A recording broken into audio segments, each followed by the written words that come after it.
Hello, everybody. Let's see here. Running a little bit late, but nothing ridiculous.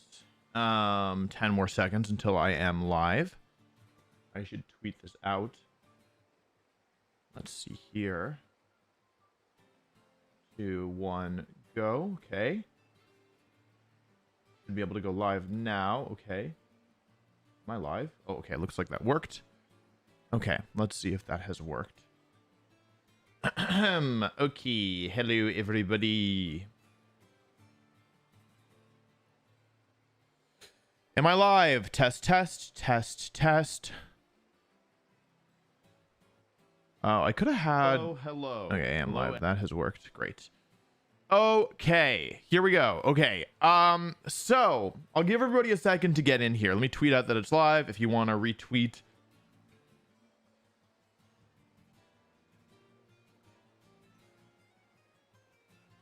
Hang on.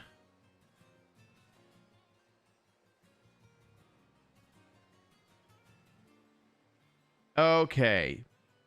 Alrighty. So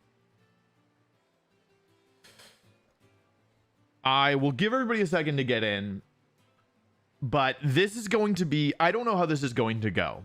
When I showed my friends this team, they said, I don't think you should be playing open team sheet best of 3. I don't think you're going to be able to win. Abdullah, thank you so much for gifting 10 subs. That's awesome. Why is Gallade paralyzed? Because I was just chilling here and a random shiny Meryl showed up and it had bounce. You can see bounce 4 out of 5. It paralyzed my Gallade, which I used for catching, even though Breloom would be better. That's why my Gallade is paralyzed. I should heal it, I guess. Why is this dealer taking the piss? I've been standing here for 30 minutes. I'm not muted. Nice try. I know that for a fact because I can see the audio. So we don't know how this stream is going to go. We fear that it will not go well. Oh, it'll be fun. I'm sure that it will be fun. The strategy that I am attempting to pull off is difficult, and to pull it off an open team sheet best of 3 is very difficult, extremely difficult. And so I played a couple sets. I was able to get some wins in practice, but you know, it's a little bit different on cart. Oh, and the round one is already up, so they've checked in Mousehold, Pelipper, Sinister, Archaludon, Incineroar, and Sneasler. Now I don't, oh, does this team even have, I was gonna say this team is, this doesn't look like such a bad matchup, but actually this team doesn't really have that many good matchups. Why is this DLR taking the piss? Oh, I've been sending here. Okay. Yeah, there's actually some problems with this team, unfortunately. Okay, it's okay. It's not the end of the world. It just is a little bit tricky. It's free to rook. Oh, okay, here we go. All right, let's give it a shot. I will explain as we go. I think that's how this is gonna work. All right, so I'm playing against a rain team with some of the strongest Pokemon in the format. There's Archaludon, there's Population Bomb Mousehold. Kind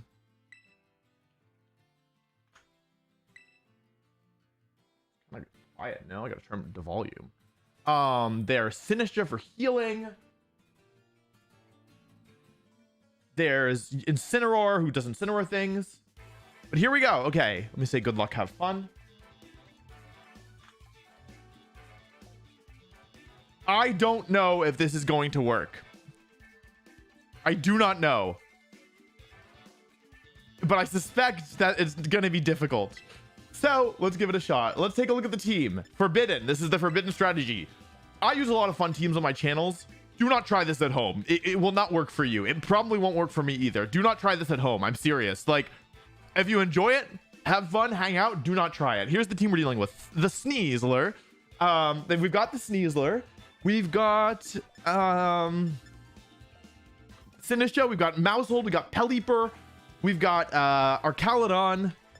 I think I'm going to lead off with Bronzong here. Now, normally the lead is Bronzong, Clefable, but I actually don't care so much about redirection here. So I think I'm going to bring in Incineroar, who's someone who's very kindly named Nya. Why is this dealer taking the piss? I've been standing here I need my things.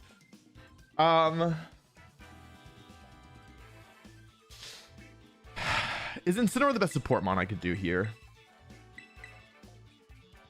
It's either Incineroar or Clefable. Clefable would allow me to redirect Population Bomb. In a game 1 scenario, I don't know if they're going to lead with the thing that I'm the most scared of. So, you know what? Let's give this a shot. I'm going to try and catch them off guard with this.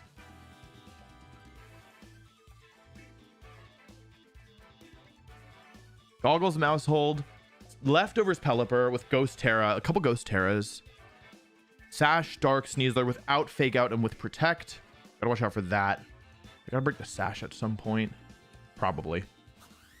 Body Press, Draco Meteor, Electro Shot, and Flash Cannon. I gotta watch out for Arcalodon. Kinda. I kinda have to watch out for Arcalodon. I don't know if Parting Shot. Pelipper or Arcalodon are the leads. Okay, cool.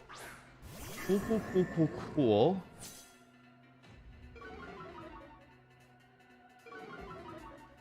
So we're gonna give them, they get Drizzle up. I could Fake Out either Pokemon here. I think we want to go for Trick Room and Fake Out into the Arcalodon. That's my impression of the right first move to make. Let's think about this. We've got Pelipper and Arcalodon in play. Good music. The Arcalodon is Terra Grass. So, I mean, I can't let them get... I don't care so much about Stamina Boost. I do care quite a bit about Electro Shot Boost. So I think I want to fake this out. They definitely have led well. If they make the right turn 1 play, this could be a little bit difficult.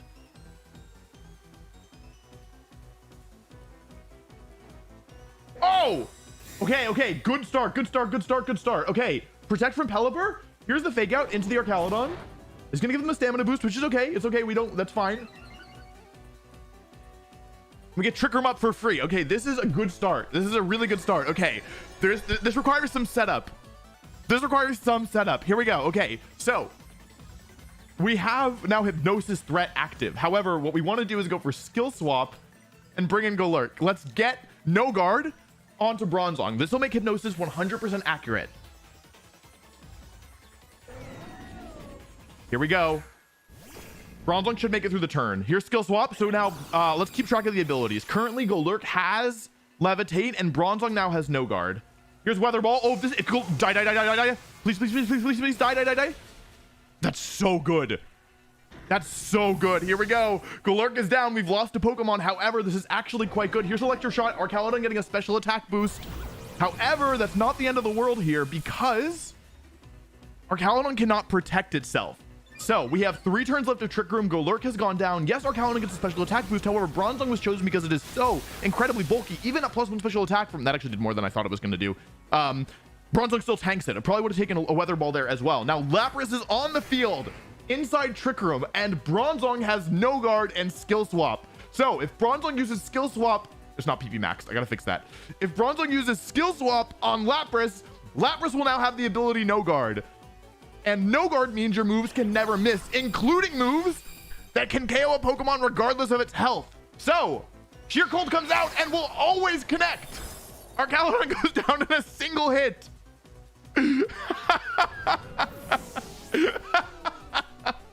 Oh boy, here's Hurricane. That's not funny. Please don't confuse. That could be a problem. Crit me. Don't confuse.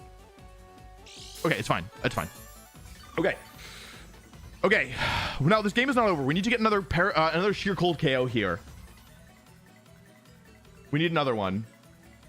Sinistcha, that's okay. I can deal with Sinistcha. Sinistcha can't protect itself, right? It doesn't have Protect, I think. Life Dew, Rage Powder, Scald, and Trick Room. It could reverse Trick Room here. Oh, you know what I could do?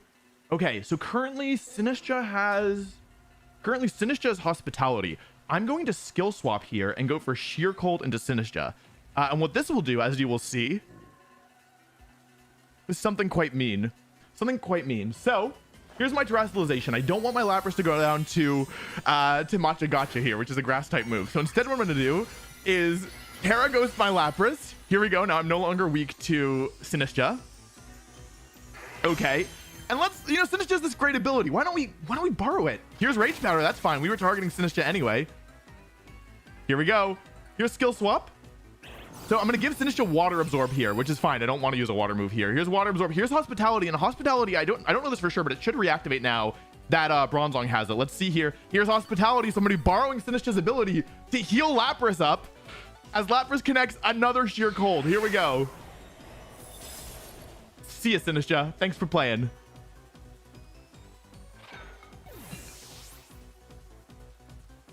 Hey, Hurricane comes out into Lapras, but I've healed so much health.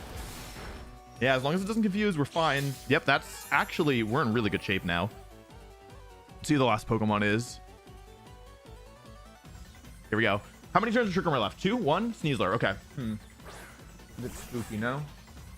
Spooky, innit? 1 turn of Trick Room and 1 turn of Rain left. So what I can do here is actually, I'm going to switch into Incineroar. Do I leave a Throat Chop? They haven't terrored yet. This actually still is not over.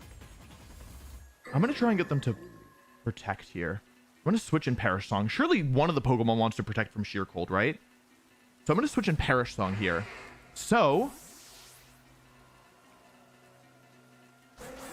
here's Incineroar. This game is still not over. I actually could still lose. If I lose Lapras this turn, it's totally possible that I could lose this, I think. We want to see it protect. We're in good shape. Yeah, we should be okay. Okay, here we go. Perish Song comes out, and so any Pokemon that hear the song will faint in 3 turns. We don't even need to take all the KOs with Sheer Cold. Here's Hurricane. As long as I don't get confused here. Actually, even with confusion, I'm okay. Okay, Rain's over. This, yeah, now this has become, I think, quite difficult for them to win, is my prediction. Sneasler, what's Sneasler's Terra? Because if it's Ghost Terra, I have to be careful. It's Dark Terra. Okay. Yeah, in 3 turns, this battle's over anyway. So we just have to survive for 3 more turns. And then the game becomes ours. So let's go for... That's the end of Trick Room, but it's fine. We did what we needed to do. We've got our No-Guard Lapras. 3 turns of Trick Room left. And we still have this AV Incineroar as well. So that's pretty good as well. Let's go for Fake Out and Sheer Cold into the Sneasler, I think, because it can't protect... Or it just protected, and it also is the more threatening Pokemon now that the rain is gone.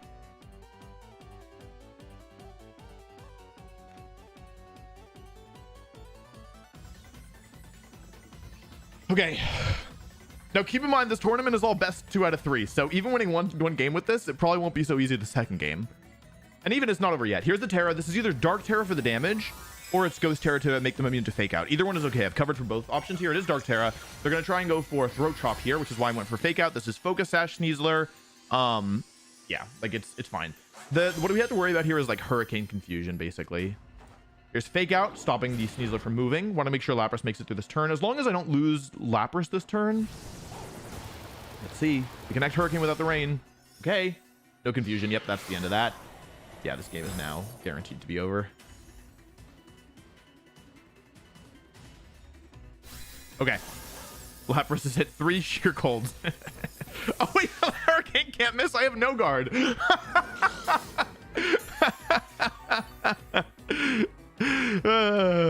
Silly wolf. Okay. Alrighty. Well, let's give it a shot. Does the mouse have taunt? Oh, it does. Wait, okay, hang on, this actually is not so easy. You turn and protect. Okay, GG. All right, so we won game 1. However, there are legitimate counters to, like, there are legitimate threats on the opponent's side that can mess up a lot of my like core strategy here. So I do need to watch out for that, unfortunately. Like, they have taunt, follow me, mouse hold. Follow me in general is kind of a problem, I would say. Okay, we've won 1 game. We have to win another one. Let's see. Okay, I have other options though. I have other things that I can do. The question is, how are they going to adjust, right?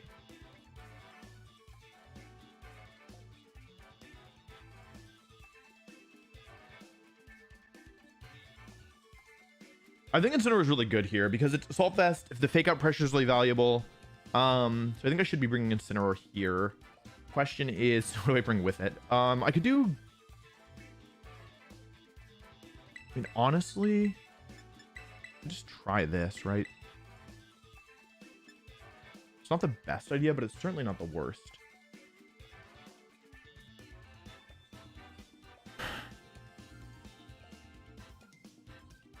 I'm going to try it. I'm gonna try and use the mix-up mode, and then I'll figure out game 3 afterwards.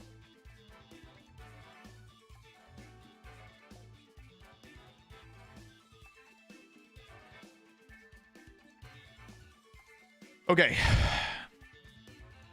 Machamp is not in the game. I wanted to use Machamp, but the only no-card mons are Golurk, Golett, and then the stupid Lycanroc. And then, yeah, Dublade's not in the game either. Yeah. Okay, let's see. It would be really nice to win here, because if we go to game 3, I'm not sure what's going to happen, unfortunately. So we would love to see Sneasler or Cowlet lead. That's like the only good lead for us. Anything else is kind of questionable, I think.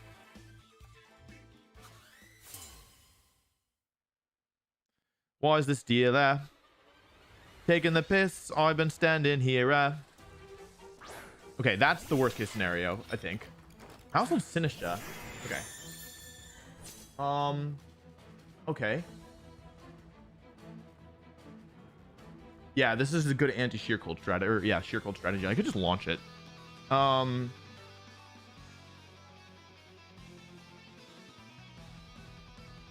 Psychic, right? What I could do here is switch to Incineroar and just Psychic. I don't really want to lose Gothitelle, but taking KOs is really nice for me.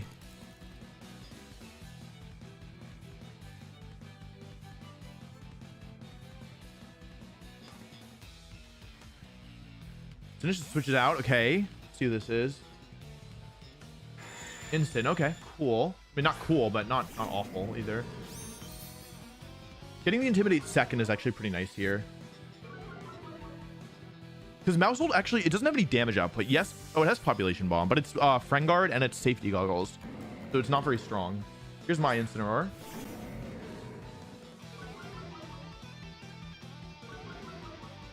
They might protect. They might also taunt. Here's taunt into Instant. On the Assault Vest, it doesn't matter. That is totally fine. It is Ghost Terra Instant. Okay. Yeah, I gotta get rid of this mouse. See how much this does. Should be like 30. Yeah, about 30. Maybe a little more, actually. Let's go for Fake Out here and Psychic again, I think. I need this Mousehold gone. Once Mousehold goes down, this becomes a lot easier.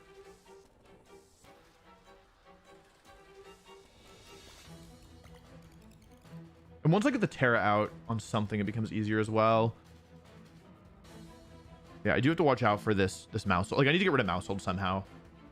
The nice thing is that this Mousehold, although it can taunt and stop my Perish strategy, it can't switch without committing the Terra, and it's not that threatening after it's taunted stuff.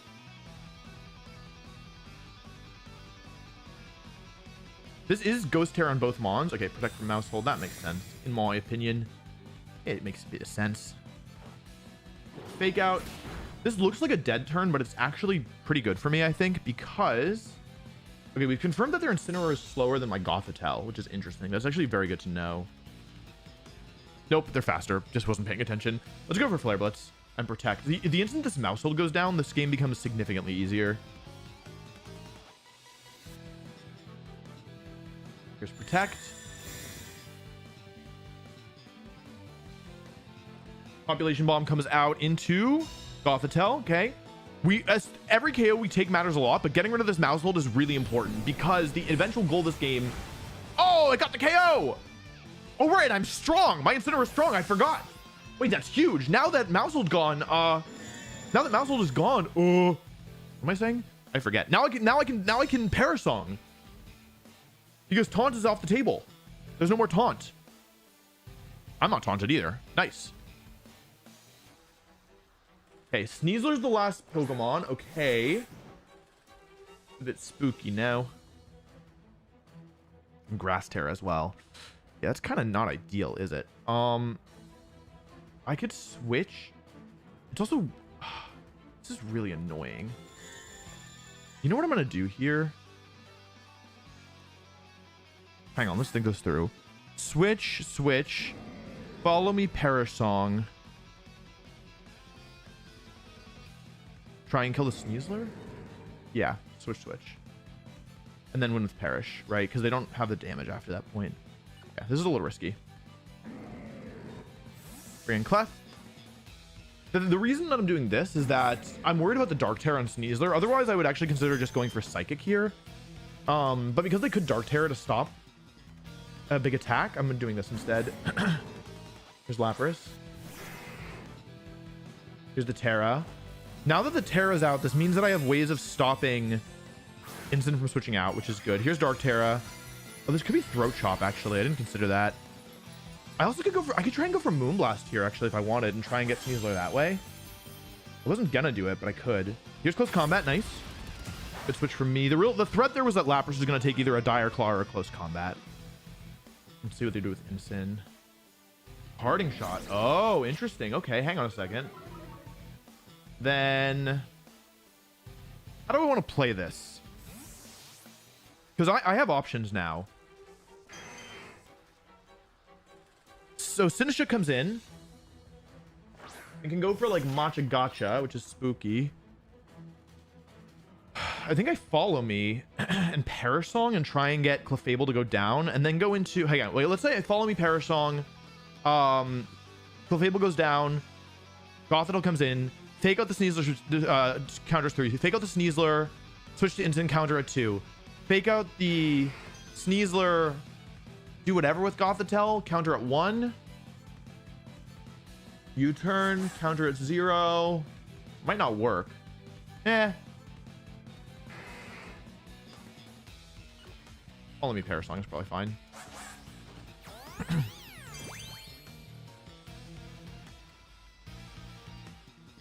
Yeah. I should have probably Terra'd Lapras here, actually, because I don't want to take full power Matcha Gotcha. Oh, Life Dude. Okay, it's fine. Yeah, Lapras being a full HP means that makes this a lot easier.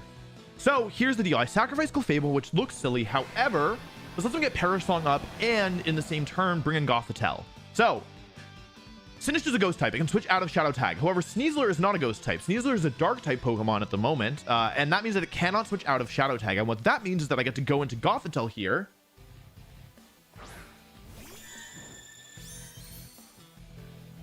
And go for Fake Out into Sneasler, who can no longer switch out with the Perish counter now being active. So my plan here is to KO the Sneasler, and then my Incineroar should just win, but also I still have Lapras alive. So if I can just keep 3 Pokemon alive... going into the final... maybe I should have Terra'd Lapras that turn, actually. So I could bring it back. And yeah, maybe I should Terra'd it. It might have been better to Terra at that turn. I think that was probably a slight mistake. Yeah. So, here we go. Incin's back on the field. 3 turns of Perish Trap currently left. Here's Fake Out into Sneasler. It won't be able to move this turn. This also breaks the Focus Dash, which doesn't really matter. Here's Life Dew again. They're trying to keep Sneasler healthy. However, it's not that... useful in my opinion. So the real threat is that this turn they could go for... I should have Terra'd. Okay. I'm going to go for Heal Pulse now to bring Incineroar's health back to full and Fake Out into Sneasler. I think I messed up, which is okay. I almost wonder if it's worth... you know what I should do here? I'm going to reverse mess up. I'm going to Heal Pulse, Terra Grass, and U-turn. Because this way I don't go down to close combat. I get to switch out. Wait, but the Heal Pulse is the wrong speed order, right? Incineroar's too fast. I'll Protect and Terra Grass U-turn, which then... I messed up. I didn't figure it out in time. I think I'm still okay because of the damage reduction. Okay. Yeah, I think I'm okay, but... oh, that did a lot. Oh, they had Scald. I wasn't even thinking. It did a lot, huh? Why did that do so much? Okay. It didn't do that much in the grand scheme of things. Thanks to Heal Pulse. Okay, so... 1-1 and... oh, Gothitell's not under Perish Trap. Then I didn't mess up. Okay, then I'm fine. Hang on a second. In that case, I'm actually okay. I didn't mess up then. Let's Terra Grass U-turn here. And protect... isn't it even worth protecting, honestly? Isn't it even worth tearing? They're -1. Could just... I don't want to switch, right? Well... if I Heal Pulse and switch, and they go for close combat and crit me, and I faint, then... it becomes a 2 versus 2, but I have unintimidated Assault Vest Incineroar, so I'm going to do this, I think, and hope they don't crit me. Do they stay in with Sinistra? Because that would be... there's no reason for them to stay in here. They could switch for no cost. Let's see. Okay, yeah, they switched. Okay, so Sin is just slower than Incineroar. That's good to know. It also has the Rocky Helmet, which is also good to know. So, as long as Lapras does not get crit here, I should win this game near guaranteed. I should probably win this game. Oh, it doesn't even have Matcha Gotcha. Okay, Dire Claw. Okay, I was going to Terra, but I guess I can go to sleep as well. Just had to say something, didn't I? That's fine. It's not ideal, but it's fine. I should still win. That's fine. Okay. So I've used the Parasong to KO Sneasler. It took a couple turns, but we got there.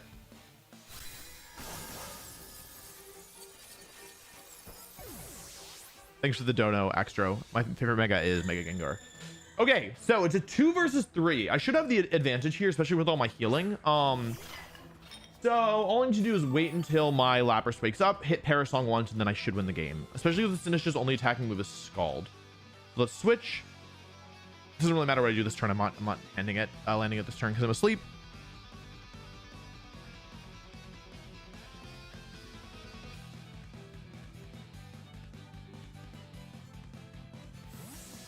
Okay.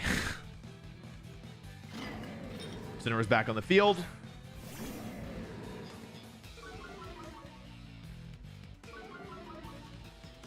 We just need to keep Lapras alive for a couple turns. Here's Life Dew. Yeah, they don't really have anything better to do. I guess they could scald. They should be scalding for sure, but I understand why they're not. Here's Knockoff into Lapras. It's the right play. It did a lot, actually. Who should I Terra here? Gothitelle or Incineroar? Maybe Gothitelle. Sinistcha's offensive is the thing. I think I still just fake out in Parasong. I have 1 turn of sleep. Here's 2. Yeah, I just need to wake up and then I win, so it's fine to let Incineroar take damage. The instant Lapras wakes up, I win the game. Legitimately. Like, that's the win condition here, is Lapras wakes up.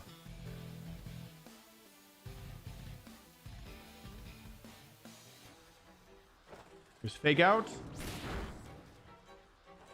Life Dew. Okay, yeah, they're not going for Scald. I think they're afraid that I'm going to attack their Sinistcha with Incin, which I get, but I'm not doing that. Yeah, there's Flinch, and then let's see if I wake up. 2 turns of sleep, that's fine. Again, 1 wake up wins this game, and that's all we need. So let's go for U-turn here, and let's go for Parasong again.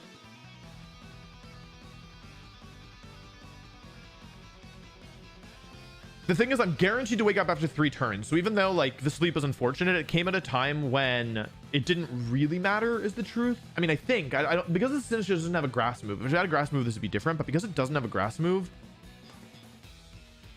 yeah. Rage Powder comes out. Okay, that's fine. I mean, I'm not attacking with it anyway, with Incin really anyway. Here's my U-turn. And even if I stay asleep this turn, I have guaranteed wake up next turn. So I'm in good shape, truly. A little Rocky. That Rocky Helmet chip actually did a lot more than I expected. Here's Gothitelle. What do they go for? Here's Flare Blitz. Okay, that was the right move with a critical hit. It might have KO'd, actually. I could have lost this. I actually could have lost, which is crazy. Okay, 3 turns of sleep. The maximum sleep turns. Maximum sleep turns. And yet, it still doesn't really matter because here I have another Fake Out available. Fake Out and Perish Song here. And actually, the thing about Perish Song is when you have the team that's built for it, even though there's technically 4 turns left in the battle, this game is guaranteed over. I think, if I'm doing this correctly. 3. Yeah, this game is now guaranteed over. There is no move that my opponent can make that if I play optimally, my opponent can win. This is the beauty of Perish Song, in my opinion, is that when you have 3 Pokemon left, Perish counter set up, and both Pokemon are able to protect, it does not matter what your opponent does, you have a guaranteed win condition. There's nothing they can do. This game is officially, well, not officially in the sense that the game doesn't know that it's over, but I, as the player, know that this game has ended. And the opponent played well and had a good team to stop this, and they did some smart plays, but Perish Song is very, very, very scary when set up properly.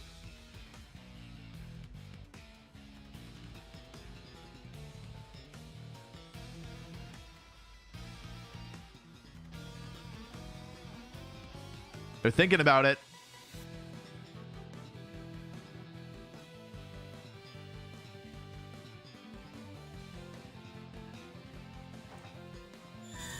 2 turns of Perish Song left. In 2 turns, this battle will be over one way or another. No amount of healing from Sinistra, Redirection, Intimidate, Flare Blitz, Knockoff. It doesn't matter. None of it matters at all. In the end, the only thing that matters is the counter. And the counter is ticking down. Good offensive moves coming out here from the opponent. It's, you know, smart play. It would do a lot to Gothitelle. However, it doesn't matter. The Perish counter continues to drop.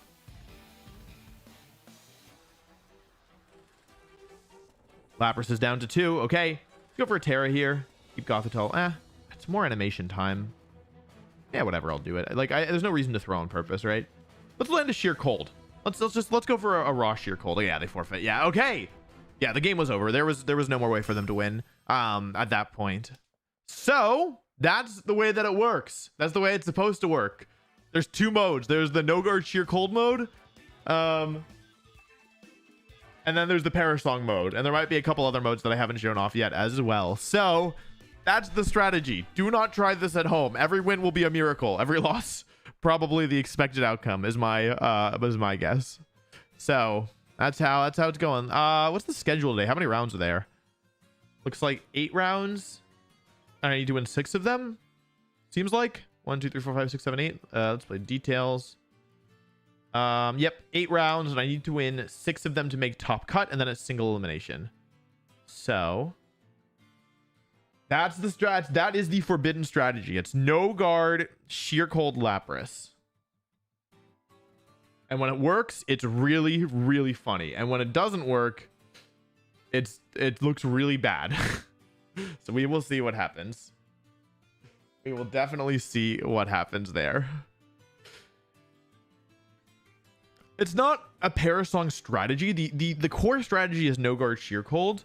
However, because Lapras learns Perish Song, and you want to have Perish Song on Lapras anyway on this build, because you want to have Perish Song anyway on Lapras because Sheer Cold doesn't even work on Ice type Pokemon, and so like if they have a Alolan Ninetales, you need a way to like a lot of the time I think you're Sheer Colding twice and then using Perish Song. That's like how I intend to play it. We will see what happens. But we will see. Yeah. So that's the strategy. It's really hard to pull off. It requires multiple turns of setup, but then you only get a couple turns in Trick Room.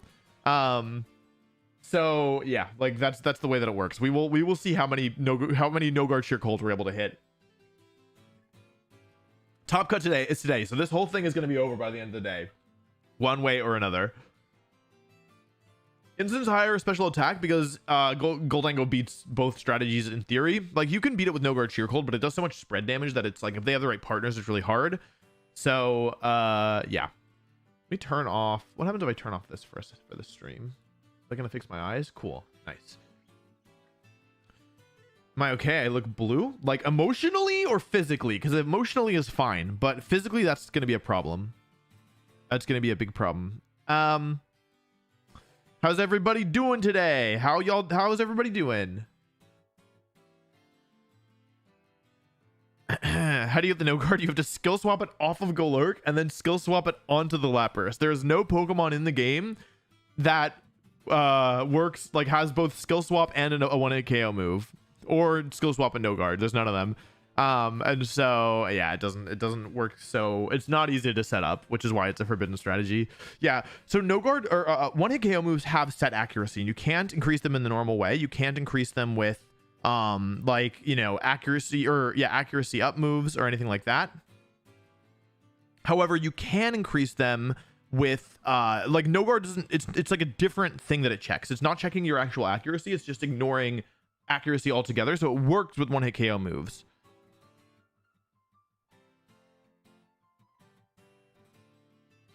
What do you have? Throw Chop? You'll see. For every win, I gift 1 membership. Thanks very much, Abdullah. I appreciate that. I'm not sure how many you'll be gifting today, but I appreciate it. Thoughts on Mega Ampharos and Mega Kangaskhan? Well, Mega Ampharos is bad and Mega Kangaskhan is good. No Guard Sheer Cold Lapras isn't real. It can't hurt you, chat. Check game 1, round 1. Can I battle you? No. Am I happy Jujutsu Kaisen is over? Yes. Terrible, terrible, terrible series. I'm so glad it's over. I was like celebrating.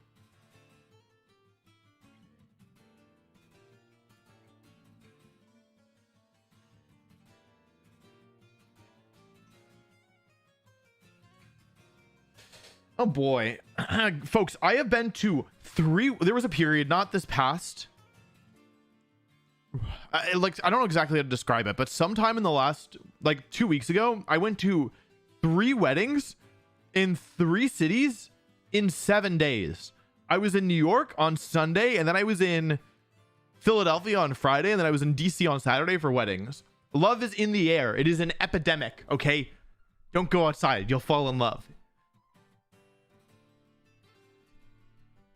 Beware. Be warned. You heard it here first. No, the weddings were all really nice. I had a good time. But I didn't know very many people at the wedding, so I was like social maxing. I was using the social skills I have built. It's hard. It's hard. Trust me, okay? I used to be really bad at talking to people, but then I worked on it, and now I'm pretty good at it. However, it still takes effort. You know what I mean? Like it's like a high effort activity for me. You get out what you put in, and I put in a lot. And I got out a fun wedding time with my friends. Well, with new friends. What'd you have for breakfast? I am out of bananas.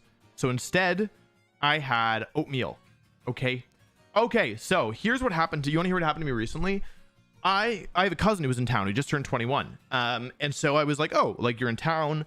They don't live in DC, but they were in town for like a concert. And I was like, I'll take you out for your birthday. I was like, this is a nice thing to do as like a cousin. Like, yeah, I'll take you to like one of my favorite restaurants. And so I was like, okay, like let's go to a restaurant. Like, you know, I'll pick you up in my car, whatever. Wolfey, you look sick. Are you okay? I don't know. I'm fine.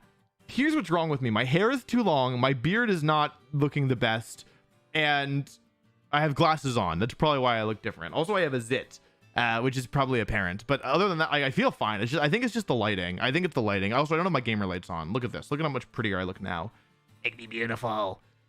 I want to be beautiful. Look at this. I could do this. Wow, now I look so healthy. But it hurts my eyes, so I only want to do it during the matches, if that's okay with y'all.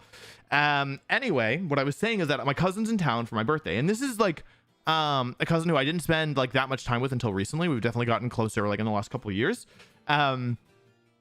And so I was like, I'll take you out for your birthday. And so I picked my cousin up and her boyfriend, and we go out to dinner. And okay, here's the problem. Okay, I was taking them to like one of my favorite restaurants in DC. However, the thing about this restaurant is that the food is incredible. It's one of my favorite restaurants. It's a big plates Italian place, and the plates are big.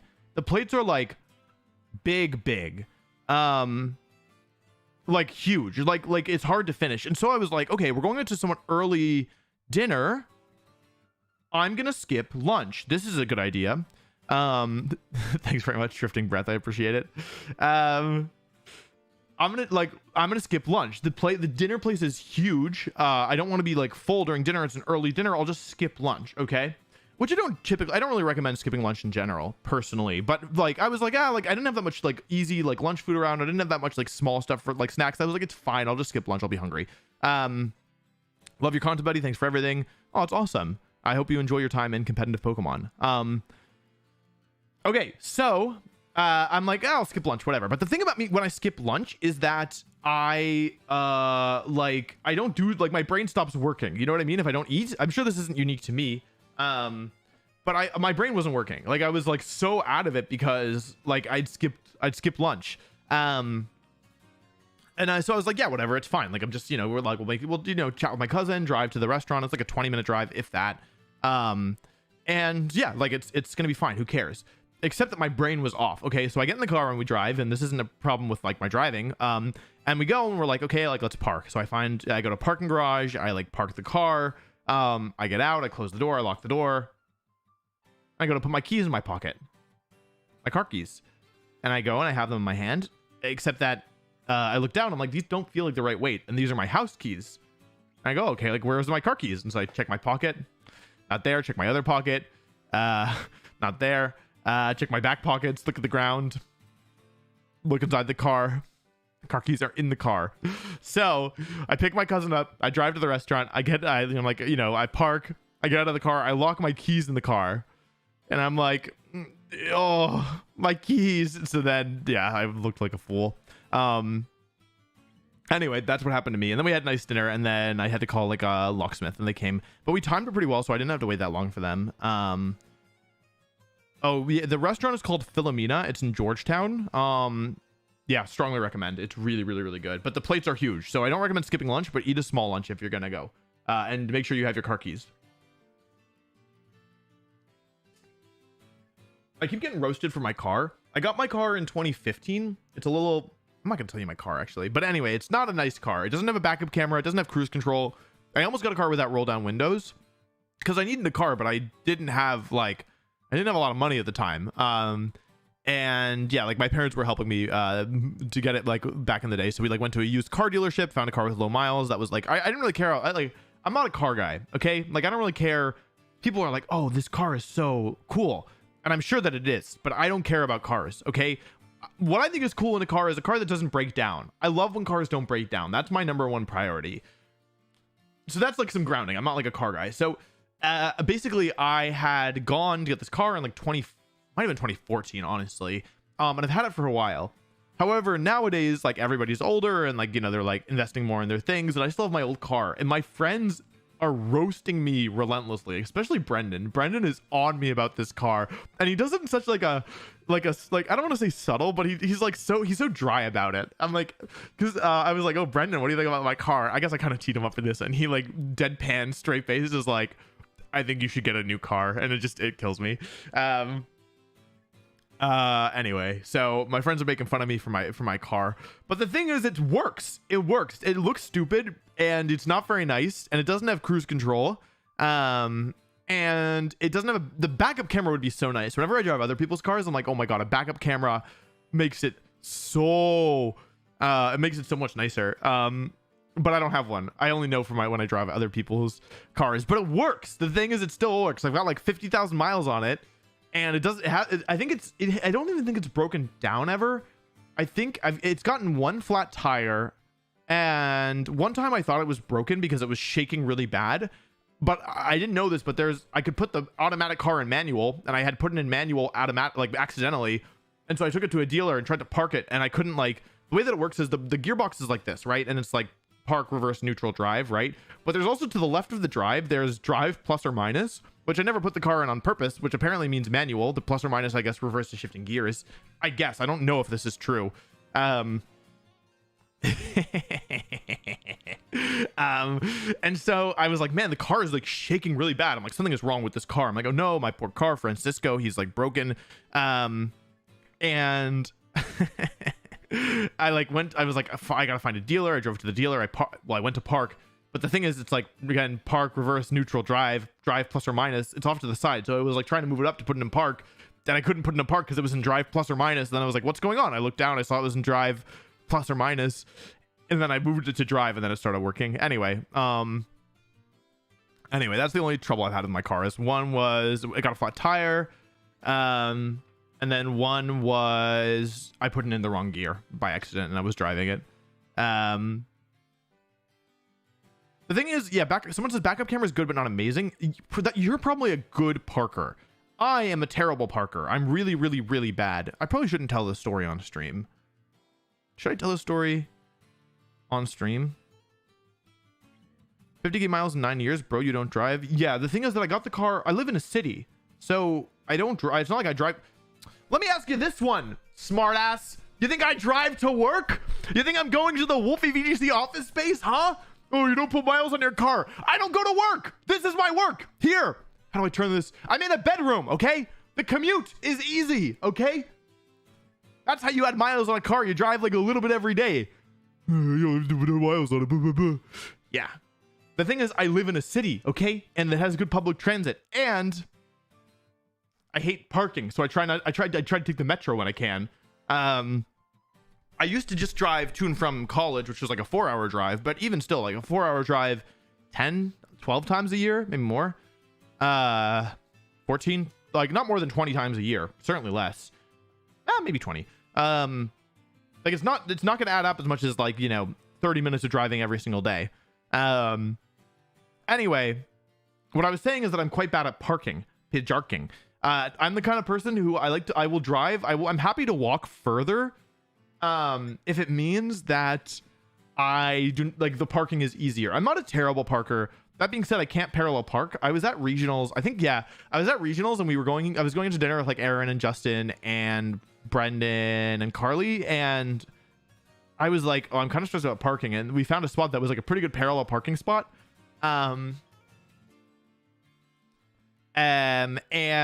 I was like, okay, this is a good spot. And they were like, okay, yeah, just park. And I was like, well, about that, I can't really do it. So I hopped out of the car. Justin got in the driver's seat, and then Justin parallel parked my car. And yeah, that's what happened with me. That happens somewhat often, is I'm with somebody and they're good at parallel parking and I can't do it. Now, to be fair, there's a reason. Well, okay, actually, this is a to be fair that makes me look worse as to the reason why I can't parallel park. Remind me after the next round, because I don't want to.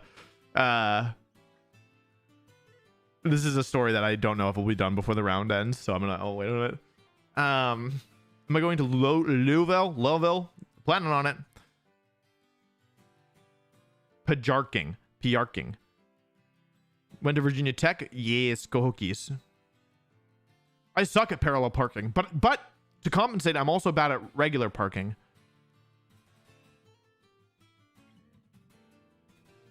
Who parallel parks these days? Well, if you're in cities, a lot of people. Parking tier list. Okay, number S tier. It's the pull through, the wolf click pull through maneuver, where there's you know what a pull through is. I don't know. I'm gonna explain it to you. Maybe some of you don't drive. Where there's two spots like on top of each, not one spot in front of the other one, and you can just go drive into the first spot, continue driving into the second spot, and then park your car, so it's easy to get out. You don't have to back out. You can just drive. Who here is not from America? Did you know that? I'll tell this with the full story. Bro, just watch one YouTube video on how to parallel park. There's a formula. A lot of people know how to do it, and you're not stupid. I'm not stupid when it comes to Pokemon. When it comes to spatial awareness, never bet on Wolf. If it's a spatial awareness competition, never bet on Wolf. Am I going to Toronto? Undecided. Isn't parallel parking on most driver's license tests? Foreshadowing is a literary device in which I want to go to Toronto, so I must ask. I don't know. I love when content creators share relatable stories. I'm so relatable. I would be kind of concerned if I'm really relatable, because sometimes I feel kind of dumb, and I would feel bad if you guys were dumb too. Hey, Wolf, have a good day and good tournament. Hey, you too, Artsy. Thank you for the dono. Thank you very much. I really like making hand gestures at the camera, but perhaps I'm overdoing it. Like, I really like pointing. Sometimes I gesture, but like, look, my hand is, I'll raise it slowly so you can see. It's like pretty high up. It's like here on my body, but here you can see it's off camera, even though it's just a little bit below. Sometimes I gesture, and so if you see me moving around, it's because I'm gesturing, but yeah, it doesn't always show up on camera. Sometimes I just like bop around. Oh, lots of international viewers. That's cool. Watch the RuPaul parallel parking video. Maybe I will. I want to learn. I should learn and not just make everybody else do it for me. When I get a backup camera, I'll learn, because then I'm like, my spatial awareness of the car is not good when I'm parking. Did you go to All Things Go? No, All Things Stay Home. All Wolf Stay Home. Opinions of Virginia Tech? I had a great time. I think it's a great school. I love Virginia Tech. Go Hokies. Here's a foreshadowing moment. When you are in, okay, I'll foreshadow. I'll spoil a little bit of the story. In the US, this is why I was asking about international licenses. In the US, we do not have a federal, like one federal driver's license test. Okay, the way that it works in the US is that every state has their own rules in terms of how you get your driver's license. I grew up in Virginia, and in Virginia, there is no driver's test. There's an instructor who certifies you, but you don't have to do an actual test. Like, there's nobody. You have to do I don't think you actually need to show.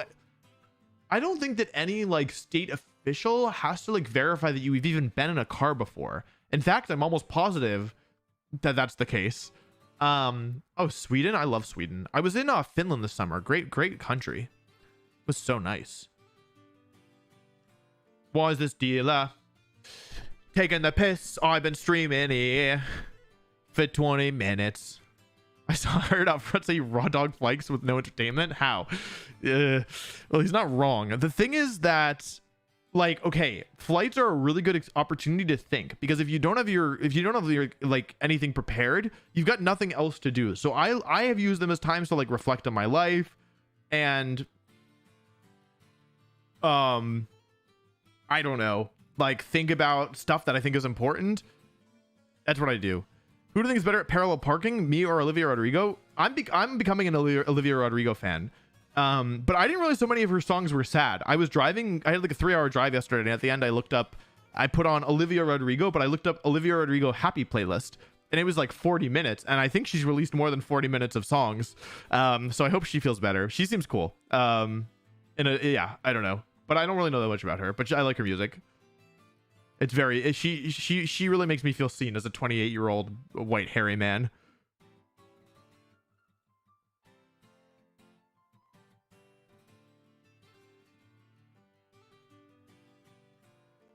Virginia has a written test to get your learner's permit, which is a prerequisite. But when I was growing up,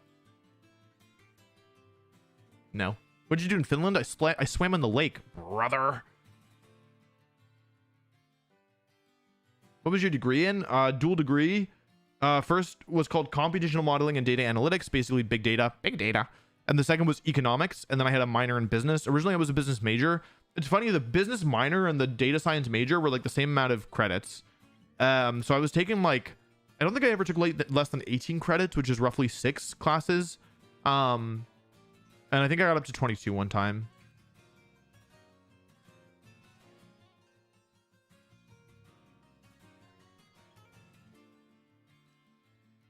As a Virginia driver, what I will say is that I actually think Virginia drivers are fine. Some other state, I'm not going to name names. Some other states I think have problems. Maryland. Maryland drivers, that's my bias. But not in the K-pop way. In a more literal sense.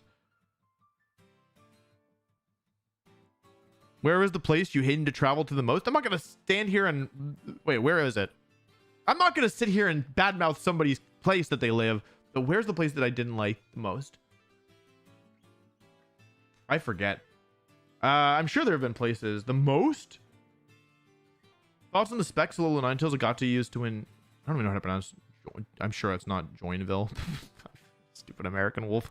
I think Agati's goated, so I'm not surprised. Whatever, if he thinks it's good, I think it's good. That guy's cracked. How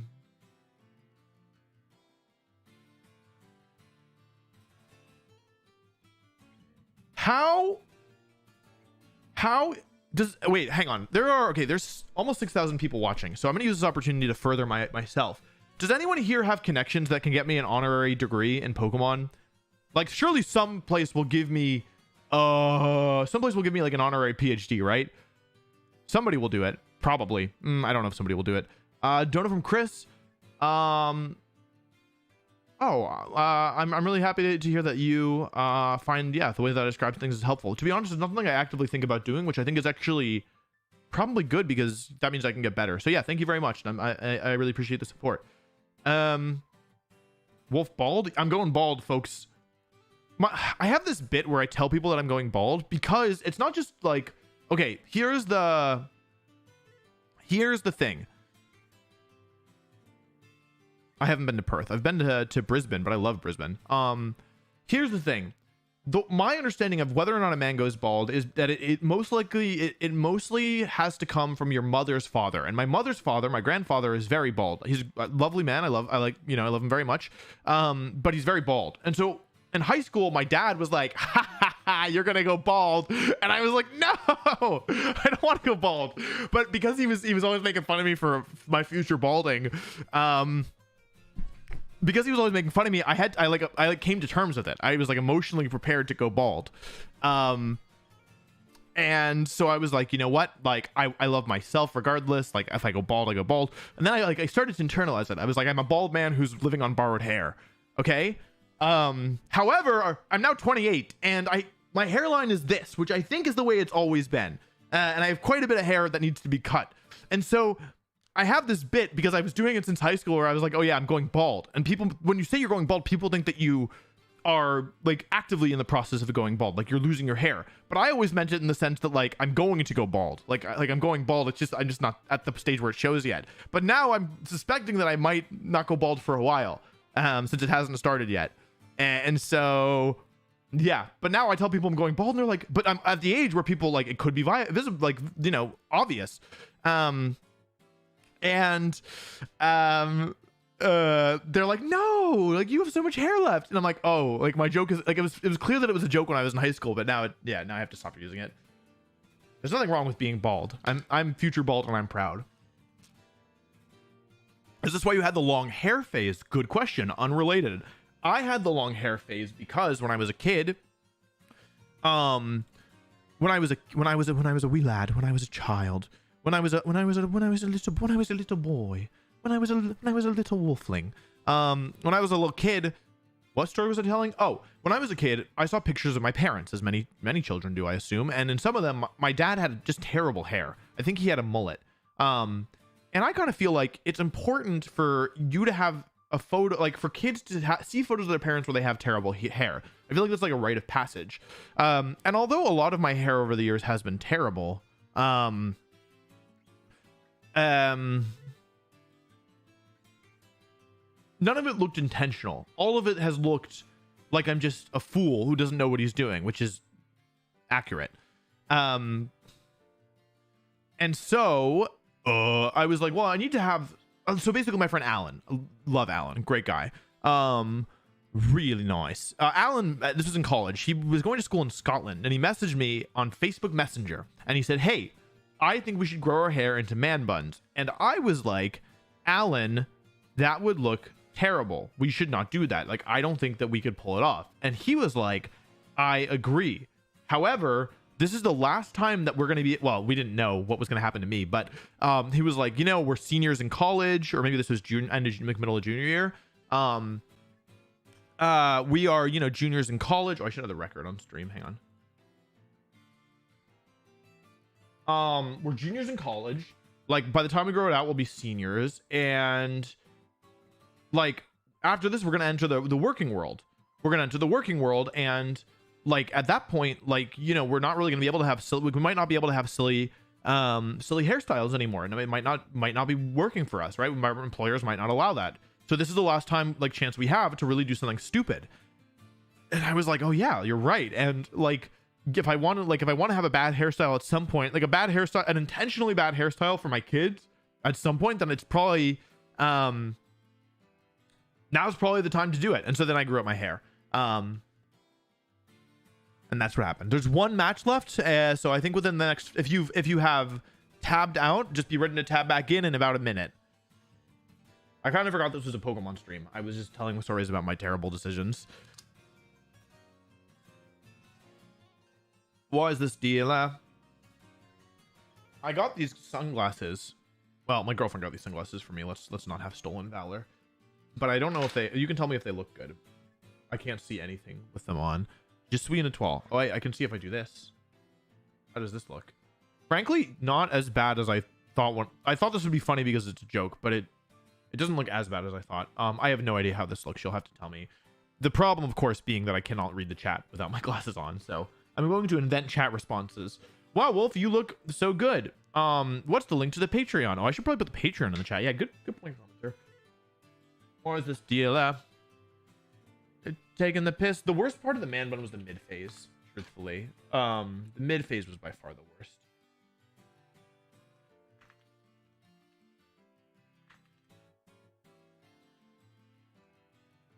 I guess they'll turn it wrong, but who cares?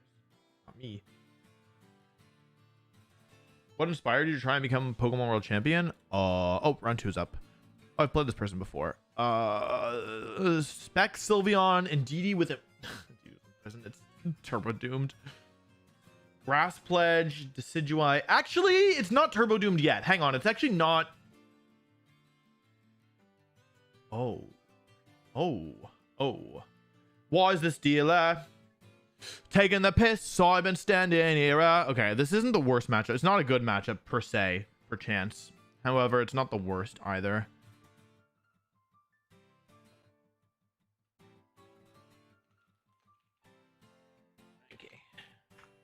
Taking the piss. Oh, I've been standing here.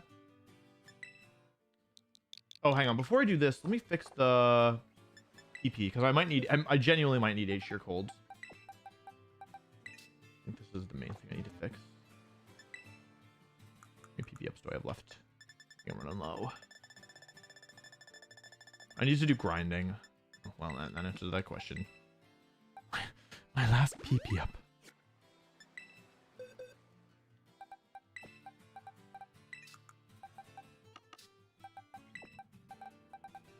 No. Wrong button.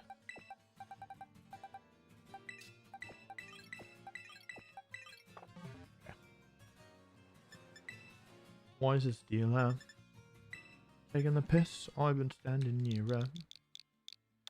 30 minutes. Nope, that's not right. Jarvis, pull up the correct thing.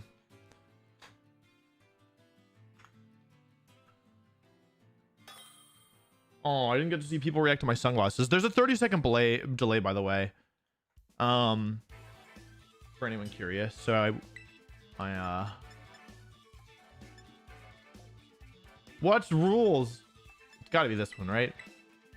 It's got to be official rules 1. I've literally played a tournament. It's got to be official rules 1. I let GS Cup freak me out.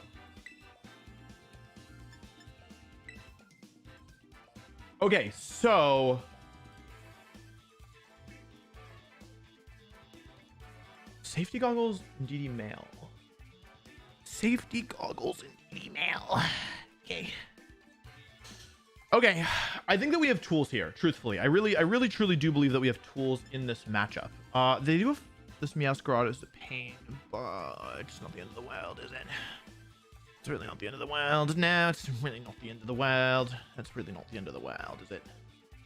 Why is this dealer taking the piss? Oh, I actually don't know what happens in that interaction, right? Sneasler is Psychic Seed and Bird and Terra Grass. Razor Claw Decidueye, who's gonna so Decidueye can crit me, is the problem.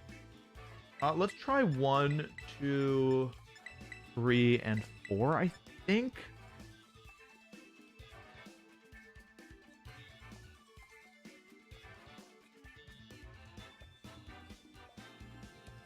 Try this. I should wait a little more. He did not wish me luck. So let's see if we can do anything with that. This is a pledge team. They've got Grass Pledge, Meowscarada over Sucker Punch. That's the only, actually, it's only Water and Grass Pledge, which turns into a grass type move. So I need to keep that in mind.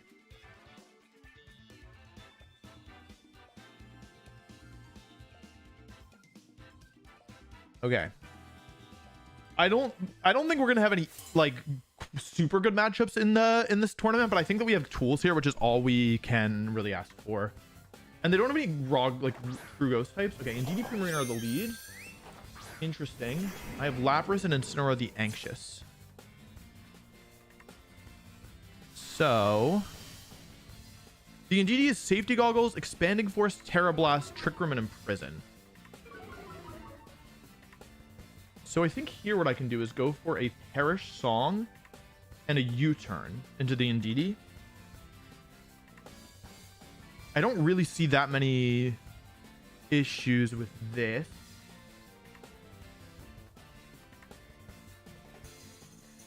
They can go for Expanding Force and Moonblast. However, it won't KO. Here's the Terra. This is probably Fire Terra to prevent the Indeedee from going down in a single hit. Which is okay. And this is probably... should still be Expanding Force, right?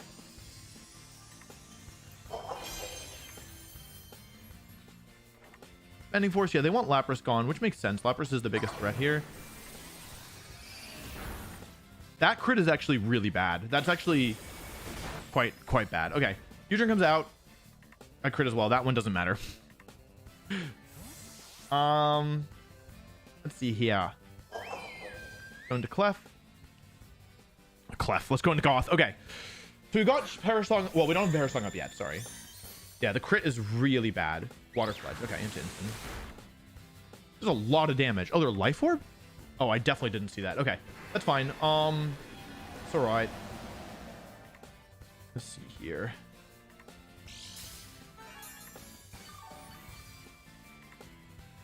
Okay. Let's see. Indeedee, then Primarina, then Lapras. Nope, then Goth on Lapras because I put them both on the timer. Oh, fool. To protect both here, there's no reason to do anything else. I don't want to switch preemptively.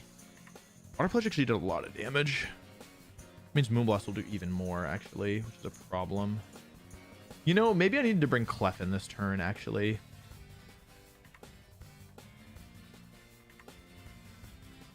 Because the Water Pledge did more than I expected. Shouldn't my Gothitelle be taking these hits better? How strong is Water Pledge? Hang on, maybe it's stronger than I thought. Should be okay. Let me double check that my Gothitelle is. Ending Force. Oh, I can check the speed tiers. Hold on, I'm so foolish.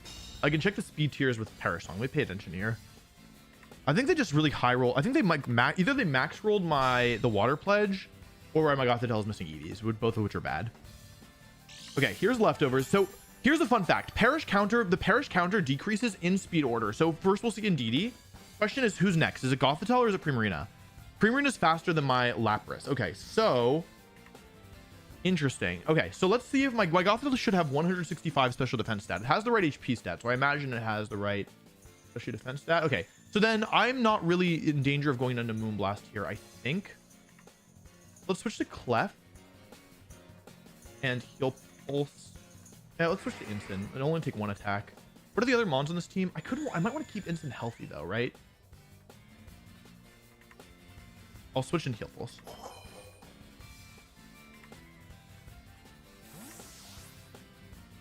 If Gothitelle goes down here, we're probably going to lose, which is okay. It just sucks. Yeah. Expanding Force. We need this to do not that much. Okay, that's good. That should be fine then. Because, yeah, maximum damage from Moonblast is, according to my calculations, 99 damage, and we have 114. So, yeah. There's Moonblast into Goth, as long as it doesn't crit. Okay, that's fine. Here's Heal Pulse. So Clefable's back to full HP. So basically, I'll have taken 2 KOs here, and all I'll have given up is... Yeah, 1-1-1. Okay. And so, here's the power of Perish Song. I can protect Clefable, and I could switch here, of course. I could switch. However, I think that in this position... How many turns of... 2 turns of Psychic Terrain left. I think in this position, I don't really want to switch, right? Like... See what Psychic does. It doesn't really matter. I'm gonna let Gothitelle go down here. They can't switch out. They've already Terra'd. Let's just let Gothitelle go down here. Like, we don't need it for anything else, and it's better to have a Pokemon with low HP go down here rather than a Pokemon that's still healthy and can do like something. Like, Gothitelle can do Fake Out, but like, we need Lapras to win this game basically. And Goth, thank you for your service. Gothitelle did a great job here. It took the attacks it needed to, and basically we traded it 1 for 2, which is really, really good. Hyper Voice comes out.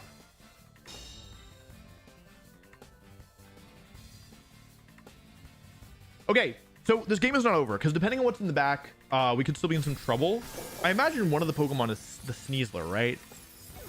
Could be like Sneasler Sylveon.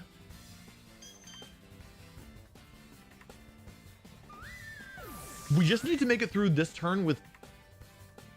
this is kind of tricky. Okay, here's... Oh, and Sneasler is Acrobatics, actually. Clefable just protected. Sylveon comes out. I'm expecting Sneasler Sylveon. Meowscarada, actually. Okay. So... interesting. All right. This is the last turn of Psychic Terrain. I'm pretty sure I just go for Follow Me here. There's no way that Hyper Voice will KO me, right? No way. I mean, even with the critical hit from earlier, there's no way that... This is Choice Specs is the thing. So let's go for Follow Me and Perish Song here. If both Pokemon make it through the turn, then I win. If only Lapras makes it through the turn, then I think I win. And if neither Pokemon makes it through the turn, I probably lose. Here's Follow Me, protecting Lapras from either Knockoff or more realistically Flower Trick, which always crits. Here's Knockoff. Yep. They probably felt like they needed to cover for like they needed to get a read rate to win. Okay, yeah, even with the crit on Lapras, I should still survive that. So there's Perish Song. And like I said, this actually ends the game immediately. At this point, there's no longer a way for them to win. As far as I'm aware. Yeah, no, there's no longer a way for them to win. So, even with the Focus Sash, they're still in trouble. Let's check here. Sylveon is faster than Clefable. How fast is my Clefable again? Okay, that's obvious. It's naturally faster. Okay, cool. Psychic Terrain is gone. We can go for Protect. Now, at this point, what I would like to do is actually use the remaining turns to figure out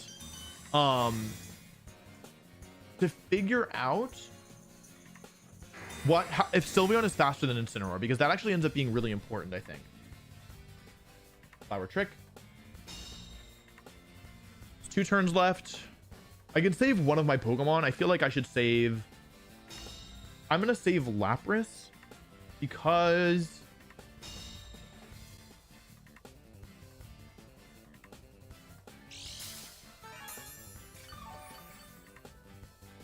I'm going to save Lapras because it doesn't really matter. However... Yeah, it doesn't matter. It's just arbitrary. But I like... Lapras is kind of the star of the show, so I'm going to save it. That's my reasoning. Let's go for a... I actually have a couple tools against this team. Moonblast into Sylveon and switch to Incineroar.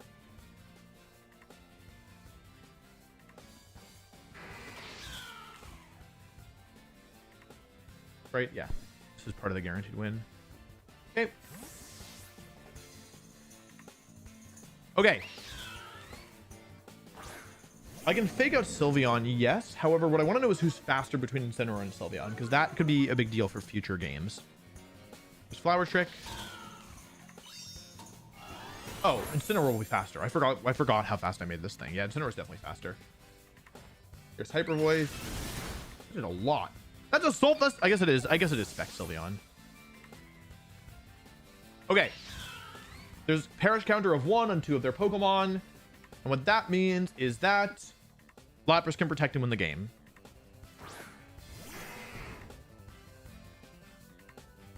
And let's go for a... See how much Flare Blitz does to... I mean, we're never going to Flare Blitz Sylveon, right? Let's use Escarada and bring it down to Sash. Okay.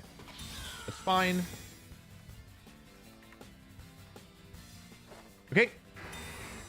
So this is a case where sometimes even the battle is over, like you still want to keep playing because now I know for a fact that my Incineroar is faster than their Sylveon, which I suspected anyway based on how I've trained it, but it's still good to know for sure. And there is a reason why that's going to be there's a reason why that could be relevant. It might not come up though.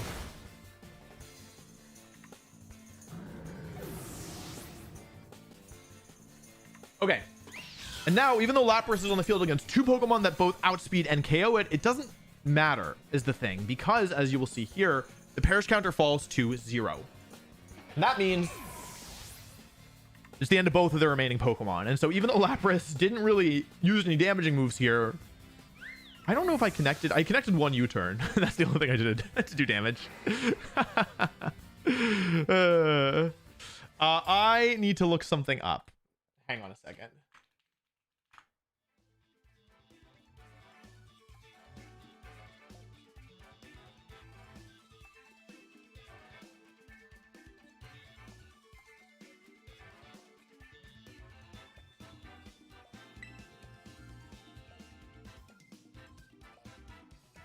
It doesn't tell me. It doesn't tell me what happens, which is a shame because I would love to know. I would really love to know. So, okay, we got 1 win, but again, with this team, you can normally cheese a win. The question is, can you get 2? And I don't know this mechanic very well.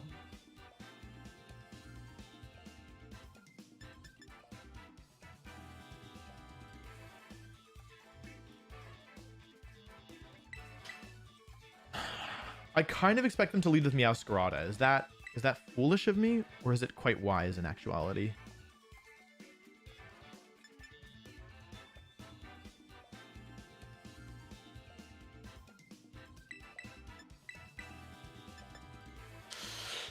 This really doesn't make much sense against the Meowscarada and DD stuff. But it's so funny if it works. It's so funny if it works. Give it a shot. Okay, this is not the... I should be doing probably Perish again. However, this is the thing I want to do. I expect Meowscarada to lead, which is quite problematic for my poor team. The worst case scenario is Meowscarada and... what's it called? The guy. Indeedee. Okay. Indeedee in the lead is also pretty bad, truthfully. Okay. It's Terra Fire Decky Dewey. Indeedee goes first.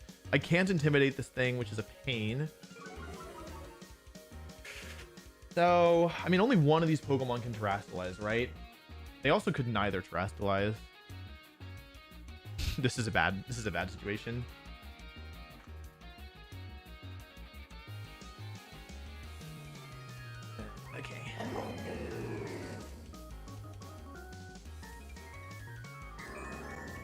Okay, we would love if this were in DD. If it's Decidueye, we're in trouble. Okay, all right, hang on. Let's see what they go for here. Could be Imprison. It could be Terra Blast. Either one. Let's see here. It is Imprison. Okay, so I can't use Trick Room. However, I didn't go for Trick Room. Instead, I just went for Hypnosis. Let's see what happens next. They're max speed. That's crazy. And they got the crit. Yeah, okay. Well, okay, that's not what I was expecting. That is quite unfortunate. And I missed Hypnosis. Okay. Well, that went just about as badly as possible, if I can be honest. Yeah, that is quite unfortunate. I think I just lose now, actually. Oh,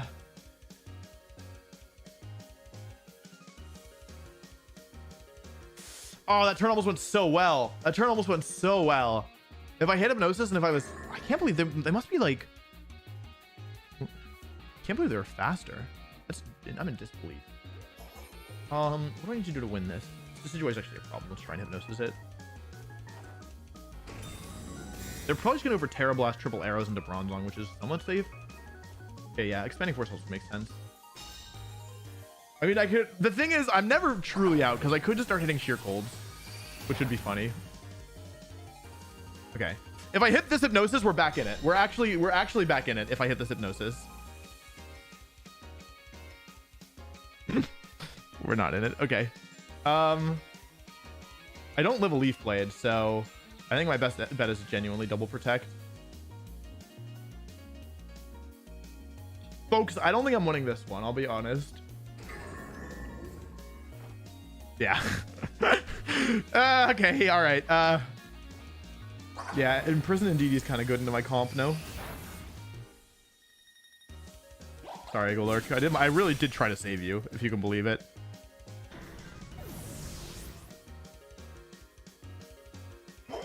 Okay, we're back in it. Hang on. We are in this one, baby. I just need to hit 2 Sheer Colds. That's it. If I hit 2 Sheer Colds, I win the game.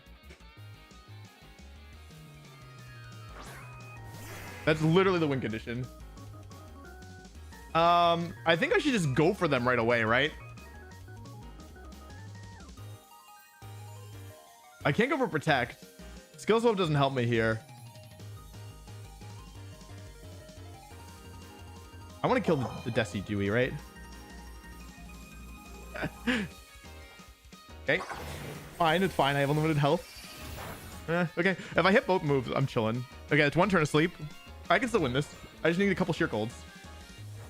Okay, I need more Sheer Colds than that. Okay. I'm in trouble.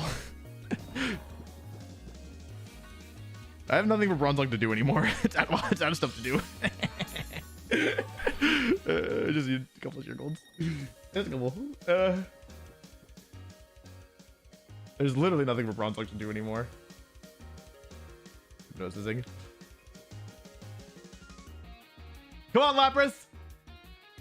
Come on, Lapras! Decidueye stay asleep? Okay, and then Sheer Cold connect? Come on, come on, come on, come on, come on! No! I wanted to connect.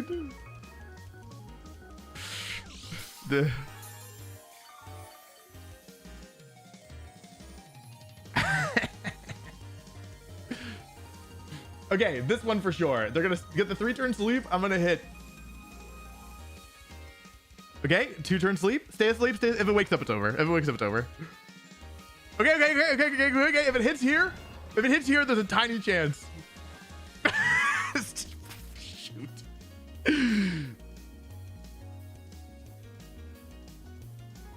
Yeah, I guess they were always gonna leave GD. I guess this is my folly.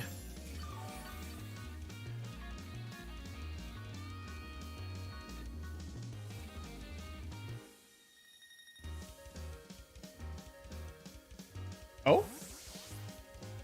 I'll go?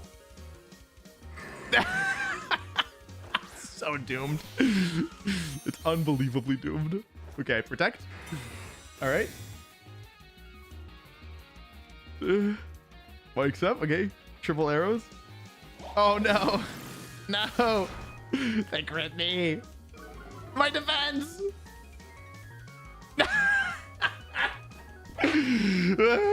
Okay. All right. This is why you need no guard. I think I no longer have a chance to win this. I'll go for another one. I don't care. I'll just let this end this turn. Who cares? Okay, that didn't work. Hang in there, Lapras. You live this, right? Opium. Oh, you do live this. Opium. I got crit every turn. Got it.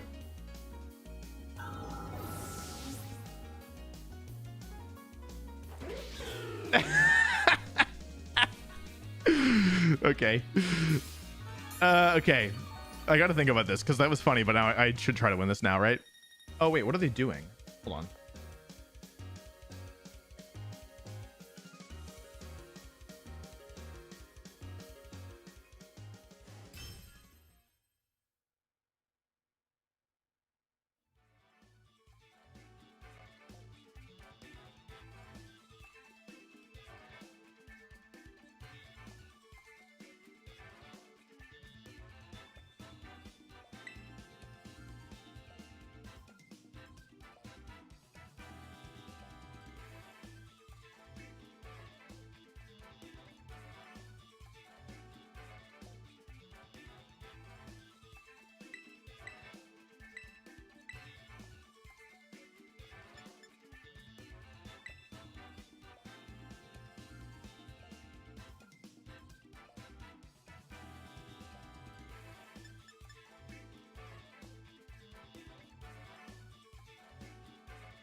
We can do it again. We can do it again. They're gonna switch it with their leads, right? We can do it again. We can do it again. Should I run back? This maybe it was a speed tie. Maybe Decidueye and Incineroar were speed tying. Maybe they're speed tie. Wait, could I do 1, 2, 3? I could legitimately run it back. I know it didn't work, but I could run it back. Like I actually could. They could switch their leads up if they wanted.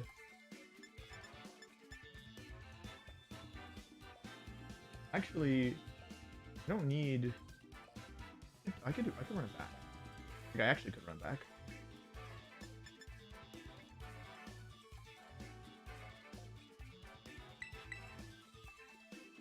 I'm not gonna run it back. I'm gonna do this.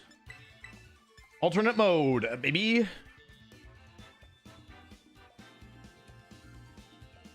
I didn't name the Incineroar. I forgot to check the nickname before it was traded to me. It's not like offensive, so it's fine, but I didn't name it that. Okay, let's give this a shot.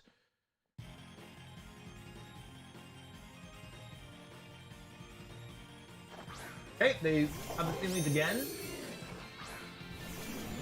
I have different leads this time. So now they're trapped on the field, which is really nice, frankly. Wank-wee.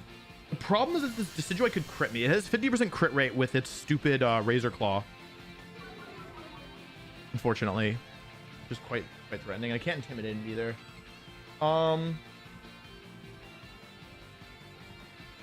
This Indeedee I suspect is somewhat bulky, but I could be wrong about that. Okay. I think what I'm gonna do here is go for Throat Chop and Psychic. This forces a Terra on the Decidueye to fire. And Terra Grass means that I shouldn't go down to triple arrows. I'm thinking, what's the Indeedee even gonna do here? It might just go for... It's expanding, or it's imprisoned Trick Room. There's the Terra. That's what I thought was gonna happen. Okay, I guess they're just faster. They've been faster twice now. So this means that if Incineroar makes it through the turn, it is only 50% chance to crit. If it doesn't crit, then I'm in great shape. If it doesn't crit, I actually gain a ton of ground here. They could also Terra Blast me. They could go for like Terra Blast Beak Blade. If I lose Gothitelle here, I am in pretty big trouble. I guess I don't know how much crit Leaf Blade does, but I assume because this thing seems to be really fast. I should take the Simulwell though. Maybe I shouldn't have Terra'd in hindsight. Come on, Instant. Hang in there. Woo! Okay, let's go. Okay, Instant survived. That's a huge survival. Absolutely massive. The end of DD. Doobie. I think I'm gonna lose this actually. I think I've made errors now that I look at it again. Because yeah, by using the Terra there, I don't do enough damage either. Yeah, with Meowscarada, I think I actually didn't macro this well enough. Because now Meowscarada comes in.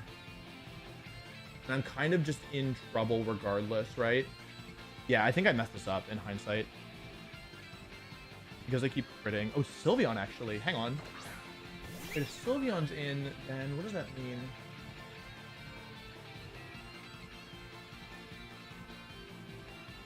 Sylveon's in, I should be able to win somehow, right? Stupid Decidueye. Would love to save Incineroar, but am I able to? They're just gonna keep critting me, right? Like, switching Clefable in basically doesn't help me that much. I switch Clefable in and Protect, and the next turn it goes down, and I get to go for a Psychic. It's because I don't have Trick Room and Goth. I have Heal Pulse instead. I need to buy a third turn, right? Somehow. I don't see a clear way to do this. However, the alternative is just to let Incineroar go down here, right?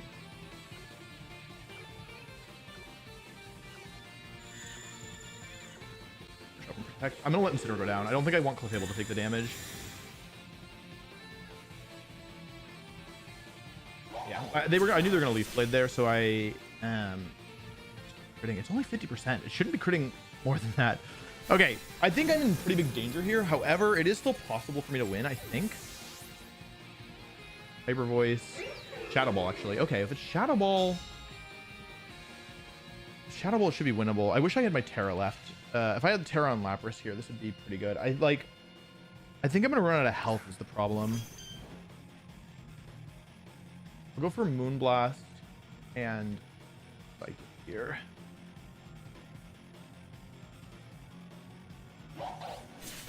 Okay, no crits. The question is, will I survive a Shadow Ball? Tis the question. Tis the question. Let's see here. So Shadow Ball comes out. I think I survived this. Gothitelle is really specially bulky, and this isn't stab. Yep. Hey.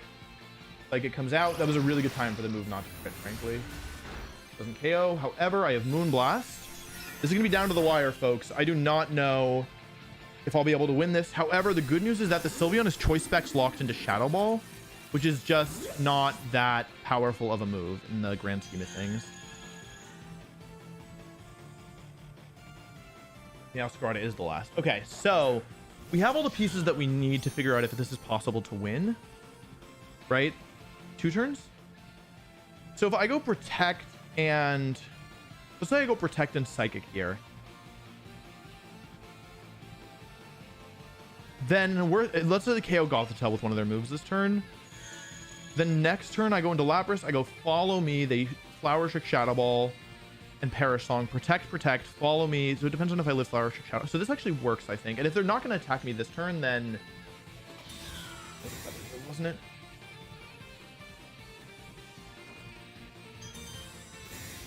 The Lapras does take a Flower Trick, though, is the thing. Okay, cool. They get the KO. That's actually what I wanted, because my last Pokemon is Lapras, and I want to win this game with Perish Song. And so I think as long as Clefable survives this turn, I should have pretty high chances of winning, because their Sylveon's really fast. And so even though it's a 2 against 2, here's the situation. It's a 2 against 2.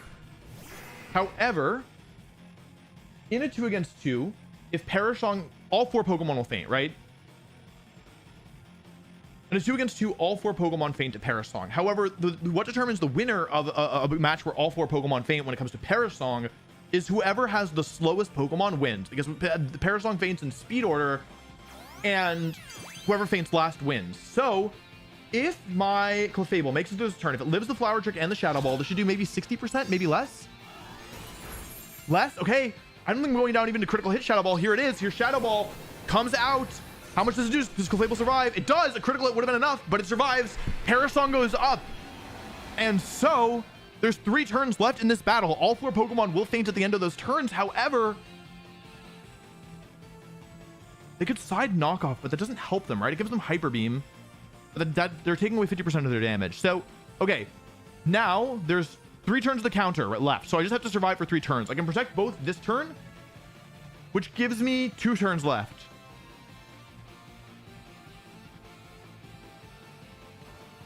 Protect and Protect. Here we go. This is not guaranteed over. There's still ways for them to win this, I think. Flower Trick. Okay, they could have gone for side knockoff, but they didn't. I think it makes sense. They didn't want to lose their damage output. Here's Shadow Ball. Into Clefable. 2 turns left. And Clefable still being alive means I can redirect and take the Flower Trick that was intended for Lapras. So here's Follow Me. And then I can go for a Substitute here, just in case I've done something wrong.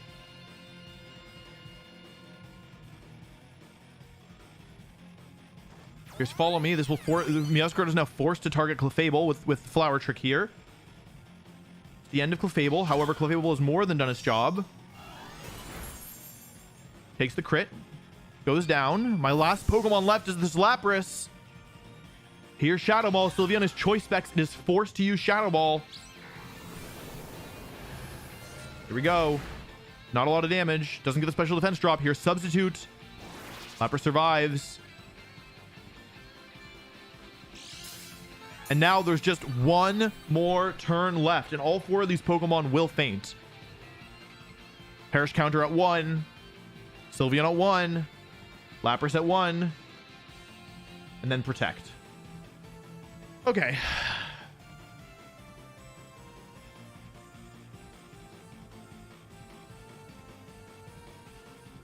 They can side knock off, but it's not going to change the speed order. That's the only way that they can get around this. They don't have a way. There's no way for them to get around this as far as I can tell. Here's Protect.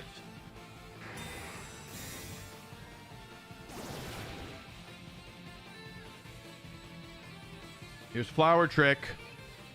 Doesn't matter. Into the Protect. Sylveon's final move here is Shadow Ball. Doesn't work. Lapras behind a Substitute. Not going down anytime soon.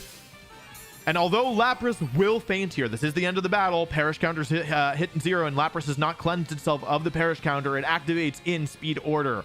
First, Meowscarada. Second, Sylveon.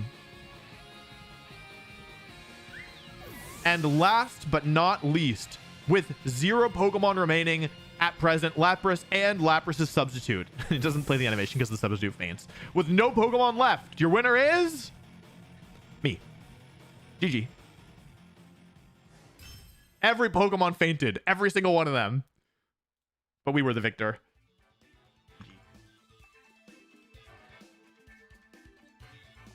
Can't believe that Hisuian Decidueye was Jolly. That is crazy.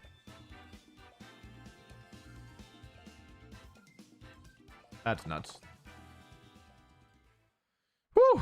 That was not a super easy one, but I guess none of them are going to be easy.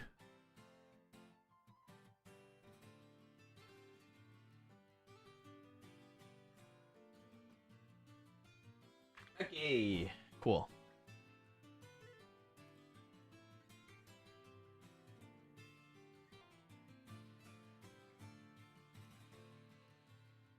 By the way, if you're watching the stream, make sure you hit the like button. Thank you. And if you are interested in chatting at some point, make sure you're subscribed to the channel. Also, if you just want to see more of my content, that's a good way to tell YouTube you want to see more. Yeah.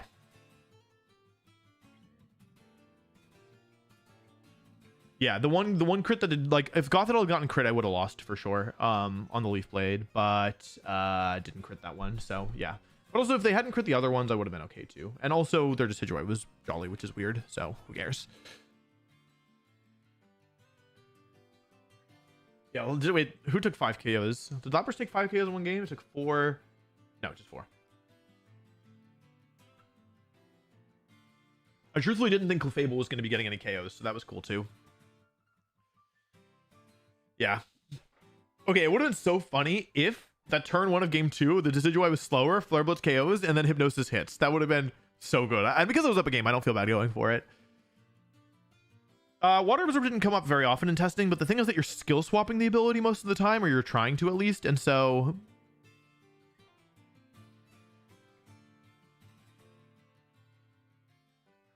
like, I guess, like, versus Hisuian Decidueye specifically, Shell Armor is better, but, like, being able to skill swap Water Absorb on Bronzong, for example, or Clefable even, is pretty good. So there are more matches. Yeah. Oh, we're going to be live all day, folks. We are going to be live. I mean, there are 6 matches left. So you figure 6 hours. And then if I win 4 of those 6, then I make top cut and then we play until I am eliminated. So yeah. That is the plan. Das ist dein Planen.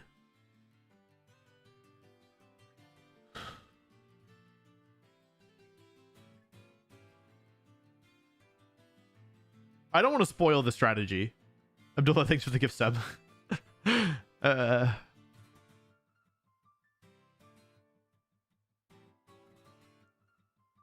I didn't get so lucky game 3. I didn't get crit one time on a 50% crit move. It crit me. Decidueye crit like 4 of the attacks that mattered, and it didn't crit like 1 of them. I didn't get so lucky. I don't think I got very lucky that set, to be honest. Because, yeah, I actually don't think I got lucky.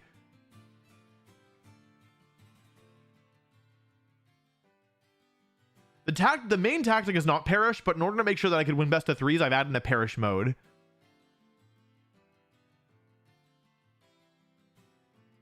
I've turned off my gamer lights to preserve my energy because they drain my energy. I don't think Sudowoodo is winning Worlds unless it gets some kind of evolution or regional form, but as it currently is, I don't think it can win Worlds. Winning Worlds is actually really hard, if you can believe it. Even when you're using the most broken Pokemon ever made, it's still extraordinarily difficult. I needed Goggles on Clefable because of Amoonguss. So I needed, yeah, a Goggles Pokemon, so that's why no Clefairy. No tournament. No, the whole tournament's today, so no gameplay tomorrow. The stream will be up for a little bit. But yeah, then I'll take it down after a couple days. Leave it up for at most a week. 11 matches left. And then ideally we'll turn this into a video if it does well enough.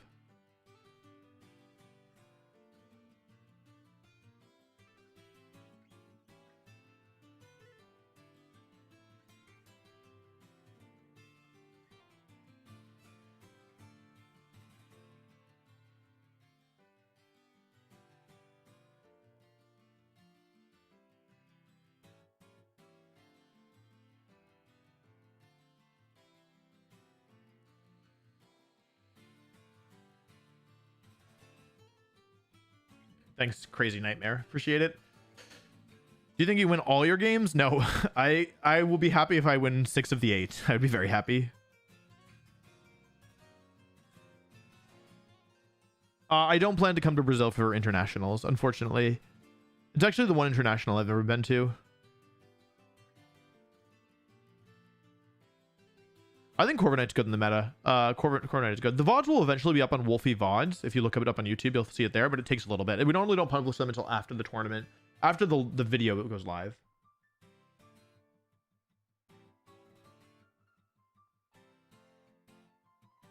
I think I clicked 4 Sheer Colds. I think I missed all of them.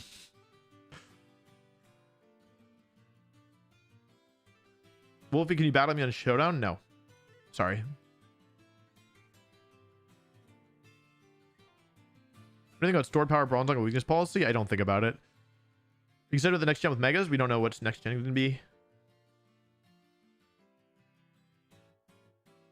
I've never played D&D. One of the weddings I was at, I didn't know very many people there, so they were like, "Who should we put Wolf with?" And so they put me at the D&D table. There was the couple getting married. They play they played D&D regularly, I guess, in the city. So I learned a little bit about D&D. It's cool. I've always thought it was cool. It's just, I just don't have a group. How confident are you in winning this tournament? If I won this tournament, I would make this face. I'd be shocked. No European regionals this year. How's it going, Nerd Out? Yeah, I'll do EUIC. What you have to understand is that I'm very tired. I've been traveling nonstop, basically. So basically the summer was crazy. I was gone almost constantly. It was really hard to get ahead on work. Get ahead, let's be honest. It was hard to keep up with my work.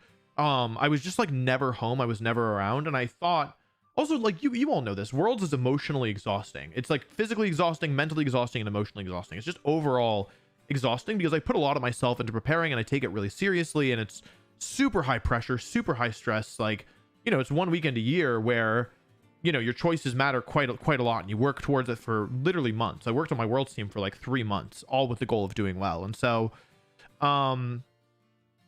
yeah, basically, like, it's exhausting. And my plan was just like last year to take a chill fall. I was like, I'm gonna have a crazy summer. I'm gonna work really hard to make sure I can get everything done.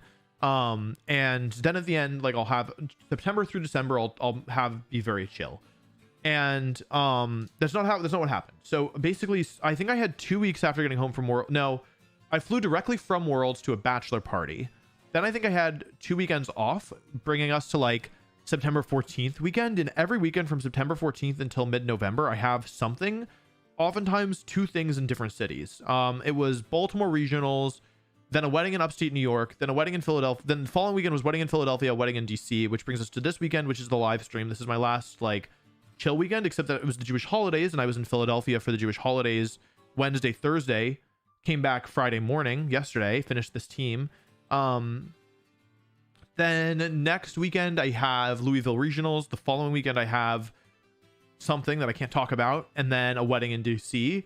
The following weekend I fly to LA for something that I can't talk about yet, and then I have high school reunion and another wedding. So that's like my next X weeks. So anyway, traveling is exhausting for me, and I don't like traveling. Like I don't like the act of flying. I like seeing other places and like being in other places, but the actual literal travel to get there was real. It's not something I enjoy, and it's something I do a lot of. And so I'm trying to really limit how much I'm saying yes to at the moment. And so flying to Europe for a regional is not in the cards. You know what I mean? For me, or going to LAIC, because there's no direct flights there, and it's such a long thing. I totally understand why people would like go, and maybe at some point I'll go, especially if I'm in Europe for another reason, and then like there's a regional around that time anyway. But at the moment, I'm really trying to like get to a point where I have better balance in my life, because I'm feeling pretty stressed and exhausted about everything that's going on. So anyway, that's the long answer. I was invited to 10 weddings this year, and there are more coming. Like, I know for a fact that there are more coming. So, and by this year, I mean between September to September, or in the next 12 months. So yeah, it's pretty exhausting. And I love going to the weddings. Like they're a lot of fun. I've had good times, but it's just tiring, honestly. And I don't have rest time at the moment. And then, like I'm self-employed. And so like, I have to still do all my work, and, I'm managing quite a few people. There are like, we're getting close to 20 people who work on the channel, many of which need direct oversight from me. And so that's not even counting all the work I have to do for my own stuff, which only I can do, like the scripting, and yeah, like the actual recording and stuff like that. Yeah.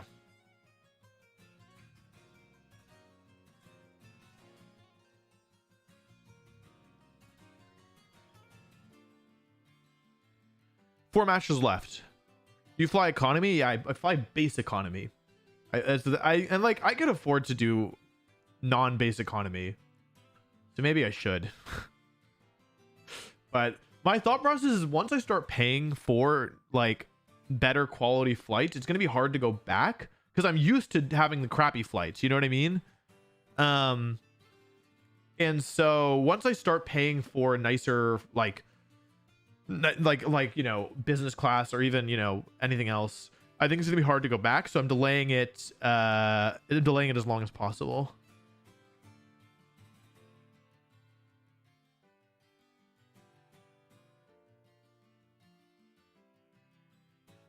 Make a video at Worlds? Yeah, I actually haven't started it yet, which is pretty bad. I'm just like, it's hard to get it's hard to do the weekly stuff and then also the big projects.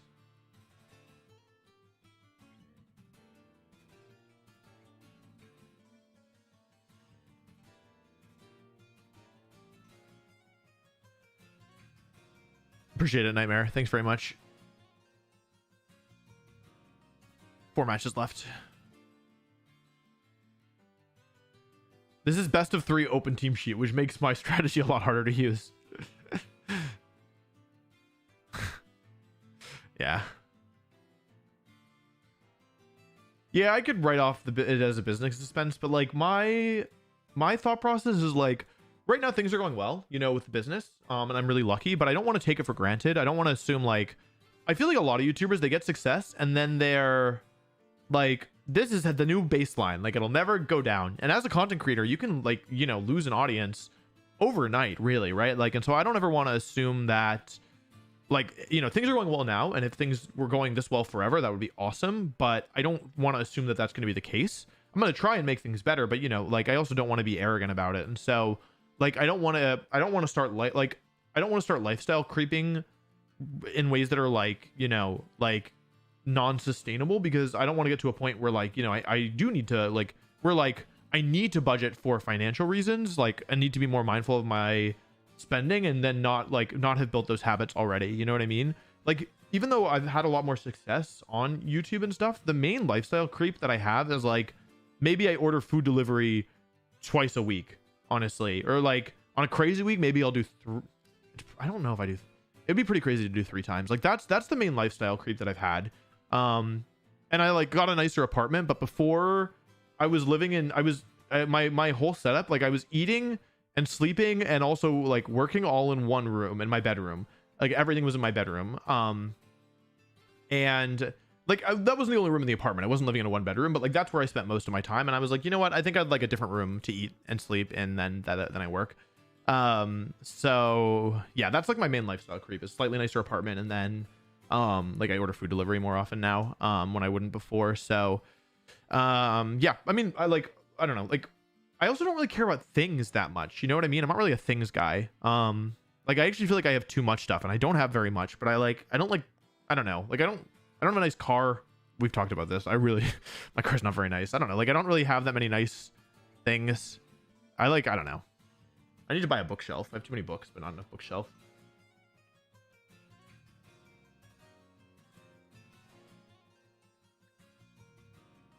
I've never visited the Philippines, but it's a place that I'd like to go at some point. It seems really nice. Also, like, Filipino people seem really cool, just in general. Like, that's my impression. Yeah, I turned the gamer lights off because they hurt my eyes, so I'll turn it back on when we start playing, or I'll forget. One of the two. Well, you can take your bets on what's more likely. 3 matches left.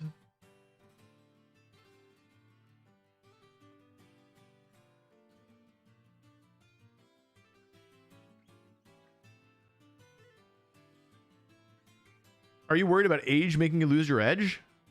Should I be? I don't see why I would. I'm only getting better. I think... How do I say this?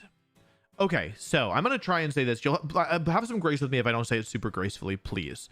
So, I have had 3 quite good day 1s in my last 3 events. I went 8-1 at NAIC, then I went 8-0 at Worlds, and I went 8-0 in Baltimore.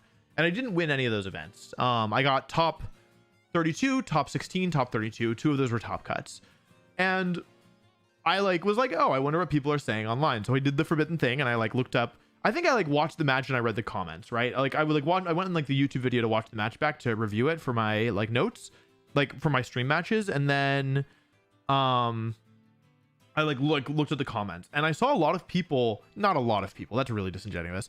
I saw some people who were making fun of me for not winning the tournament. And I thought that was really interesting because I was like, oh, how do I say this? First of all, Pokemon is hard as heck. It's an unbelievably hard game. And I think a lot of people who've never played it competitively don't understand just how difficult it is. And so my first impression is that anybody who makes fun of anybody for a placement has genuinely, truly no idea what they're talking about. Actually no idea. I've had a very consistent generation with Scarlet and Violet, and I don't assume that I'm going to make it past the first day of any tournament. Still, and I've made it past the first day of everyone except for Worlds 2023, where I was 1 win away. And I go into every tournament being there is a very real possibility I don't make it out of the first day because it is really hard. And I saw people making fun of me oh wow, Wolf only got 9th or only got 17th. And I thought it was an interesting conclusion because to me, the thing that is notable about these runs is that I'm getting better. My day 1 performances are getting better. I haven't been closing out, sure, but it's hard. And a Pokemon tournament has 3 phases if you think about it, right? Day 1, day 2, and then top cut. And if the day 1 is consistently this good, if I can figure out the other 2, you know what I mean? The first day is the most important one in many ways because it sets the stage for the rest. If you don't you could be the best top cut player in the world. If you don't make it out of day 1, or if you only make it out with no lives left, and then day 2 is really volatile.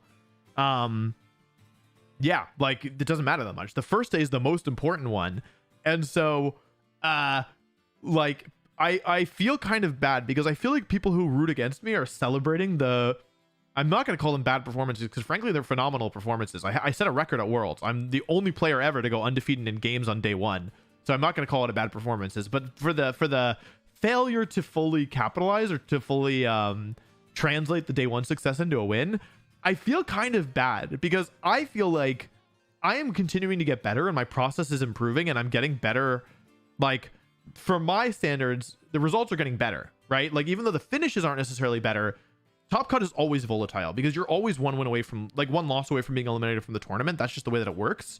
And so the fact that I'm getting there with, you know, frankly, flying colors in like a cleaner way than I have in the past, I feel kind of bad because I feel like once I figure out, once I continue to improve the process and I get the other things even better, yeah, I feel like I am improving and I feel like the results will eventually reflect that as well.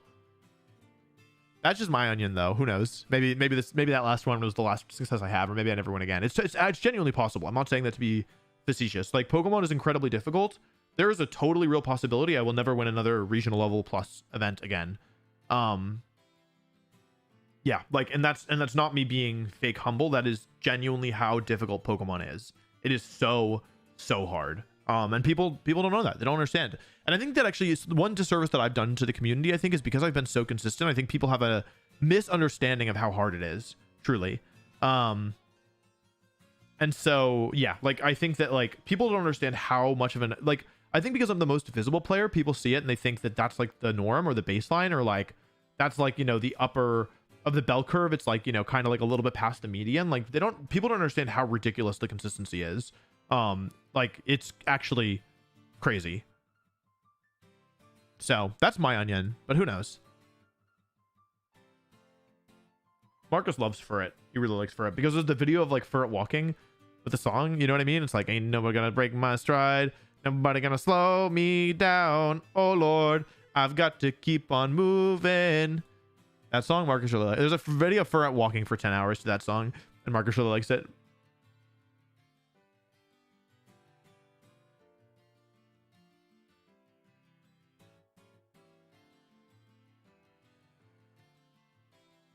I don't do coaching anymore. I did for a bit, but I'd rather put the time into Patreon where I'm able to cover like more broad topics with like for more people without like, because coaching is ever only going to be one-to-one. I would consider doing group stuff at some point, but yeah, like the Patreon, I'm able to talk about things that I think are interesting as voted on by the patrons. Like what do we have? Scroll. Like the one for September was how to identify the weak links on your team. The previous one was like, these are monthly as well. The previous one was like Wolf's Guide to Synergy. That one was popular. Let's see here. Wolf's Guide to Regulation H when the format changed, how to adjust during a best of 3. Like these are things that I would cover in coaching individually, but yeah, like I'm able to like actually cover more people this way, which is good.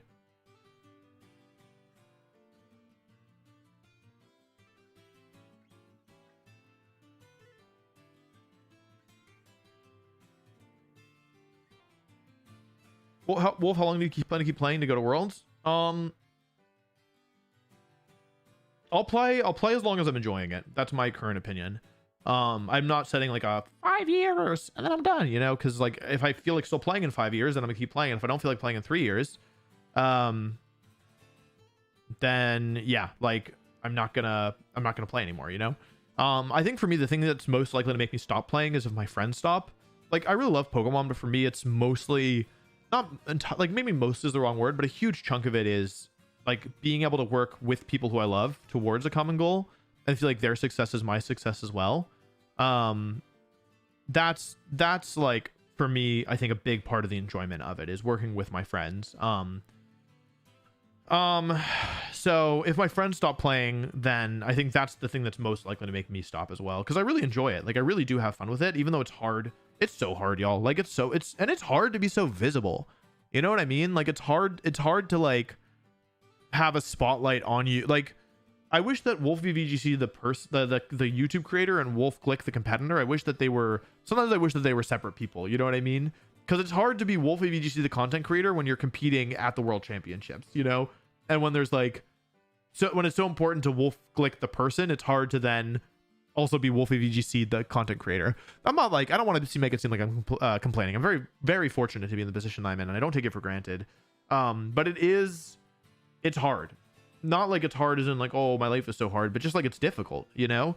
Like it's hard enough to be a competitor, but to be a competitor and also so visible and also a creator in the space where you're like known for creating, I don't know. It's tough. And I try to do it with grace, but it is hard.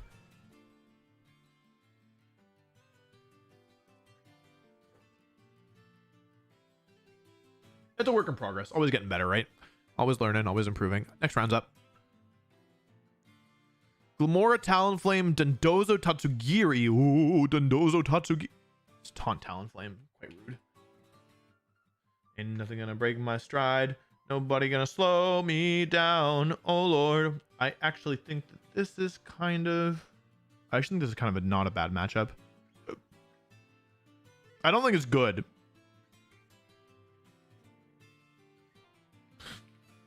It's not good. It's not Chad. I wouldn't say Chad, if I could Chad, can we be honest with each other for a second? I wouldn't say that this is a good matchup, but it's like I'm prepared for matchups that feel like completely unwinnable, and I would not put this in that category. I would not put this in that category. But I'm gonna break my stride.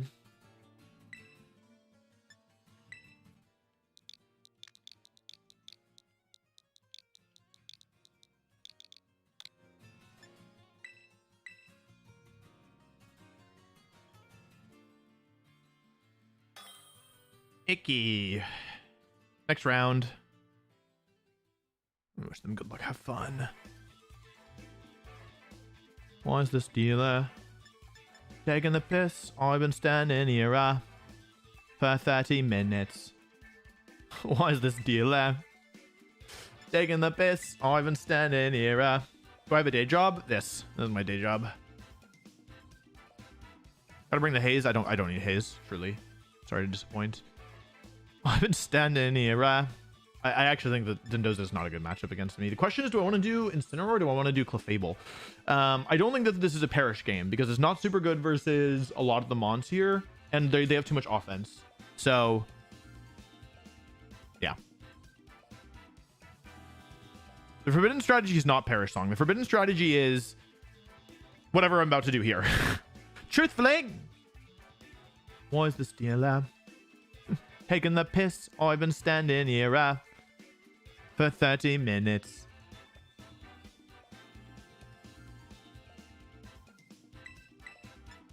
I genuinely think this is a pretty decent matchup.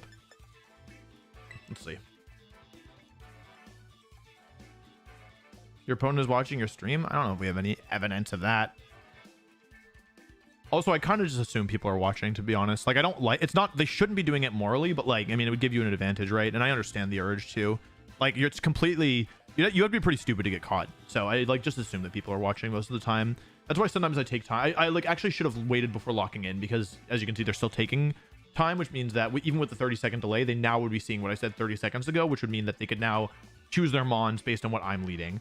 That being said, good luck if you're doing that. Because I don't see a clear way for you to get around this. And if you're not watching and you're watching in the future, good for you. You're a good person. Well, okay, that's too harsh, Wolf. That doesn't make you a bad person to stream snipe. It's just not the most thoughtful thing you could do. And we have no reason to, like, I don't have any reason to believe that they're here. Why is this dealer taking the piss? Oh my god, they have Monatigo. They got Monatigo in this game? Oh. Harvest. Pull up Monatigo stats. I mean, I'll just do it. Trick Room and what do they have in Dragonite? Terra Blast, Extreme Speed. I mean, I'll go down. I don't care. So long, Clefable, and thanks for all the fish.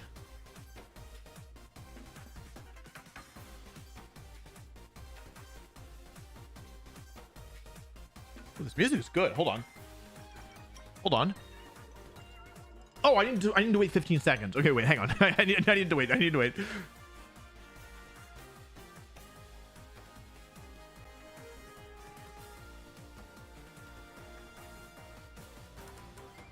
Okay, here's the Terra. Probably Steel, right? It's Steel or it's Flying. Yeah, see, that makes sense. All right. Sorry, Dragonite. I mean, sorry, Clefable. You are not making it through this turn, bestie. I could have terrored my Clefable here. You know what I could have done here? I think actually my position was good enough that I think I maybe have found a way to make it worse. Yeah. Because if this is Outrage, how much is this going to do? Clefable's gone.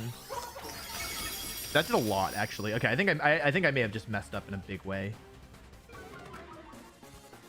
I think I messed up, actually. I think I literally... the advantage is mine, but I think I messed it up. I messed it up. Okay, hang on. Oh, okay, yeah, I actually just lose. That sucks. Okay. Hang on. I think I genuinely just lost this because I was, like, not thinking things through. Yeah, I was fine, too, except that I messed it up. Hang on. Let's see if I can find a way to win this. I think I'm probably screwed, actually. Okay, hang on. There's no. I wanted to, okay, I can't win anymore. I meant to go into Galurk. I really wanted to go into Galurk there. Let's go Hypnosis here and Sheer. I mean, this is the win condition at this point, right? Sheer Cold Hypnosis. Yeah, that's if I went to Galurk, I had a way of doing it, but I misclicked Lapras. If I hit both these moves, then I'm back in it. But yeah, that's my bad. Yeah, that's actually my bad. Oh, I can't believe I did that. Okay, Hypnosis hits, but it doesn't really matter because once I lose Lapras, then the game becomes pretty difficult, I think. Or once I lose Bronzong. Come on, Lapras! 30% of the time! It doesn't work, okay. Okay, that's my bad.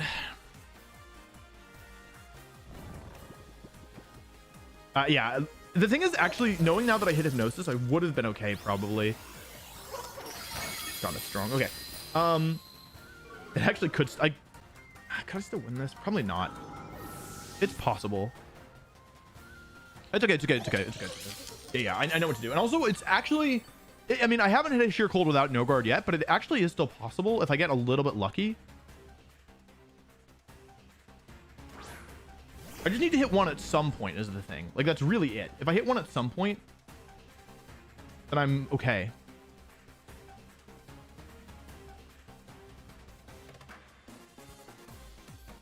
Let's go gambling.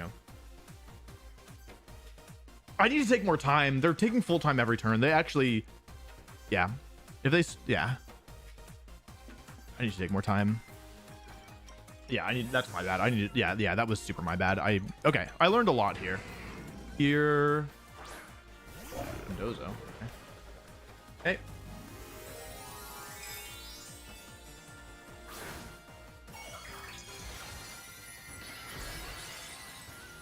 Okay. It's still winnable. I probably won't win this, but it is still possible if I hit a Sheer Cold. That's literally all it takes. One sheer. Oh. Okay, it's winnable. It's winnable. I might need a second Sheer Cold, if I can be honest. Here's Dynamic Punch. Oh wait, I can curse now. I did a lot. Good lurk.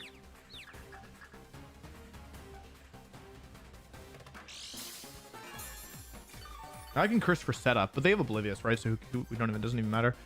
Tatsugiru's Scarf as well. It's crazy that this is winnable. Let's see. I mean, their last Pokemon's probably Tatsugiri. If I hit a Sheer Cold on this thing, yeah. If I hit Sheer Cold, I think I would still lose.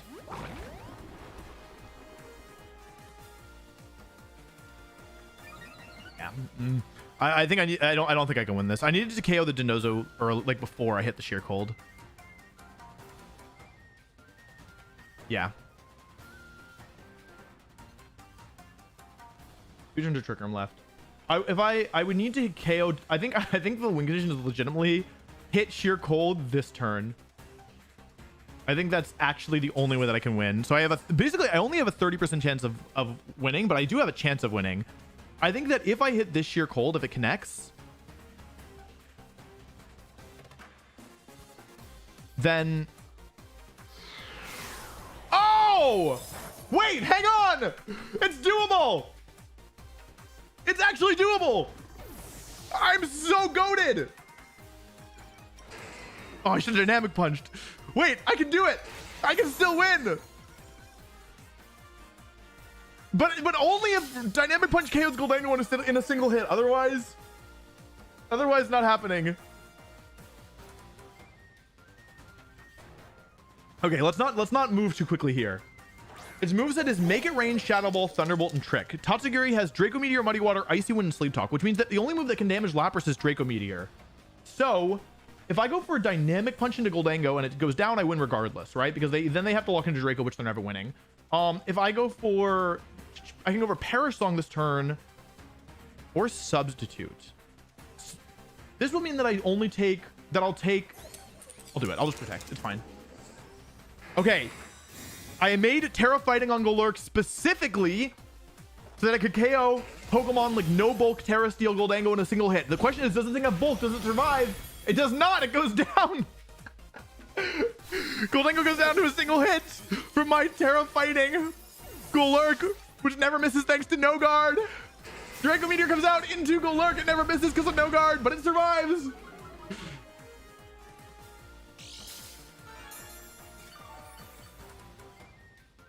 Okay.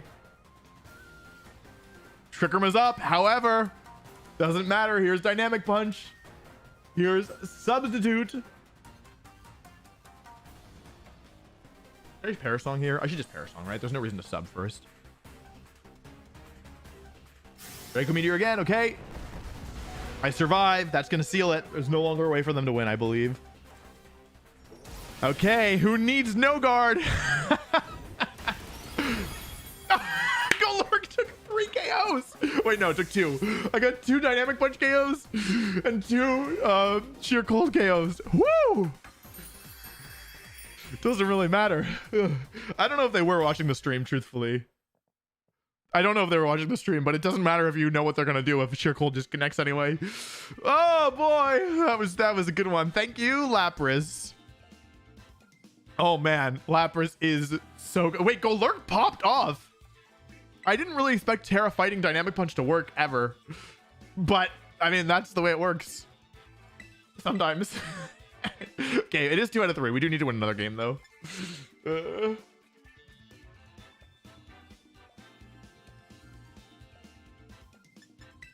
Nope, that's not what I want. Okay, let's do Perish mode. Let's do Gothitelle, Lapras, Incineroar, and then probably Clefable.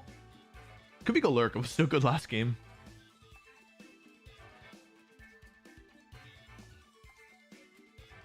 Clefable, I guess.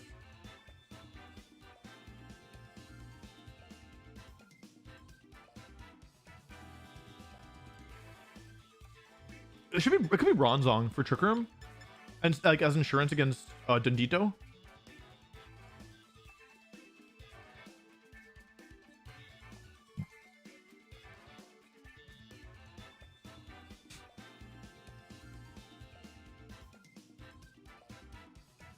Maybe Clefable's better. Clefable's weak to Goldango though, right? Goldango could be kind of hard with this. I could lead in Sin.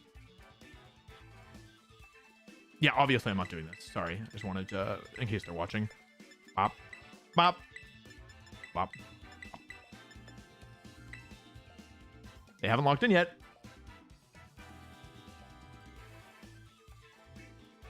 You know, I almost used Golett. Baby Golurk. Golett. But then I was like, like it's not bulkier. It's not bulkier even with Eviolite. And I was like, Golurk can Dynamic Punch. Like it's, you know, it's my only attacking move. So yeah.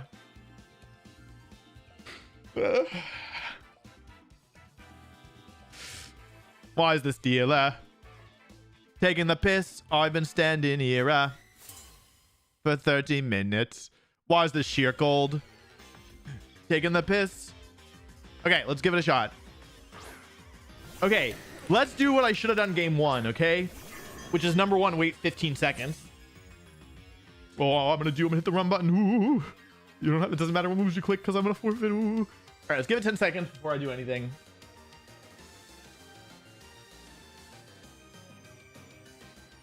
And then protect. They terrored last game 1. They can lock into Trick, they can lock into Shadow Ball, they can lock into Extreme Speed, they can lock into Outrage, they can lock into... Did I say Thunderbolt? They wouldn't lock into Thunderbolt. There's lots of things they could do here.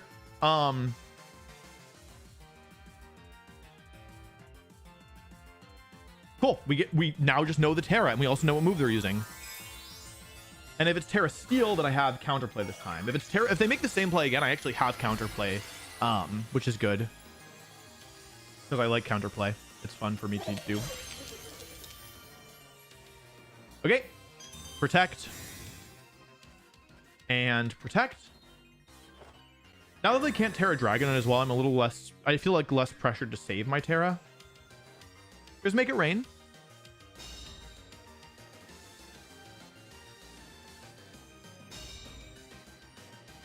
And I expect this to be Outrage. So the reason why I'm doing this is because, like, in theory, it's the same position as the last game. However, both these Pokemon are holding choice items, which means they can't switch their moves. So what this allows me to do is go for Trick Room, and now that I know what moves are locked into, I can actually Terra Water and follow me, which is nice. Because this means that I survive the Make It Rain. Did my Wi-Fi just go down? Is it just YouTube? Okay, it looks like just YouTube. Protect. Shh, Wolf, shh, not now, baby. Okay.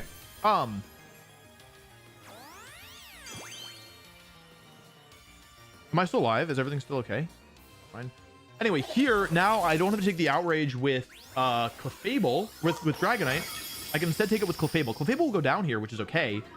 The question is, do I take -1, Terra Steel, Spread, Make It Rain, and then Outrage through Reflect? That's the big question, right? So Clefable's down, which is good for me. We actually want Clefable to go down here because now I get Trick Room up. The question is, are they going to hit the right Outrage target? And then how much is -1 Make It Rain? And then I think I'm going to survive a double up. Bronzewing's very bulky. I lose to crit, but like I'm okay with that since I'm already up a game. And in a best case scenario, they Outrage hits Galurk and it goes down. Now I can go for Skill Swap here and Reflect to... This is... Bronzewing doesn't learn Light Screen, or I would use it. And what this allows me to do is it basically allows me to, now with 4 turns of Trick Room, 2 Pokemon that can't protect, I'm now able to, I should have taken 10 seconds. That's my bad. 15 seconds. That's my bad. It's okay. They don't really have great counterplay to this, but I would still hope that they would make a mistake. Here's Skill Swap. So now No Guard's on Bronzong and Levitate is on the Golurk. Here's Reflect to cover my next move. Here's Outrage into Golurk. That's amazing. Oh my goodness. If this... Okay, as long as Bronzong doesn't get crit here, I'm in really good shape. Like, really good shape. Great. Also, Outrage did a ton. I might have gone down to Choice Pin Outrage there.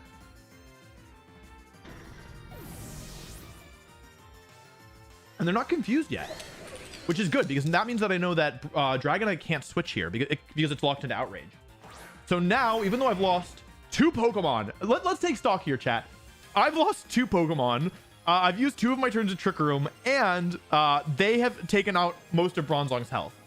However, I can now Skill Swap onto Lapras. I might lose this. I think I might be in trouble. I should take Dragonite here because that's the more threatening Pokemon, I think. Okay, they're switching Goldengo out. That actually is really smart because if they can stall through the turns... It's Dondozo, right? Oh, hold on a second. It's smart, yes. However, Dragonite goes down here. So it's a 2 versus 3 now. How many turns of Trick Room are left? Because I have an idea here. I have an idea, and it's not super obvious. And I'm not going to mention it because if they are watching, they're going to get caught off guard by it, I think. Okay. Goldengo comes back in. Interesting. Okay. How many turns of Trick Room are left? 2. Okay, so I can go for Hypnosis into Dondozo and Sheer Cold into the Goldengo who can't protect itself. This very well could switch to Tatsugiri. That's completely possible. Absolutely possible. I miss Hypnosis. Okay. However, I KO the Goldengo. Dondozo's really fast. That confirms Goldengo is fast. So that's good to know.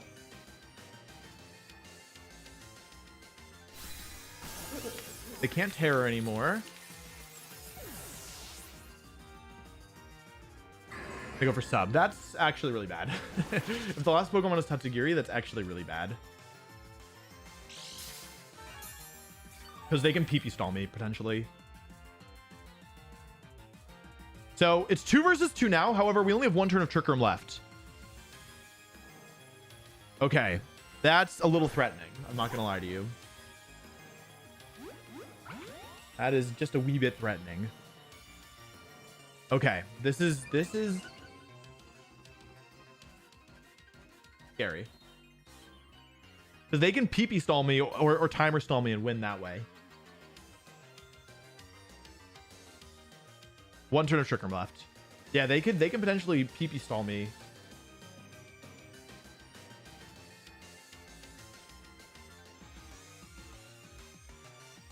Okay, I've waited my 15 seconds. They can't know my move anymore.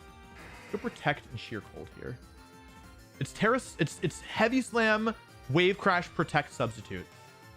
What we want to see here is like not Protect, basically, because I have the advantage on the turn where Trick Room changes from active to not active.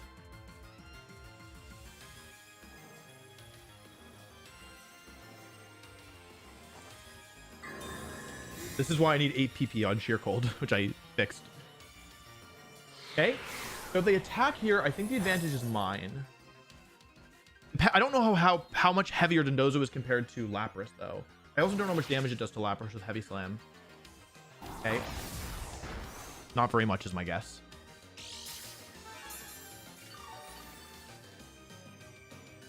Okay. Trick Room is over.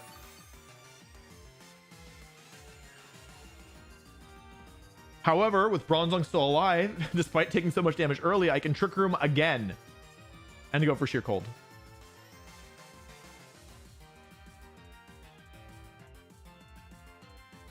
And there's still one thing that is active right now that I'm hoping my opponent has forgotten about. I should have taken the time. But there's one thing that I knew it! I knew they would forget. Bronzong still has Lapras' Water Absorb. So I knew that if I protected it the prior turn, I'd be safe to set up Trick Room because it only has Heavy Slam and Wave Crash. Those are its only moves. Another Sheer Cold comes out and Dondozo goes down, re-showing Tatsugiri. Oh, poor little Tatsugiri alone in Trick Room against Bronzong and Lapras. Lapras back to full HP pretty much. And poor Tatsugiri, with only Tatsugiri left, can do nothing against Sheer Cold. Man, I was really hoping. I was really hoping that they, yeah, would forget about the Water Absorb on the Lapras. Sheer Cold comes out. That's the end of Tatsugiri. Lapras Sheer Cold 4 times. Hits 4 times. Sheer Cold 5 times. Hit the sub too. And that's it. That's the game. GG's. Nice.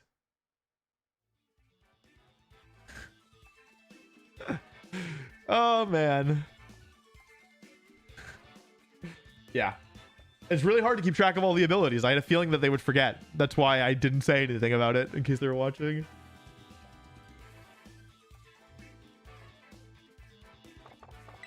I can't believe that worked. Yeah, they did a good job identifying that the way to beat it, like, or like one way through potentially is to use strong spread moves and strong single target moves, but game 2 showed why that didn't work.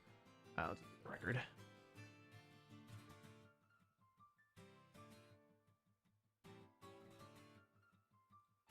Yeah, Reflect was nice there too as insurance, in my opinion. Yeah, Dondozo actually is pretty bad against Lapras, if you can believe it, because you can Parasong the Dozo anytime because it can't switch out if you want, and then you can, like, if you have Sheer Cold, it doesn't matter how many defense boosts they have.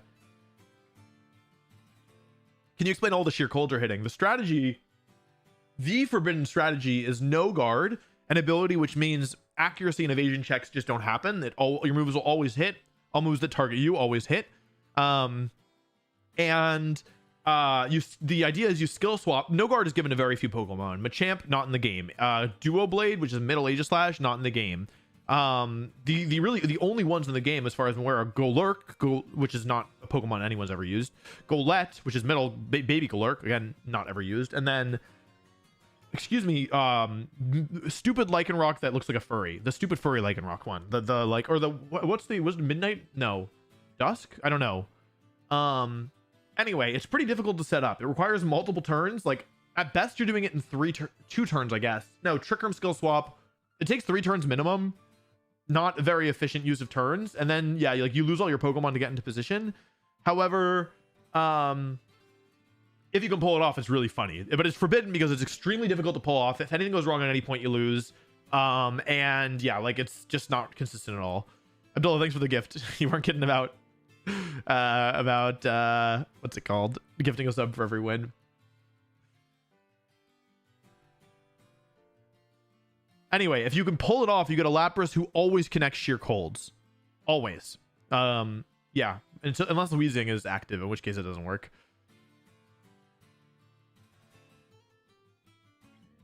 And there's no faster way of doing it beyond Smeargle.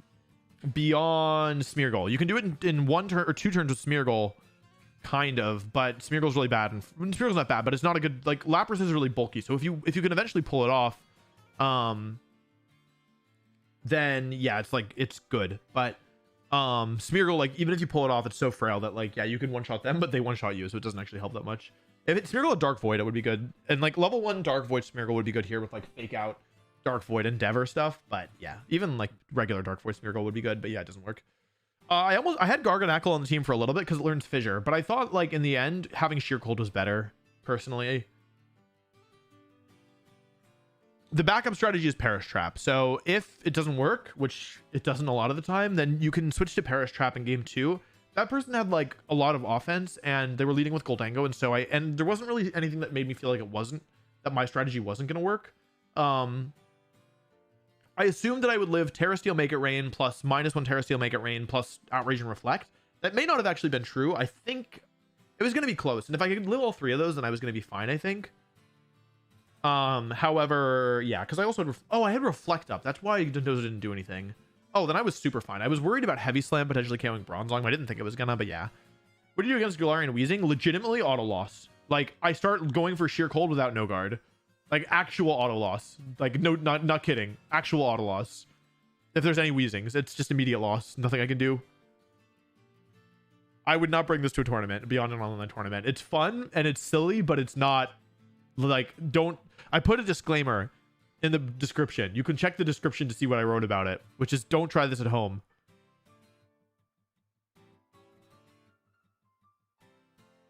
I do think we'll get a 2 restricted format in Scarlet and Violet at some point. Yeah, all of the opponents' moves will connect as well. So like there was a point where Hurricane was always hitting, you know? Yeah, Fissure doesn't work against Levitate and Flying types. All the Oko moves have an immunity. Guillotine and Horn Drill don't work on Ghost types. Fissure doesn't work on Flying types, and Levitate Pokemon. Sheer Cold doesn't work on Ice types. Sheer Cold is still clearly the best, in my opinion. Wait, didn't they nerf Sheer Cold? Hang on, wait, did they nerf Sheer Cold? Is it even 30% anymore? Isn't it only 30% in the rain, in the snow? I feel like they nerfed it. Hang on. Oh no, it's only 20% if the user is not an Ice type Pokemon. So I was getting 30% odds.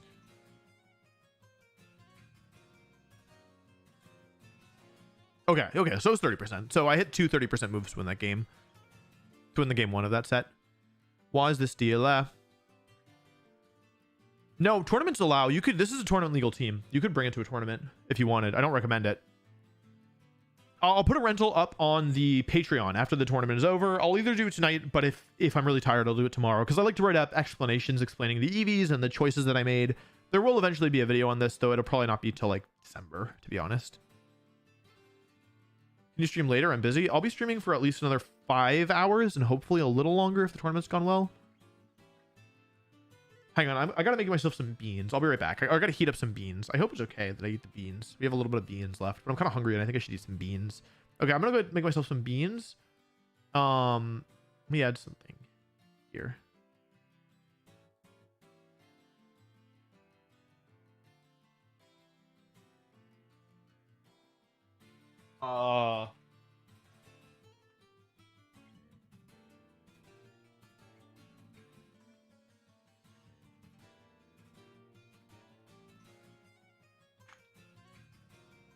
Okay, I'll be back. Hang on, I gotta.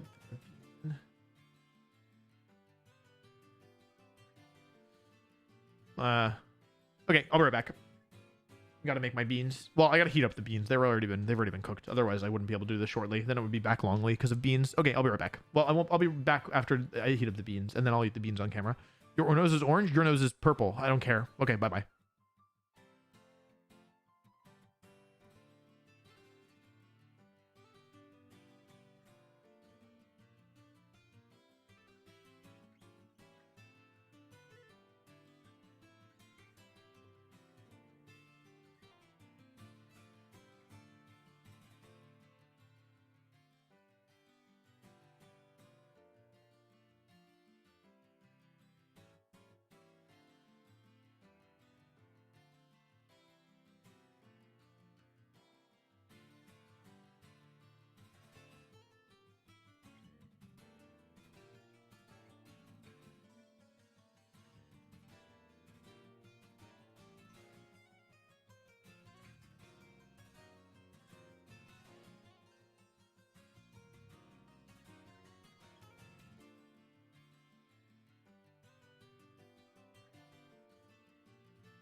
I'm back with my beans.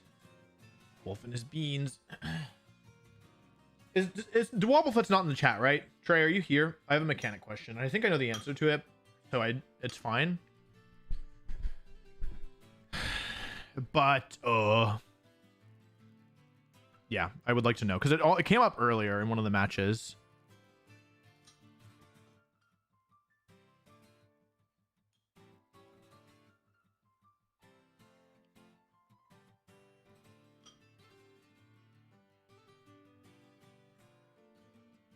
How is everybody doing? Please excuse me while I eat. Then I will have more energy to be more entertaining.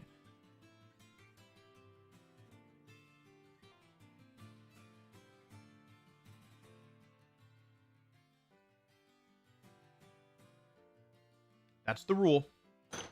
Food for belly, food for brain. I want a battle. Awesome. Love people who want a battle.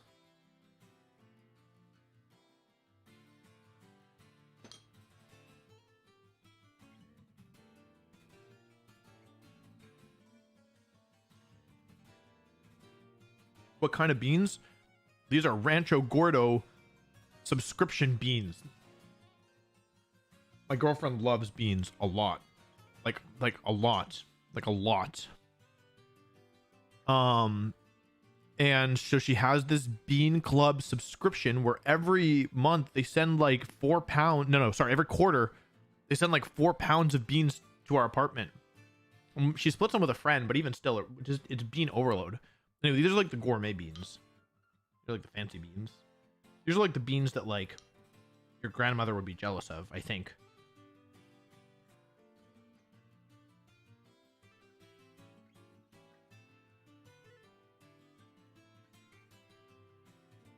You want to see? I get hot. They look like pinto beans, I think. They're big beans.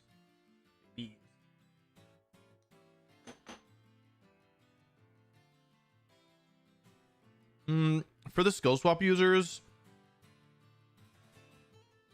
I initially had Stantler because it gets both roleplay and skill swap.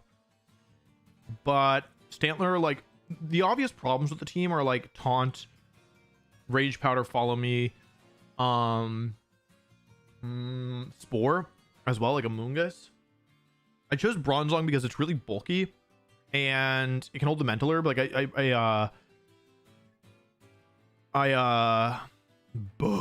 what was I saying? It can hold the mental herb. It's got good typing. It's like really bulky. It learns hypnosis. It learns trick room. Like, you really want trick room to be up to be like launching your first couple of sheer colds, I think.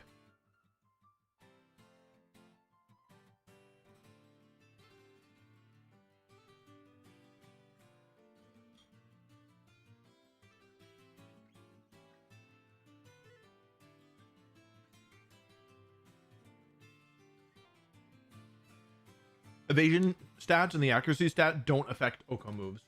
So using Diplin or Hydrapple to lower their evasion doesn't affect Oko. It's irrelevant. The only thing that matters is their level. That's how it's calculated. So being +6 accuracy versus -6 evasion, sheer cold is still only 30%. That's why no guard is important. Because you like, it doesn't check the accuracy or evasion. It just means the move will hit always.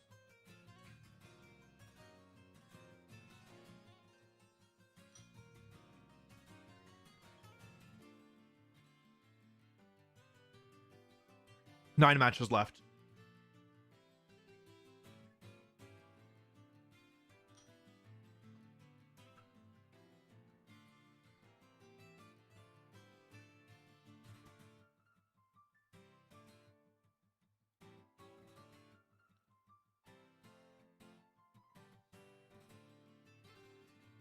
You chew like a cow? Chew like a wolf. That's not very nice.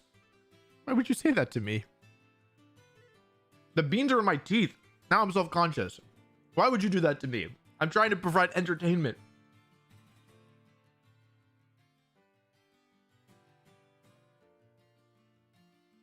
The beans are in my teeth.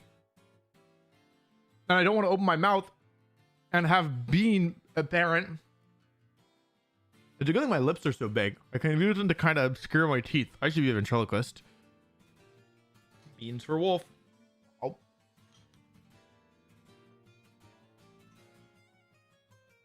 I haven't played Unite in a while, but I watched a lot of Unite.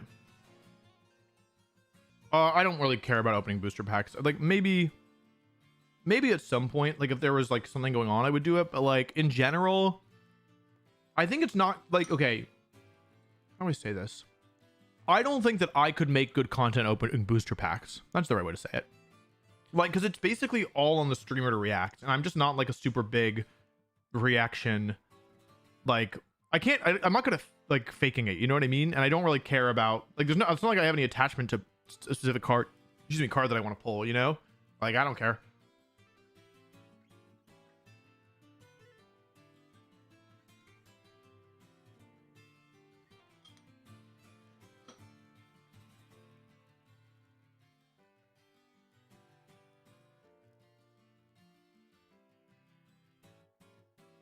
Was this deal there?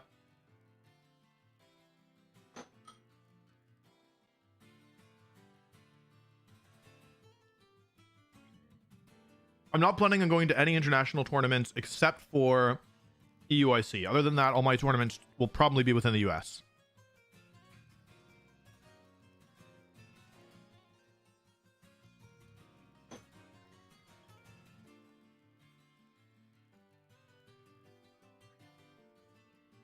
The stream is not yet halfway through.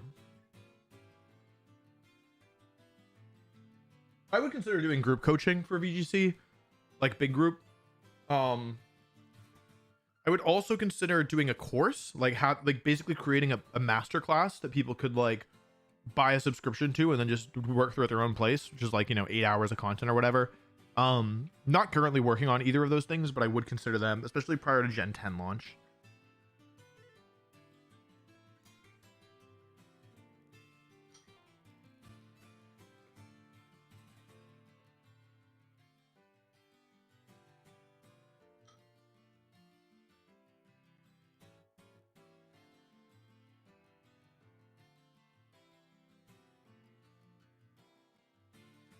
There are currently 5 matches left, so hopefully within the next 5 to 10 minutes. Sorry, when I say the only international tournaments I'm going to, I mean tournaments outside of the US. I'm going to UIC and NISC, probably.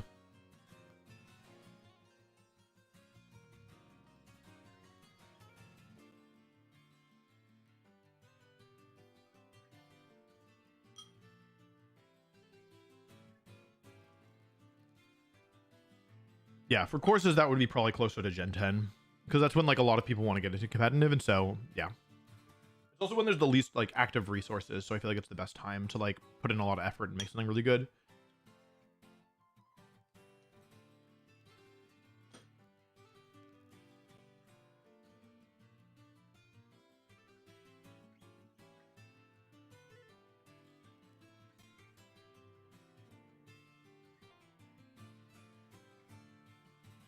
Thousand Glade, it was the sharpness buff changed it completely. It was like a bad Pokemon, and now it's like legitimately a threat. I don't even like beans, to be honest, but they're good for you, so I eat them. I don't hate them, but I'm never like, yes, a bean, I don't even like them. They're fine. Some of them are good, but they're really good for you, so I'm trying to eat more.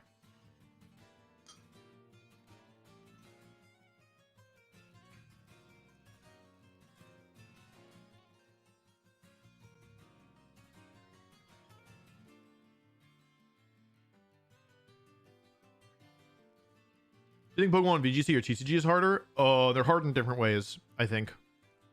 Personally, I'm better at the video game. So for me, doing well in the trading card game would be harder. But I think for many people, it's reversed.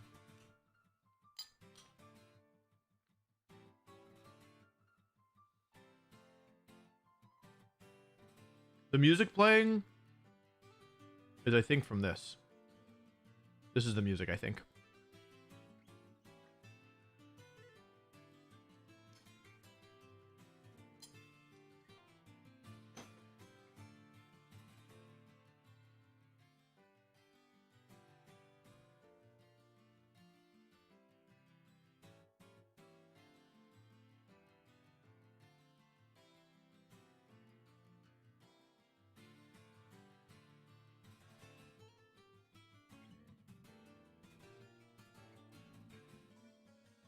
Do you think we'll have Gen 10 in 2026, which would be not in fall of 20? Wait, hang on.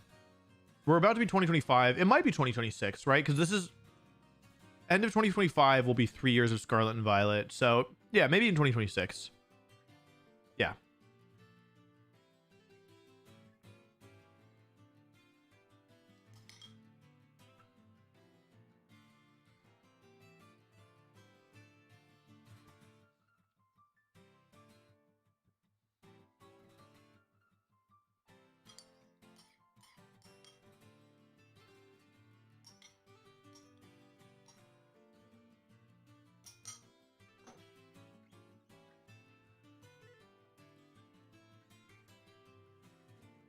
Okay, I've eaten my beans. My energy will be restored shortly. 4 matches left.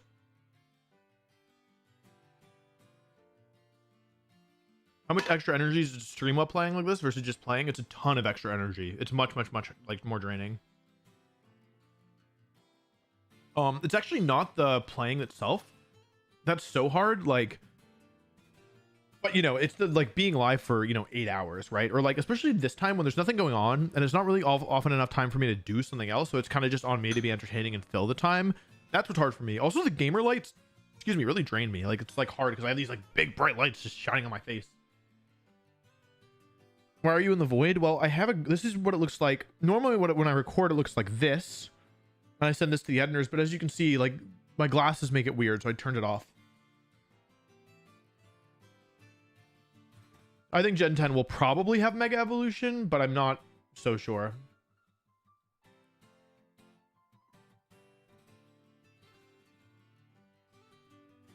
Favorite sport to play or to watch? I don't really watch much sports. I used to watch the Tour de France most of the time, but I haven't watched in a couple of years. Yeah.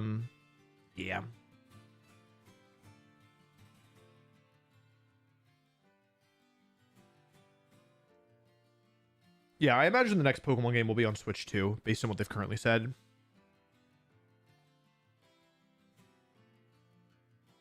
Three matches left. What motivated you to start doing content about VGC? I didn't have super strong motivation, but at the time, this was 2016, and Aaron had been doing it for like a year and a half, 2 years. Aaron Zhang, Cybertron, and like he was a good friend of mine, is a good friend of mine.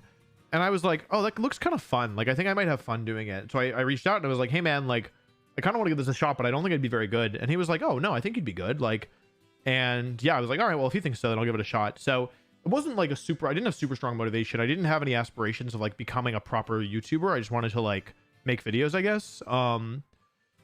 And yeah, that kind of just like became what it is now.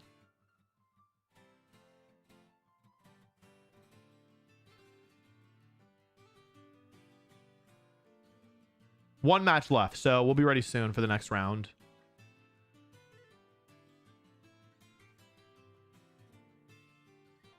Why is this dealer taking the piss?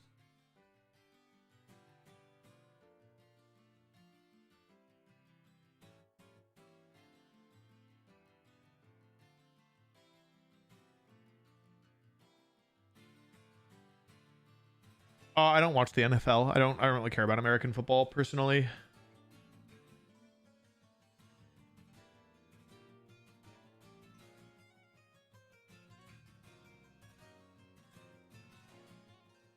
Design wise, I prefer Megas. Mechanic wise, I prefer Dynamax. I'll get Legends ZA. I don't know if I'll make content with it because it's not a competitive game, most likely. But I'll play it. I really enjoyed Legends Arceus. Are you Italian? You look Italian? I'm not Italian. If I'm Italian, I don't. It's news to me. I just look like I could be from a lot of places. Like, most places I travel, people speak to me in the local language.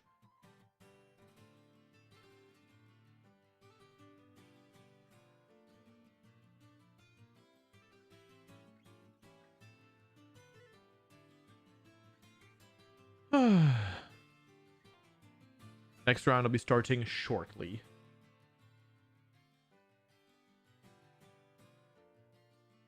I would love if they kept terrestrialization. I think it's a really well balanced mechanic. I think it's really cool. But of course, Pokemon in general has like a pretty like, oh, how do I say? Like it's the balance is kind of delicate in my opinion, and so yeah, like like keeping terrestrialization is good in Scarlet and Violet, but if it was like terrestrialization with Mega Evolution, then maybe it wouldn't work so well. You know what I mean? So like I think they did a really good job with Scarlet and Violet, and I hope they continue to do as good a job in future games with the competitive balance. Like terrestrialization feels good in a way that like Z moves didn't, Megas didn't, and like even Dynamax didn't feel this good in my opinion. Yeah. Interesting to see you live and not pre-recorded. Yeah, I don't live stream that much because I don't have that much time. Also, I don't think I'm a very good live streamer. Like, I don't think I'm terrible, but I don't think it's like a talent of mine. Like, I don't think I'm naturally very gifted at it. You know what I mean? I really admire the people who can stream for like 12, 10, 8 to 12 hours a day every day. Like, it's just, yeah, it's not for me. There are no VGC tournaments in India. How can I play? Yeah, it's tough in regions that don't have official tournaments. To go to an official tournament, you have to go play in an official tournament somewhere. You can play in some of the online tournaments, but like, yeah, that's probably your best bet. Or you can find out if there's like a local scene in your area as well. But yeah, unfortunately, Pokemon is not sanctioned in every country, and I think India is one of the ones where it's not present, unfortunately. I'm not like an expert in this though. Like, I am from the US, so like there have been tournaments for since 2011 for me, or earlier. That's when I started going. I am not good with languages. I don't speak anything else fluently. I know a couple words in a couple languages.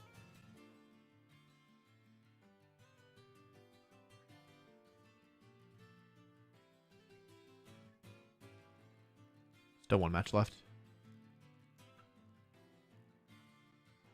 Yeah, I think without open team sheet, terrestrialization would be a lot worse, to be fair. That's a good point. Yeah, it's only because they also added open team sheet, which is amazing, which yeah.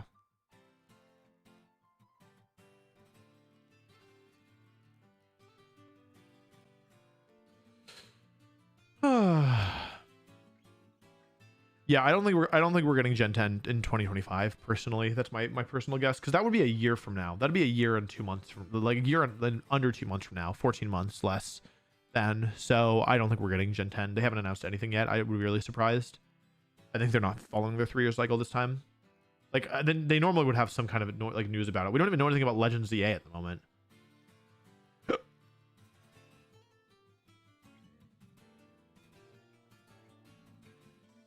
Change that, learn a language. Damn, tough crowd.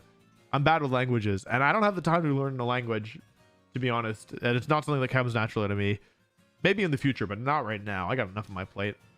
Did they finally go to the ally switch? I think they removed most of the users, is my thought. I'm pretty sure.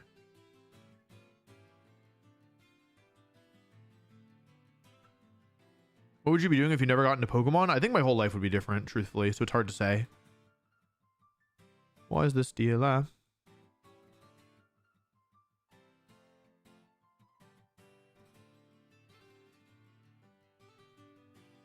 I do think OTS should be the norm now, truthfully. Also, ally switch can fail if used consecutively now, yeah. Z-moves would be better with open sheet, but still bad. They were so strong. Like, even if you knew where they had it, it didn't matter. It was still killing something. It just made it so much more just like raw prediction based.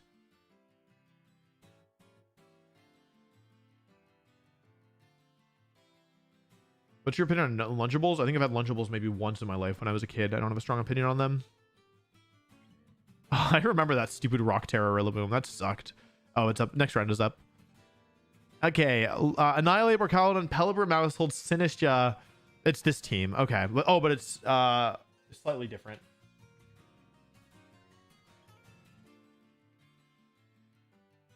Okay, this is going to be tough. Well, okay, it is tough. However, it's not undoable. Like, it is. I have some options here. I've been standing here for 30 minutes. Okay, it's not a good matchup, but it's also not the worst matchup I've ever seen in my life, in my entire life, in my 1 life, in my 3 lives, in my 10 lives. It's just tricky. Go back to the Switch. Have you been training for the marathon? I have not. I would like to do a marathon at some point. I have been trying to get back into running because I would like to do it at some point. I don't think I've ever had an Uncrustable, which is crazy. I just don't like, that's the peanut butter jelly one, right? I don't really love peanut butter. think Pyukamuku will ever be viable. Pyukamuku's the water one, right? Incursion's the electric one. Oh. Pyukamuku. It's pretty in singles, yeah, but in doubles, I'm not so sure.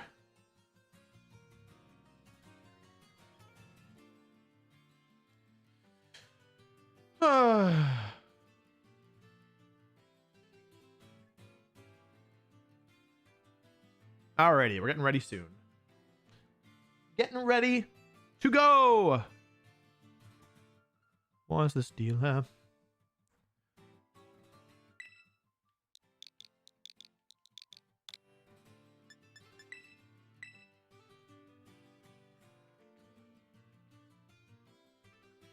Alrighty, let's give it a shot. This is a team that I lost to at Baltimore Regionals, actually. It's pretty scary because it has a ton of bulk. It's like if a team was like bulked out of its bulked up white team. Bulked up white boy. Bulked up, that's not what I wanted to say. Let's just move on and pretend that I didn't say that. Alrighty, anyway, more importantly, let's figure out how to take down this extremely... So this team basically, the way that it works is it has two setup Pokemon that are incredibly tanky. It uses stuff like Friendguard Mousehold with safety goggles and Friendguard Mousehold with safety goggles and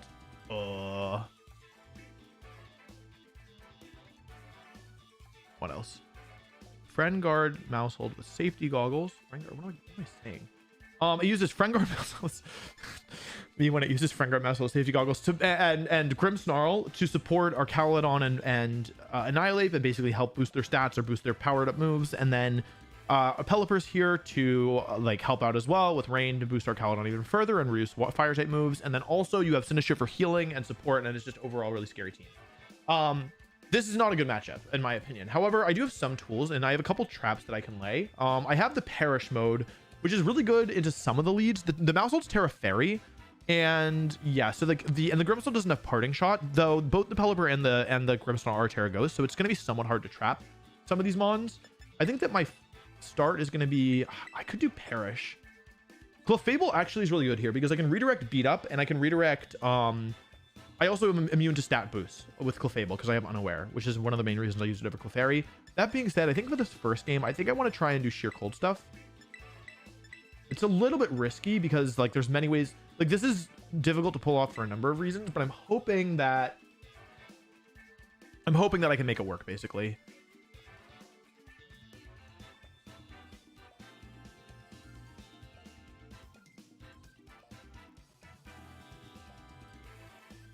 I think Mousehold will be in the lead, and then it will be probably Annihilate, but it could be our Caledon.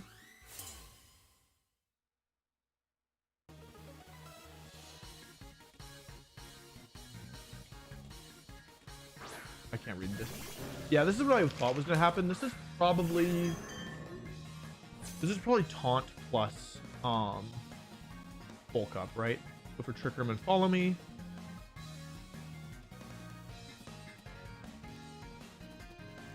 Right. Trick Room and Follow Me. I'm gonna have to deal with Bulk Up here, which is a bit annoying. Which is okay. Bulk Up's annoying, but it's not the end of the world.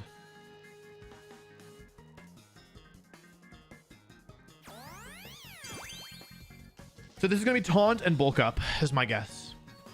There's Taunt.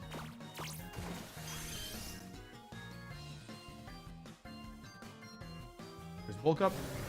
I still had to make this play even though I knew what was coming. I didn't have a better option here because Clefable, I didn't want to lose the Mental Herb just yet.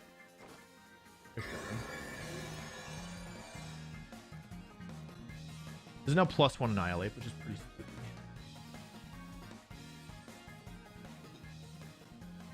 I can actually just raw Hypnosis if I want. I get a huge advantage if it works.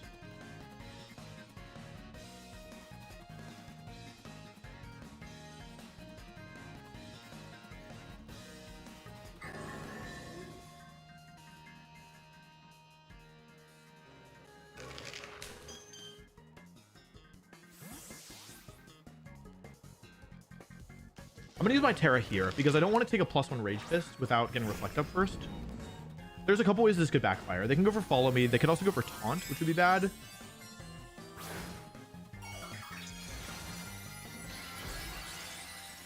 I think they want to beat up, though. That's my guess, at least. If this turn goes badly, then I'm just... Like, if they follow me here, I'm in kind of big trouble. Okay, they are terrestrializing into... Might be water on the ape to stop the... Yeah, it's water ape. Okay, that's good. That's actually really good, because, like, that doesn't help them. And... Yeah. It should be Rage Fist here, right?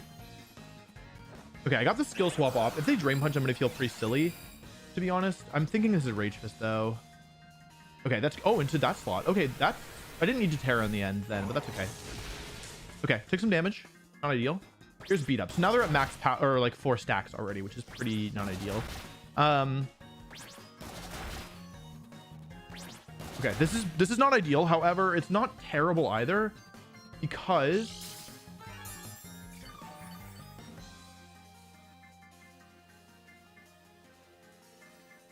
I could go for Reflect, but since I'm still at full HP, what I could do here is actually Hypnosis and Curse to force myself to get knocked out. Yeah, I like that. Like, I could set Reflect up as well, but I think I'd actually rather get Galurk off the field. They switch Annihilate out, actually. Into... Wait, I know this. Who's this? Grimmsnarl. Huh? Wait, what? Oh, they didn't... I don't understand. Okay, I'm in some trouble now. I knocked my own Galurk out. I thought they would follow me for sure.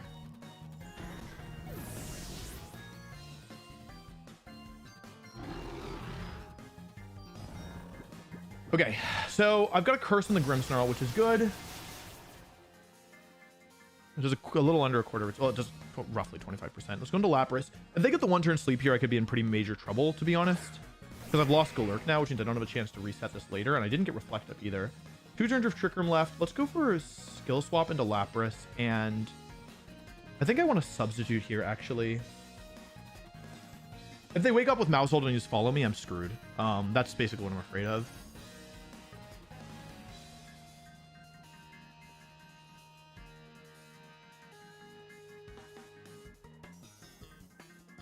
Protect. Okay. Okay. Oh, okay. They didn't understand the strategy. That's really good. That's really good. That's really good. Thunderwave into Bronzong. Oh my god, that was lucky too. Okay, because that was one of the main ways in which I could be in pretty big trouble. Is yeah. Go for a sub here. Honestly, at this point, I mean, Grimmsnarl's Curse still. I don't even need Trick Room. I got the sub up. I got No Guard on Lapras. Bronzong is Water Absorb right now. Here's another turn of Curse. I mean, I still have Clefable at full HP, right? So I think what I should do here is actually just switch to Clefable and Sheer Cold the Mousehold to get rid of it, because I do want to take KOs, right? I think Lapras is bulky enough that it might not, like, the sub might not break with Spirit Break.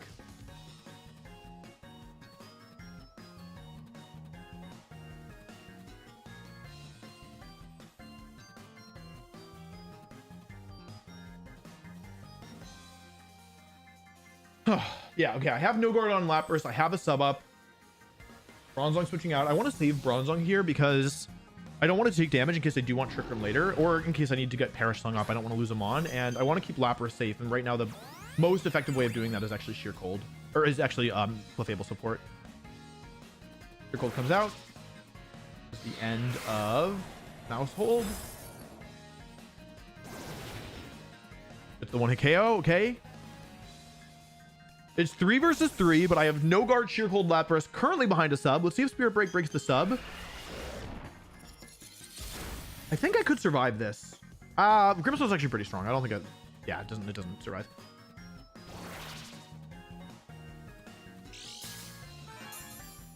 Because I don't know if Lapras will take 4 stacks of Spirit Break here. The curse that Galurk put on is actually doing a lot of work. I only had it to get Galurk off the field. However, it's actually, like, I mean, it's done 75% of Grimmsnarl's Epitaph. Okay, Terra Water 8. I can protect both if I want to get another turn of the thing, but I think Follow Me and Sheer Cold is fine here. Like, what am I? I'm worried about Protect and Thunder Wave, right? That's like the thing that I'm actually scared of. What's the downside of protecting both here? I bait out Protect, maybe? I'm gonna go Follow Me in Sheer Cold. Okay, they didn't Protect. Okay, let's see how much the damage this does. Thunder Wave, yep, makes sense. They needed me to make a mistake this turn. This is 4 stacks of Rage Fist, but I haven't hit it yet. It's only been the beat up. And so actually Clefable's pretty tanky. I think I survived this. I'm wrong. That's good to know. Bad to experience, but good to know.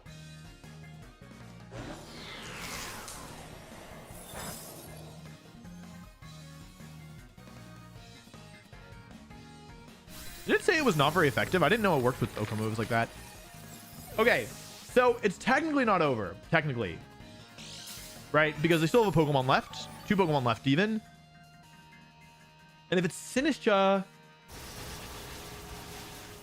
Die. Okay, if it's Sinistra, then...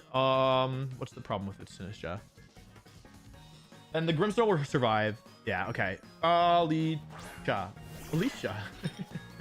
I still think that Lapras is probably tanky enough. Does it have Life Dew, this thing? It does have Life Dew. Machagotcha, Life Dew, Trick Room, Rage Powder. So all I need to do to win is Trick Room. Heck. I just need to hit 1 Sheer Cold on this Sinistra, right? Gotta watch out for like Thunder Wave baloney. I don't think even with the double up with Spirit Break, it'll take me out here. Here's Thunder Wave. Yep, into Lapras. Makes sense. Gotcha comes out. Makes sense. Lapras blocks it.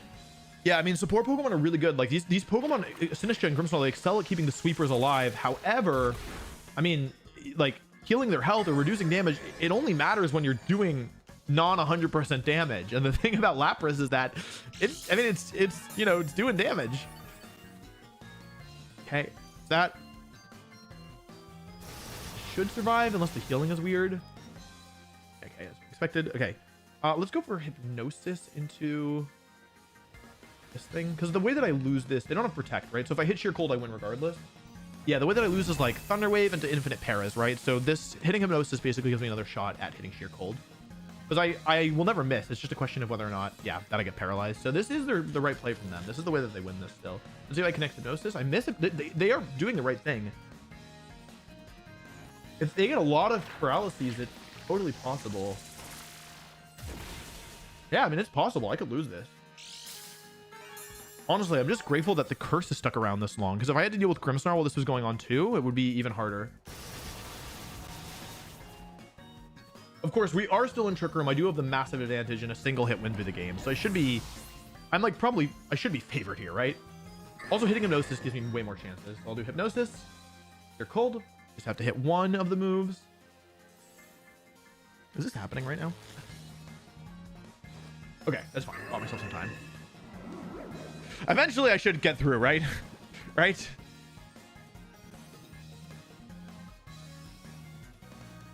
Machagotcha can burn, yes, but Lapras is paralyzed, so yeah, I won't burn right now. Bronzong is Levitate, and it's just Hospitality. Bronzong doesn't have anything else to do. No, I guess I'll skill swap here and heal Lapras some more. Chat, am I gonna lose this? Is that what's about to happen here?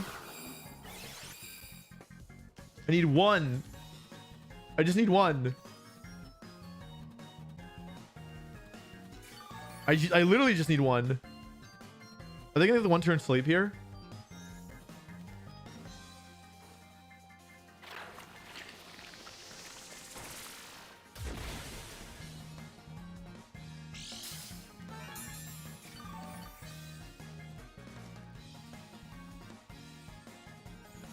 One turn of Trick Room left. I just need 1. I'm not asking for a miracle. I need 1 turn. What is going on? Okay, Bronzong is trying to help here.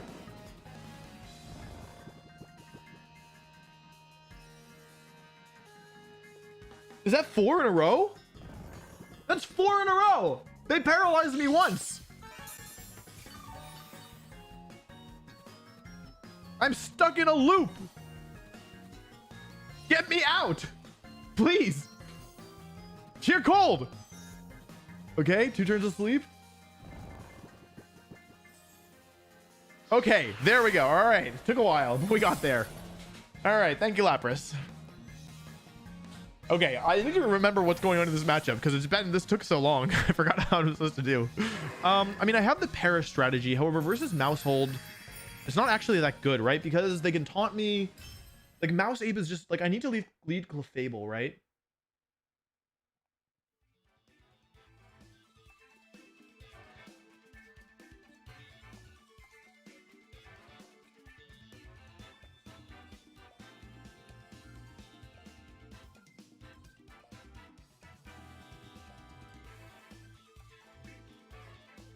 Gonna be good here. Final Gambit Annihilate. That would be really good. But I don't know. It would have to be over Instant, and Instant's really important here. So, okay.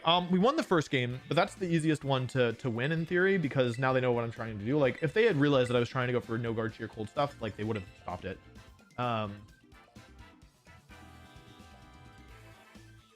So what should I do here?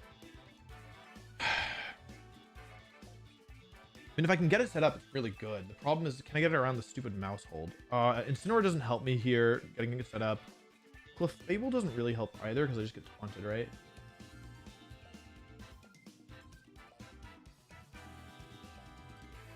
I can't lead with Galurk because they just lead an 8 mouse, right? So, okay, if I were going to do Perish stuff, I could lead Gothitelle and Lapras, go Fake Out, and Perish long into the mouse hold turn 1. This would also catch stuff like Arcaludon off guard, although I don't know how much that helps me. Like, this would give me the opportunity if they led with something like weird. But in the end, I would still have to deal with boosted Ape, and I don't think I can do that, right? Because I can go Fake Out Perish Song, Protect, switch to Incin, and then lose, right? Like, there's not actually a way around that. Switch to Clefable U-turn. It's an option, but if they're going to do Mouse Ape, it doesn't work. Alternatively, I can do Bronzong stuff. Gothitelle Lapras. I can kill Mousehold, but that's not really the problem, right? Let's try the same thing again. And then if it doesn't work, I'll at least get more information on how I could proceed. Because they could also switch up their leads in a way that favors me. Like, they might not understand. They're going to lead Mousehold, right?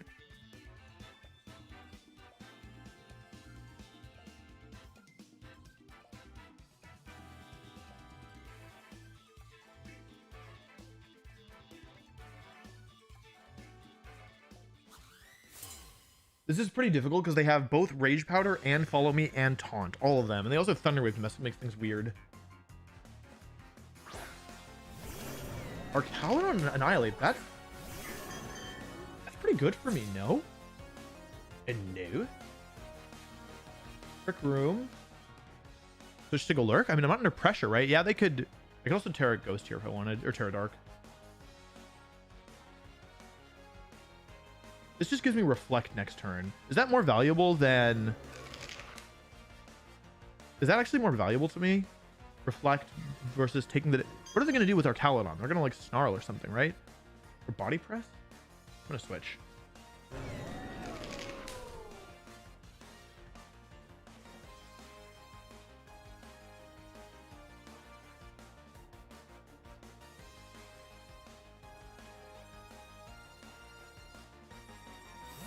It's not that I need to keep Clefable healthy. Like, if I thought it was going... This Arcaludon doesn't have a steal move. Yeah, if I thought it was going down, that'd be one thing. Yeah, I thought it was something like this. Like, just go for the setup. You know what I mean? Take your turns. Maybe Electro Shot, actually. Even though it's not boosted at the moment. Oh, okay, yeah, that's what I expected. So there was no point going for Follow Me here. This was my thought process. This is now +1 Annihilate. Not that strong. I'm gonna go for Trick Room. I could Terra Dark here. That's the question is, should I Terra Dark, right? Also just Raw Hypnosis, but in this position I don't feel the need to. I could do it. I could Terra Dark. I think I'm not... Oopsie, my game decided otherwise. I think I'm not going to Terra Dark here. I'm going to Skill Swap and Reflect here. Because I don't want to give them super effective Drain Punch, because although this is Rage Fist, it has 0 stacks at the moment. So, yeah, I think I'd actually rather keep the Terra available. Skill Swap. Reflect. This basically cancels out their +1 boost. Here's body press. Okay, but that's a physical move so because it's reduced by reflect. They tried to hit me with both fighting and go smooth, but because of reflect, I should survive unless they crit. No crit. Yeah, the reflect coming in big there. I think I would have gone down otherwise. And now I can skill swap into the Galurk slot. No, and switch to Lapras because Bronzong currently has.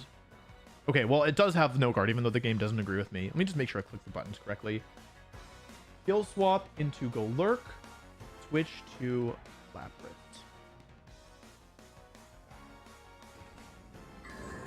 And now I've got 7 turns of Reflect.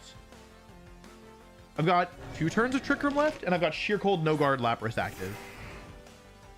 Yep, and there we go. So now Lapras has No Guard, Bronzong has Water Absorb. Snarl comes out, okay. Bronzong survives. I don't know how good it is that Bronzong survives there, but it shouldn't be bad necessarily. And they go for another bulk up. Okay, it's another +2. So I need to worry a little bit about this, right? But I have Reflect up as the thing. So like, I'm really not that threatened in all honesty. I'm going to switch here because I might want the sack later. And then the question is, who should I Sheer Cold? Because I only have 2 turns left of Trick Room. I could Sheer Cold the Annihilate here. That's like actually kind of legitimate. Because if Lapras goes down, I can still lose this. I think I'm going to take the guaranteed like connect on the Archaludon here instead. The Annihilate is obviously more threatening. However, the Archaludon is a bit like it's a guaranteed connection because they can't protect.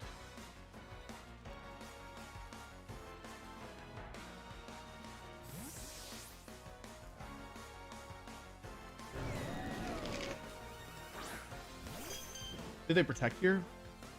Let's go. Okay, that is the end of Archaludon. Sheer Cold comes out. Archaludon goes down. Briduradon. No guard, Sheer Cold. There it is. Archaludon, one of the tankiest Pokemon of the game. Lapras at -1 special attack does not matter. Does not matter at all, unfortunately, for them.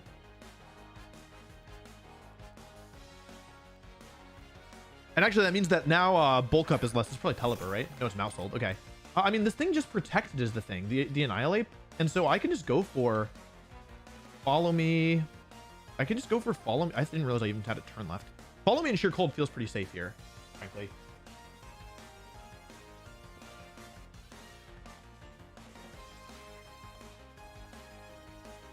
They need a double protect to get around this one. And even then, it would still be okay, right? Yeah, because I can take a Drain Punch with Reflect up.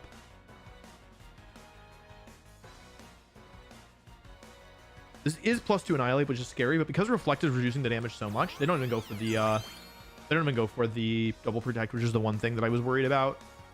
Follow Me comes out from the Mousehold, so they're sacrificing their what are they doing? They're sacrificing their Mousehold in order to keep Annihilate alive. However, my Clefable has the Unaware ability, and that ability basically says I don't care about any stat boosts or drops on the opponent's side of the field. So even though this Annihilate is technically +2 against Clefable, this +2 Annihilate is actually +0, and I haven't hit this thing with Rage Fist or with anything to boost Rage Fist. So that's +2 Annihilate.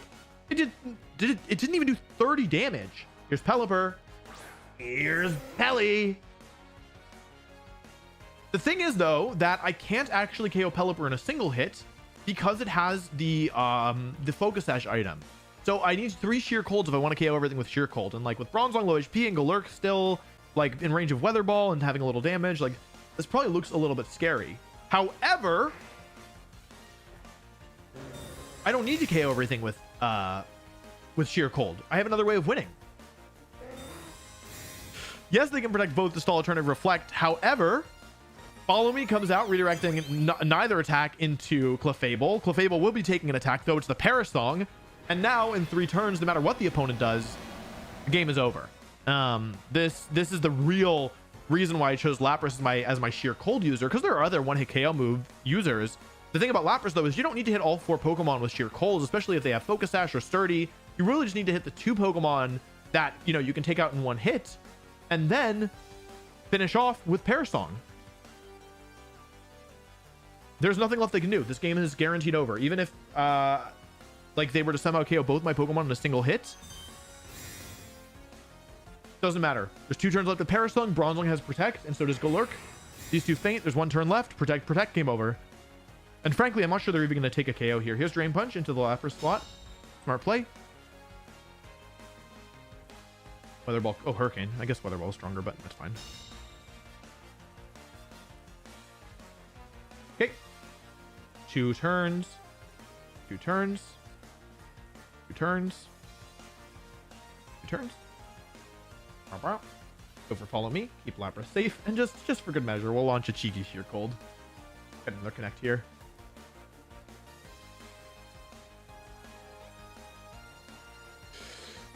How does he always hit the Sheer Cold? His Drain Punch, +2 Drain Punch. Was that 20 damage? Here's Hurricane. Clefable hangs on. Sheer Cold comes out. It never misses with this setup. That's the end of Annihilate.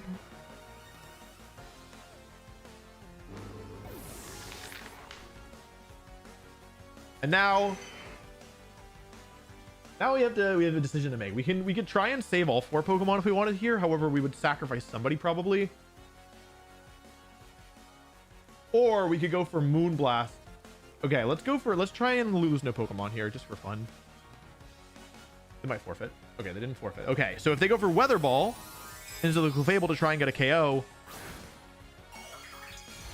then I'll survive. Moonblast will come out, and then Moonblast Sheer Cold will KO the Pelipper before it can move, or after it can move, but before it can faint to Parasong.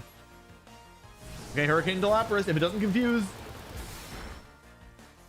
yeah. Okay. Okay, Lapras took 4 KOs with Sheer Cold. That's just how good this setup is.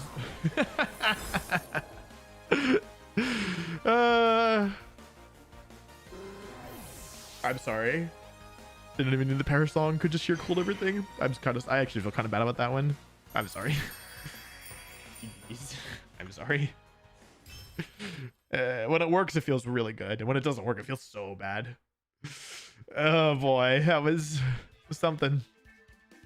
I love hitting 4 Sheer Colds to take 4 KOs to win the game, but I do feel kind of bad about it. Why does Sheer Cold keep hitting? A good question.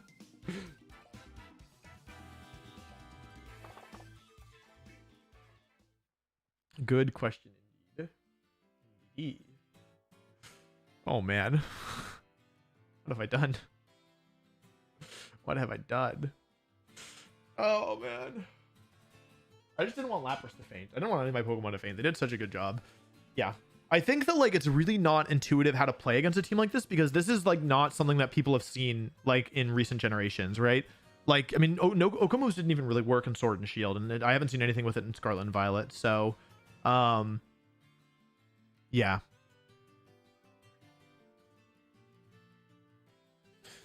So like for example, versus Perish Trap in general, like there are things that you like once you have experience against it, you can kind of like spot the weak spots of the strategy and can try to exploit them, like the turns where Pokemon are vulnerable or whatever, or like what Pokemon to bring.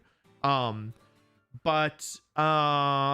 like if you've never played against it before, I think it's really unintuitive because like it's not like a normal team, right? With Perish Trap, for example, like you don't beat it the same way that you would beat a regular team, right? And so yeah, it's like, yeah, maybe the opponents aren't playing perfectly optimal, but this is, for most of you in here, this is your like 8th or 9th game watching, right, of this team being used. So you're starting to see how it works. You've never seen it before. These people have been playing in the tournament. They're not watching the stream for the most part. And so yeah, like I totally understand why like people are not playing perfectly optimally, because like if you haven't seen it before, it's really hard to expect what's coming on or what's about to happen. How would you counter a play around it? There are many ways. I will tell you after the tournament is over, because I don't want to make it harder for myself, any harder than I needed it to be. Let's update the record.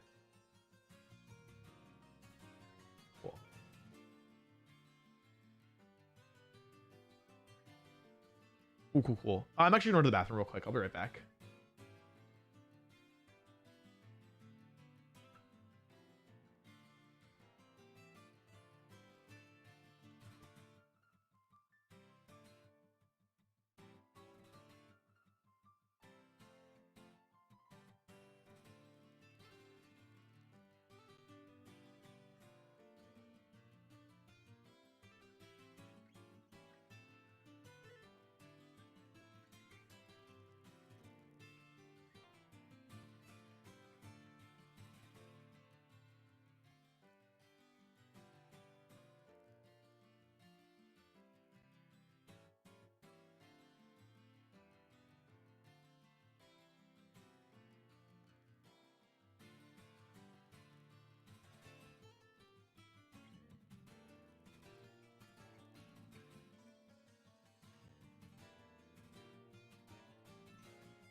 Okay, I'm back.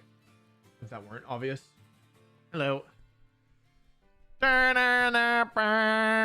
what Parrish song sounds like. Rate my impression. Just kidding, I already know. It's 9 out of 10. Okay, there's only 14 matches left, even though it was a 2-0. I guess people tend to drop out as the tournament goes like on, so the rounds tend to get shorter and shorter. Whew! I've been sitting in this chair. Where's my hat? Oh, it's trapped. I don't need my hat. It's fine.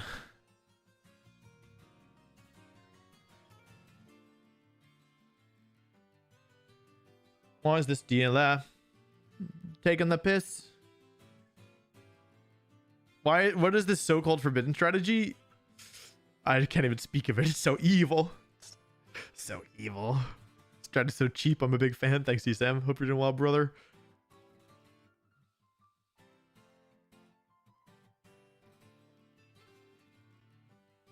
I think Regulation H is fun. It's a fun format. Because you can do stuff like this. You couldn't do this in Regulation G, to be honest. You couldn't really do it in F, as my guess, or E, or D. Maybe in C, but probably not. Probably didn't even have the Pokemon legal for C. So yeah, this is like, it's fun. I think it's a fun format.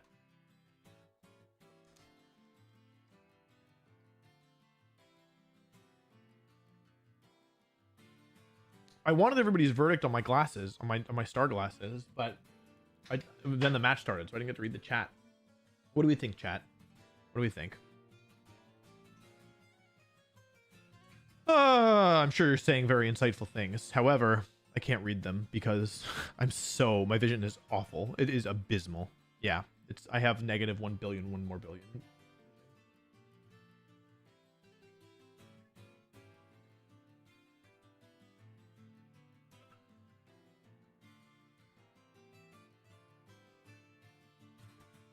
This looks so strong when it works. Yeah. When it works, it looks really good. When it doesn't work, it doesn't look so good. Let me tell you. Will there be a YouTube video? Most likely.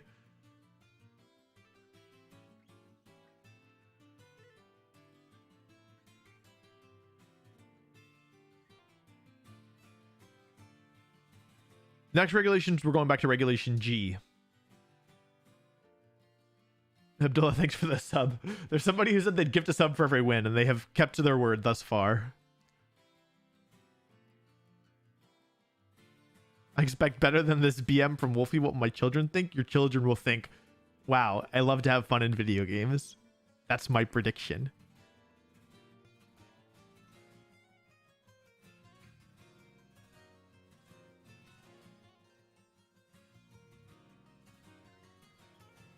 Why are you so orange? Don't yell at me. Don't yell at me. Do you catch every Pokemon for tournaments? Yes, I do. Or breed, but most of them I'm catching because I want cool marks.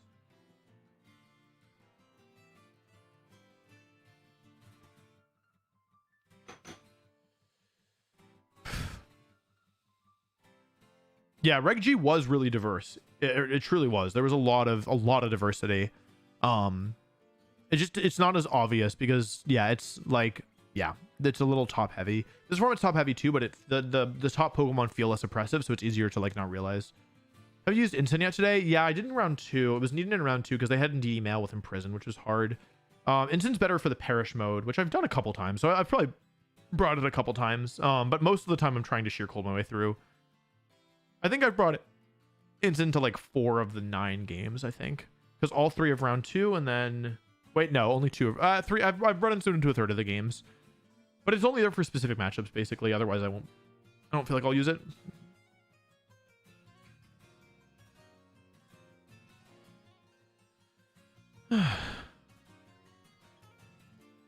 How long did it take you to build this team? Couple hours, probably. I didn't get the Pokemon myself. I had subscribers help me there, but coming up with the concept was difficult.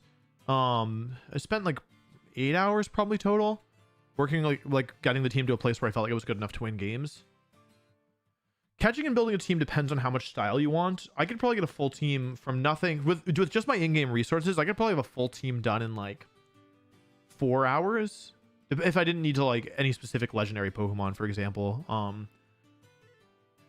But yeah, like if you want cool marks and stuff, then that takes longer, but you don't need that. It's just something that I like to go for. What are your opponents saying after the matches? The first opponent said nothing. I said GG's. They didn't respond, which is fine. I feel like you don't have to respond if you lose. I said second opponent said GG and are you streaming? I said GG. Third opponent said forgot about water absorb. Big fan. Honor to battle you. And I said GG. And the fourth opponent said GG's and they said I said GG's and they said GG man. So they're saying GG. Good sports across the board.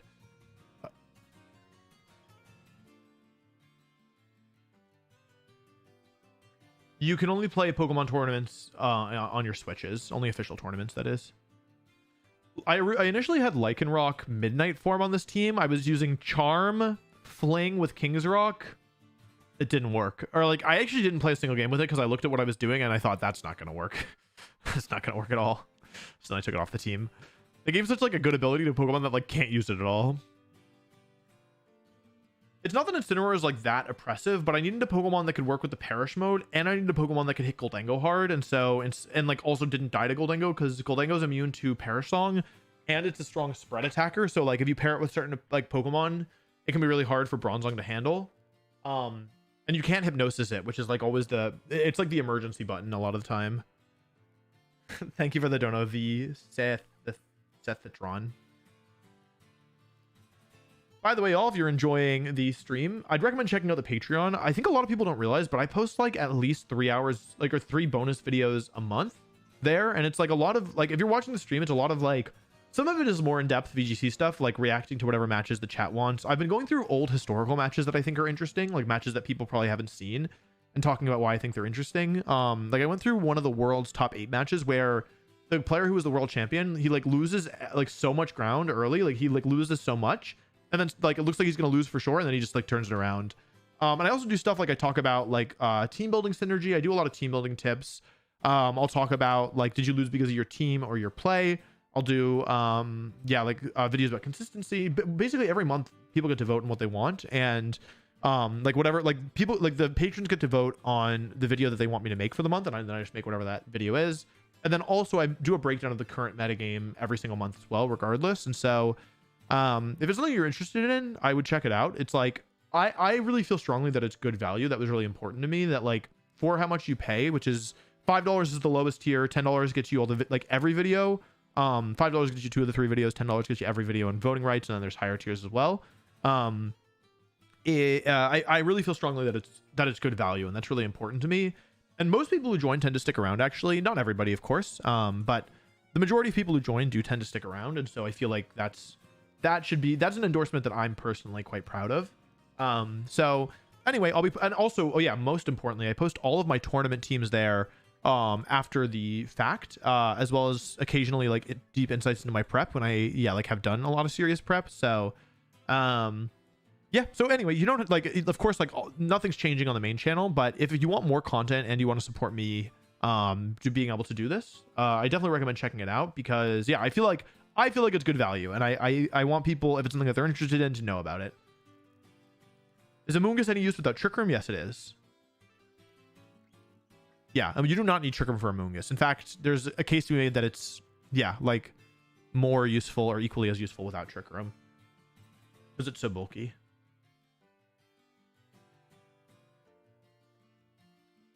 Do you have a video on how to identify the weakest points in your team? And if you do, what's its name? Let me check for you. I think I just made this one.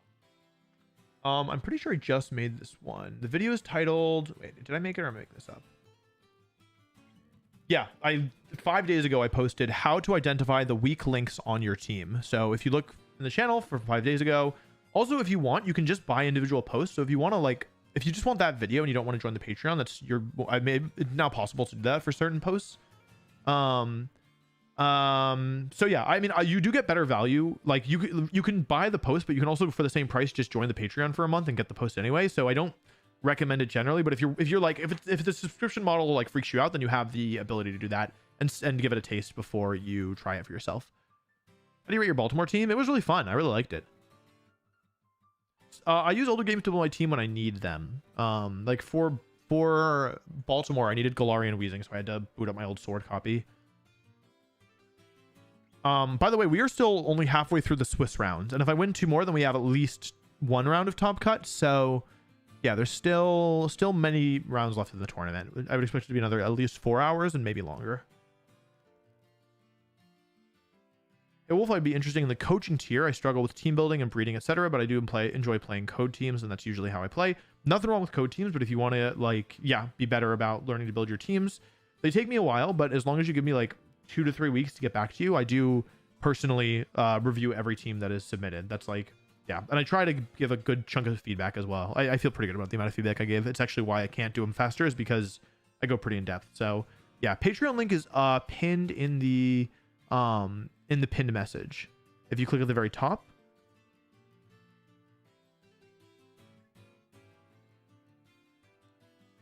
Three matches left. So the next round will be starting in the next, my guess is 10 minutes tops.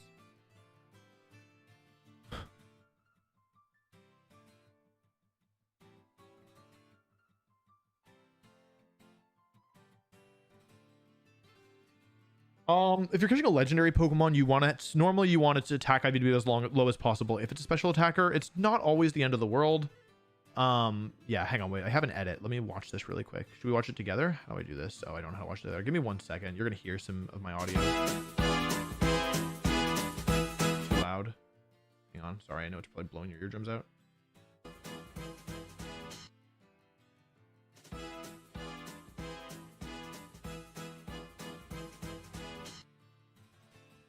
I gotta feedback to that, but maybe after the next round. Why is your Patreon only in Spanish? It shouldn't be in Spanish. Things have gone very wrong if it's only in Spanish. And yeah, obviously don't, to be clear, if you have to ask yourself if it is a like okay financial decision, do not join. Like if it's a question, don't join. If you have the extra funding and the disposable income and it's something that you would be interested in, give it a shot. If not, it's not going anywhere, and you can always I'm not deleting videos from Patreon, so you can always go back and watch. So yeah, don't, if you have to question, the answer is no. That's my opinion when it comes to stuff like this. While of course I appreciate all the support, I don't want anybody to be making bad decisions on my behalf. Do I always have both games? No.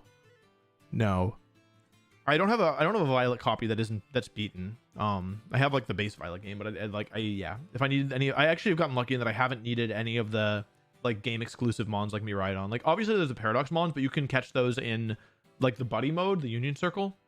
That's how I've gotten them when I needed the Paradox mons like Iron Hands. I had to cut the NAIC video, unfortunately. I fell too far behind. So yeah, no NAIC video this year. Sorry, I messed up. I just was too busy. When's the next game roughly? There's 2 matches left in the round, so my guess is 5 minutes. It could be as many as 10. It could be shorter. It could be 3. But yeah.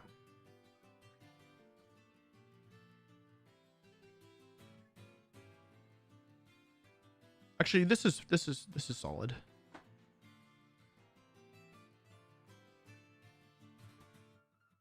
Okay, everybody, I have a favor. I'm going to post a clip of Lapras KOing everything on stream.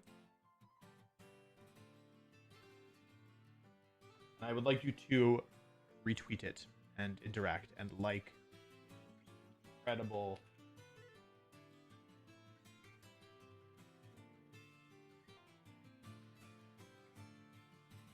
Okay, if you could gas this up, that would be cool. It's on my Twitter. How far in advance do you have to sign up for a regional? It varies depending on the regional and depending on the organizer.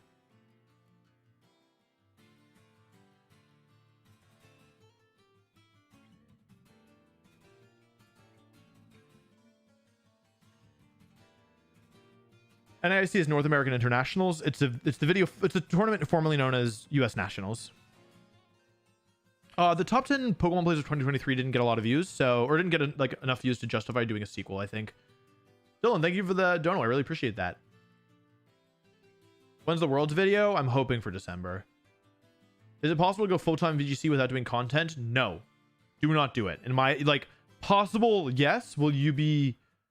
I don't recommend it. I strongly do not recommend it. Personally. That's my opinion. That's just my opinion. But yeah, I cannot give a stronger negative recommendation personally.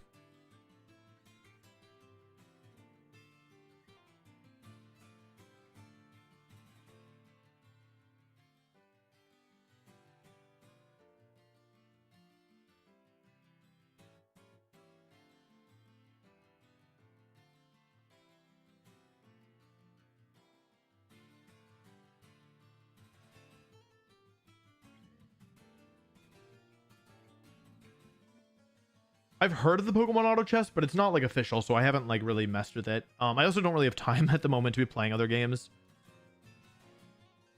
In most tournaments sell out within minutes, so I'm normally there within the first minute, ideally.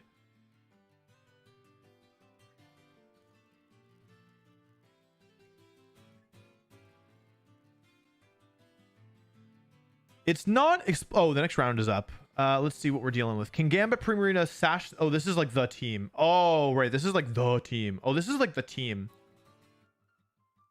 Huh. Interesting. Interesting. Okay, well, this could be difficult.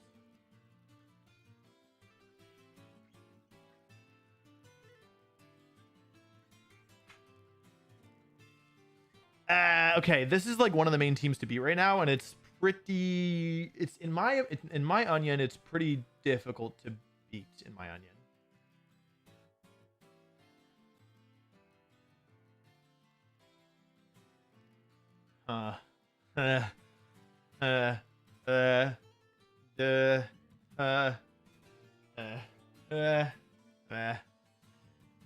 Jarvis, activate my protocol. Okay, how? Hang on, what the heck? Wait, it gets that ability? Oh my god. Okay, this is gonna be tough.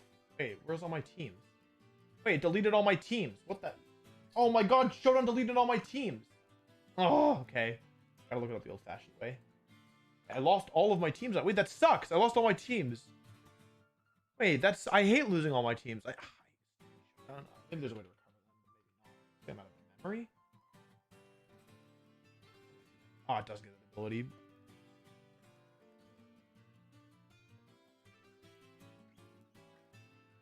And all my Showdown teams got deleted. I hate when... Wait, there's a way to recover them, right? I don't know if there's a way to recover them. I gotta send the code.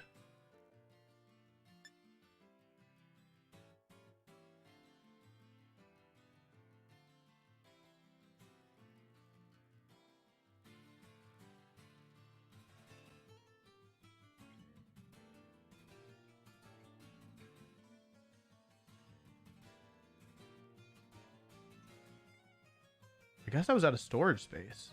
Like, not happening. I can delete a bunch. I don't need them.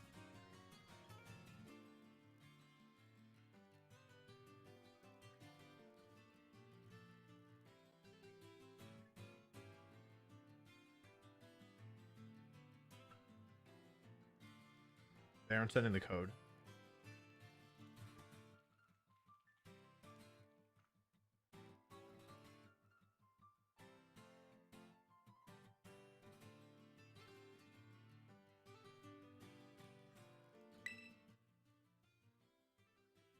I don't think I backed them up.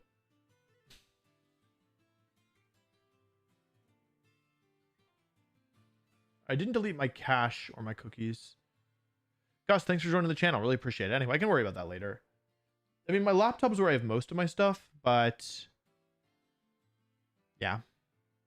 Even still, it feels bad. Because there was definitely some stuff on here.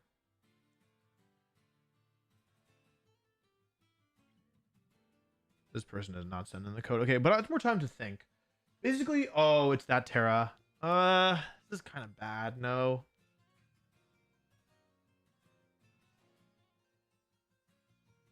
Chad, this looks kind of hard. I'm not gonna lie.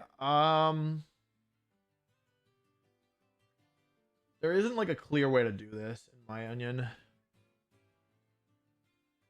Person is not sending the code.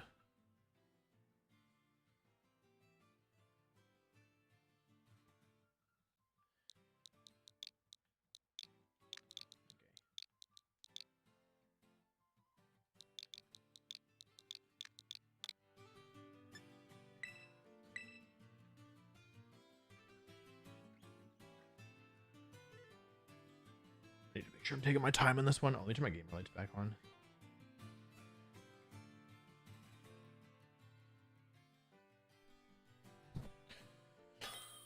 Okay.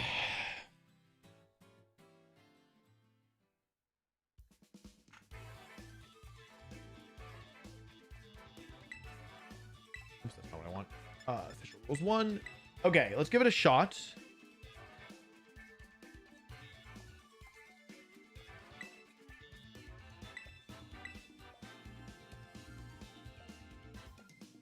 Okay, there's not a clear way to do this, in my opinion, very easily.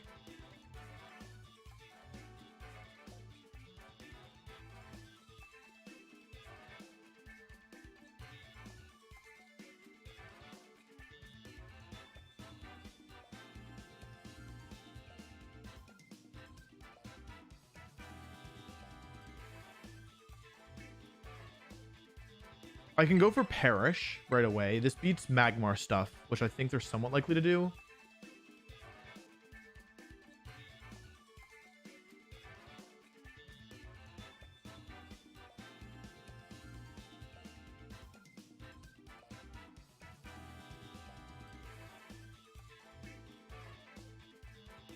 I need to run a calc really quick.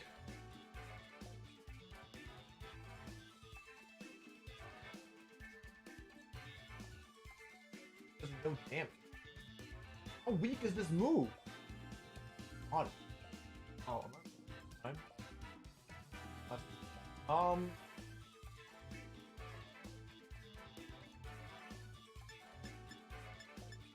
I could do Perish. However, I could also do this. I think I'm gonna try game 1 with the sheer cold stuff, and if it doesn't work, I'll just figure something else out. This is difficult.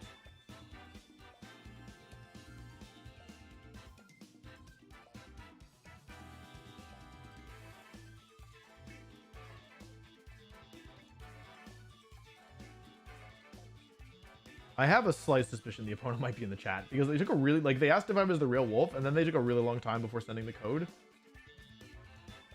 And then they were like almost timed out basically.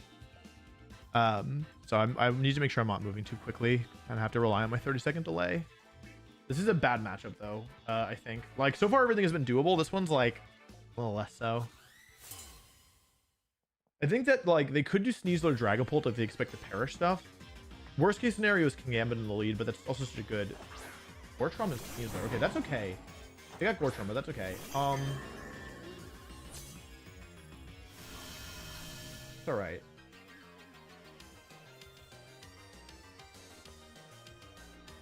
I'll go Moonblast here to break the Sash because I'll probably need to do that at some point in Trick Room. They both have Fake Out is the thing. I can also just wait. Why don't I just protect both? They both have Fake Out, right? Yeah, this is Assault Vest. So they both have Fake Out, and it's not U-turn on this thing. Just protect both. Oh, it's not U-turn on the Rillaboom. Okay, hang on a second.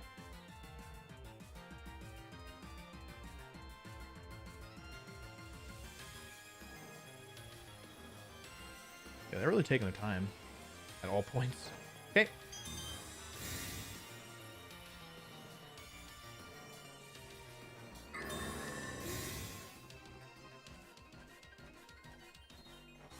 Fake Out into Bronzong, and then probably Woodhammer into the Clefable.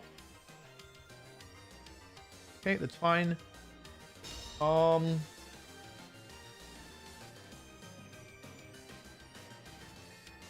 I want Clefable to go down here?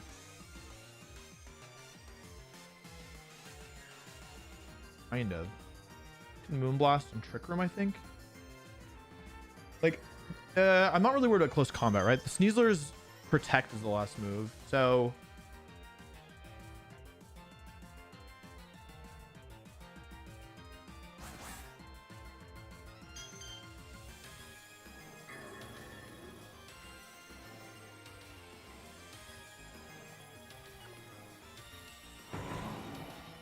Okay. Yeah, I didn't need to follow me because I thought I was going down regardless. Get Trick Room up.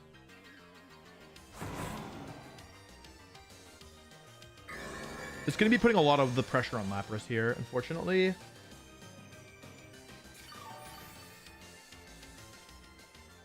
Go and take a lurk. If I trick him up.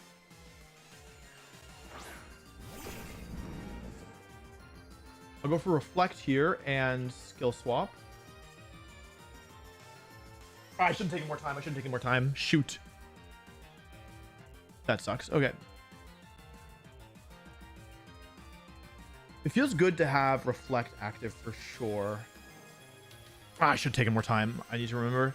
It's hard because I'm really thinking through things. And so sometimes I'm like so involved in what's going on in the turn that, yeah, I forget. Okay, this is fine. Here's Reflect. When Hammer comes out, I should survive this. I should do something. Here's close combat, most likely. Yeah, it's gotta be close combat. Okay, Dire Claw. Okay, so the setup is solid. I have Reflect up. The real issue is the Sneasler, to be honest. I have Reflect up. I have 3 turns of Trick Room.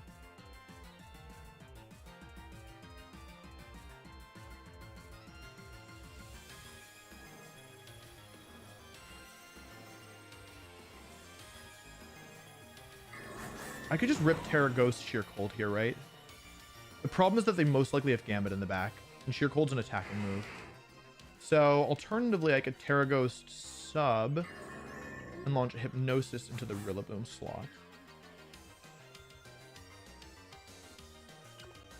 And again, just taking a KO here is pretty valuable. Terra Ghost sub Hypnosis. This is fine. I have I currently have no guard on Bronzong, which means Hypnosis can't miss.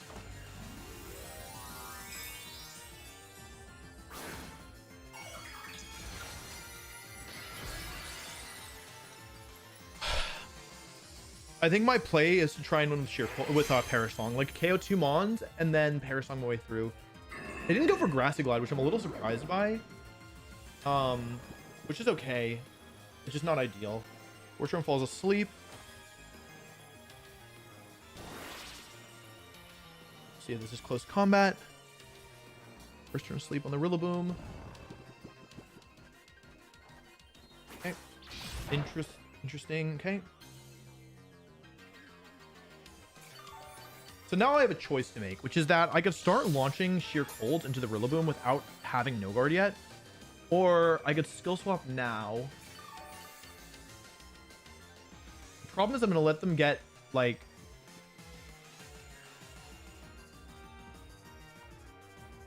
I'm going to let them get a free switch in as Trick Room is ending, and I'm not sure if I want that. Like, I could also just... The problem is I don't know what's in the back. I could just launch a raw Sheer Cold. Like, I would really like to get a second Trick Room up. Okay, what are my options? There's 2 turns of Trick Room left. If I just Sheer Cold at that turn, I would have been in really good shape. I always Sheer Cold the Rillaboom here, I think. The question is, do I Hypnosis the Sneasler to try and buy time? Or do I skill swap and get the setup going now?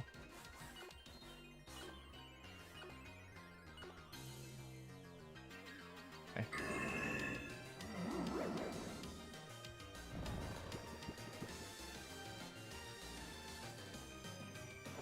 That's fine. Okay, they got the 2 turn sleep, which is good.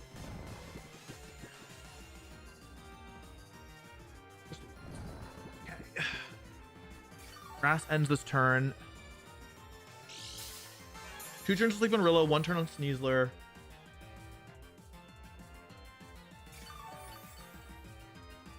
Sneasler is only threatening to Lapras now because of Dire Claw. Let's go for Sheer Cold here, and then Blaster and Trick Room. This does give them a free switch in at the wrong time. However, I think it's okay. No. If I was lucky, they would... I should have taken time. Okay. If Sneasler stays asleep here, positioning is pretty decent. For Sheer Cold. If Sneasler stays asleep, but it's somewhat decent chance to wake up. I could have also sheer colded the Sneasler this turn to break the sash. However, yeah, I think I need to think this turn through a little bit more. The thing is, there's just so much variability with the wake up turns. Okay. So I have Lapras behind a sub who's taken a Dire Claw. He's at full HP. And the opponent has three Pokemon left.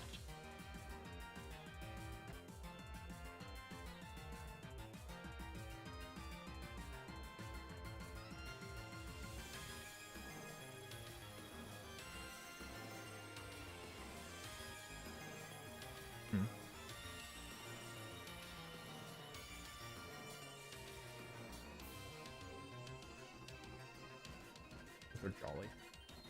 Good, okay. Oh, it's Dragapult. Oh! Wait, it's Dragapult. Okay, I'll Sheer Cold the Dragapult and I'll Trick Room. Now, chat, there is something that we should be aware of, right? There is something kind of bad that can happen here, which is that Trick Room is now currently over, right? Trick Room is not currently active, as you can see here.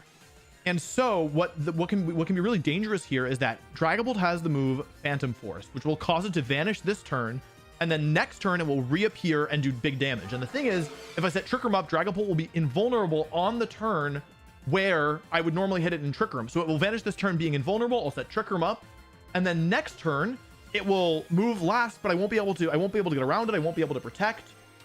It can be really, really dangerous. So why am I then? Huh? Okay. So why then, you might be wondering, Wolf, why then would you go for Sheer Cold? Phantom Force, this is what you expected. Wait, why would you Sheer Cold this slot? Isn't that, Wolf, isn't that really silly? Why would you do that? Because here's a fun fact. Doesn't matter if Dragapult's in the Phantom Dimension. Doesn't matter if it's vanished from the field. That does not protect you from No Guard. The least accurate Sheer Cold of all time. The least accurate Sheer Cold of all time. Sheer Cold 30% accurate, hitting a Pokemon that isn't even present in the battlefield. Doesn't matter. Works here. And the last Pokemon is Primarina. And that is gonna, I think, just seal it right up. We don't even need to worry about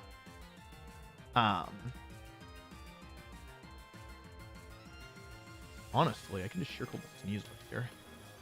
I want to Skill Swap the Primarina. How do I lose this? I'll just Sheer Cold Hypnosis. It's probably fine. Yeah, I knew it was coming, but I still thought that this was like a better option, because if I hit one of the two Hypnosises, then I just like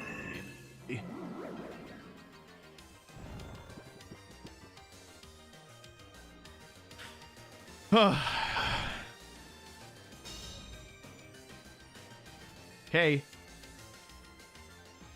Sneeboss is fast asleep. I'd go for Parasong at this point if I wanted. Oh, I still have Reflect up. I forgot about that. Oh, okay, then I was actually okay. I actually totally forgot about Reflect. Go for Sheer Cold here, and I guess just doesn't really matter, right? Protect, I guess.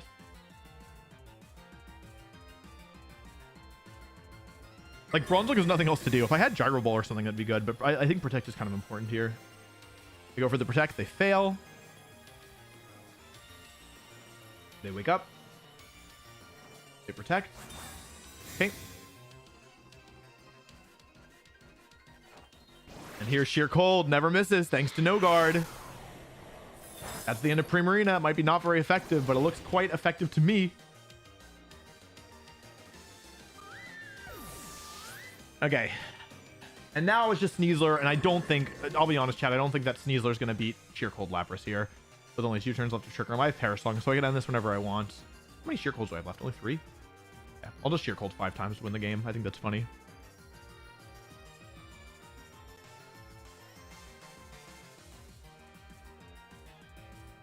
Oh, yeah, I guess Sheer Cold is only 20%. Also, Bronzong is hitting its Hypnosises. That's like the 3rd one that's not boosted, or maybe the 2nd one. I think it's only the 2nd one that's not boosted, but even still. Here's Sheer Cold. So long, Gay Bowser.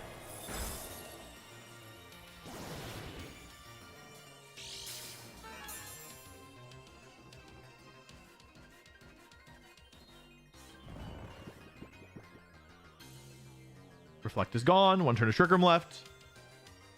Okay, let's go for Sheer Cold. I guess I'll skill swap the Sneasler because I'd rather it have water absorb than... Oh, they woke up. Hang on. Okay.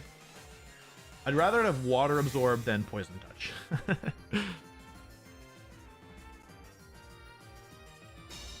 They could still win this. It's not impossible.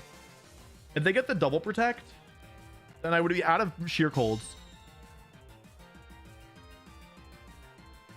And then if I was really silly with my Perish Song stuff, then I could lose. I guess I'll just sheer cold and skill hypnosis. Doesn't really matter.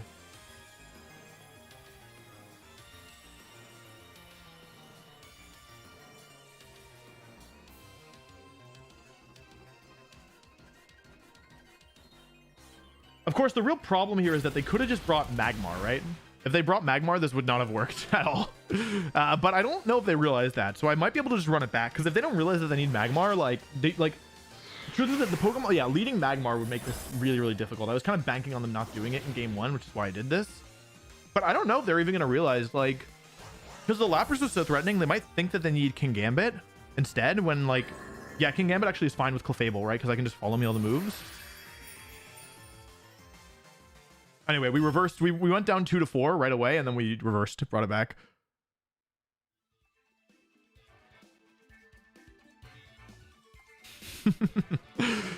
Hitting a Dragapult in the Phantom Dimension feels so good with Sheer Cold. It feels so good. I could just run it back. I don't think they're going to lead Magmar. They might bring it, but I don't think they're going to lead it. I'm pretty sure they're not going to lead it. I think I could run it back, honestly. Even though they got the double protect, it was fine, I realized, because I could just go for Perish Song then, and then they lose. As long as I don't sit Trick Room up again. Okay, I mean, I could just run it back, right? Because I was initially thinking that I was right out Gambit, but with Clefable, it's actually not such a big... And I have Terra Dark on Bronzong, so, like, that's fine. I could legitimately just run it back. Right? Because, like, this only really loses if they lead Magmar, and, like, I think they might not... There's a good chance that they don't realize that they need Magmar in the lead, is my current thought process. And if they don't lead with Magmar, then... Yeah, it's like, actually, I'm actually chilling. What's the Magmar move? So I should check that. Will-O-Wisp was the last move. No Helping Hand, so it does Will-O-Wisp, okay. I mean, Will-O-Wisp, Helping Hand, yeah, Will-O-Wisp doesn't help them here, right?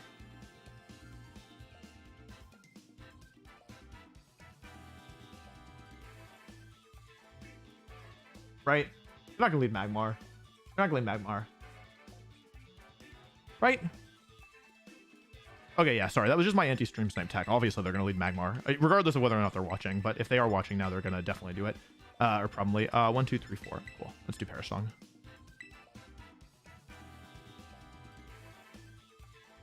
Because Magmar kind of shuts down what I had to check is that Magmar is a Vital Spirit, which means it's immune to sleep. So normally my plan to get rid of around Redirection would just be Hypnosis them and hope that it connects, but I can't even do that versus Magmar.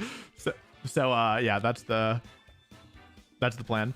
Yeah, let's pull up their team sheet again. This is really bad versus Dragapult lead, but because I led Clefable and Bronzong last game, they'd have to be hard calling out the Perish mode.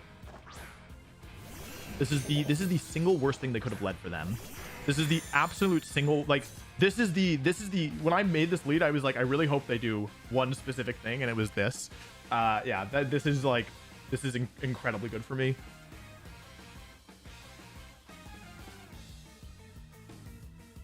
Oh, I should have taken my time, but yeah, there's no counterplay.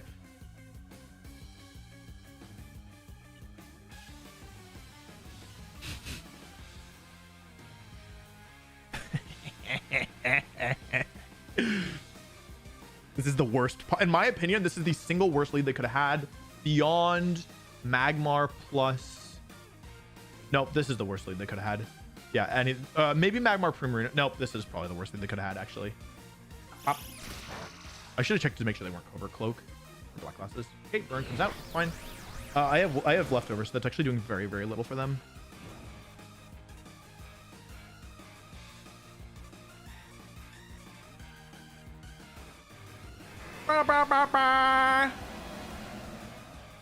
Okay, Perish Song is up. So the way that this is going to work is if I can make it through the next 4 turns, the next 4 turns with Lapras still alive and near at full HP without losing Gothitelle in the process, my positioning is going to be illegal. It's going to be Oh, this actually is not incredible. I misunderstood the position. Hang on.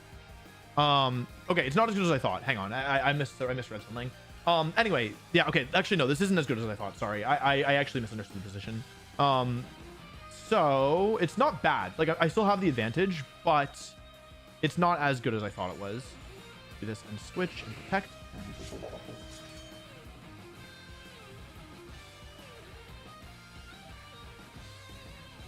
Yeah, sorry, I misunderstood.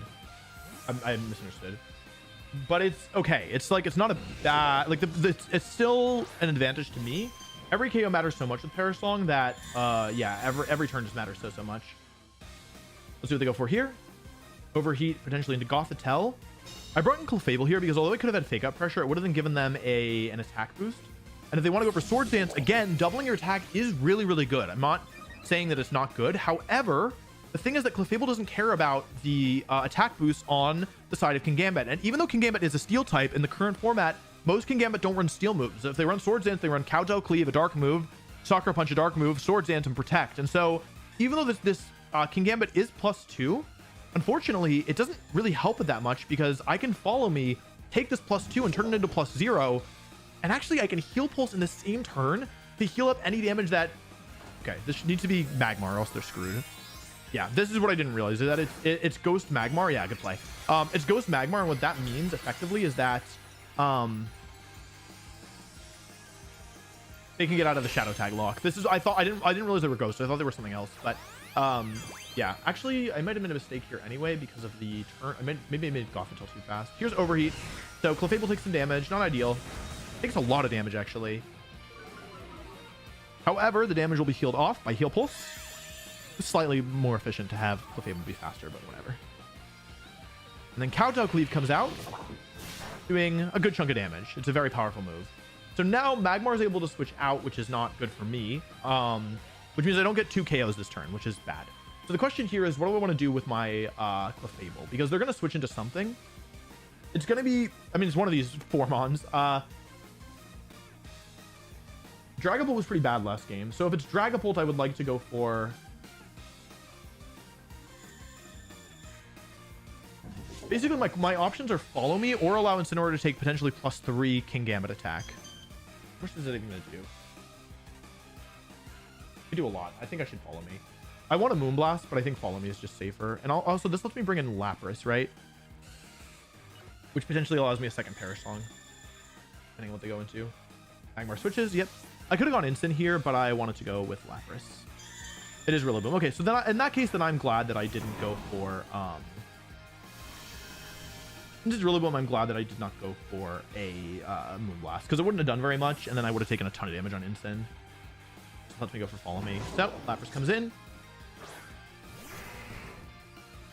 I still have my Terra left, whereas they don't. That's actually pretty valuable here, in my opinion. There's Kowtow Cleave, so doing a good chunk of damage here. I'm under half. However, I will be able to heal a bit of this back with Clefable's Grassy Terrain now. I'm a little over half now. That's pretty good. Grassy Terrain's nice with Lapras as well, because even though I got burnt, yeah, it's actually okay. So, okay, Kingambit was one of the stronger offensive mons. This also means that Incineroar no longer has to be afraid of... Oh my god, Owen just gifted 50 subs. Owen, thank you so much. That is so generous. What the heck? Thank you so much. Sneasler, okay. Sneasler? What are you doing here, Sneezy? Easy pal? No, I can do... Wait, no, that doesn't make any sense. I should protect both this turn, right? Bait out the fake out, bait out whatever. Right? Protect both? Makes sense? Oh. I don't have to protect both. Oh, wait, but they could also Woodhammer my Clefable, right? I get to switch and protect. It's not a bad play. Like, I'm worried. What am I worried about? Woodhammer doing a ton? Just play it slow. Like, what I could have done is switch to Gothitelle and gone for Terra Ghost here. However, I think this is fine as well.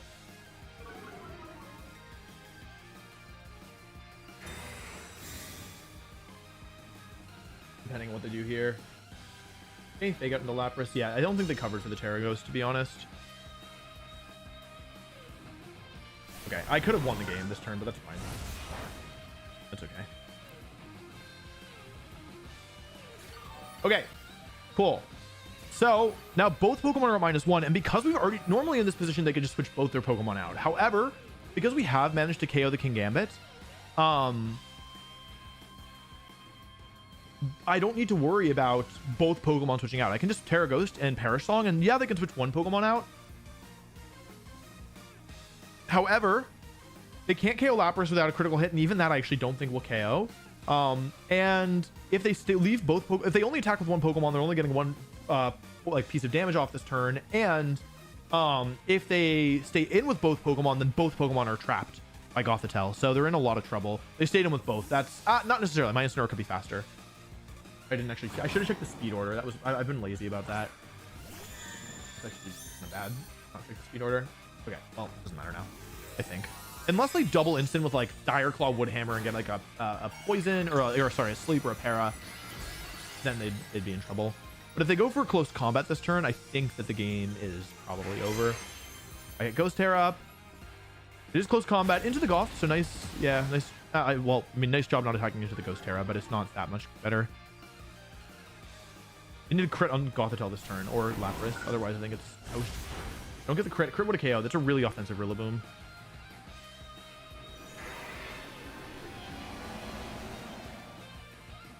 I could fake out him on as here if I wanted. Gothitelle's still so healthy.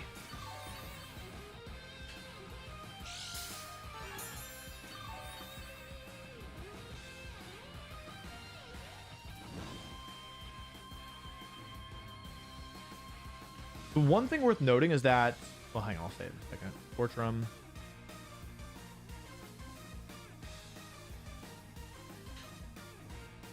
There's 3 turns left, counting down to, like, I'm trying to avoid a situation where I lose to a critical hit. I can protect both this turn. What are my options? I can protect both. I can protect Gothitelle and switch to Clefable, but if I die to Woodhammer, it doesn't improve my positioning that much. Hang on. Protect Gothitelle, switch to Clefable. Let's say I die. I bring an Instant. Fake out 1. That works, right? Protect switch, right? Because it's 3 right now. Then it's 2 if I die. Fake out. I can't go down to a single crit. Yeah, this is fine. It's not like it's like there was probably a way to do this saving all my Pokemon. However, yeah. Yeah. Oh, and thank you so much. That's so generous. Okay. Clefable's in. Now, Clefable's unaware means that I also ignore their stat drops, which means both these Pokemon are technically unintimidated, which means that Clefable's almost certainly going down here. Here's Dire Claw. I'm going down to that. Sorry, Clefable. But Clefable is here as a sacrifice. It covered, yeah, it covers a lot of their, it covers the, like, some of the ways in which I could still lose this. Fortune goes for Woodhammer. Which is fine.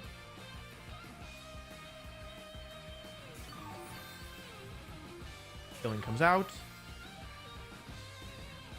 2 turns left of Perish Song.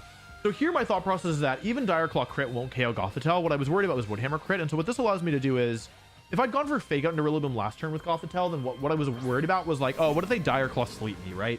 Then, like, that would be really bad, and I would probably lose. However, with this, now I have Fake Out on 1, and I can Heal Pulse actually as well. So I can just Fake Out the Rillaboom, Fortrum, Fake Out Rillaboom and Heal Pulse, right? And that way I won't go down to a crit. And even if I get, you know, like, they can only attack one of my Pokemon here. Go for close combat into instant. This is -2, so I expect to survive. I do survive, which is very nice. Sneeze Lure on. Or, sorry. Incineroar hangs on. I can go for Heal Pulse and get a ton of my health back, which is really nice. And now, I still have a healthy Incineroar here, which is good. And even if that had a crit, I still was okay because I would still have Lapras available in a 1 versus 1 versus Magmar, which I think I should win. By the way, this Rillaboom doesn't have U-turn, so that's something worth noting. Grass is gone as well here. So, I mean, if Gothitelle is going down this turn anyway, what I could do is just switch to Lapras and Heal Pulse. The last Pokemon is Terra Ghost Magmar, so, like, I'm not that worried about saving Gothitelle here. Yeah, I think saving Incineroar is actually better here. Even if I were to lose both Pokemon, Incineroar should still win the 1 versus 1 because it's Terra Ghost Magmar, which means I'm going to do tons of damage to it. Looks like the Rillaboom is slower than my Incineroar as well, which is kind of expected.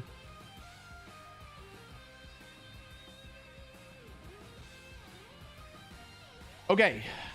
This is the last turn of Parasong.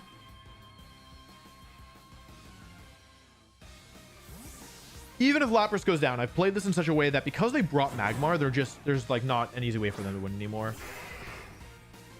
Here's Close Combat into the Ghost type. It doesn't work on Lapras. They didn't really have a better move there, in my opinion. Here's High Horsepower into the Ghost type Lapras. Does some damage, but not enough. Here's Heal Pulse, shrugging off all that damage in a major way. Lapras goes back almost to full HP.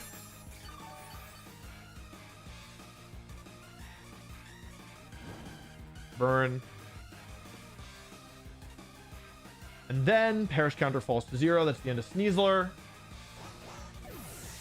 That's also the end of Rillaboom. And unfortunately, it's also the end of Gothitelle, but Gothitelle's more than done its job. It trapped Pokemon on the field for multiple turns, was able to keep them locked in there, and has done its job. It cleared the way. And I think at this point, there's no more way for them to win easily, at least not that I see. Even if every Overheat crit, Incineroar would still win this one.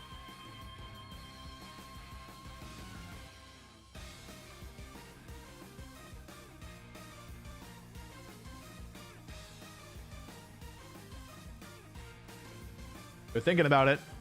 Overheat comes out because they are faster than my Instant, which this does respectable damage. Maybe if everyone crit, they could win. Let's see how much the Throat Trap does. I would expect it to do over half. Woo boy. Sheer Cold comes out and misses. That's fine. We're storing up luck for later, for when we needed to hit. That's why I went for Sheer Cold here rather than Parasong, because I was like, yeah, I'll need it to connect at some point.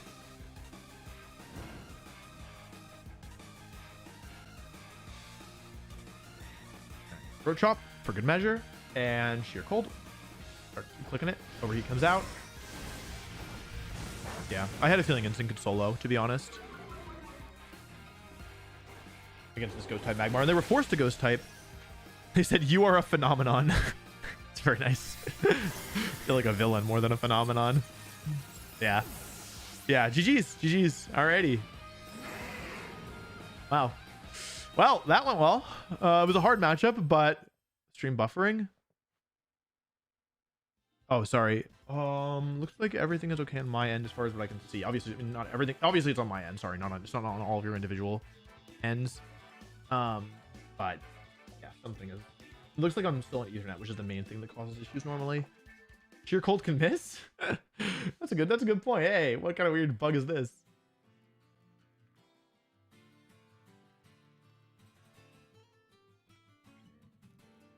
Okay, chat.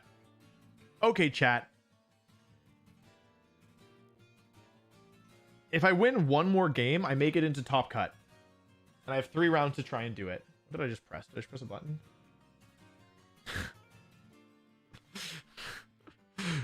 Oh, I think my face is so red because I think I have a color filter on. Hang on a second. Let me see.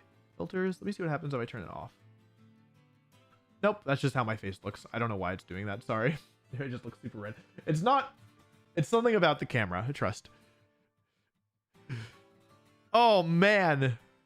Oh boy. That is certainly a team. Oh, only 4 matches left. There's not even that much time before the next round.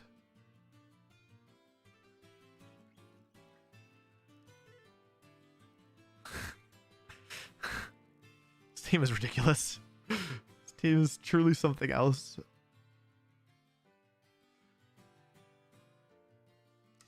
This is a tournament, yes.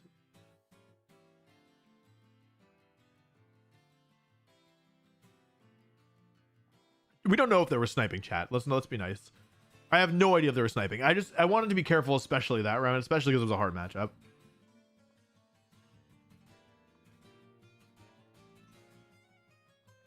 Okay. What I should have done is add Instruct or Nguru instead of Bronzong, and then I could go Sheer Cold Instruct and yeah, I think Gothit's a great Pokemon. I think it's definitely won a regional this season, but it's hard to use. Excuse me.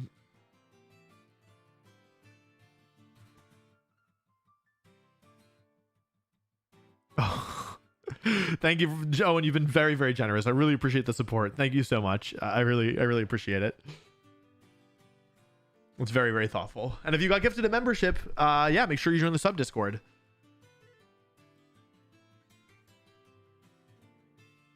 Ugh.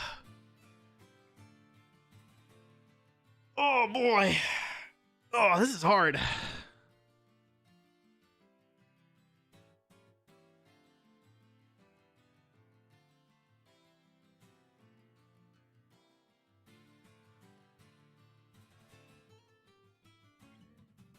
Damn.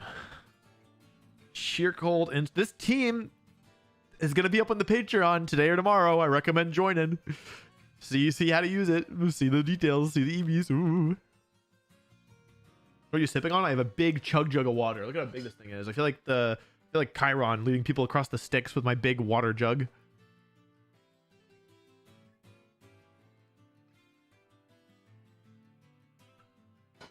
I'll be honest, this is going a lot better than I expected. I'm kind of just waiting for the other shoe to drop. Like, I you know what I mean? I'm like really just ready for the other shoe to drop. Like I feel like I can't keep going this well.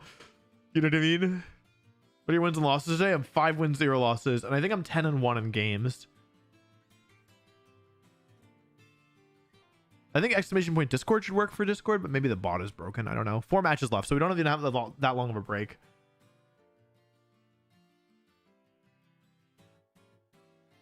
I'll be sharing the team eventually in the video, which will probably come out in December, and before then on the Patreon, which will come out today or tomorrow.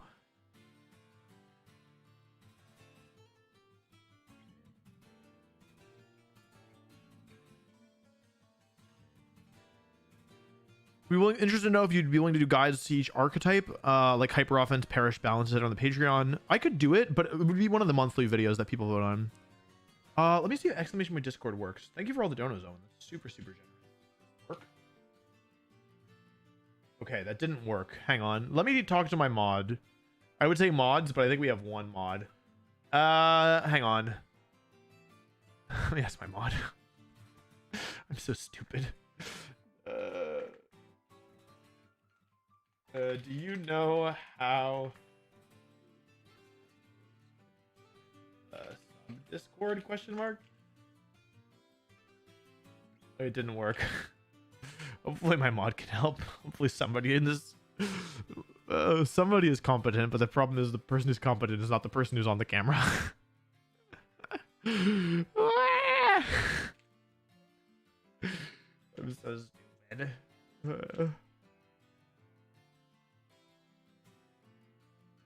The VOD, I'll leave the VOD up for a couple days, at most a week, but I gotta take it down, otherwise it impacts the performance of the video eventually when it comes out. Is this Parish Trap? Haha, worse. This team makes Parish Trap look kind, which is saying something, because Parish Trap is evil. Evil. I think the best regulation Hmon currently feels like Lapras, doesn't it? It OHKOs everything. I can't believe we OHKO'd Galurk and Phantom Force. That is so cool. That is so cool. Okay, you need to connect your YouTube to Discord, and then it'll join automatically. That's how you join if you're a member. If you Google connect YouTube to Discord, a guide should come up. Yeah, Discord connections is what you're looking for once you've linked your YouTube account to your Discord account. Also, if you remember the Patreon, you can get in that way as well. So yeah, if you support in any platform, you get access to the sub Discord. What is this tournament called? This is the Spear Pillar Scarlet and Violet Cart Tour number 44. Regulation H, $20 for first. Appreciate it, Owen. There's 3 matches left, so we don't have that much more time. And then the next round shall begin.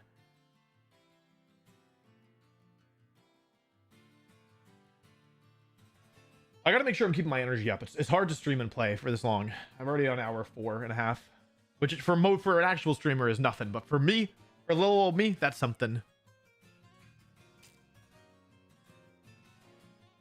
Is Dugong better than Lapras on traditional Parish Trap? I had them both for a little bit. Oh my god, another 20 gift subs from Owen. Holy cow, thank you so much. That is so generous. What on earth? There is a VOD channel as well, yes. What was I saying? I literally forgot what I was saying. What was I in the middle of saying? Parish Trap? Yeah, battles will continue soon. You're working hard for that $20. I am.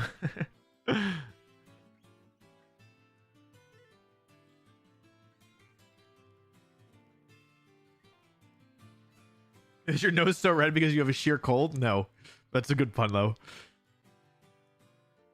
Oh, Dugong. The thing about Dugong is that it's basically similar to Lapras, but it gets fake out. But with, like, I thought Sub was better because of, like, Spore, or, like, if you ever buy a free turn, like, sometimes what you'll do is you'll, like I did in that last set, right? Where you want to eventually go for the, you want to eventually go for the skill swap, no guard, sheer cold stuff, but you kind of want to buy a turn first. So, like, that game I went for Substitute and Terra Ghost, for example.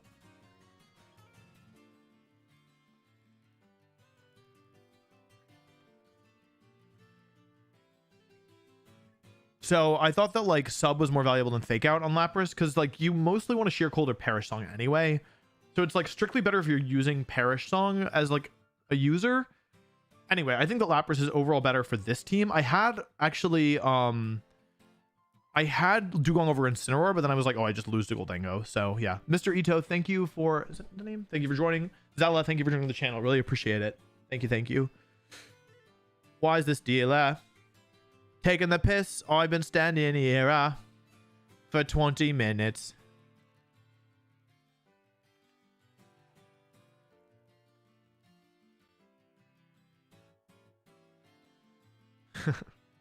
Thanks, Owen. Thanks for stopping by. Thanks for all the very generous donations. Hope you rest well.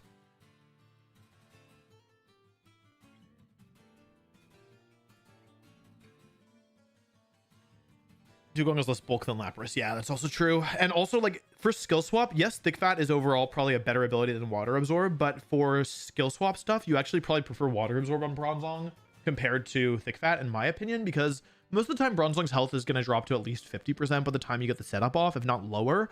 And so having a full immunity is actually more valuable than a resistance, or like 2 resistances, or like realistically it turns a resistance to a 4 times resistance and a weakness to a neutral. So I think Water Absorb is also better on Bronzong in this context. Next round's about to start, so if you are getting a snack, you got it back soon because all the matches are completed. Is Primarina better than Lapras for Perish Song? Primarina is a better Pokemon than Lapras, but I think Lapras is tankier. Primarina is better typing. It depends on what you need it to do, basically. They both have, like, Lapras is probably bulkier, I think. Feels like it should be. It has way higher base HP. Is Eviolite Dundito bulkier than Lapras? I don't think so, because Lapras is... Dundito is high HP, but Lapras is such high HP. But I don't really know Lapras' stats all that well.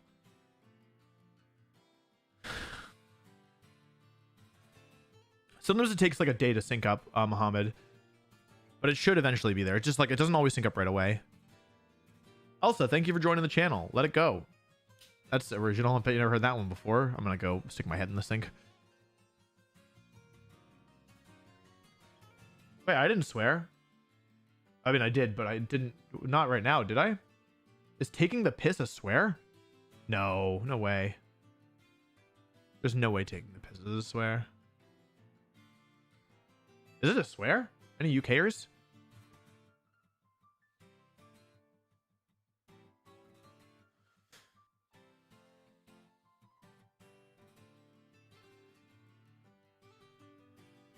Yeah, Lapras. I thought about if you could put Alola Ninetales in this team, but it doesn't learn Sheer Cold. And I also don't know if it gets roleplay anymore. I don't think it does. Can we use Aqua Ring? Aqua Ring is fake. Aqua Ring is so fake. Come in late, how do you do? I am currently 5 wins, 0 losses. There are 3 rounds of Swiss left. If I win one more, I make it 2 top cut. The thing is, it gets harder because now all my opponents are also undefeated.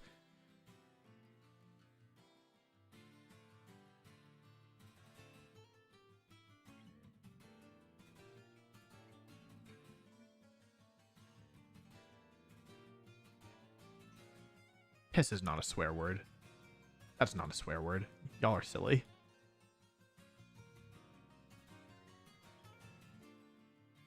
No way.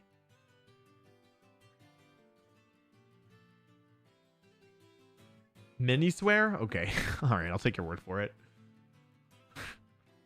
There's no way. I'm not buying that. maybe it's a word that some of y'all don't like to say, but I don't think it's a swear. I disagree. I fundamentally disagree.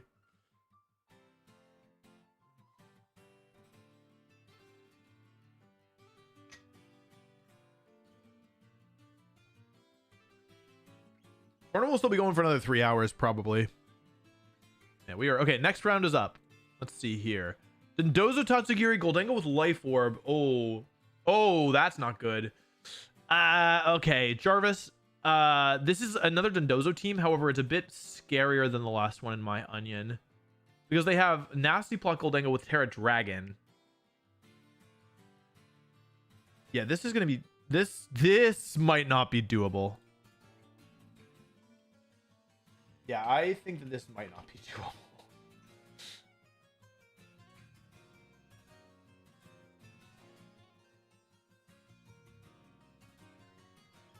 Okay. Well, this might not be... This genuinely might not be doable.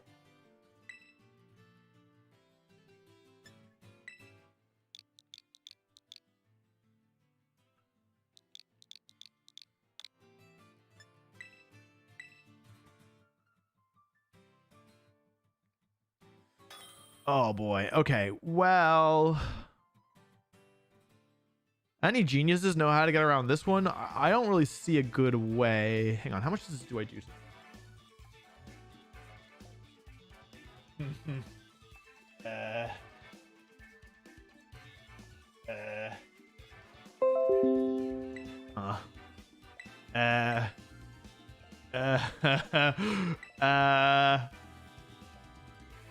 I don't think I can do that. Like, I actually don't think I can do this one, chat. I think this one's not happening. Okay. This is like the worst case scenario.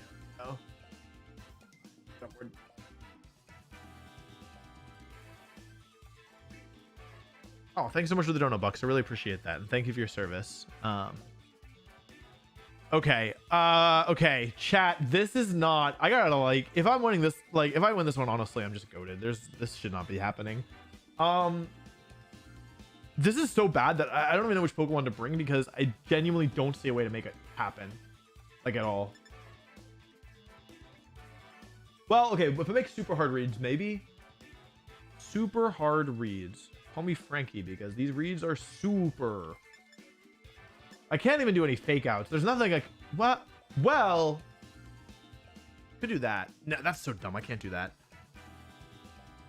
I could try that. Also doesn't. I don't see, chat. I don't see a way to do this. Let's just YOLO it. Maybe they'll mess up. Copium. The problem is that the light. It's Power of Glamora. We got to deal with Dozo. It's Sash Palm with Revival Blessing, which is a problem for my team because it makes Parashop a lot less threatening. Oh, what are the other issues here? Everything's an issue. Maybe my plan is to bait them into going for Terra Dragon and then hit them with the Dynamic Punch and hope it confuses. How's that plan? Any thinkers? Anybody thinking about this? Who up thinking? Who think it? Yeah, I don't see a way to make this happen if they lead properly. I need them to lead wrong. That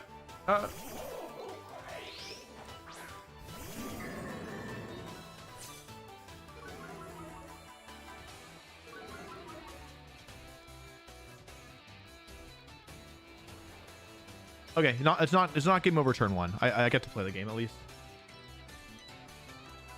Okay, I could fake out the Glamora, but it has Toxic Debris. I don't really want to take it. I could Terra Grass if I wanted.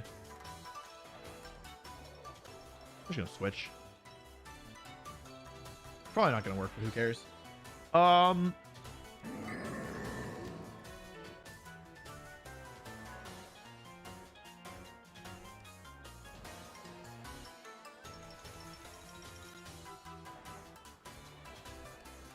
Glamora switches, okay. Into Whomst. That's game over. GG, GG, GG, GG. I lose.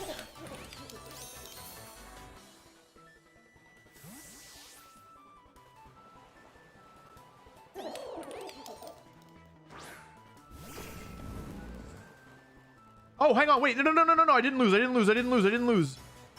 Not yet. I haven't lost yet. Okay. Okay. Think, Wolf. Think with your brain. Use your brain for thinking buttons.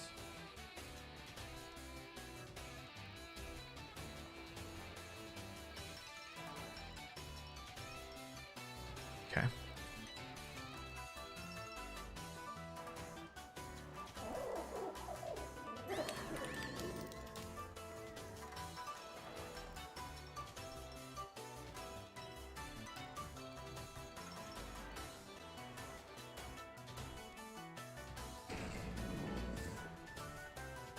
It's so doomed. It's so doomed. There's no good moves. All the moves are bad. Super. Oh, huh? What? What? Condito. Oh. Whoa. Oh. Super. I shouldn't have terrored. Jarvis, I made a mistake. Oh, please Shadow Ball. Please Shadow Ball. Please Shadow Ball. If they nasty plot, it's Gajover. There's no reason for them to Shadow Ball here. They're in such a good shape. All right, give me that. I need to borrow that. Thank you. Okay. Go lag. Oh, lag. I can't do anything. No! You've completely and utterly boomed me. How could you do this to me? I thought we were friends. Okay, I got Reflect up. Lucky me. 3 turns to Trick Room. All right. I can Dynamic Punch it. It'll work. Trust. I can Curse it. It doesn't work on Goldango. This game is toast. Man, is this game what I eat for breakfast? Because it looks kind of toast. Okay. Super. Okay.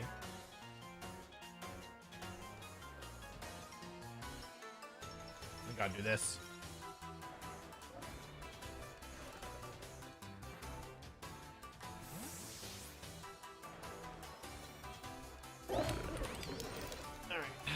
Gonna work. Can I even... Okay, I got the Intimidate down. So, I mean, the good news is I've stopped Ndozo's damage. The bad news is that everything else is far too powerful. Okay, here's Protect. Super. Make it rain. Okay, Wave Curse is blocked. I need them to make it rain here. Okay, I at least got 1 drop, which is good. Oh, chat, what have I done? I'm a pink pony girl. And I fear that I dance at the club. Oh, mama. Oh, Lord. Help. Someone help. Oh, somebody save me. I could... Wait, I could... Hang on. Wait. Hang on. Service. Analyze the situation. I could Hypnosis this turn, actually. What am I afraid of? I could Skill Swap this turn, or I could Hypnosis this turn and Skill Swap the next turn.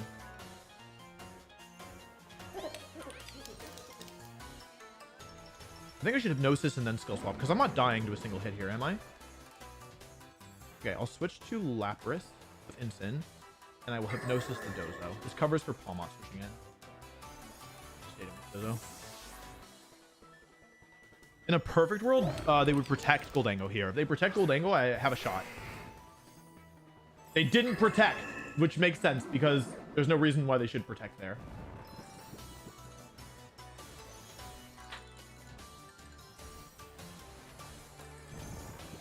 The Nasty Plot, or is it Make It Rain? They're out of their gourd. They called the no attack from the Incin. Okay, they're out of their gourd. So, okay, I can go for Sheer Cold here into the Goldango and just pray that they let me hit it. Alternatively, I could sub.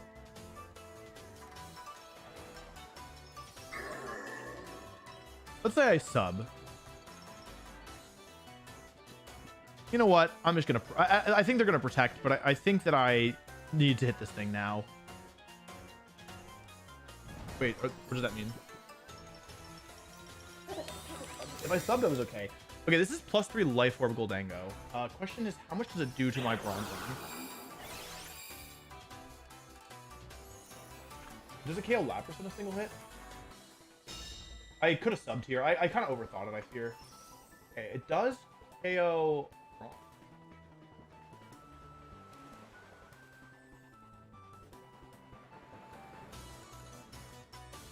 Sack will work.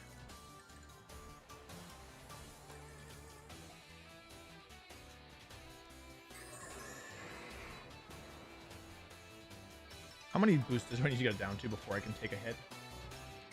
Oh, Lapras. Or especially bulky, right?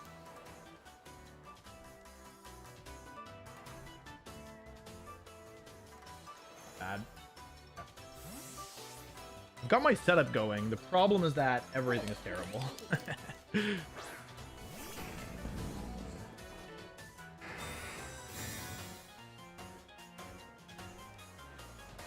Okay, down to +2.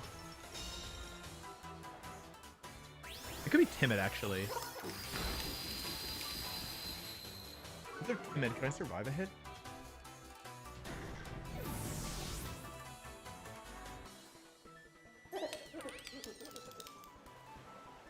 Returns to sleep, I think. Yeah, I don't know if I'm beating this one, chat.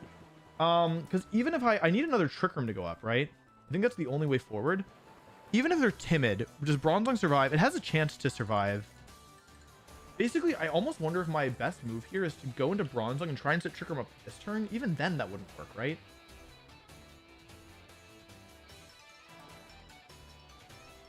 I need to get the sub up that turn.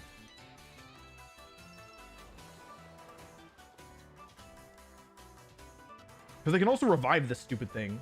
I can go into Incin and click U-turn and bring in Bronzong. I think I need to go into Incin here.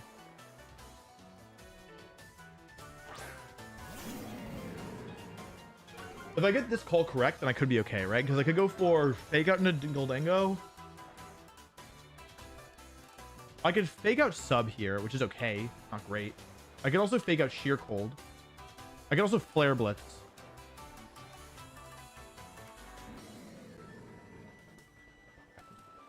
Call the Terror Dragon. It's such a bad matchup. I think I have to get some kind of crazy call right to win.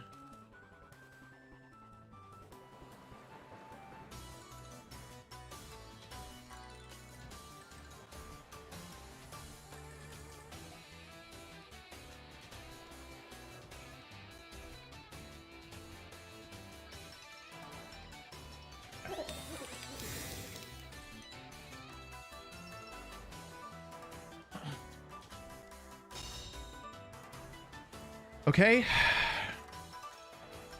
Dendozo wakes up. There's Wave Crash into Lapras. Okay. That's fine. That's actually best case scenario, I fear. Or I think. Is there a chance in the world that I could possibly win this? How many turns to Reflect do I have left? Dendozo's faster than Lapras, which is fine. They're +2, right?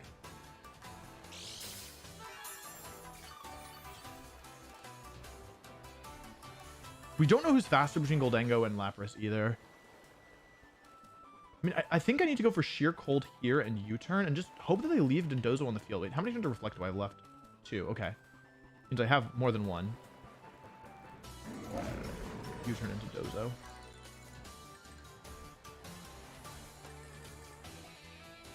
There's so many ways this could go wrong. Like, just almost infinite. I feel like Doctor Strange.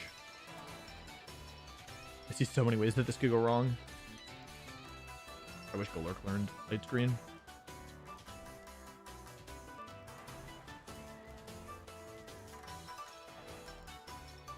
It's bad. Palmot? If it's Glamora, I'm screwed.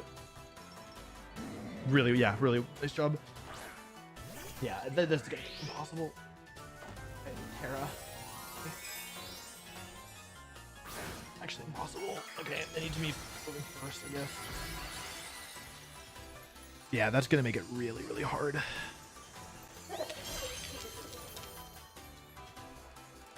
Yeah, they're faster. You know what? I should have U-turned into the Gholdengo. But truthfully, I don't know how much it actually matters. There's the end of my Lapras' sub. And I could have sheer colded the Glamora, but I thought it was, I didn't like, they left the thing on the field for so long that I was like, maybe it won't even come in. Yeah, that's gonna make this almost impossible, I think, with the toxic spikes. Oh, I do have Levitate on Bronzong. I do have Levitate. Hang on. Hang on. Still possible. Going to Bronzong. They have Levitate still. I kill Gholdengo. It's the Palmot that's like making this impossible. If it weren't for Palmot, I'd be okay, I think. And if I still had my Terra left, that was the other thing. If I had either Palmot, like by Terrestrial in the dark, I really screwed myself over, I think. That was the main issue. Because if I had Ghost Terra here, I'd actually be okay. I could go for Ghost Terra, or at least be able to threaten it, you know?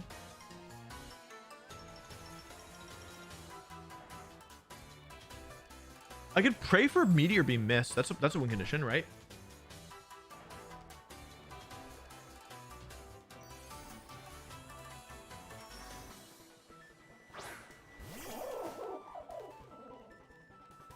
I think there was one fewer turn. Sack Instant here.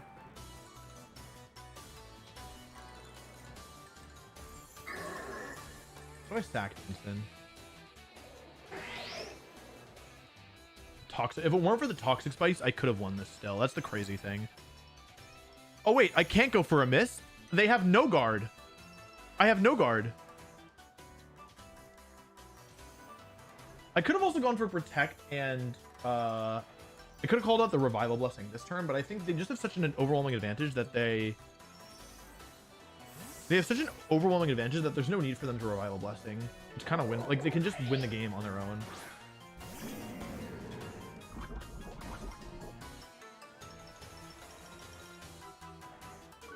Doing this for the intimidate. I had one more turn to reflect. Good. Yeah, the toxic spikes. I'm assuming this is fake out into Incin. Oh, I could have won. That's crazy. That's wild. Okay. How much is -1 Palmont due to my lap?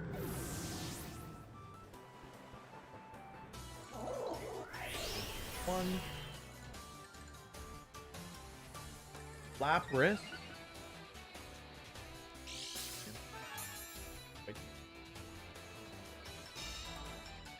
Okay, chat. There is one world in which I could still win this, but it is extraordinarily unlikely. Gonna reflect. Even with reflect being up, I still would lose.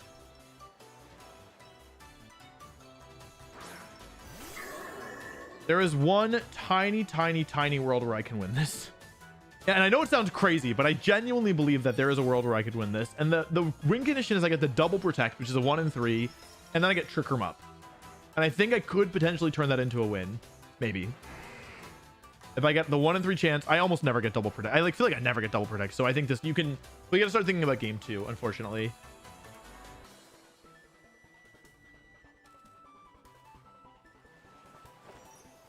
If they double this slot, if this is Sludge Bomb into Lapras,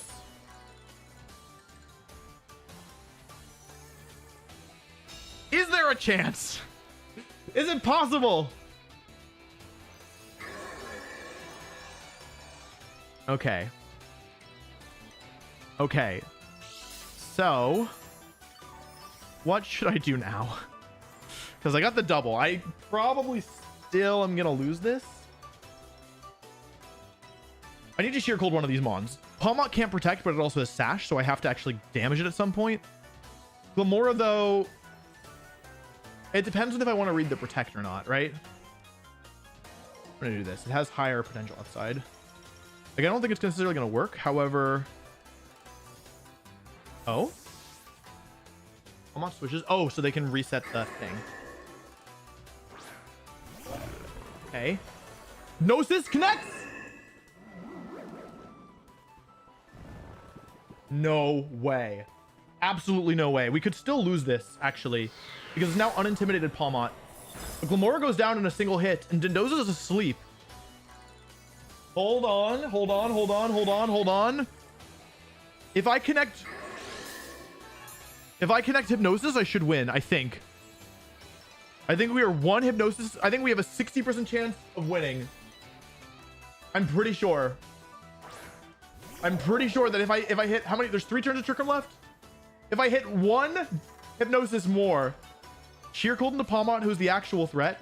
Hypnosis into Palmont. What's its ability? Is it worth skill swapping it? It's Natural Cure. Okay. They can't Terra. They've already done it. Under the Goldango.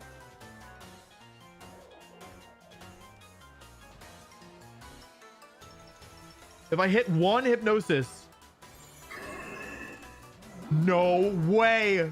No way.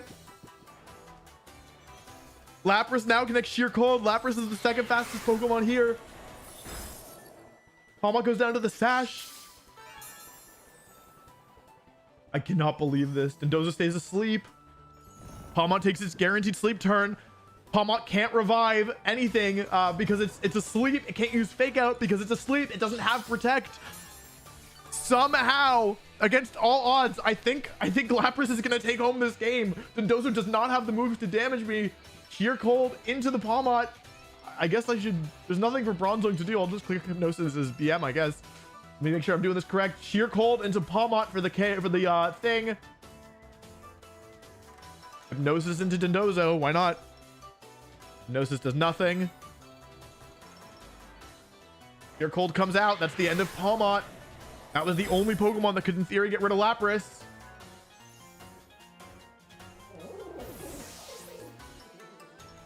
Dozo, 3 minutes left until the battle ends.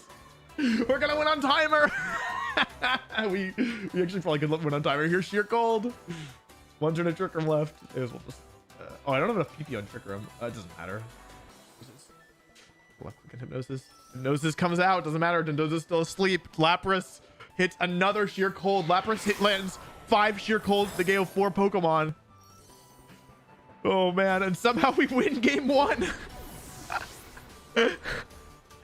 Okay, we're probably still gonna lose this set because this is just such a bad matchup, but that is certainly one for the books. Oh my goodness, I cannot believe we won. Okay, and we made some mistakes, so maybe we could do better next time.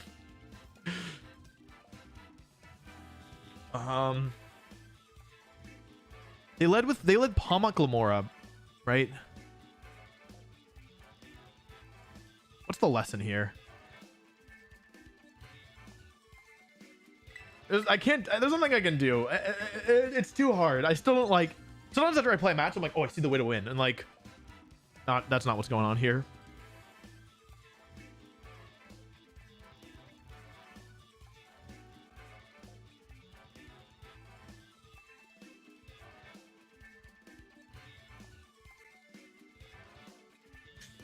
I don't know if I can't bank on them leading the same thing again, right? I could do 1, 2. It wouldn't really work that well, would it? No, because against that, it doesn't work. Like, against that plus that, it's just immediately so bad. So I think I have to do this instead. Oh my god, this is too hard. Chat, I know it was a good game 1 win, but I don't know what to do. Why is it the stupid Palmot, stupid Talonflame, stupid Dozo?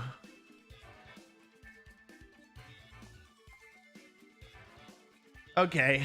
All right. Well, yeah. I'm just gonna play assuming. Okay, if they play optimally, I'll never win, right? I think. So I think I'm just gonna start playing this, and I'm gonna take a little bit more time thinking through my turns. Ideally, I'm sure I'll say that and then just mash button immediately. But I think I'm gonna think through the turns a little bit more. Like, I think that if they play perfectly, I shouldn't assume they're gonna play perfectly, because if they do, I'm gonna lose anyway. So I should play assuming that they can actually make mistakes, right? Interesting. Goldengo Glamora, okay. I have Incineroar the Anxious and Bronzino. Bronzejong. Do I even... Okay, I mean, this is really good offensive positioning for them, right? Oh, I mean, I'm pretty much forced to... Oh.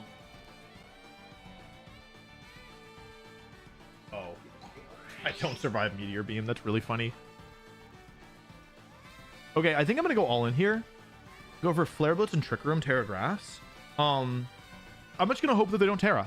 If they Terra, I think I'll lose, but I think that, like... I don't have a safe play here. Even if they do anything other than Nasty Plot here with Goldango, I think I lose regardless, which is the fun part of this. I died to Meteor Beam, even with the Assault Vest, which is crazy, but true. So I need them to go for Nasty Plot, basically. Here's Meteor Beam. They don't protect, which is good. The thing is, I'm sure I'll still die to Make It Rain. They also could go for Shadow Ball and kill Bronzong, in which case it wouldn't even really matter that I got the KO on the Goldango. Here's Meteor Beam. If it crits, I lose. If they go Make It Rain, I lose. The Make It Rain, I might be okay. Yeah, that's bad. I can survive depending on spread. I should survive this. Hang on. Yeah, okay. So I KO Goldango, which is good, but now I can't get my strategy up, right? Which is really bad. Like, there's no way I'm going to be able to get... There's no way I'm going to be able to get No Guard onto Lapras. Oh, wait, but I don't need No Guard onto Lapras, do I? Do I now? Now, you know, if I can be honest... I'm going to be honest for a sec. I don't actually need... I don't really need No Guard on Lapras. I can win this. I can win this. I can win this. I can win this. I can win this. I can win this. I can win this. I can win this. I can win this. I think I could still win this. It's closer than you think. Palmot, okay. Means no Dozogiri. I could win this. It's not over, even though I lost a bunch of health. Let's go into the big boy. And I should Hypnosis or Protect. What's the down? I'm worried about them going for Revival Blessing, right? That's the big fear.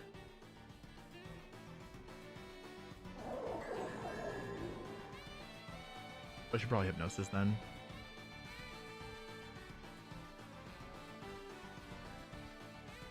Like, I need luck to win this. There's no other way to have it happen, I think.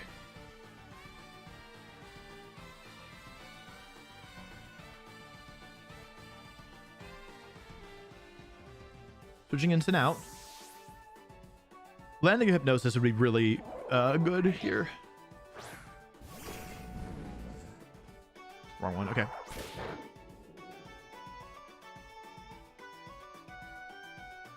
Okay. Okay.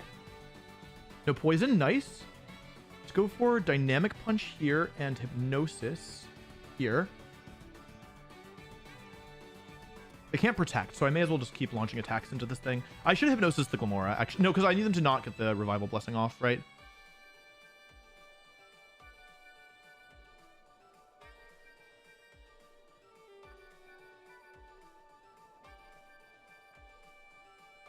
I connect. It doesn't really matter because they have Natural Cure. But it's better than nothing. I might just have to hit a Raw Sheer Cold, actually. I break the Sash, which is really good. It does half, which is good.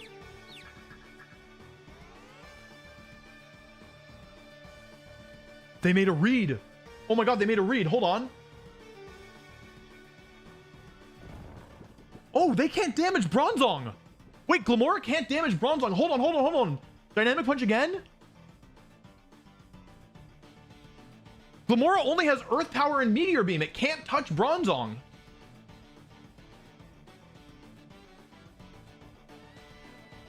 Hold on, hold on, hold on, hold on. They have not Terra'd yet, but Palma's Terra Electric, so that doesn't really, it's not really relevant right now.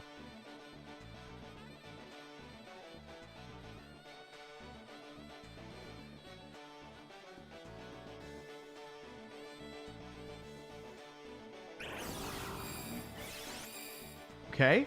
No, no, no, no, no! I took away no guard!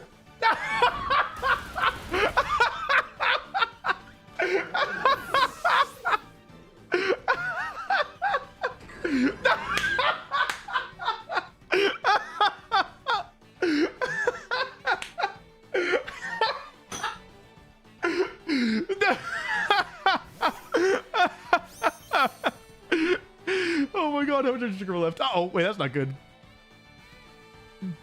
I think I still lose. What do I do? I could curse. I could curse to get a KO in 10 turns. Air type is a Tatsugiri water. Try this.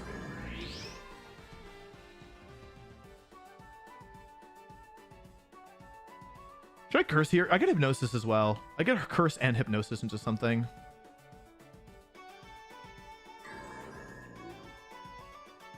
Genuinely, I don't think I should go for sheer cold stuff here. I'm gonna go curse and Hypnosis into this thing.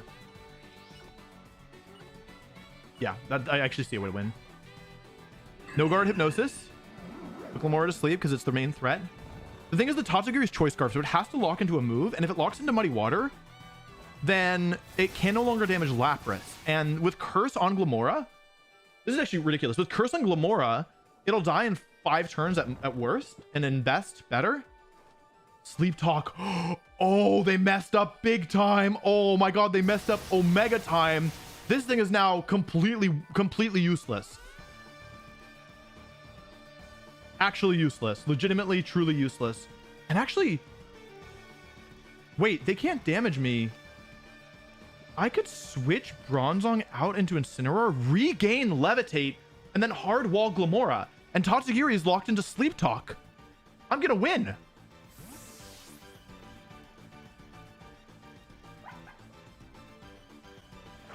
Glamora's only moves are ground moves, poison moves, and rock move, which it can't use in 1 turn, which means Bronzong hard walls it. Sleep Talk again. This is Choice Scarf Tatsugiri. It doesn't have another option. It has to keep clicking Sleep Talk. Glamora stays asleep here. The curse is still active. Dynamic Punch comes out. Doesn't connect. Doesn't need to, though. Another turn of curse. It's adding up. Oh, it's adding up real fast. That's over 50%. I can dynamic punch again. Looks like one more turn of curse. We'll just end this one. Glamora wakes up and goes for spiky shield, blocks the fake out and the dynamic punch. Wait, how does it work if I miss?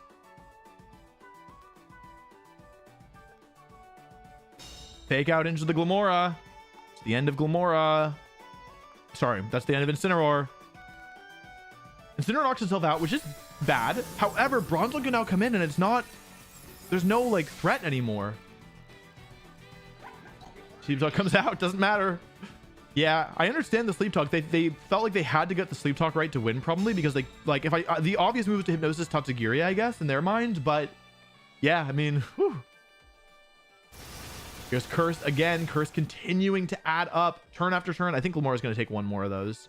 Going to Bronzong, even though it only has 9 HP left. Only has 9 HP left. It's enough. It truly is enough. Protect and Trick Room here. Why not?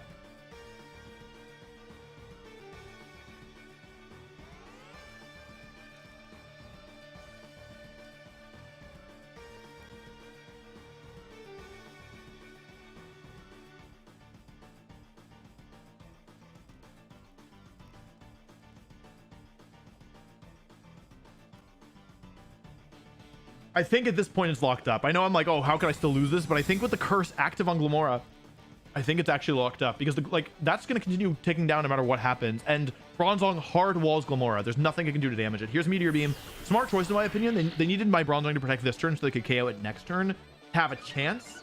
Even then, they were never beating Lapras in the end. But let's see here. Trick Room goes up.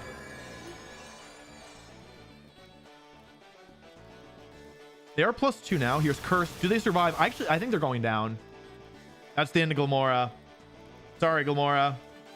Golurk KOs Glamora. Shockingly. Let's see here. Nobody has no guard anymore, right? So I'll just switch. I'll switch to Lapras. And, oh, let's not... You know what? Let's switch Bronzong out so I don't do something silly by accident. Because if I sleep them, I can lose, right? Dynamic punch and switch. Yeah, GG. Oh my god, how did we win that? How on earth did we win that? That is ridiculous. Winning that set is criminal. That is ridiculous. Winning that set is actually criminal. I can't believe it. Anyway, we went 12-1 in games, 6-0 in sets, and made top cut somehow. Don't ask me how. I truly do not know. That feels illegal. That's illegal, right? That has to be illegal. I cannot believe that.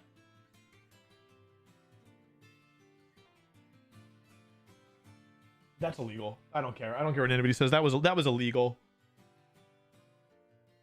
Lurk took 2 KOs. Curse is really good if they only have 2 Pokemon left.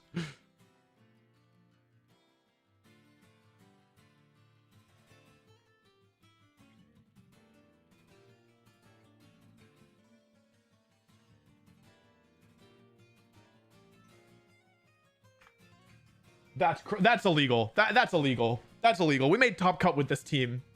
Don't try this at home. Seriously, don't try this at home. I do not know how this is working. I can't believe we got the 50. I can't believe I took away skill no guard and then skill swapped in the same turn, hit the dynamic punch, and then made Golurk immune to Earth Power. That was ridiculous.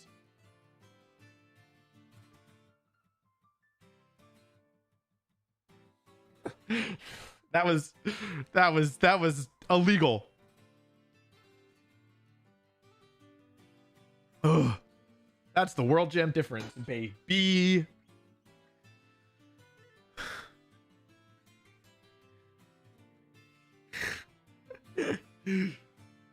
Does it feel bad to say GG after a game like that? Well, no. It feels great. It was a good game for me. I feel bad. I don't feel that bad. That was fun. It's fun when I'm the one who gets lucky. It's not fun, but it's a shame that there's always, it feels like this kind of stuff happens when I'm like using fun teams, and when I'm using my serious teams, no dice. Tatsugiri couldn't have swept because even if I missed every sheer cold, I was just gonna Perish Song and win that way. and not let it struggle. Also, I think the game timer would run out before they started struggling. Also, they couldn't do enough damage to Lapras with struggle because I was healing, and it doesn't do any damage. I do now make top cut. I'm gonna pee. Hang on.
That was crazy. Yeah, the game one was ridiculous. Double protect into hypnosis hit. The first one didn't really matter, but it didn't hurt either. It was double protect into hypnosis hit into hypnosis hit again.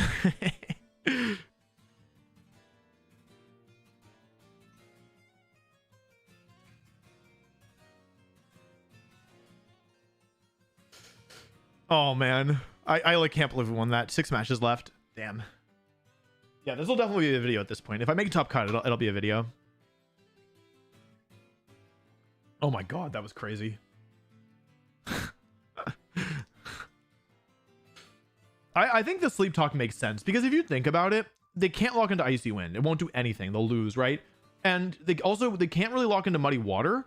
Because if they lock into Muddy Water, then they never beat Lapras, so they lose there too. So their only option is Draco Meteor, but then they're like relying on super crits, if that, you know what I mean? And so I think that actually locking into Sleep Talk is kind of maybe smart because if I misplay and I use Hypnosis on that slot, then they take it like they can potentially take both KOs that turn, and then if you roll lucky with like good Sleep Talk rolls, you might be able to get it with like Draco Meteor, Sludge Bomb, for example. Whereas if you lock into Draco initially, you lose the game that way. So I actually think people were like, oh, they threw, but I actually think Sleep Talk was kind of smart. Giving Sheer Cold Lapras no guard as a pathway to many abilities some consider to be unnatural.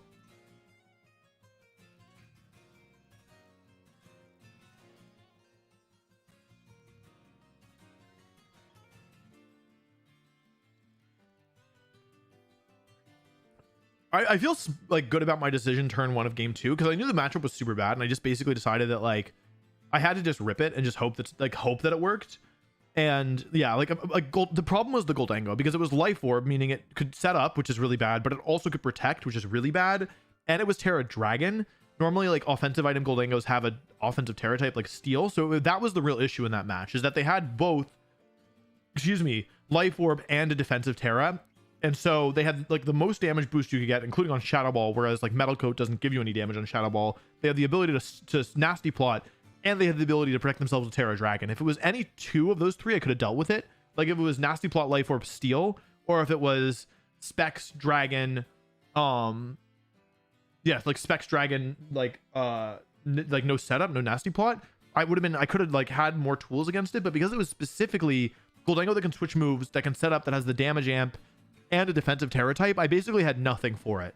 Like, my only Goldango answer is either Incineroar or getting No Guard Sheer Cold going, and I couldn't really do either because they were Dragon Terra and they could set up. So, like, for example, if it was like Specs Goldango with Dragon Terra, I could have gone for like Clefable, use Follow Me, sack Clefable, get No Guard up, use Defensive Terra, get No Guard onto Lapras, Sheer Cold. But it was specifically those three combinations, like the combination of those three made it like there was nothing I should have been able to do there. The benefit of the next two rounds is that I could potentially get a bye. I don't actually know how many players are in this tournament. Let's look at the standings. Going into the last round, there were like 61 people who were still eligible for top cut. In theory, there's 3-2 or better. So it's likely going to be an uneven number. And so basically whoever's the highest seed gets a bye. Probably. If it's not a number that's a power of 2, so if it's not 8 or 16 or 32, I don't appreciate that y'all are saying that was a paid actor, because I should have lost for many reasons, and they played pretty well in my opinion. And I explained why their play made sense at the end. So please be respectful to my opponents. That's like something that's actually pretty important to me. And if I see you being disrespectful to the opponents, I'm just gonna put you on mute forever. So be nice, okay?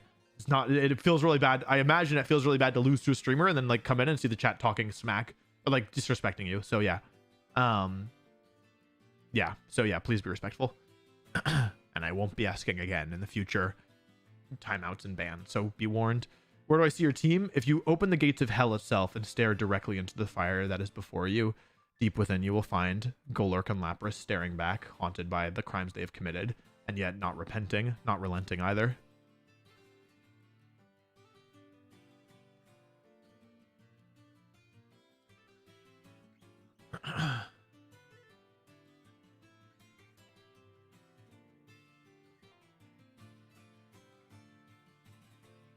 Play Radical Red? No. I refuse. I've played before. I'm not really into Nuzlocking or like ROM hacks.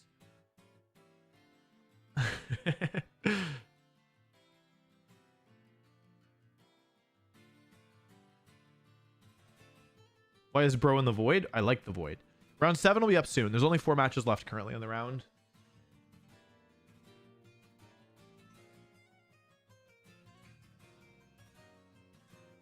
There's still 2 more rounds of Swiss and then top cut. Everything is today. This tournament's going to be over one way or another. At the end, when this stream ends, the tournament's over for me.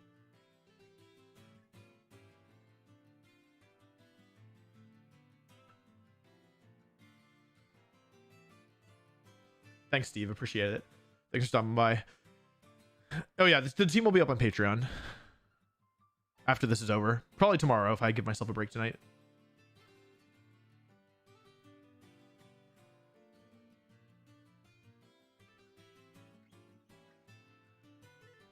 Lapras is wanted in 9 different regions.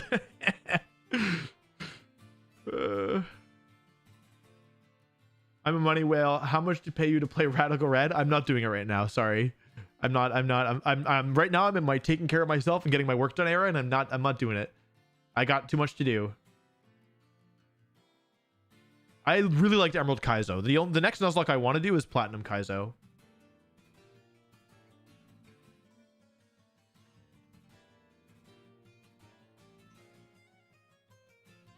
I had a dream last night. You sat next to me in class. I hope that's not coming true, because it's been a while since I've been in school. I'm far too old to be going to school. Actually, that's not true. I could be going to grad school, but if you're like talking about like high school, I'm too old for that. It's funny because conceptually, I don't feel that much older than I did when I graduated from college. You know what I mean? When I was like 22. But when I look at people in college now, I'm like, you're so much younger than me. Like, there is an age gap here. I post all the team codes in the videos when they come out, but that typically takes a couple months. So this video hopefully will be done in December. So yeah. If you want the team before December, then yeah, the Patreon's the way to go. You think you would lose to your own team? Depends on what team I'm using. But I mean, if they hit sheer colds without no guard, then yeah, and hypnosis without no guard, yeah, most if you get lucky, yeah, this team could lose. It could beat most teams. How much to pay you to play Pokemon? I will play Pokemon for your enjoyment for no charge if it's this current tournament is what you're talking about. I don't even know if Platinum Kaizo is coming out. Wolf, using for any of my life is yours. If I use it, if I can find a way to use, like, if there's, it's a mod that people really like, so if I could fit it, I would do it. But like, I don't really see what advantage it gives over something like Palmot, who's a lot stronger and is also like similar stuff. I did hear Blaziken was kind of good this regulation, or like usable. So that's like maybe hope for Infernape. But I do think that speed boost is kind of a big part of that.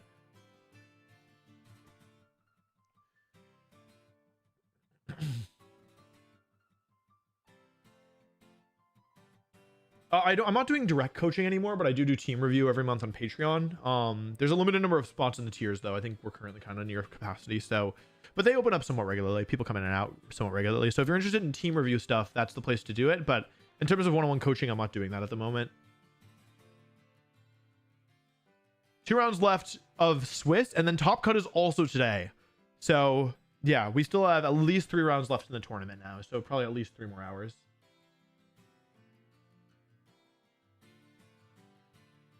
Are you current in One Piece? This team is super. Yeah, I am current in One Piece. This latest chapter was crazy. The one that came out today. Watch any good movies or shows lately? I forget. I just started the new Great British Baking Show season, but I just like that. I'd be happy to do Soul Link with Jan, but I'm kind of busy at the moment. Like, too busy to be taking on any new projects, to be honest. Like, even small things. Like, I got asked to be in a video that probably would have taken like 30 minutes of time, but I was like, listen, I just know how busy I am right now, and it's just like, I shouldn't. It was not responsible of me to accept anything else. I'm tired of being this busy. I will find a way to be less busy. Trust. Only 1 match left in the round, so if you're interested in watching and you've tabbed out, just be aware. Probably got a couple more minutes. It's not over. We are between rounds. You think Perish Trap is usable in an Urshifu meta? I think Urshifu makes it a lot harder. Like almost infinite. Like, Protect is so important to the strategy. Like, you could try it, but yeah, it's like too hard in my opinion. Like, you could try it. It's not impossible, but it seems really difficult. Like, yeah. I like Draft League. I might be doing something kind of Draft League-esque in a couple weeks. Maybe. This will be a VOD for about a couple days, and then eventually it'll be taken down. The forbidden strategy, I shan't mention it. It's too terrible to speak of. You'll have to wait and see. I haven't played TFT since almost a year ago. I stopped playing last December. I watched Blue Lock. I also read the manga for a long time, but I stopped a couple months ago. Would you bring this team to a regional? Only if I was trolling. Like, only if I was already qualified for Worlds.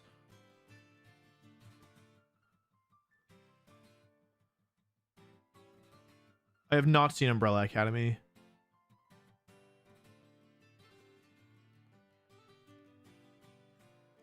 Score right now is 6 wins, 0 losses. So we've made top cut. So the next 2 rounds are for seeding, I think. Okay, next round is up. Pelipper Poliwrath. Huh? Poliwrath. Huh? Among Us. Huh? What? Belly Drum Liquidation Dragon Punch Protectee. Oh, they have Goldango. It's Omega Turbo Doomed. And they have a Copa Berry Among Us with Clear Smog and Grassy Seed. This is doomed. It's over. I can't play against this. I guess this combination is actually pretty bad for me. Low and code. Okay. What is this? Taking the piss. Oh, I've been standing here for 30 minutes. What is this dealer? Boom, boom. Actually, it's tough, but not impossible, yeah? Yeah, I think that it is tough, but not... I think it is kind of difficult. However, I think while difficult, it is not impossible. Oh, wait, they have... Oh, wait, no, I misread it. I think that this matchup is kind of hard. Swords Dance, it's just so much setup. Belly Drums, Poliwrath. Nasty Plot Goldenjo.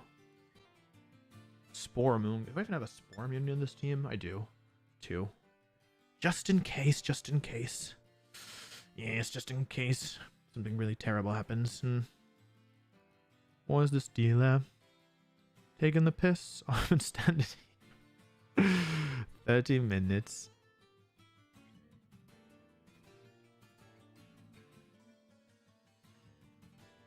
You know, it's hard, but it's not as hard as the last matchup, so I shouldn't complain, right?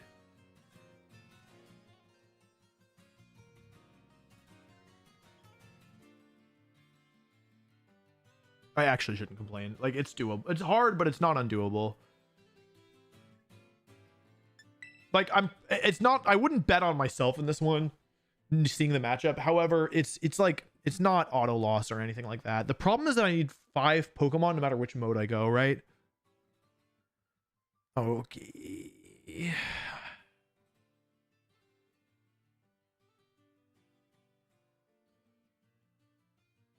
No Pollen Puff on Amoonguss, which actually doesn't matter. Clear Smog doesn't matter here either, though. It's not like it's that much stronger against my team. I don't have any setup. All my moments don't do any damage. Grassy Seed on Bird and Sneasler with Stellar Terra. Oh boy, what a drag.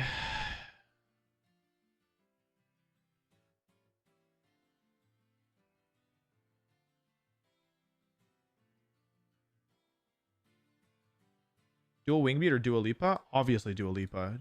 Dua Lipa rocks and Dual Wing Beat sucks.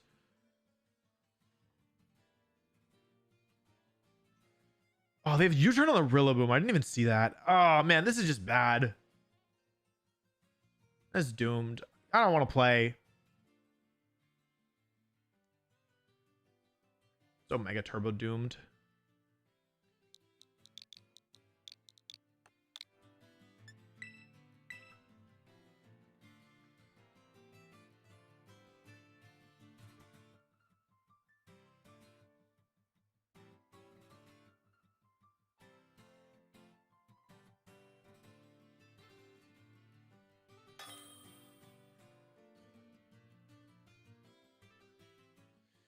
Alrighty, chat. Let's give this a shot.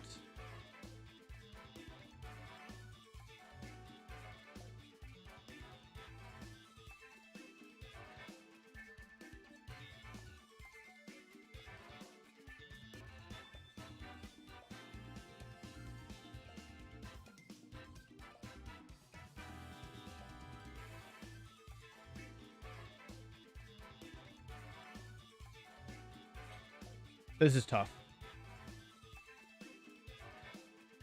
This is right tricky, innit?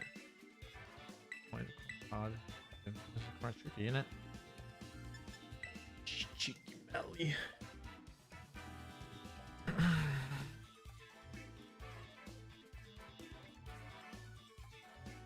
It's not impossible. Like, if the last one was like I should never win if they play optimally, this one it's possible. Like, it's still hard. But they can only bring 4 Pokemon, and they kind of want them all, actually. The question is, do I, like, I haven't actually really tried. I could just raw sheer cold stuff. Honestly, I could do it.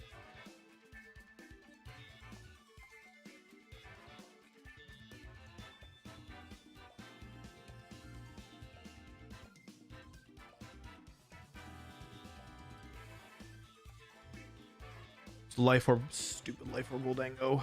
I hate Life Orb Goldango.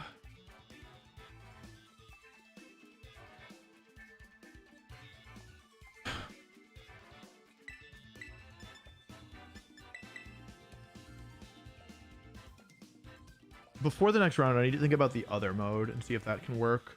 Or like what would need to happen for it to work. 'Cause I think for this mode, I'm gonna try this. This doesn't work versus all of their leads. However, it can be effective versus many of them. And frankly, that's good enough for me.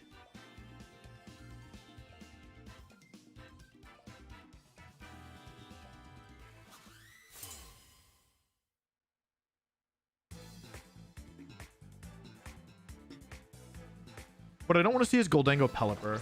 Okay, that's not great. That's not great if you assume that I'm going to miss sheer cold, is what I meant to say. Oh, I'm actually faster than the Rillaboom, interestingly enough. If I was Ghost Terror, I'd be big chillin'. I could Fake Out. What does that do for me? Nothing. Flare Blitz this thing. to Goldango or Gothitelle.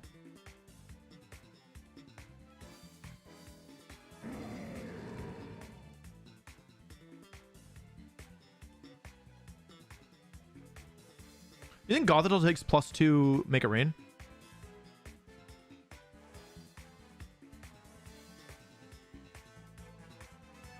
I think it will. Not if they Terra Steel though. I think I'm wrong. If they don't Terra Steel, do I survive it? It depends. If they're okay, Nest one comes out. Oh, I could Water Terra here if I wanted. On Goth? What would that do for me? So I could Water Terra here, but I'm just gonna Flare Blitz it. Screw it. And what's the Rillaboom's Terra? Rillaboom's Terra Grass. Okay, interesting. I'm gonna fake out the Rillaboom. I'm gonna Flare Blitz into the Goldango because this keeps the Goldango trapped in the field. Because basically what they want to do is bring Pelipper in now to protect them, right?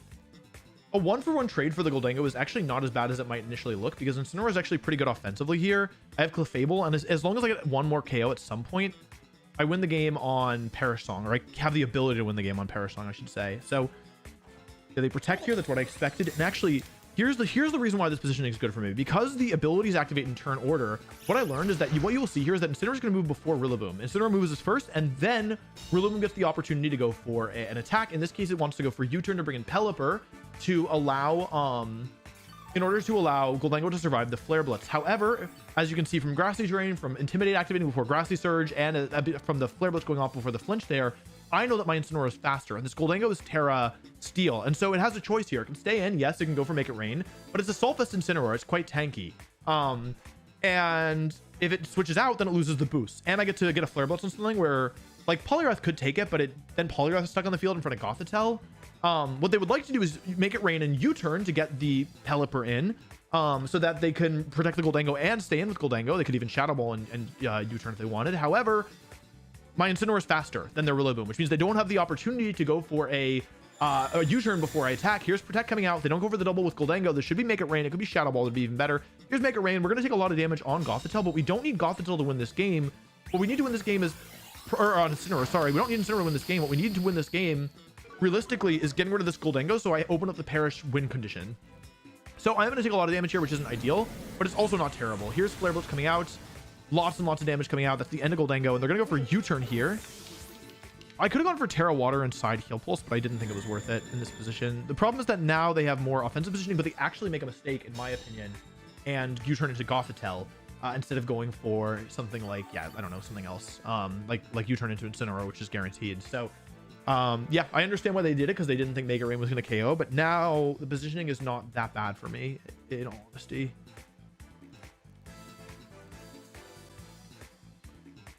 Here's Pelipper. We expected that. How much does Gothitelle do? This is Sash Pelipper.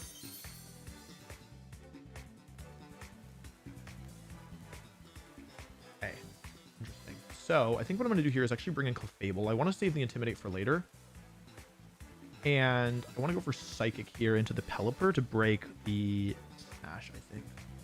I was like, wait, hang on. Let's think this through, because I actually have an advantage for once in this freaking game. The alternative, Incineroar's not fast enough, right? So I could go for Terra Grass here, but it's too risky in my opinion. I want to switch in Psychic to break the Sash. Alternatively, I could Psychic into the Rillaboom, covering for Poliwrath as the last mon. The last mon is either Sneeze. All of the last Pokemon are weak to Psychic. So I could also Psychic into this Rillaboom slot, covering the U-turn. Let's do that. Following the U-turn.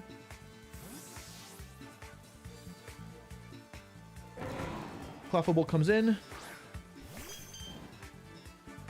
Here's the Terra. This is an offensive Terra, which is smart in my opinion. I don't need defense here. Unfortunate. They're going for Grass. Going after Gothitelle, I guess. So I should have Psychic to Pelipper in hindsight. Play Weather Ball as well. They could have Hurricane. I think Hurricane was safer there. I'm a little surprised they went for that. Did a lot. Okay, this is going kind of bad. Oh, did they double the slot? Okay. The table goes down. Not ideal. Not ideal at all. Okay, so now we're... If I'd psychic the... I should have just psychic the Pelipper. I got a little bit overambitious, I think. Pelipper's Ghost... Or Terra is stellar. Stellar, Terra. Pelly. What should I do here? I can go into Lapras and try and Ghost Terra my way out of this, but I'm not sure it's going to work, to be quite honest with you.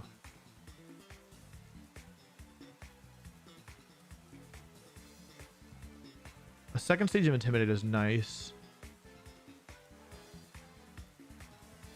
Lapras, Ghost Terra. I'm just going to end up taking too much damage, I think, here.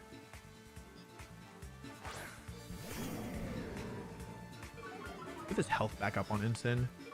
How much does Throat Chop do to Pelipper? I need to do roughly 50. Yeah, okay, depending. Depends on rolls. Let's do Fake Out and Heal Pulse here. Let's get Incineroar's health back up.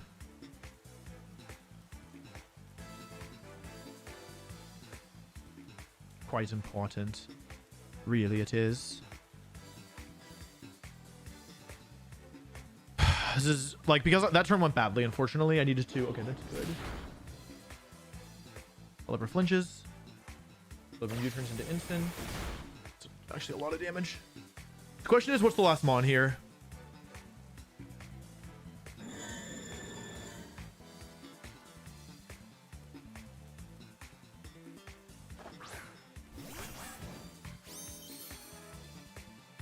Sneasler with Grassy Seed and setup options. That's not good. Okay, that might actually make it too difficult to win here.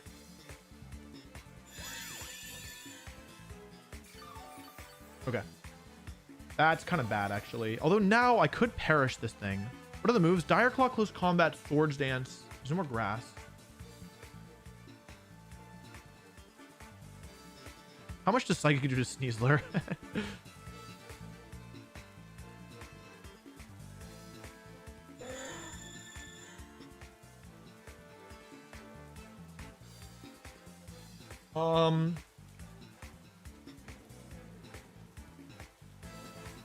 If they want to close combat, they have to take some damage, right?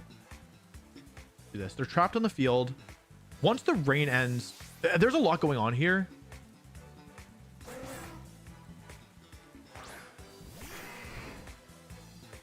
CC into Lapras. I die? What? Oh. Okay, I didn't think Lapras was gonna die there, actually. Okay, that's shocking to me. That's really, really surprising. Hurricane. Okay, so Perish is now off the table. This is gonna be instant or bust, I fear. No confuse, no confuse. Oh, please, please, please, please don't hurt yourself. Please don't hurt yourself. Please, Gothitelle, if you attack here, I think we can win. It's gonna hurt itself. Gothitelle, you psychic? Okay, I think it's still doable. Okay. Oh, this is going to be down to the wire. All right. So how many turns of all the stupid conditions are even left at this point? There can't be that many rain turns left, right? There can't be more than... If there's 2, I probably am still in too much trouble, right? All I need in order to win this, all I need in order to win is to get rid of the stupid Pelipper or stall out the rain. I think either works. Oh, the confusion makes things so hard. Okay. -1 Rillaboom. And Pelipper, who's Sash broken. 2 turns left. That's too many. Okay. I gotta do this. Oh, it's so close, but it's also so far. I feel like I lost focus in the middle here. I need to lock back in. The other question is, how much am I even going to take from moves from this Rillaboom?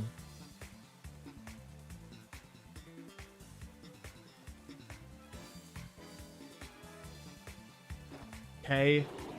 Oh, this confusion is making things so difficult. There's the flinch. There's Woodhammer into... Oh, yeah. 116? That's -1. What? That's -1, huh? Wait, what? That's so much damage. Okay, well, that sucks. A lot, for anyone curious. Okay, well, now I just lose. I can't believe... There's a lot of things that I didn't think were going to KO here.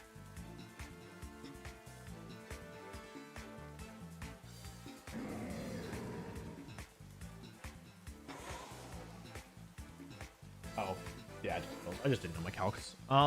That's bad. I need them to make a mistake, right? I need them to go for Weather Ball this turn, like Weather Ball, Woodhammer, and forget that instance, Grass Terra.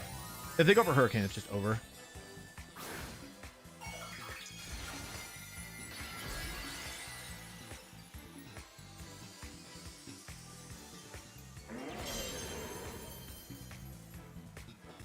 Yeah, okay. If they Weather Ball here and then they miss a Hurricane, I can win.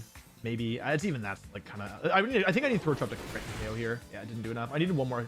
And you know what the messed up thing is? That the thing that kills me here is the one Psychic I didn't use on Pelly. God, that's strong. Okay. Okay, rain is over. They now have to hit Hurricanes without being boosted by the rain. What do you think U-Turn does to this thing? It's clearly very offensive.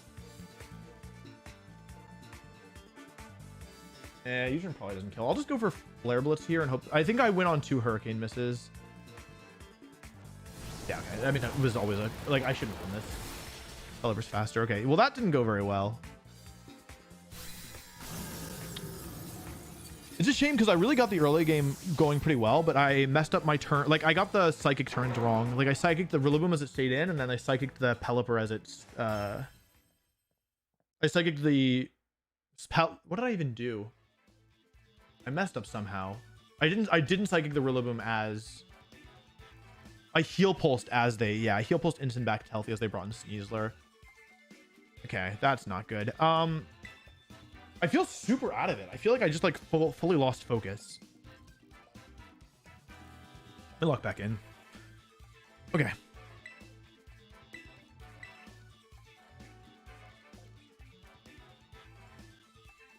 Clefable wasn't very good there, right? Because it just died. There's just too much offense.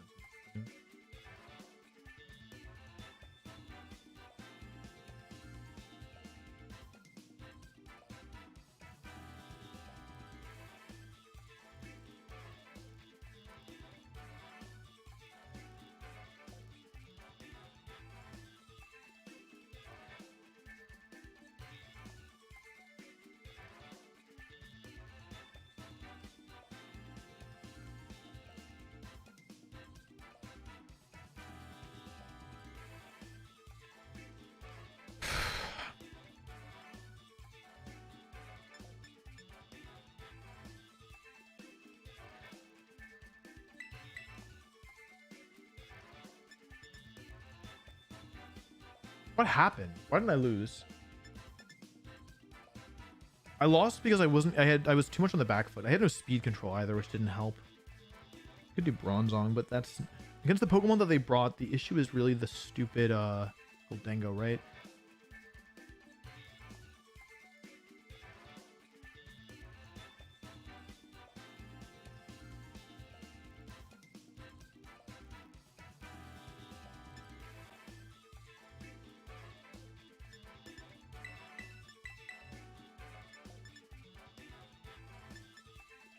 I could bring Bronzong over Clefable. What is Clefable doing here? It's redirecting. Bronzong is better versus Rillaboom. Clefable's... I need a Clefable for a Moongus, right? I think.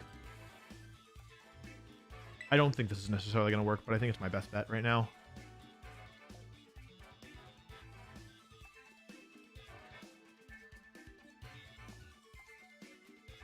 I need to be more intentional about Perish Trap stuff, and I need to get rid of Pelipper sooner. They might just lead with Pelipper here, actually. Oh, right. That's why this doesn't work. I'm worried about Pelipper lead. Pelipper Goldengo's not what I... Yeah, I thought about this before the first match and then didn't put it together in time for the second. So, I mean, this is bad, obviously.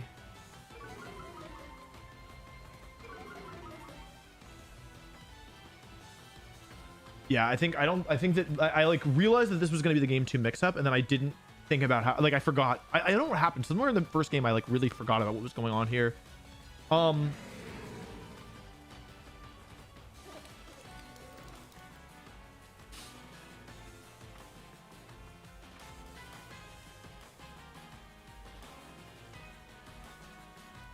mean, I don't care.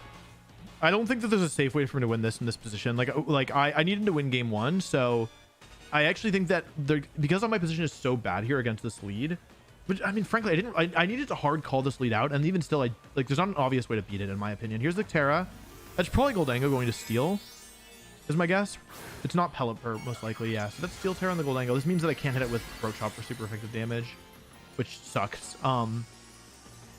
Basically, I think having a 30% chance to win the game, to like be in the game, is actually not the dumbest thing I've ever done. It's not like good, obviously. There's Nasty Plot. Yeah, if this thing's allowed to just fire off moves, I think it just ends insta. Let's see Sheer Cold, baby! Oh, that's not good. That's not good at all. Okay.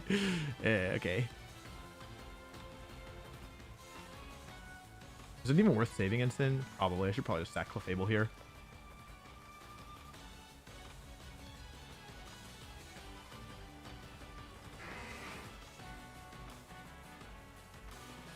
Yeah, I'll sack Clefable. Yeah, sorry, y'all. This is a really difficult lead for me because I don't like, even if I go with the Oko mode, it's like, it's hard for me to deal with +2 Goldango, like no matter which way you look at it. Oh, I know what I should have done here. I now realize how I could beat this.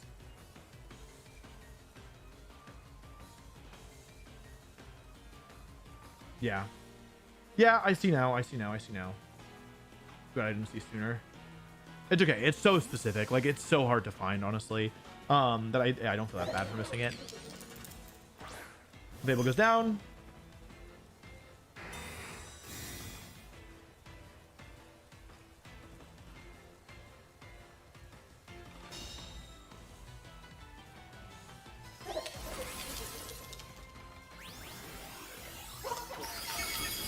Yep. I could still win this if I get like one lucky Sheer Cold and then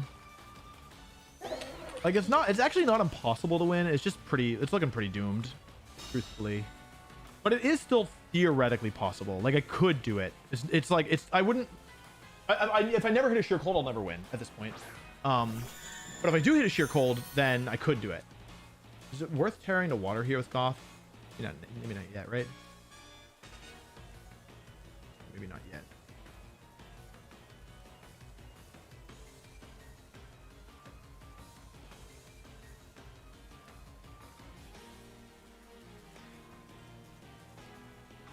Goldango is just such a problem for Parasong because it's immune to the Parasong with its stupid ability. This is a position where Freeze Dry would be better than Sub, probably. Okay, if they protect both, that's pretty decent. But if they just protect the one, it's not so good. Okay, yeah, nice play.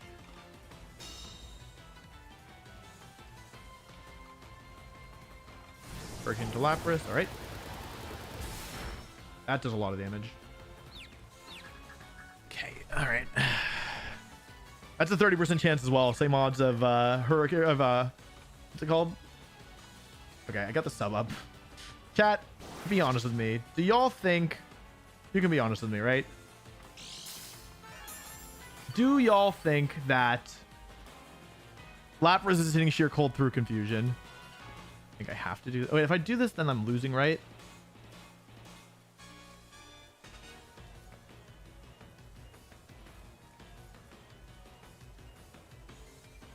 I can also just keep the Pelipper trapped in the field. What's the plan? Plan is to Sheer Cold. All right, Lapras, you're confused. But you're not out of it yet. You're still got some fighting spirit in you, don't you? My old pal.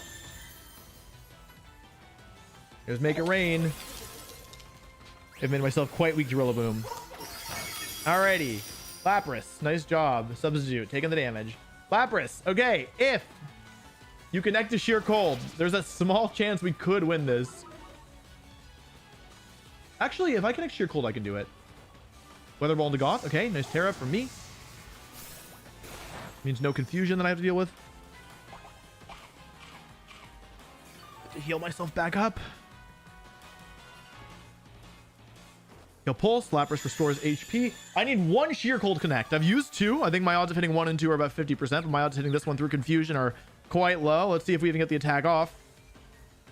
I miss. Okay, fine, fine, fine. It's okay.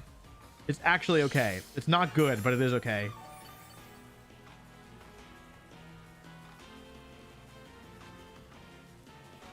Hang on a second.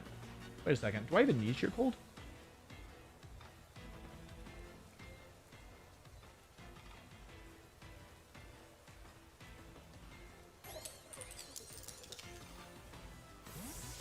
Because here's the thing. With all my floundering around, I've actually managed to stall out.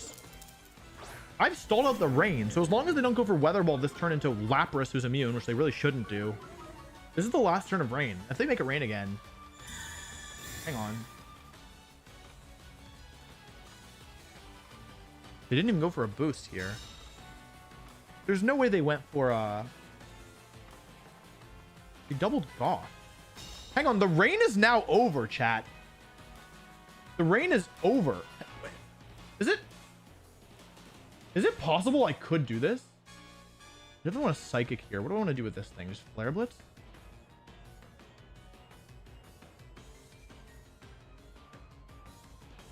I Psychic and Fake Out, and the next turn I get to go for... It's a 50-50, right? I get Psychic, Fake Out to call Protect.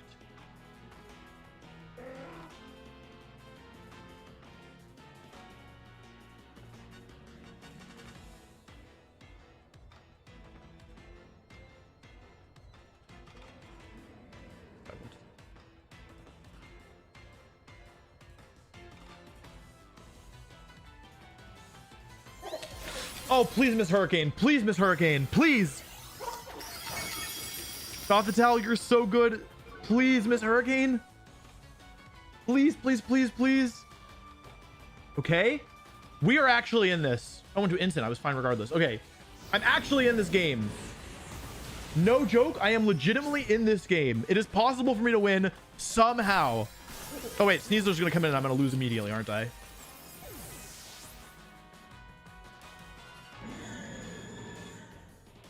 Your Psychic. Okay. Big damage.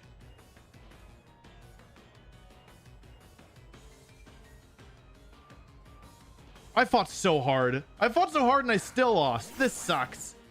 Bad game.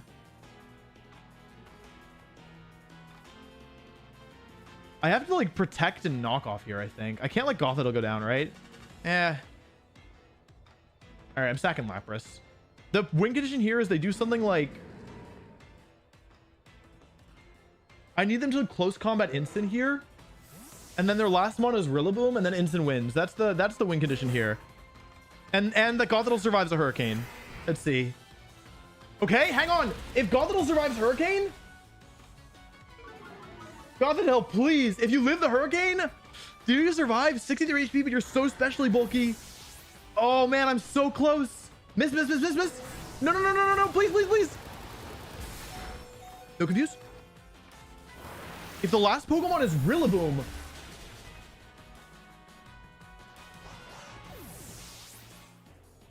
Okay, if it's Poliwrath, I lose. For sure. No chance of winning with Poliwrath. It's a Moongus. It's Rillaboom.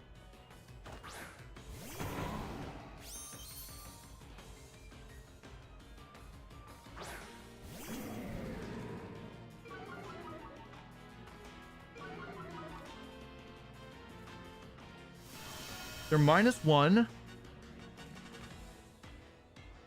And I'm faster.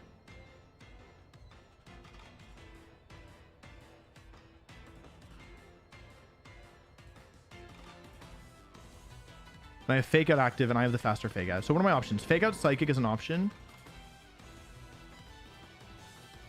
How do you protect and Throat Chop? I could, it's still pretty close, to be honest. Like the thing is, it just comes down to whether or not they hit their Hurricanes. And also it depends on if they get this turn correct or not. Yeah, they got the turn correct. Okay.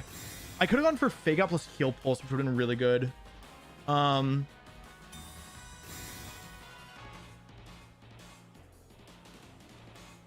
Okay.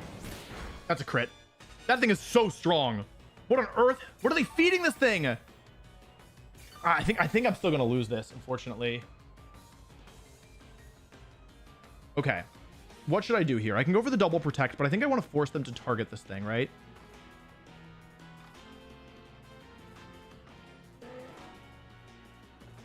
I have two options. I can Flare Blitz and take infinite recoil, or I can Throat Chop.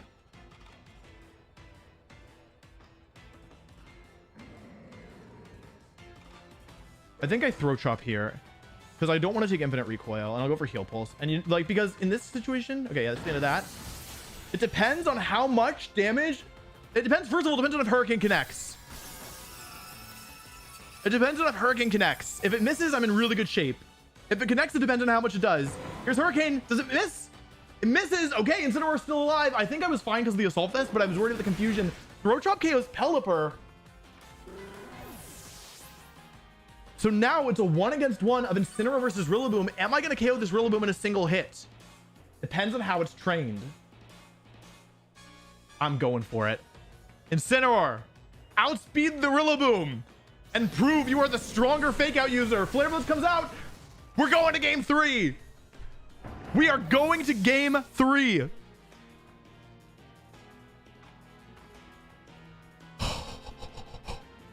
I don't know how we won that. Actually, that was a crazy comeback. And we didn't even hit any Sheer Colds. We didn't hit any inaccurate moves when we made that work.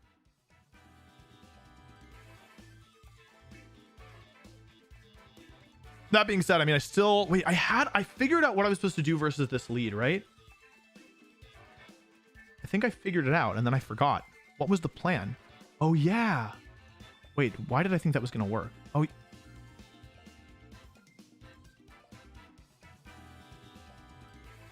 does this even work? Maybe I need to hit some hypnosis. Okay, it's doable. Hang on, let me think this through because I can guess I knew what they're going to lead game 2.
I have to hit hypnosis if this is going to work, right? Which means I also have to do that, which means I also have to do this.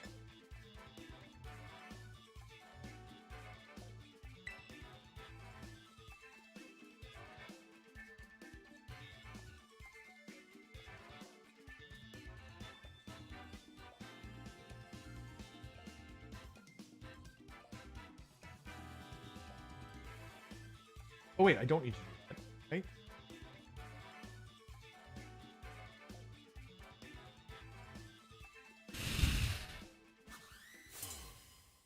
Just need 2 kills and then to survive.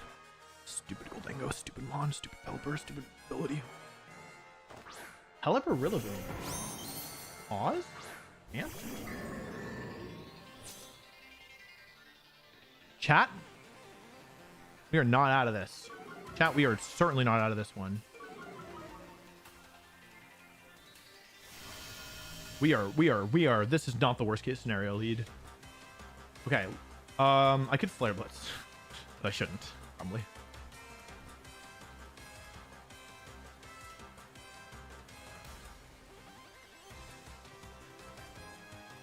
I'm going to Fake Out the Pelipper. This breaks the Focus Sash, which is really important, and I'm going to go for Trick Room.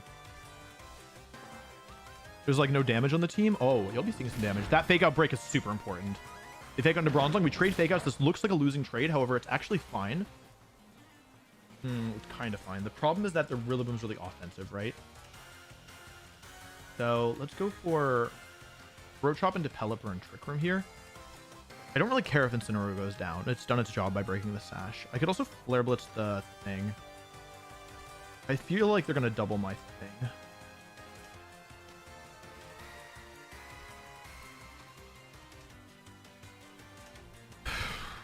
I need Trick Room up. That's for certainty.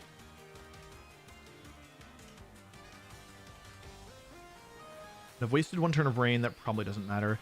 The thing is that Golurk is going to die to Wood Hammer even through Intimidate, so I can't switch it in. That's the problem. Like, ordinarily what I would do is U-turn here, but because my Incineroar is actually faster than their Pelipper or their Rillaboom. Oh, Terra. This has got to be Pelipper, right? Yeah, okay. That's fine. It's not good. It depends who they're targeting. If they're just killing Incineroar, that's fine. But if they're going after Bronzong, that's a problem, I think. Weather Ball. Into Bronzong, right? Wait, it hasn't turned its head yet. Oh, into Incin! They just took the kill! Incineroar! Dodge it! Okay, show me Woodhammer. Jarvis, Woodhammer, please. I'm really surprised they went for that, honestly. But now they've lost their water boost. Woodhammer, okay. Good. Good hammer. Still taking a lot of damage. It's too strong. Okay. Trick Room goes up. Alrighty. Okay, cool. So, -1 Rillaboom, and they've used their Terra. And they've already gotten their water type boost. Let's go into Golurk here. 4 turns of Trick Room remain.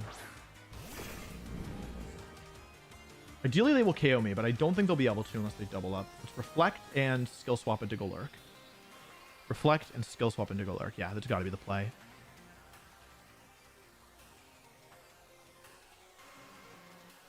There's still so many ways this can go wrong, depending on what the last Pokemon are. I would like to save my Terra for that Mon.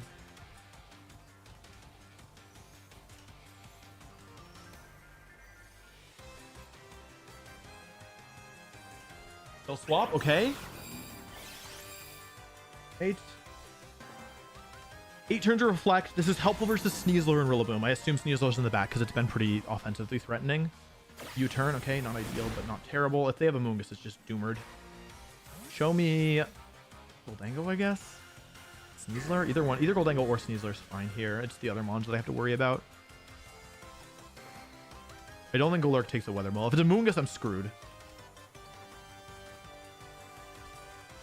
Goldango, okay. In a perfect world, like KO my Golurk here. This might be a perfect world. Golurk doesn't survive this. Yeah, good job, Golurk. You are so goated. Honestly, you're so goated. Okay, cool. So, now what? So now we have 3 turns. They honestly... Oh, and I got Grassy Terrain healing. Wait, this is awesome. So, now what? I need to get rid of this Goldango somehow, right? Look at all these effects. 3 turns of Trick Room left. Still have Terra available. I mean, I'm sheer colding something, right? I don't necessarily need to sheer cold. I should sheer cold something, right? Go sheer cold and skill swap here, and then I'll start spamming. Yeah, let's just get the setup. Like, I don't want to give Goldango 3 turns. I think they'll probably protect, but like I could go for like Hypnosis and sub, but because I'm in range of Life Orb Shadow Ball, I don't feel comfortable making that kind of hard aggressive read. Protect from Pelly, okay. Fine. Protect from both. Okay, so sub Hypnosis would have been better, but this is okay too. Okay, skill swap. Now we're down 2 against 4, but we still have 2 turns of Trick Room left. We still have our Terra available. Their Pelipper's in some decent trouble. They don't have easy switch. They don't have a clear way. They don't have a clear way of stopping Lapras at this point, and they don't have Focus Sash in line either. So I get to go for last turn of Rain, 2 turns of Trick Room, 6 turns of Reflect. Go for Hypnosis and Sheer Cold. Nothing better to do here. Let's just launch it. Buy myself some turns. So we've sacrificed half of our team. Golurk and Incineroar both went down. In exchange, though, Incineroar broke the Terra. Golurk set up Reflect and gave no guard to Bronzong, who passed it to Lapras. And so with these 2 remaining turns in Trick Room, we have to make them count. We need to get as many KOs as we can here. Ideally 2. And if Bronzong can land a Hypnosis, that's pretty good as well.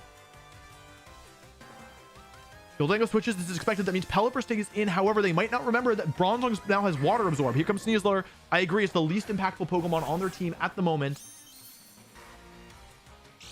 Here's the Grassy Seed, gonna activate Unburden. Sneasler goes up. Sneasler goes down. Here's Hypnosis. Connecting is a pretty big deal. The thing is, the rain is now ending on this turn. So, Fear Cold comes out. Gets the one shot. Okay. One turn of Trick Room left. If they go into Rillaboom, I think they're in big trouble.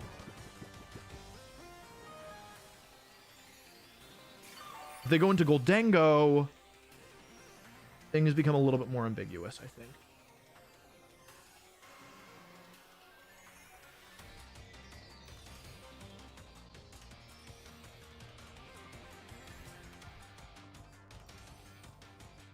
I still have Reflect active as well, so I need to keep that in mind.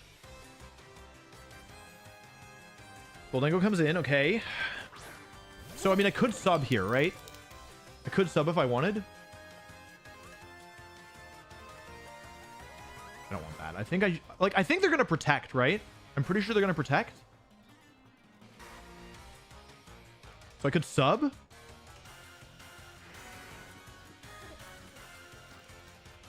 going to do this. It covers for non-protect. It covers if they switch to Rillaboom when I hit the Hypnosis, I'm still in good shape.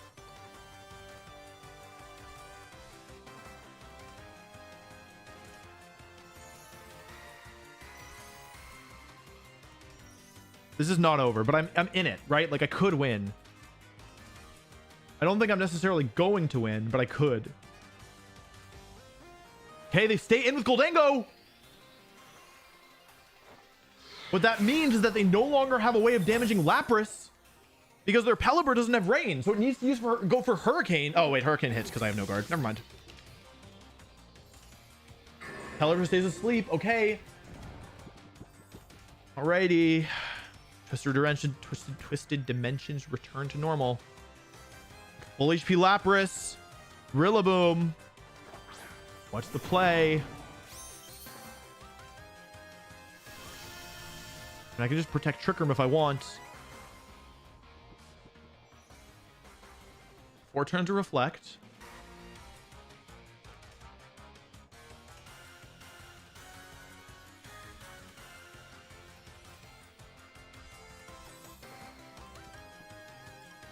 They've only been asleep for 2 turns. I think I'm just going to risk it. Paraghost. Fear Cold. Confirm.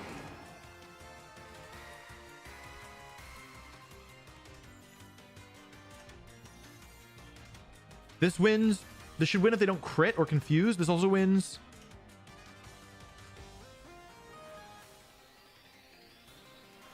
If they stay asleep. Like, this is the crucial turn. If this turn goes well, if we see Fake Out. Oh, wait, I could have perished. Oh, yeah, Perish wins. What am I doing? I didn't need to tell these Sheer Cold. It's fine. This is fine, too. Probably. Like, if I get an attack off this turn, I win. Fake Out. Okay, now the only lose condition is Pelipper gets the 2-turn Wake Up. Doesn't get it. That's it. No way to lose anymore. Well, okay, technically there's still a way to lose, but it's not unlikely to happen. Sheer Cold comes out. Rillaboom goes down in a single hit.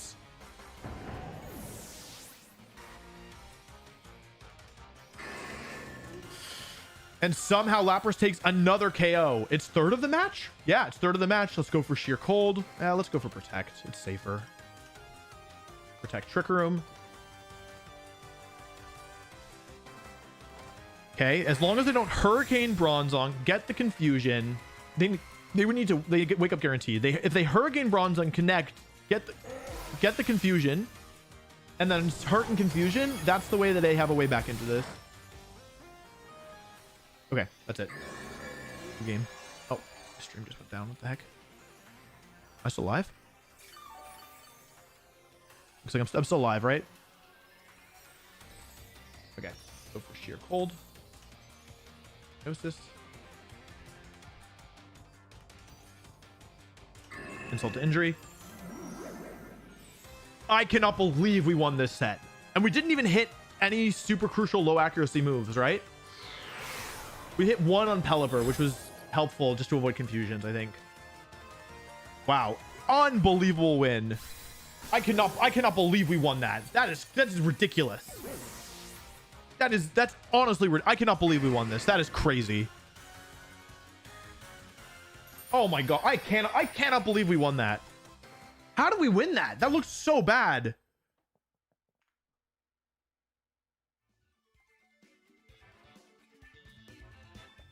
I don't know what to say. That's crazy. That's ridiculous. Oh, and we were the last match too. We were the last match, so I don't have time. We don't really have a break.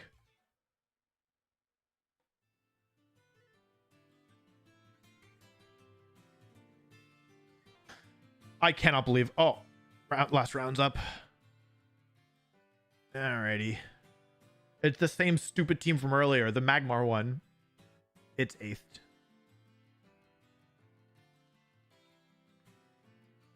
I gotta use the bathroom real quick. I'll be right back with the next game.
Sorry. Okay. Sorry. Oh,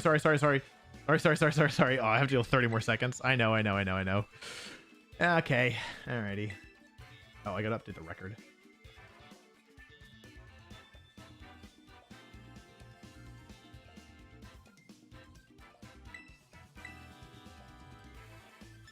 Alrighty. Give it a shot. So, same Mons as earlier, but there's some key differences. The King Gambit is safety goggles. The Sneasler's coaching. I don't think the other one was coaching. The Dragapult's Terra Ghost with Terra Blast, which means that whereas the other one was forced to Phantom Force, this one can actually just blast through my Pokemon.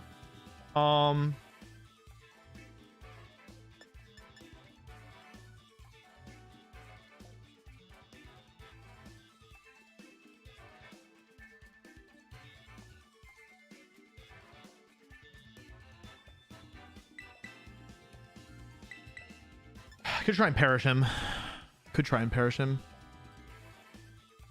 Oh, it's not with the differences. It's a really hard matchup.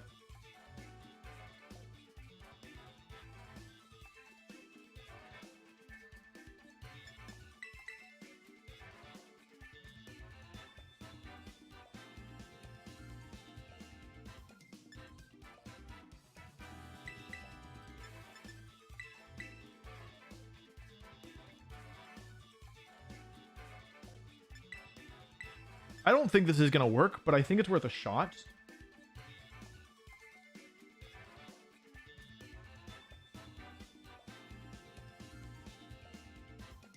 I don't have very high expectations for this, though. Like, there's a lot of ways it can go wrong. Even, like, it's not even like he has one thing he can do that stops it. He just has, like, tons of things he can do that stop it.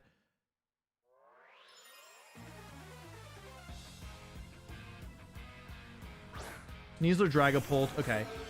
So, okay, Sneasler, Dragapulty. You gotta watch out for, like, Terra Ghost, Terra Blast, right? Just go for Trick Room and Follow Me, I guess. Hang on, let's think about this. If I rush through this, I'm in trouble. So this thing can either go for U-Turn, Dragon Darts, or Coaching, or Terra Blast. He could go for Coaching, Terra Blast. It's also possible this is a Dragapult that's slower. I'm gonna Trick Room and Follow Me here, I think.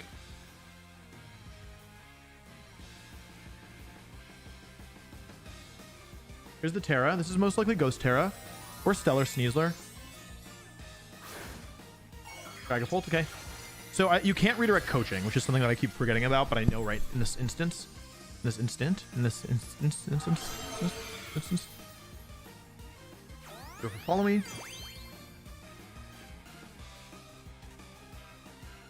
Go for Phantom Force, okay. Truly, that's all right. Close combat, okay. That's fine. That's all right. All right. I got poisoned. So the Dragapult is faster than the Sneasel guy, which is fine. Sneasler is the Sash, right? So I gotta watch out for that. Go for Hypnosis into Sneasler and Follow Me and sacrifice Clefable. Not ideal, but it's okay. Right? Follow Me, Hypnosis. If I hit, I'm in good shape. If I don't... Oh, wait. They could go for Dire Claw first, right? Which would be kind of bad. So then I'm going to do... Terradark Skill Swap could also not work, though. Do I want to bet everything on hitting Hypnosis? Not really. Yeah. I'll bet it all. Yep, okay. Where's this Magmar? That's pretty bad. Okay. Metal Spirit. Okay. Pretty bad. Yeah, that's pretty bad, unfortunately. Yeah, this is a problem for me. The end of my thing here. Okay. Is there a way to do this? Yeah, this is the position that this basically is impossible to deal with.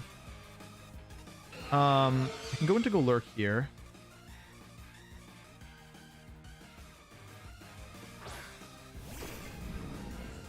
And go for... I think I have to skill swap here and... Dynamic Punch? I just don't think it works. Because he can just follow me, but I don't have a better move here. All my moves fail until I take away the thing. Oh, he let me do it. Okay. Oh, wait, but now I don't have... Oh, is he just going to overheat me? Yeah, I hit Dynamic Punch, which is really good. Okay.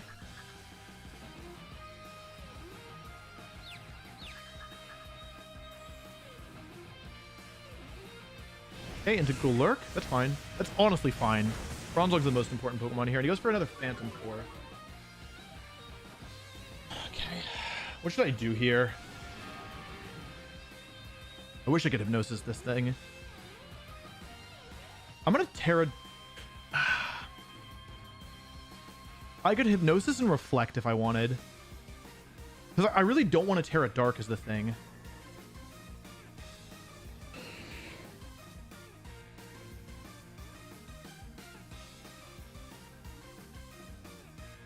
If I Terra Dark, I'm pretty sure... Wait, but if I Terra Dark, it means I'm weak to Sneasler later, but like or my Lapras is still weak to Sneasler. I'm gonna risk it all. I'm gonna go for Hypnosis and Reflect. Through it. They're going for Follow Me, which isn't good. Hurt. Damn.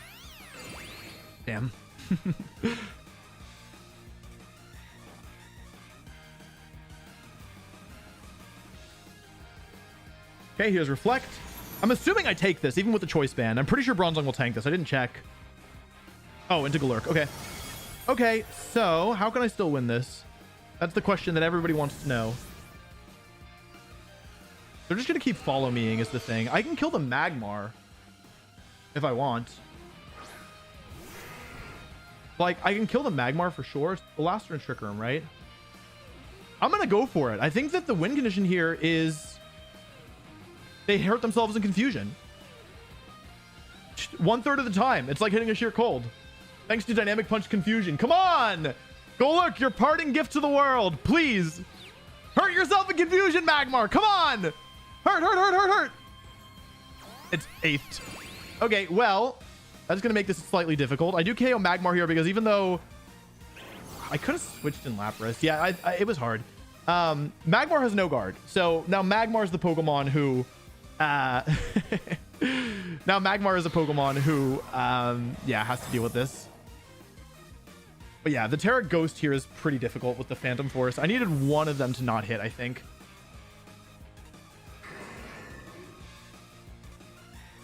Yeah, there's another Phantom Force. This is very difficult. Because I don't think that my Bronzong will tank a thing, right? Trick Room is up this turn as well. I could have gone for Hypnosis and sub that turn, but then I would have just been in trouble this turn. I'll go for Trick Room here and Sheer Cold. The funny thing here, in my opinion, is that if I were to land a Sheer Cold and a Dragapult without any help... Okay. This becomes doable if the last mon is like real... If the last one is specifically Primarina and I land Sheer Cold this turn, then it becomes like actually in theory doable. Yeah, but it doesn't happen, right? That's okay.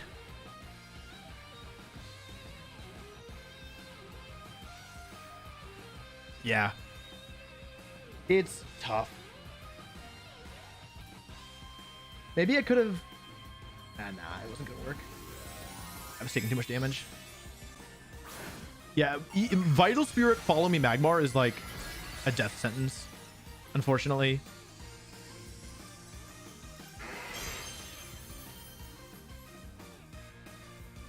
Phantom Force.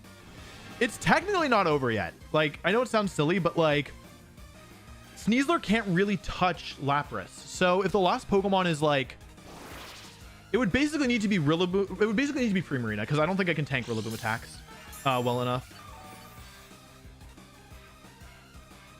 I still have a couple turns of Reflect left, actually. Okay, if I hit this one, if it's Rillaboom... Oh, wait, no, I would take too much. Oh, I still have Reflect up. Okay, if I hit this one and I don't get poisoned...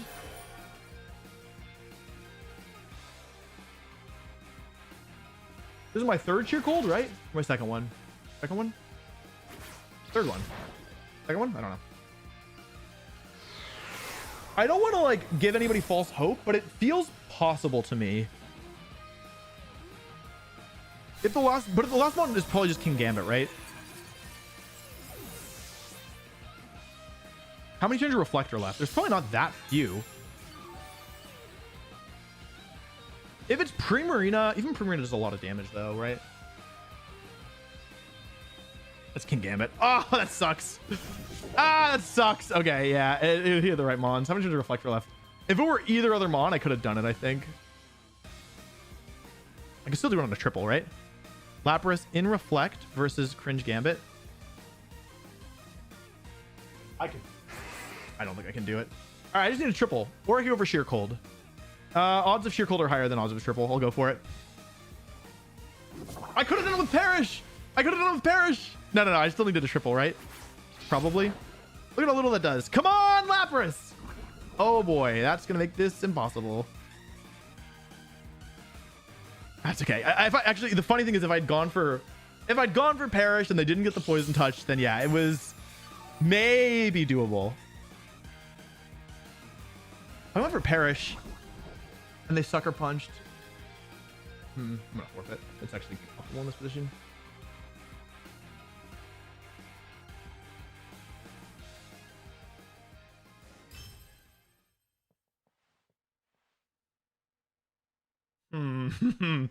Chat, this is difficult with stupid Magmar.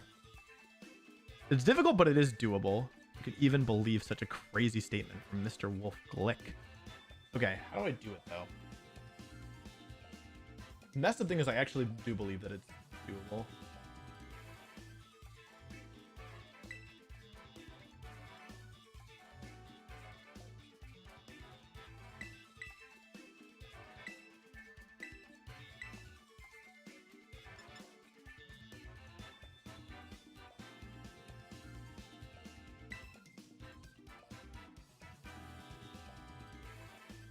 If Gothitelle had Trick Room, this would be a lot easier.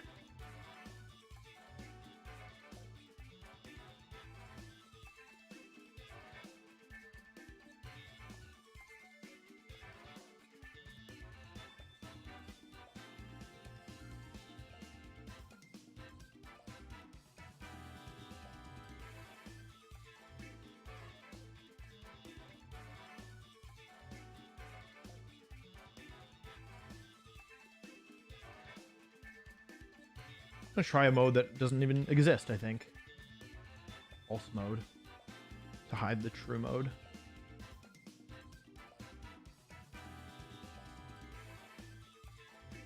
What's the terror on that thing? Oh, it's not terrible, right? I'm gonna try this. This is a false mode, chat. This is a mode that does not exist in reality. This is a mode that you only do if you're completely off your rocker. But guess what? Maybe I am. Maybe I am, chat. Maybe I am.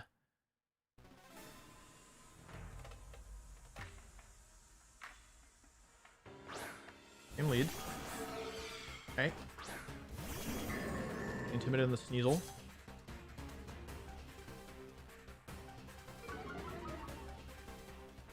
I have done neither mode, as you can see. I have neither Perish Trap fully or fully, what's it called? Neither Perish Trap fully, nor, whatever it's called fully. I don't remember what it's called anymore. No guard stuff. Try this. Okay, no Terra. Fine. Oh, this might just be U-turn, actually. Which would be kind of bad, no?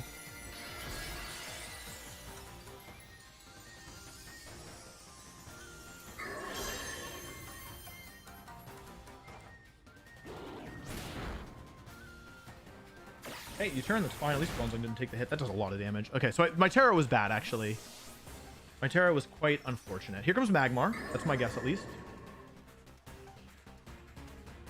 Yep, here comes Magmar. Okay, that's fine. Sneeboss flinches. That's fine.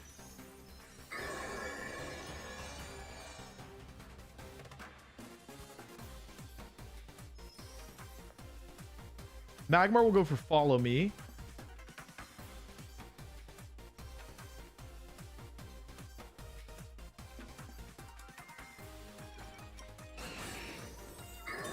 Magmar doesn't need to go for Follow Me, right? Go for something else here. Follow Me, that's fine. No Protect is good. I need to get the switch out here. Okay. The switch. And now I get to go into Gothitelle. And what that means is I have Sneasler now trapped on the field. I wanted to bring Lapras in this turn, but if I got it wrong, I was just in too much trouble, I think. Yep. Yeah, and I would have brought him in for that slot, so that would have been bad for me. Okay. Go for Fake Out into here. And switch to Instant again. That's right. Gothitelle in the back.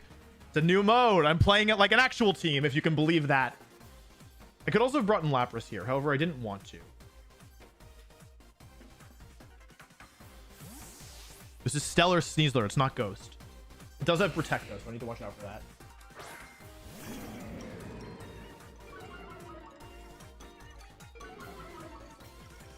Let me Protect. Nope, okay, it's fine. Burn my Dock. Fine, but I'm doing anything else, I suppose.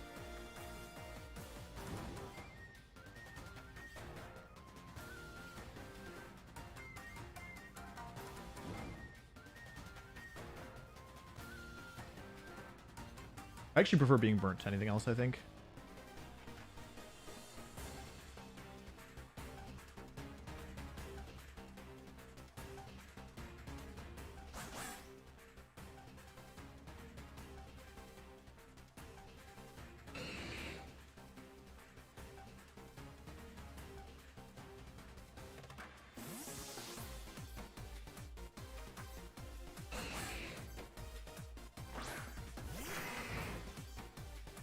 Yep. Could have gone after the Magmar here. Maybe it was better.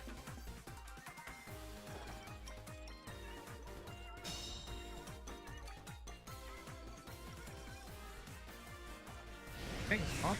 Fine. Off. Right. Plenty of health left. I could have gone Fake Out Heal Pulse here, but I wanted to get the Perish up as soon as possible.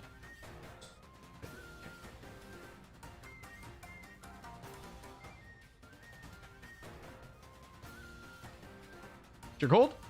I'm just kidding. Now, why do I only have 7 Perish on? Oh, that's fine. I don't need 8. Only raise Sheer Cold. Fine.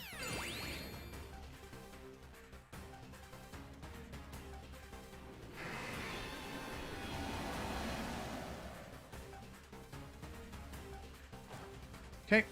Getting the damage on Magmar is nice because it will eventually Terra. That's a good drop. That's actually a really good drop. You see? All right. Well, there's nothing I can do if that happens, honestly. I actually can't believe that. I actually can't believe that. That's so sad. Well, I was honestly doing pretty well because I had this thing at -2 and I had Carriage up on both. But if that crits, then there's nothing I can do. Probably.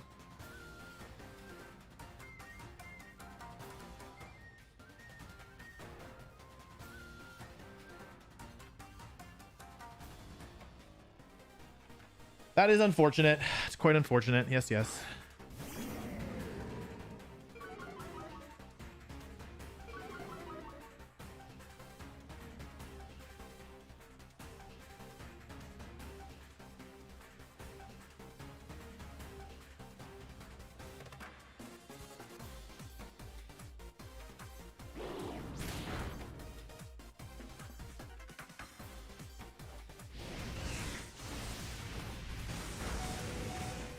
Okay, you know what's funny is I actually still had a way to win.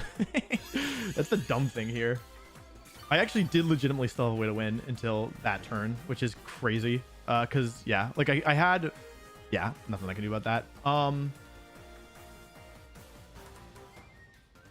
mean, there's nothing I can do at this point, right? They go Terra Ghost and I faint this turn. There's nothing I can. Oh wait, I can do this.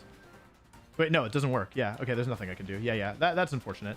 That's very unfortunate.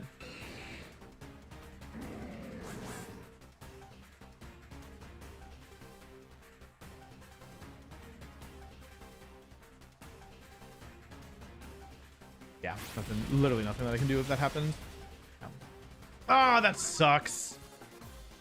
Yeah, they needed both crits. I was still, oh, okay, well, insult to injury. Yeah, it's okay. It was a hard matchup and they played well. Yeah, if they'd missed that one, like I assume their last Pokemon is Dragapult and Kingambit, which means that if like all I needed to do was get Instant and Trick Room again, and I can KO all the Pokemon left. And they would have been forced to Terra Ghost the Magmar to get out of here. So it was actually like, it was okay. It was the crazy thing.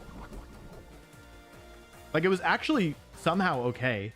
Up until, yeah, like this turn, obviously. But yeah, they played well. And yeah, there's like nothing I can do if that happens. It was already a bad matchup, so when they get double crits, like I feel like it's just not happening. Here, it doesn't really matter. Yeah. Yeah, but I think that I think it was doable. The strategy was really cool that I tried here, and yeah, like if I'd had like neutral luck, I think I was in position to pull it off. Now you miss.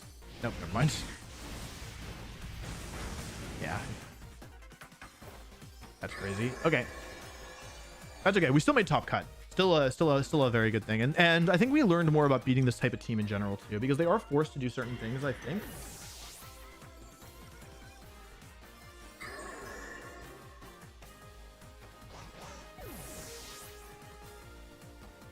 Yeah, I think I could beat it if we played again. Or like, maybe I wouldn't, but I could. Which is the important thing.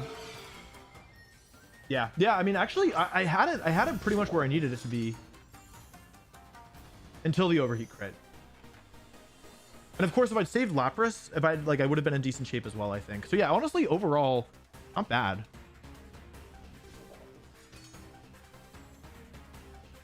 playing this out. I got no moves. Yeah, it was pretty close. Like, or like it wasn't close, but I got close to being able to win. GG's.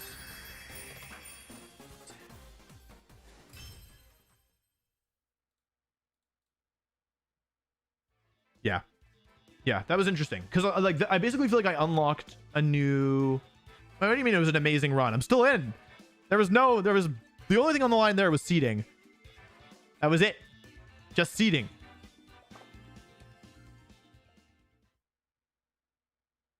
Let's look at the standings. How many people are currently in contention for cut?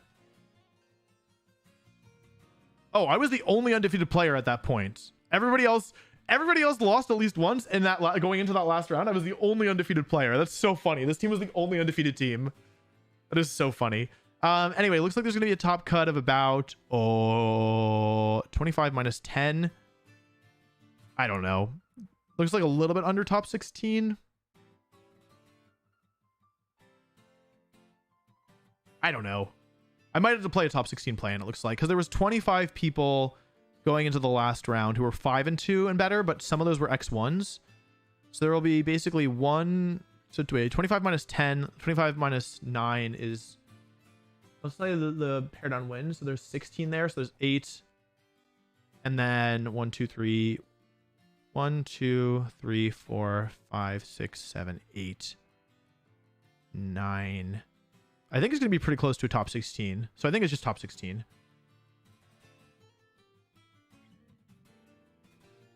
The record. Cool. I got a little break. Nice. Because having to play back-to-back rounds is tough.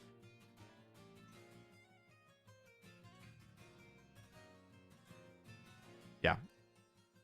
9 matches left in the round. So now we're the next games at this point are elimination.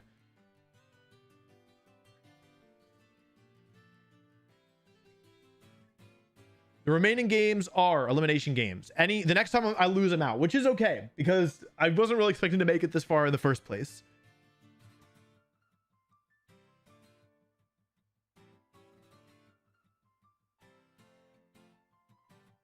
Top cut is today. So we have probably 1 match left because the longer I go in this tournament, the harder it gets to win. Honestly, some of these have been pretty remarkable wins in the first place.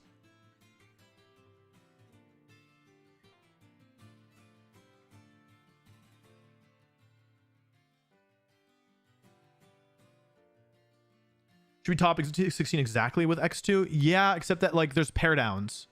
Like there's a pair down, right? Because there's an odd number of X2s. Oh wait, maybe it was paired up because there's an odd number of X1. Hang on, wait, let's go to the standings. It doesn't really matter, right? There were 9 X1s or better.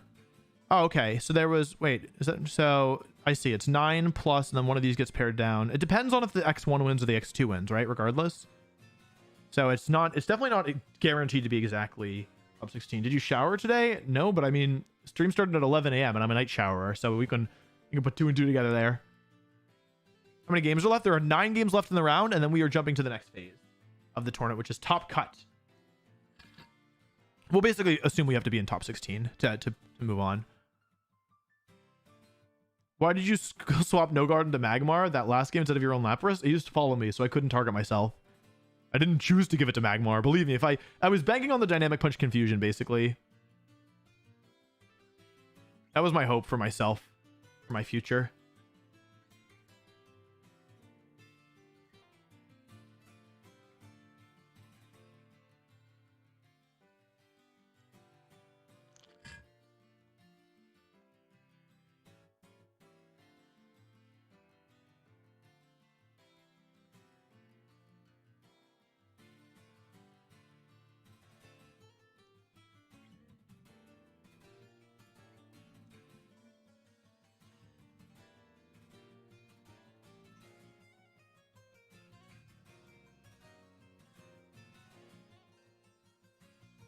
Okay. Yeah. Oh, it's nice to have a break. I'm glad that was a fast match. It's like, yeah, it's hard. It's hard. Yeah, the stupid Magmar having Vital Spirit. I didn't even know it learned Vital Spirit. I only thought it was... I know Electabuzz got it. Oh. Let's do some stretching, chat. Okay, let's do some stretching. Oh, man, it's kind of cramped over here. Oh. Woo! Oh boy, everybody stand up. Do some stretching. Ugh.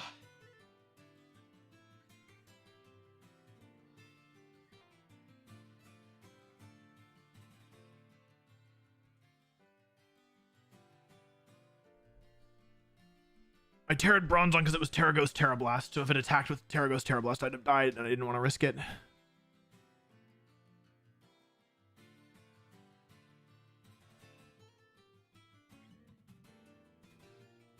No, Ron, that wouldn't be very good content, I think, so I wouldn't do it.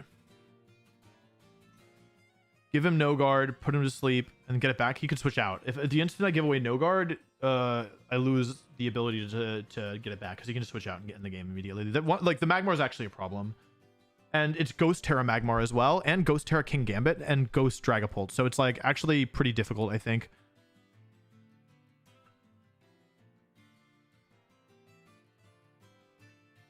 Like it would be nice if it were not difficult, but it is.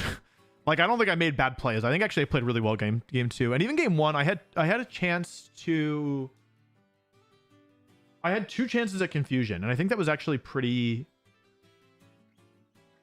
I think that was actually pretty smart, right? Because if I get the second one, I win on the spot, I think. And if I get the first one, I get the Hypnosis on Dragapult, which gives me a couple extra turns.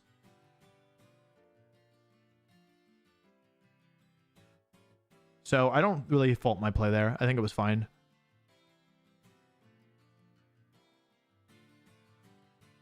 If you give Dugong no guard, then you can't Hydration Rest, unfortunately. And you'd also need Rain to be up. I am excited for Wind and Truth.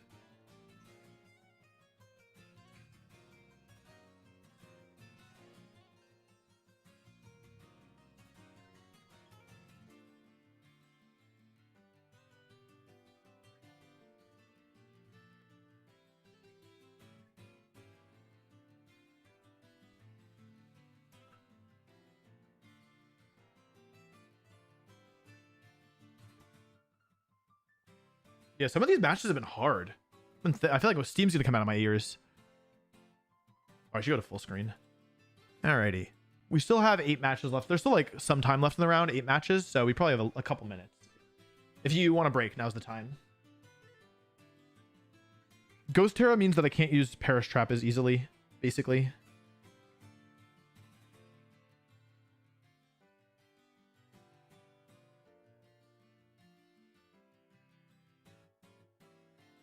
It just closes off like one of them. Like basically Ghost Magmar is good versus both Perish Trap and also the other thing that I do. What's the other thing that I do? I forget. No guard stuff. Because I can't skill swap easily. Like normally you're able to get no guard onto your Bronzong and then they have Follow Me in play with like Mousehold or whatever, but yeah. In this case, like the stupid ability means that I can't actually do anything because Vital Spirit keeps it awake.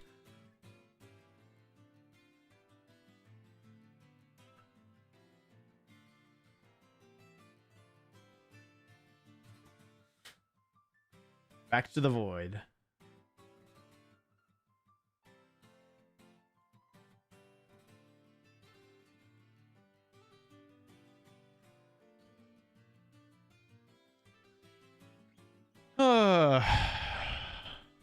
Now it's crunch time. These tournaments are hard because they're so long. It's so hard to play well by the end of the day. You know what I mean?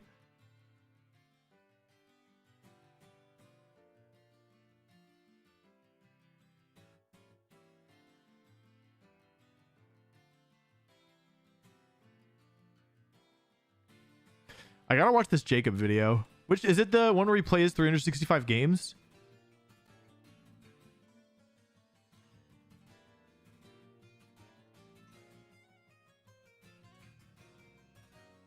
Everyone's mentioning that he told people that I raw dog flights, which is true. Why do you use black background? Change to something else looks bad? No. I won't do it.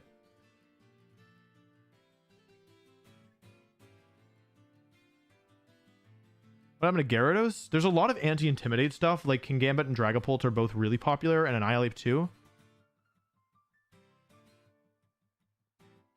And that makes it harder to use Intimidate Mons, especially like even Incineroar is not that good right now.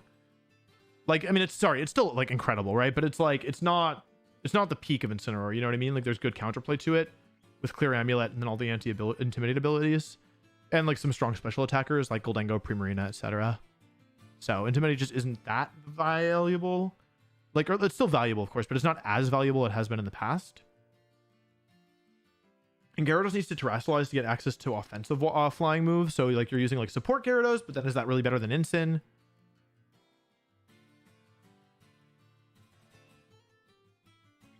Seven matches left.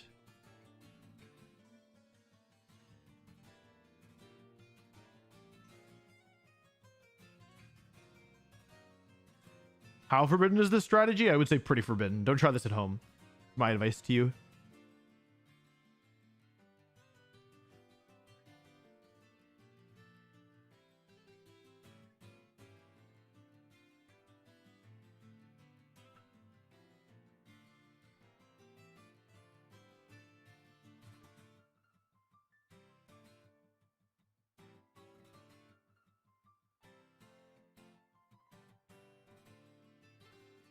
Is Wolf short for Wolfington? No. Good guess, though. 6 matches left.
Hang on.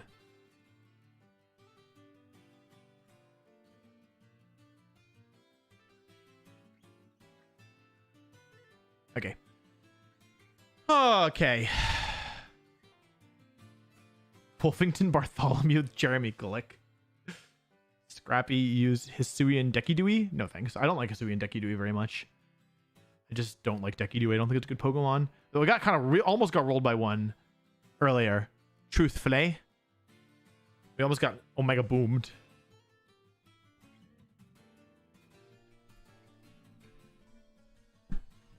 Don't ask questions like that, Yale. That's weird. That's really weird. It makes me uncomfortable.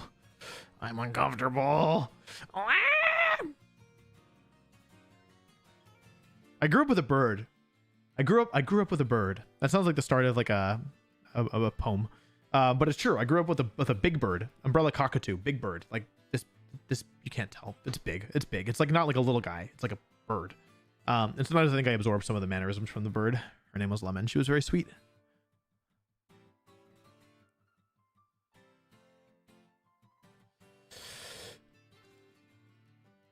If you could begin your competitive Pokemon career from scratch, how would you start? I wouldn't want to. I've had a good career. I'm not complaining. I don't want to start over. That'd be a pain.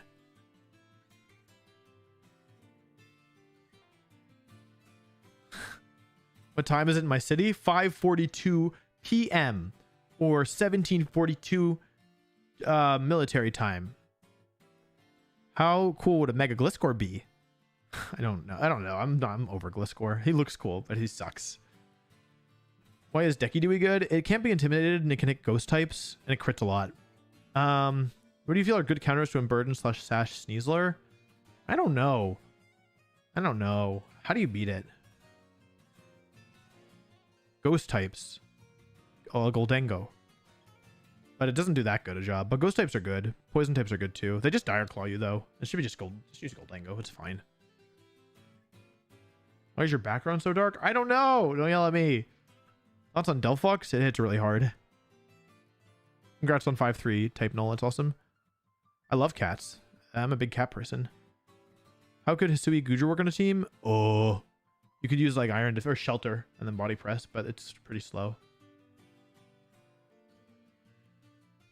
Birds are loud. My bird, she's very sweet, but she was very loud. She would scream and you could hear her from like 3/4 of a mile away.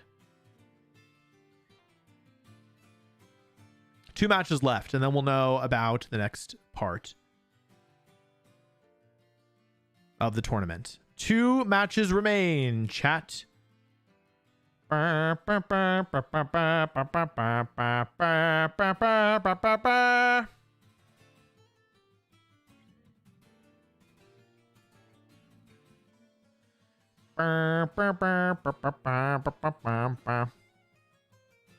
you heard of Pokemon Auto Chess? People have told me about it. I couldn't tell you anything about it myself, though. It's the current record. Oh, 7 wins, 1 loss. And we're about to start Top Cut, baby. I'm attending my first regional in the seniors division for Toronto. Are there any tips you'd have for success? I would say don't focus so much on the result. Pokemon is about the process more than anything. And like the result is out of your control ultimately. So I would say go try and have a good time, make some friends or meet up with friends that you've talked to online. If you're in seniors, you might be young. You go with a guardian, obviously, or some kind of trusted adult. But yeah, just like enjoy the experience is my best advice. Like, yeah, it's there's nothing. You have to understand that there is nothing you can do to guarantee success. You might have success and you can give yourself better odds, but yeah, like don't be too attached to the result because it's really Pokemon's a hard game and you can never be sure you'll be like doing as well as you want. Wolves are not birds. This is what happens when you skip college to play Yu-Gi-Oh. Damn.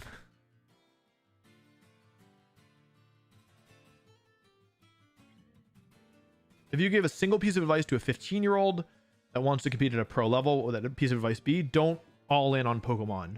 Pokemon should be a part of your life. It shouldn't be the whole thing, in my opinion.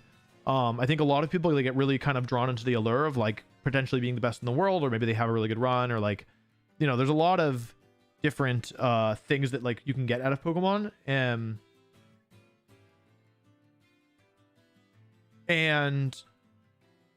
yeah, like it should be like there's many wonderful experiences you can have, but it shouldn't be your whole life, and it can be really unhealthy if you do too much. So like take breaks, find a balance, and do other things as well. Like it should be part of your life, and it can be if it's a bigger part, but it shouldn't be your whole thing.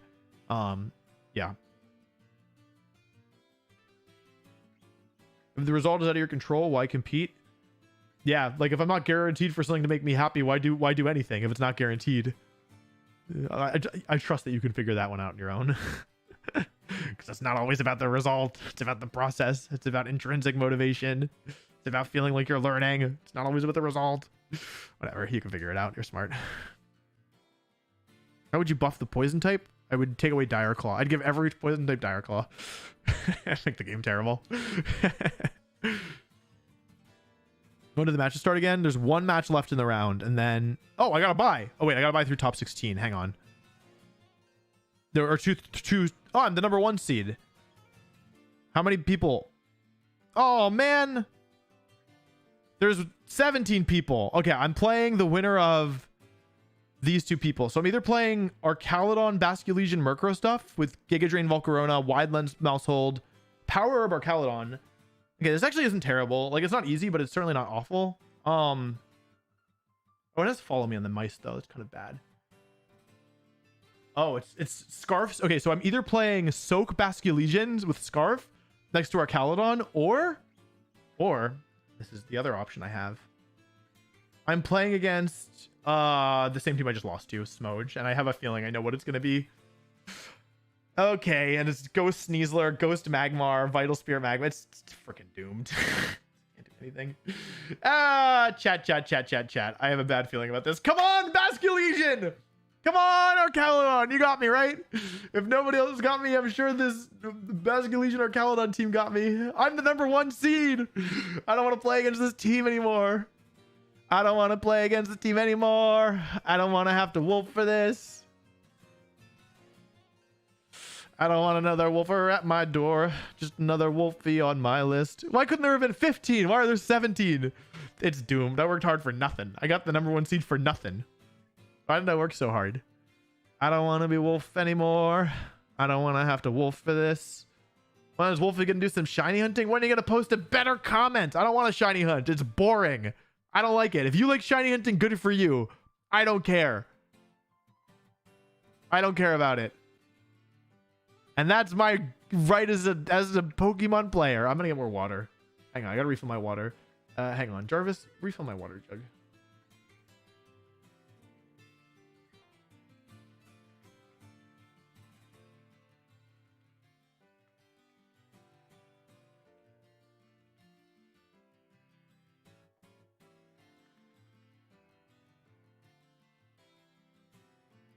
Okay, I'll be back.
I'm back. Hello. It's me. Hello. So basically, I also realized that being the number 1 seed actually kind of hurts because every other person has like, they know who their opponent is already. They can prepare. But I don't know who my, like, I'm the only person who could have 2 opponents. It depends on if you think your preparation is going to help you more than your opponent's, but I'm pretty good at preparing. So for me, I think it's a disadvantage to be the #1 seed. Stupid Wolf. Anyway, we won't be able to start until the next round starts. Until... Oh, also the other people have probably already started because they already know their opponents. So being the 1 seed means that I won't even get a break after, like, even if I were to win. It's 8th.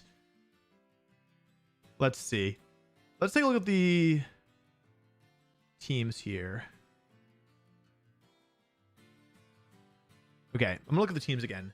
Defiant, Black Glasses, King Gambit, Citrus Berry, Poison, Primarina, Sash Sneezer with Fake Out and No Coaching, Choice Band, Dragapult with Outrage and U-Turn, AV Rillaboom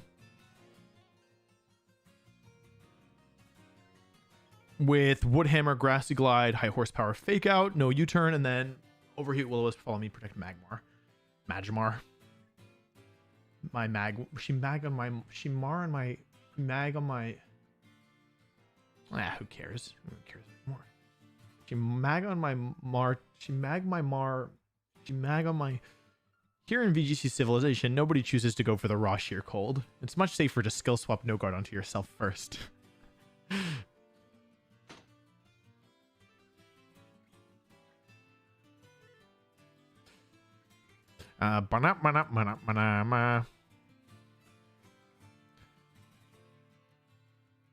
God, Wolf, have you wolfed? You're a pink pony, Wolf.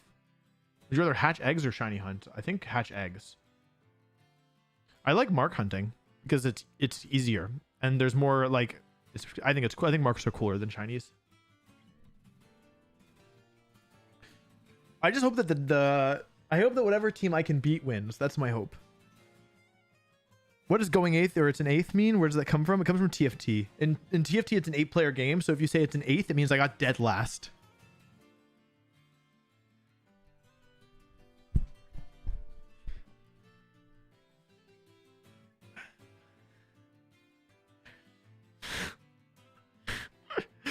I will go for the raw sheer cold. I'll show VGC Civilization. Dude, I kind of want to watch Minecraft Civilization. Can someone tell me not to? Should I not do it? I don't know anything about Minecraft, and I'm not a zoomer. I'm like really not a zoomer. I played Minecraft a couple times, and it always makes me motion sick. To give you some context. I need a new mic stand. This mic stand is broken. Is Dragon Ball going to be a problem? It's all going to be a problem.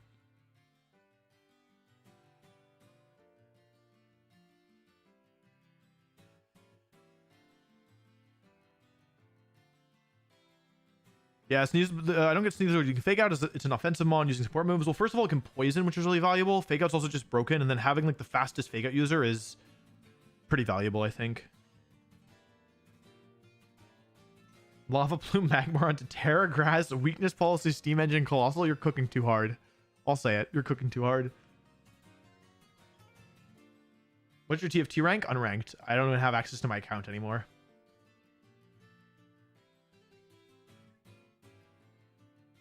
Tournament's still going. We have to wait until top 16 finishes to play. It's not bad. The world building is unironically good. I kind of want to watch it.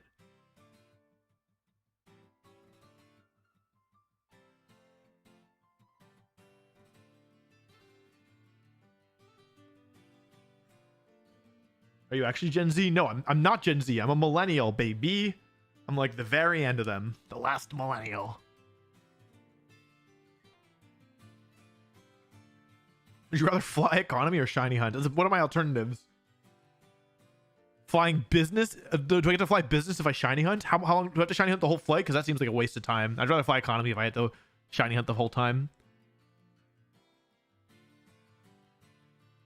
Dragon Bolt's okay because it goes down in one hit to sheer cold. You all have learned well. You've learned well. Why are you in the void? For punishment for my crimes. This is the prison I'm sent to between rounds. They let me out to perform more war crimes.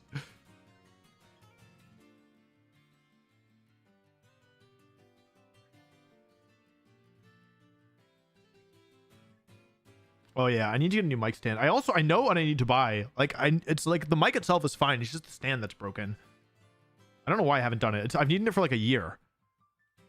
It's not even that expensive. Like I could totally do it. I just keep forgetting. Jarvis, remind me Monday to buy a new mic stand.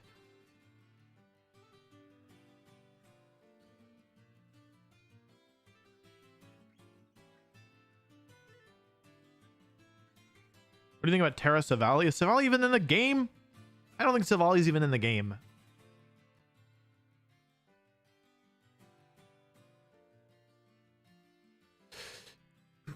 I'm not going to prepare for either of them. Because if I know that if I prepare for both of them, then whichever one I spend more time on is the one I'm not going to play. So I'm just gonna wing it.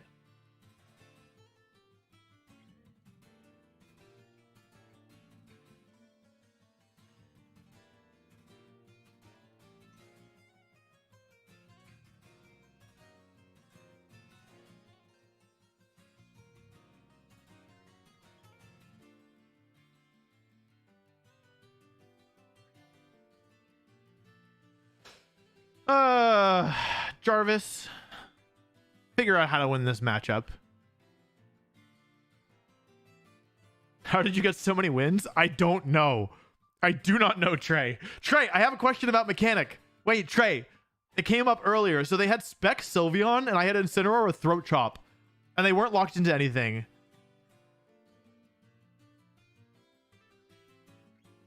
If I had gone for, I didn't come up, but if I'd gone for Throat Chop and they went for Hyper Voice, they could have then switched moves turn 2, right? Like they weren't currently locked into Hyper Voice. So if like it's turn 1 and I have the faster Throat Chop and I Throat Chop Sylveon and the Hyper Voice fails, then they can switch moves, right? This came up earlier and I wasn't sure because they had Spec Sylveon, but it came up in the matchup, but I never got in a position where it was worth it. But I was pretty sure that they'd be able to switch moves because they like never went for the move in the first place.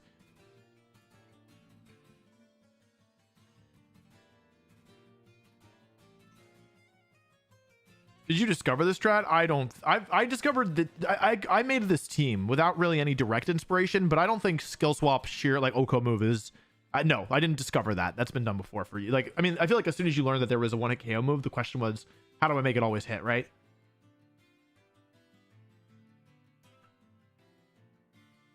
I'm sorry, Aurelia. That's on me. I gotta power up. Hang on. Give me my hat.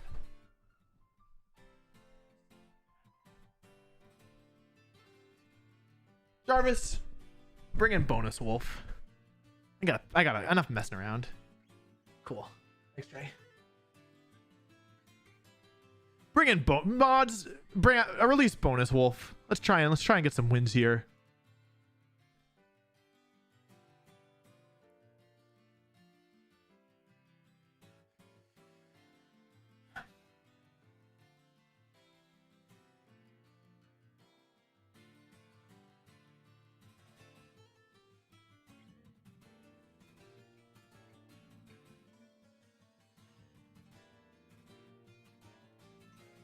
Okay, I wonder if they're updating as they go.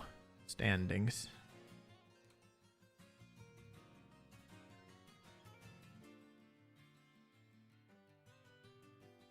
Yeah, the other matches have already started, which is difficult.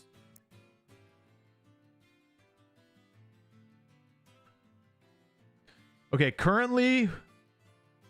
Uh-oh. Currently, the team I don't want to win is up a game. That's not good. Oh, no. Oh, Lord. Help!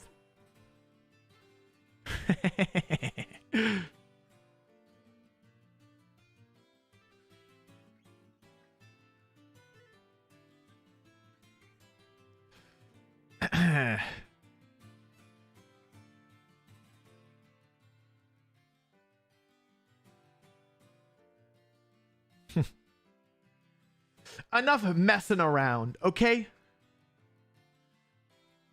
Where's your watch at? I don't. It's over there. Okay, I'm not wearing it right now. I don't know why. I don't know why.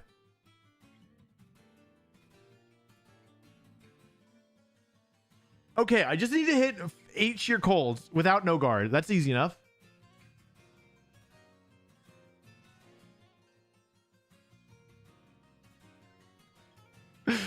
I don't know how I've won so many games. My friends were really like, they tried to convince me to play a closed team sheet ladder tournament because it would be easier to get wins. They're like, I don't know how much hope you have in best of 3 open team sheet. And I was like, I know you're right, but I think it's better for the viewer if I do open team sheet best of 3.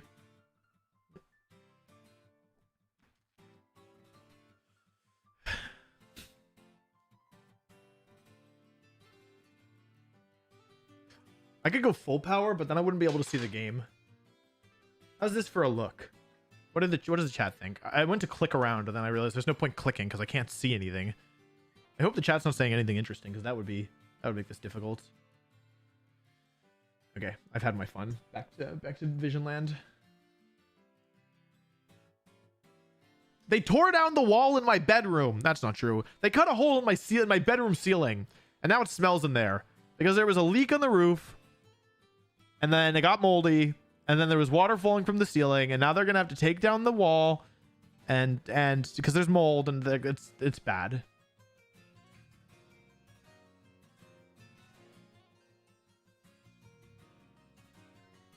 Okay, so that's why I'm like this. The mold poisoning.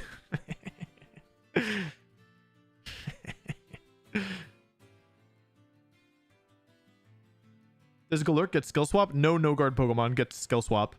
And no Oko learning Pokemon gets a move that can steal abilities. They think that was on purpose.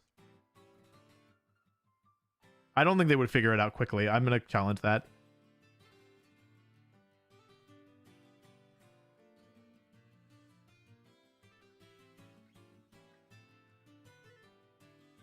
Where'd you get the cool hat, gamer? Oh, thanks very much. I got it at wolfeystore.com. Get your World Champ Difference merch, baby.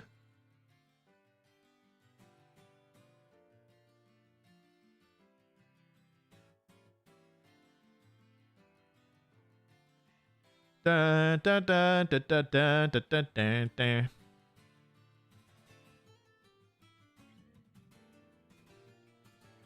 I hate Follow Me Magmar right now. Is that Bonus Wolf? That's right. Hey guys, what's going on? Bonus Wolf here. Yes, it's been a while. Sorry, I've been taking some time off. Wolf has me working on the Patreon a lot of the time, but it's a weekend, so I didn't think I was working, but he called me in, and here I am, ready to pick up this team. Looks weird though. He sent me the paste. I don't really know how this is supposed to work. I'll be honest with y'all. This team looks a little bit suspect to me, but I'll do my best, having never seen it or played with it before.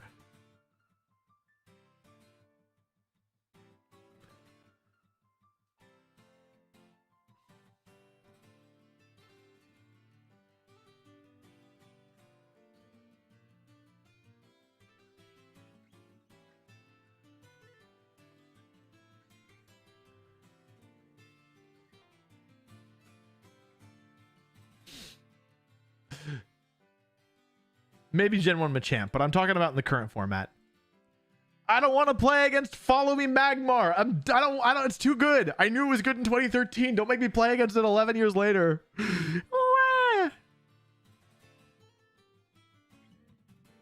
Is it true the hat may or may not increase my chances to win by 20%? It's true. It may or may not.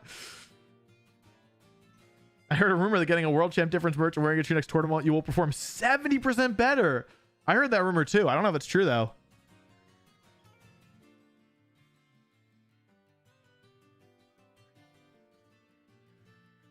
Oh boy.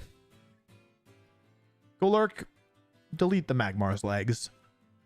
But Flame Body's so good. Why are they even running Vital Spirit? Flame Body's so good. It's so good, right? You don't need Vital Spirit.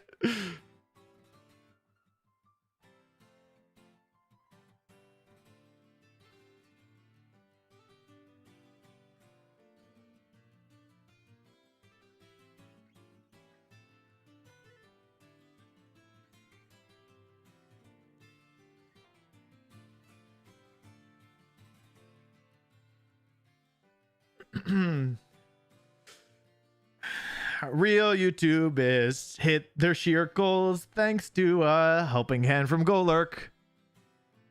Come on. Come on, Lapras, you want to hit your sheer goals so bad, don't you? Come on.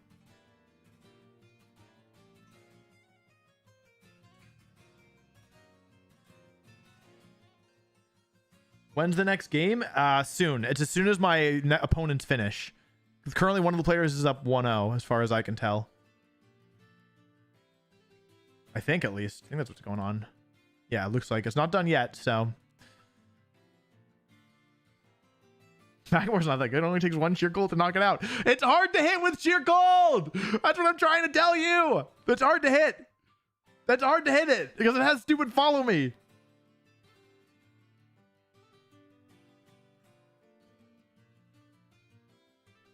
Looks like you're blushing. Aw, thanks.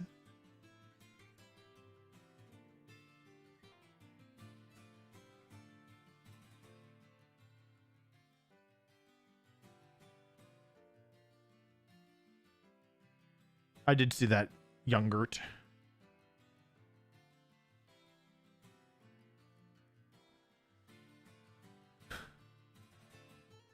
Donation for Wolf to buy a long sleeve black turtleneck so during his next voice stream. I appreciate the dono. I'm not sure if I can. Oh, it's 1-1. The set's 1-1. I don't know if I can buy a nice shirt for. I think in this economy, you think I can buy a nice shirt for $10? What do you think? Close enough. Close enough. I don't think Helping Hand needs to increase accuracy. I think accuracy is kind of. I think that accuracy makes a lot of things really degenerate. For example, hypnosis and sheer cold, just off the top of my head, and dynamic punch.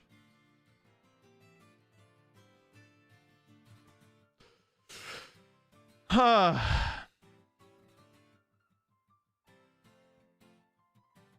Ba ba ba ba ba ba ba ba ba ba.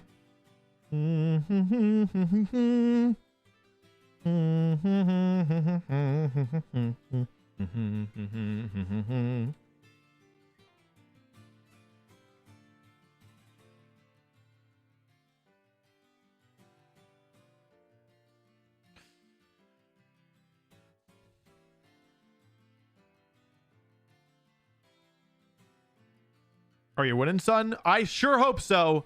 I sure hope there is victory in my future.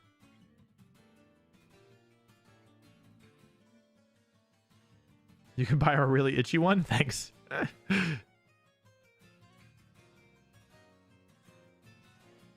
A really, really itchy one.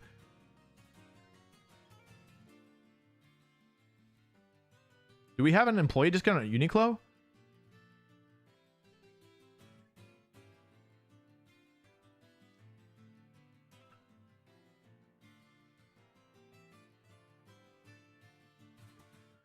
Do you have any advice about the next session? I don't know what that means. I'm really sorry. I would love to give you an answer, but I don't know. What's your opinion on competitive Pokemon Go? I think it's cool that it exists. I was talking to some of the Go casters at one point. I think it was the Go casters, and they were like, yeah, there's kind of like the game's kind of hit its like ceiling because there's just not that many mechanics. That's what they said. So they were like hoping that adding stuff in, because there wasn't like held items for a while, right? Yeah, they basically said that it seemed to be kind of like not solved, but like there was like a pretty stagnant meta. And so yeah, like I don't play it myself, but that's my impression. I think it's cool that Pokemon that are not good in like the other games can be really good in Go. Like Galarian Stunfisk was really good in Go for one point, and like there was an unevolved Mom that was really good. And I think Go as a concept is awesome, but I think the competitive play probably isn't like fully there yet, is my impression. Though I really don't know. I could be totally off base.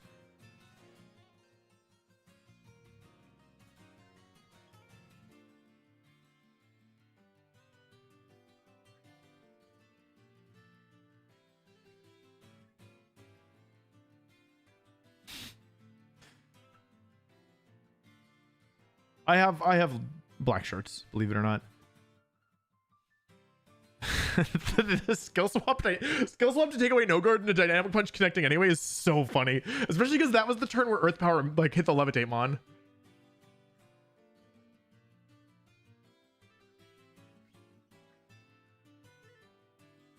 I kind of have to use the bathroom, but at the same time, like I feel like they're gonna be done soon. I don't know. And then like if I lose here, then I can just go after anyway. But what if I have to go like during the set? I'll just go now. Hang on, I'll just do it now. You're right, I should just do it now.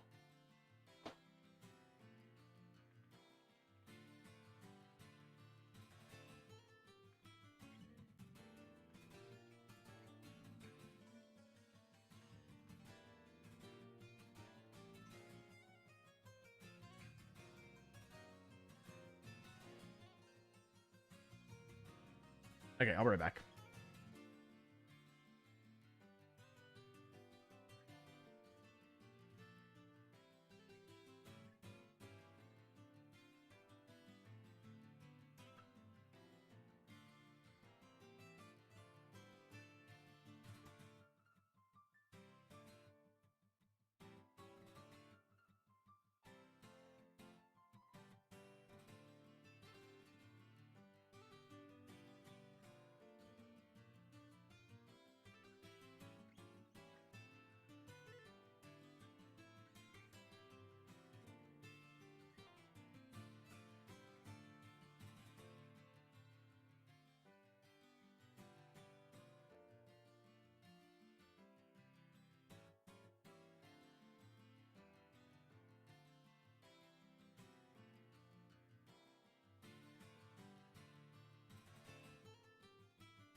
I'm back. Here's Wolfey. Okay. Match still isn't up yet, so I didn't miss anything. Does YouTube pay the bills? I sure hope so. Yeah, me neither, Emily. Me neither.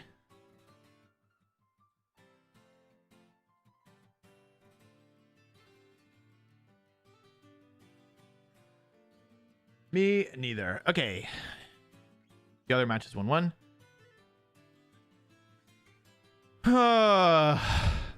What's the win to losses ratio? We've won 7, we've lost 1.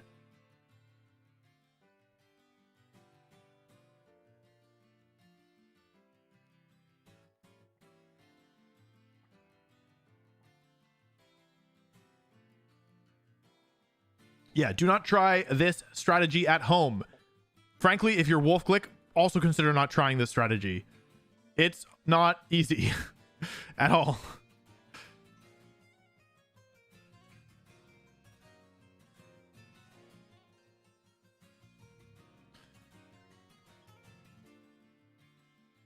Where's my phone? Hang on.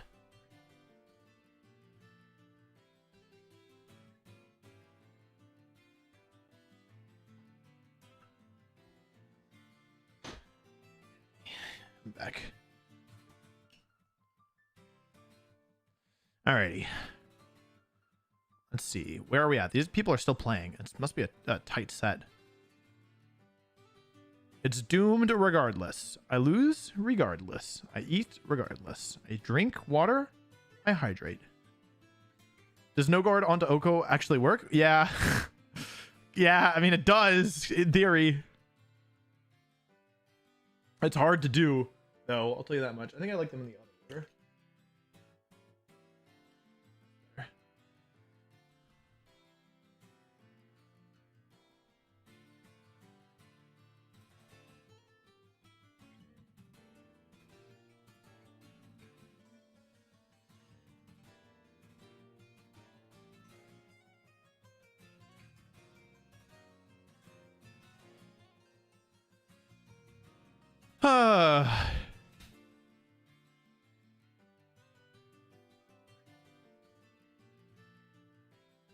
Oh, you don't gotta worry about me, Muhammad. Yeah, it's all good. Just joking around. Just joking around.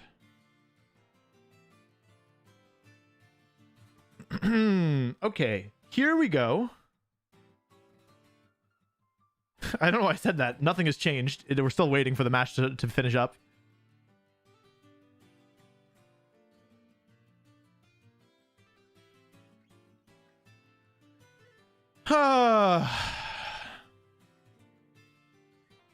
You ever consider doing a BSS to the top before the new games drop? Meh, not really. Battle Stadium isn't BSS Battle Stadium singles? I'm not really interested in battle. I'm not interested in singles generally, and especially not Battle Stadium singles.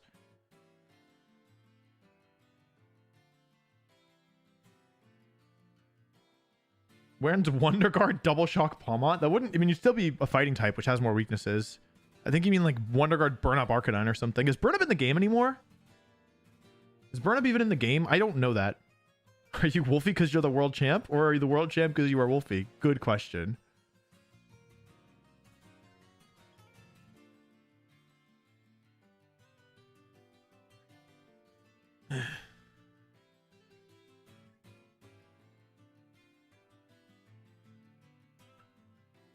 I've been live for 7 Uh-oh. Okay, I have my opponent. They are... Okay, it's not the Magmar player, so I think that's better for me, but still not easy. Okay, I better save the glasses for when I really need them. U-turn. U-turn, Rillaboom. All right, get back in here. We're starting soon, as soon as it's in the code. Wide Lens, Technician Mousehold, Power Herb, Sturdy Archalodon, Scarf, Bascu Legend, Tailwind, Rain Dance, Foul Play, Quash, Merc. I gotta watch out for... Oh, the Merc could be a problem. No? No. I need my things. Why is this dealer taking the piss? I've been standing here for 20 minutes.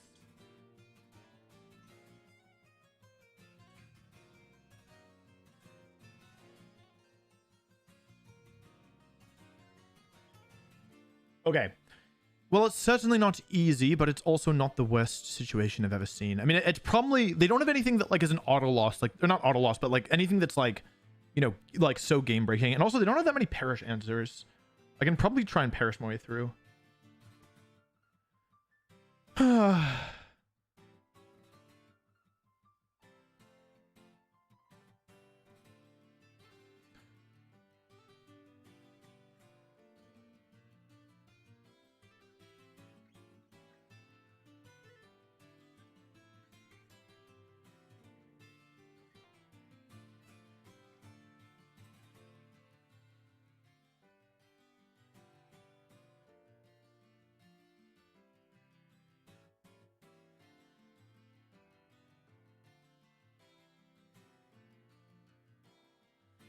This is not easy.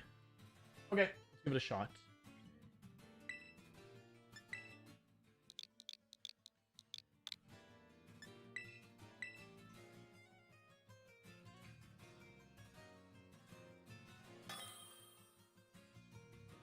Fun. All right, chat, here we go. At this point, a loss is elimination. So let's give it a shot.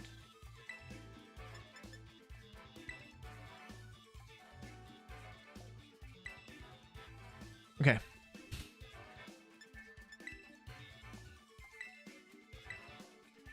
Gotta watch out for this Bascu Legion for sure.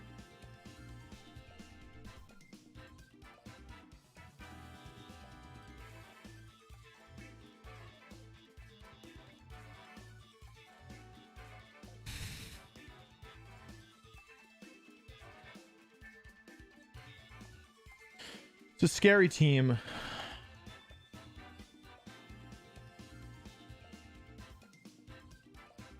Heatwave, Giga Drink, Quiver Dance, Volcarona with Citrus Berry.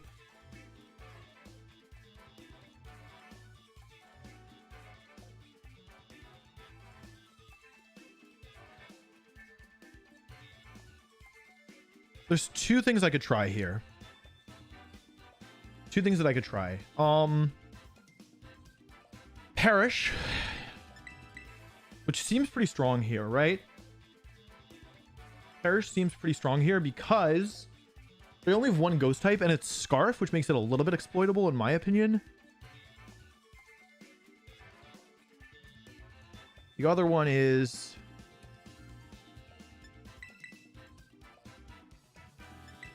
Oko stuff.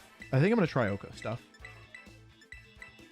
Because I think it's harder to prepare for, and I think it's easier to like lose the game quick. Like, I think if you aren't ready for it, I think it's easier to have trouble. The thing is that I kind of want Clefable because Follow Me is actually pretty valuable here, especially I need to watch out for Quash Murkrow, who can be kind of a pain. But I might just have to, I think as long as I'm willing to take it slow, I should be okay. Oh, I hope my Bronzong has low attack IV. I didn't check that because this is Foul Play Murkrow. For the other matches, I've been kind of keeping an eye on the stream chat. This one I'm just going to focus, if that's all right with y'all. Power Herb, Sturdy Archaludon. That could be really problematic for Lapras as well. Mousehold, Vasculation in the leads. Okay. That's okay. I'm glad to get the Intimidate down right away. And this is Terra Fairy Mousehold, not Terra anything else. Let's go for Trick Room here. And I think... Oh, wait. They might be going for... Right, they could be going for Follow. I forgot that they could Follow Me, in all honesty, which is kind of a silly thing to say, but it's the truth.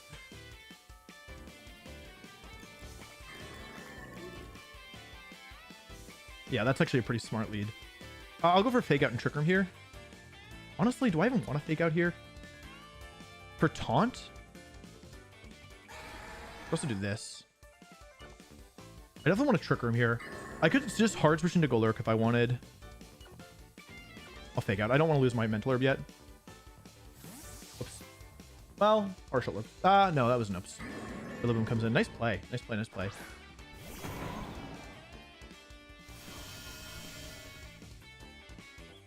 Is this Wave Crash? It's probably Flip Turn to bring Mousehold back in. Wave Crash. Okay.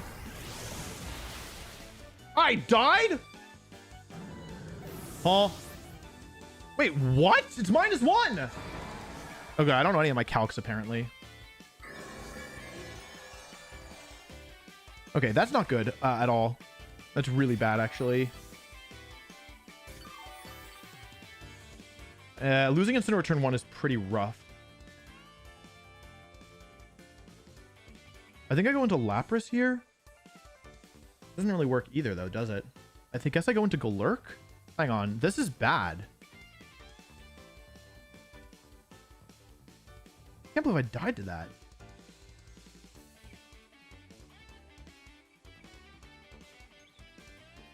Yeah, having Fake Out pressure here is pretty rough for me, actually. I'll go for Skill Swap and Reflect. There's many ways in which this doesn't work.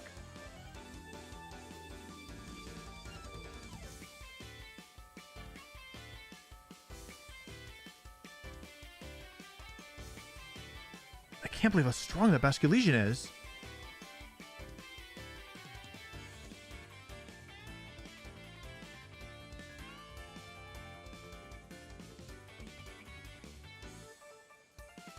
I thought I was gonna do like 70, honestly. You switch, okay. So I get Reflect up, which is good. There's Mousehold though, that's bad.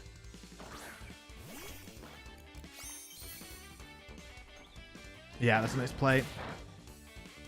Get Reflect up. Okay, this is bad. I got hit Hypnosis on Mice Heist. Okay, the other Pokemon on this team are what? I'm gonna Hypnosis here. I'm gonna go for Terra Fighting Dynamic Punch, I think.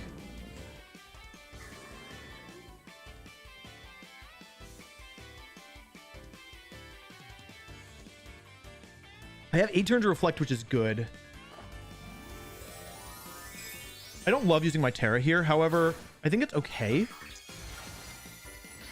It's not great, but I think... Maybe I didn't even need to use it. No, I definitely needed to use it, because I couldn't take a Wood Hammer safely. Here's the Terra. This is going to be Fairy, most likely. It's not fire on the Rillaboom. Yeah, nice play. So actually, I think I'm just kind of being bad here. I'm probably gonna need some luck to pull this off realistically, unless they go for follow me. If they go for follow me, okay, they're clean. Okay, if I hit Hypnosis, I'm okay. If I hit Hypnosis, it's actually all right. I hit. Okay, so now we're back in this. I think you're actually, truly, actually back in this.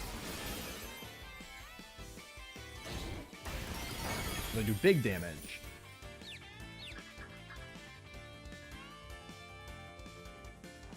There's Woodhammer. 0 turns of sleep at present. Feel a little. How many turns of Trick Room are left? We're still in this. Okay, I get to go for skill swap onto Bronzong now, which is a key part of pulling this off, and I dynamic punch into the Rillaboom.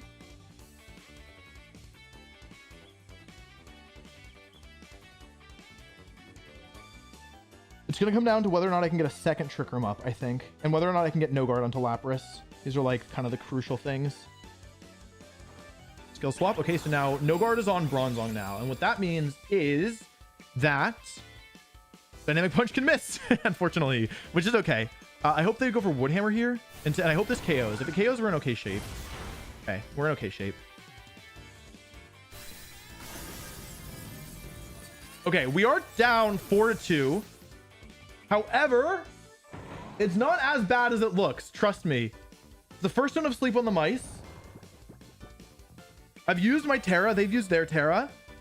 It's not as bad as it looks. I know that it looks bad. Like, I actually do know that it looks bad, but trust me, it's not as bad as it looks. Because I can skill swap Sheer Cold and KO the Rillaboom this turn, assuming that they stay asleep and don't get. You would need both a 1-turn wake up and. Hang on, let's think about this. This is the crucial turn, I think, because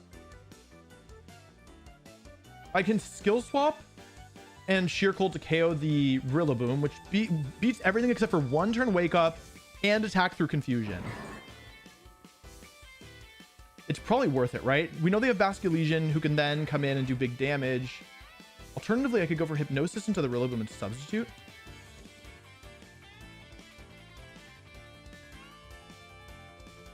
I'm gonna do that. I think it's slightly safer.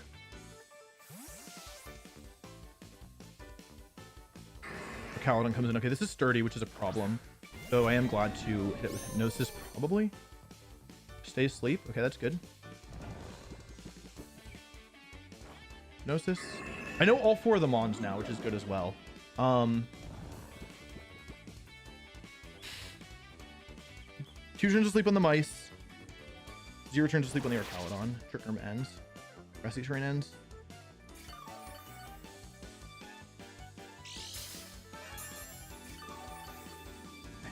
Wait, they still have Population Bomb. I didn't even think about that. Oh, wait, did I have Reflect Up? Hang on.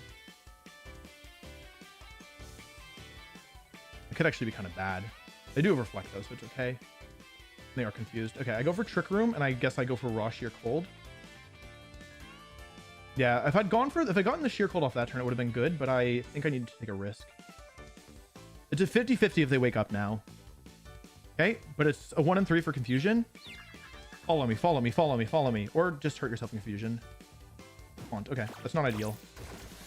Lapras! 30% of the time, you're able to connect this Sheer Cold. That would be really, really cool, friend.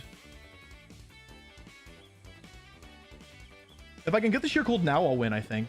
If this connects. It's only 30%, yeah, so it's not super likely. Go for Trick Room.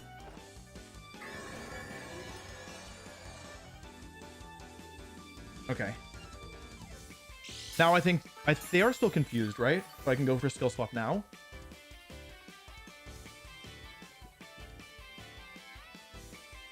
Just launch Sheer Cold. Because they're still confused, and they probably want to protect here, right? It's my impression, at least. I have to make sure I don't run out of things. No, I think I'd better Hypnosis and Sheer Cold. Let's see if it's Protect or if it's Follow Me. Hurt? It is Follow Me. Okay, cool. I've guaranteed Hypnosis Connect. And the reason I've done it this way is that now... I think actually we don't want to connect. It's probably still fine to connect.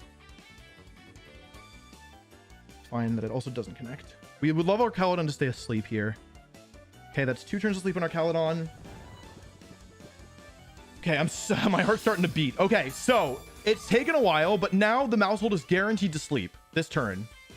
It is absolutely guaranteed to stay asleep, so I can go for skill swap into Lapras and Sheer Cold and guaranteed to get a KO on the mice, which is useful. And they have already Terra'd.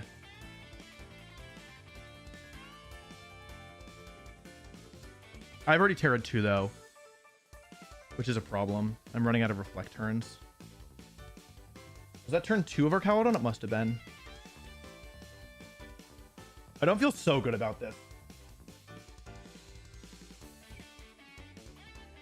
Maybe I should have gotten our Caledon this turn because the mice aren't as... but if I get taunted again, I lose, right?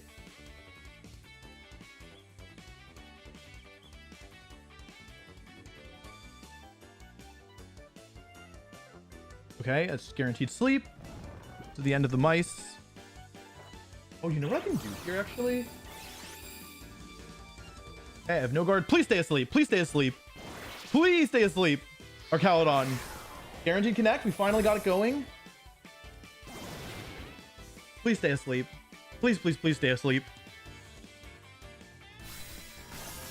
I'm also running out of Reflect turns, which is not irrelevant. Stay asleep. Nice. That's actually omega massive. That's a big deal.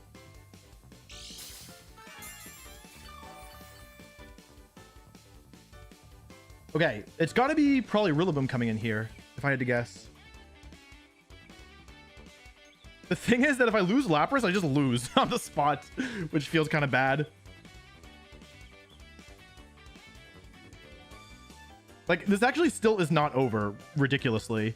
Even though I like got all the good sleep turns and I got rid of the mice. Because I can't have that many turns of Trick Room left, right? Like, I actually can't have that many.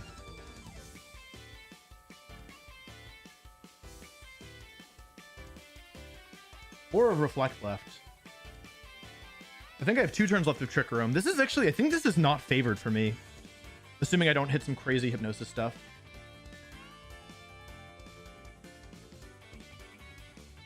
Here comes Rillaboom. So they can break the sub with the Rillaboom. Right? They want.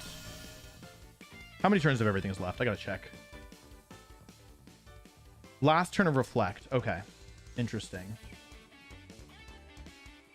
And 2 turns left of Trick Room.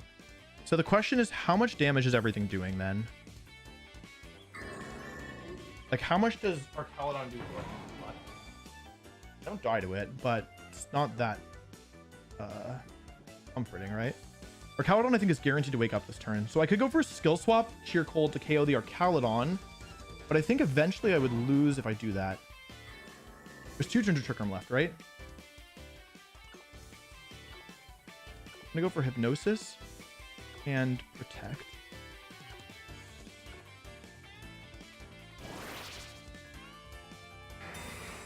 I might need to hit a naked Hypnosis here in order to win this. My last turn, Reflect. Okay, yeah, I assume they would double my Lapras here, which is valuable for me because... Hey, I hit... That's a big connection. That's a big connection.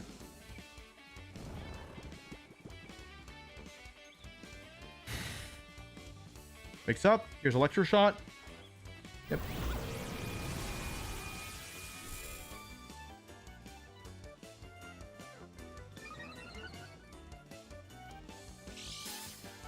Should be into the Protect. Okay.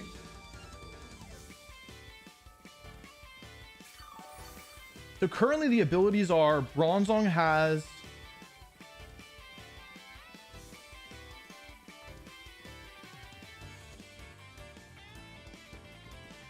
How do I do this? I can go Hypnosis, Sheer Cold here. Oh, I can go Hypnosis and Sheer Cold both into this slot, right?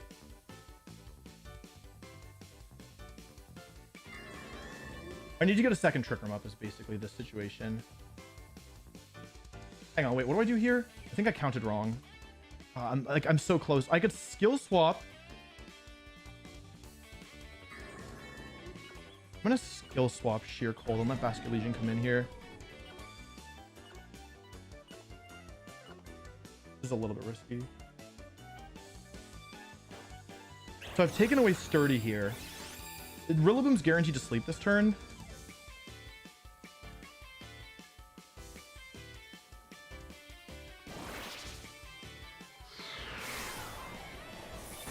And now I can KO them regardless of Sturdy.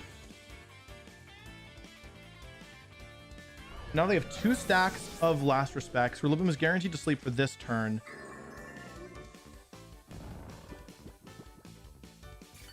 It's still not over. Bronzong is Sturdy. TR is up. Does Lapras survive a Woodhammer from Rillaboom? I doubt it, personally. In fact, I'm almost positive that it does not.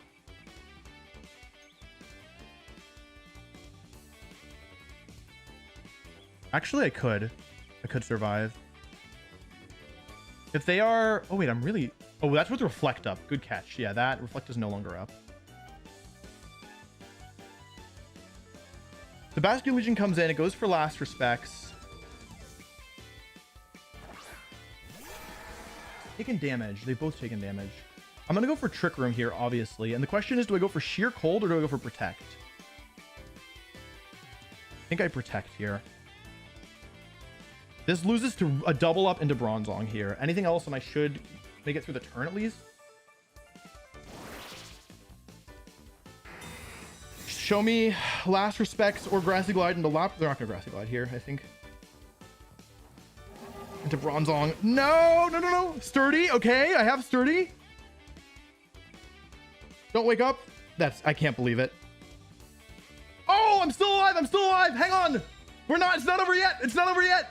Last Respects, the Sturdy from Arcaludon saved Bronzong. Okay, we're still in this. Oh, wait, I have a safe win, right? Wait, I have a safe way to win it. I can win. Sturdy from Arcaludon saved Bronzong. Hypnosis here. It doesn't matter if it connects or not. Sheer Cold and Basculesian. They don't have a way of getting around the substitute this turn.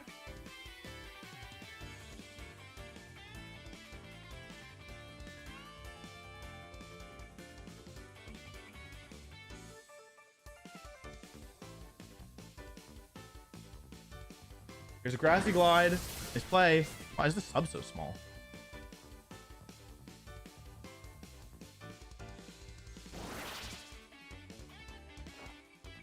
Fine. You're holding the Basculesian. And a Basculesian. How many turns are left of grassy terrain?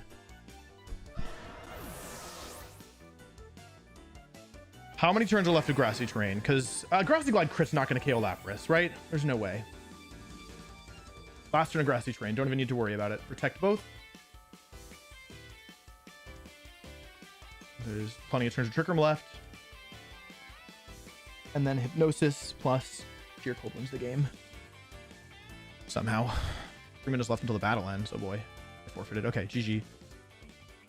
Okay. That was not easy at all. I would actually say that was quite difficult.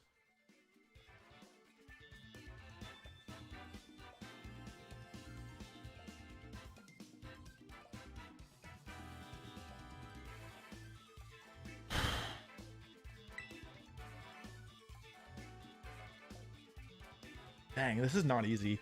I think they brought Smart Mons as well.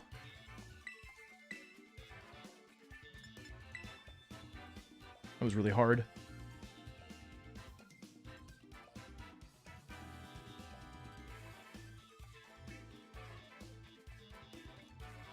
I gotta watch out for this mouse hold as well.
I love click and hypnosis.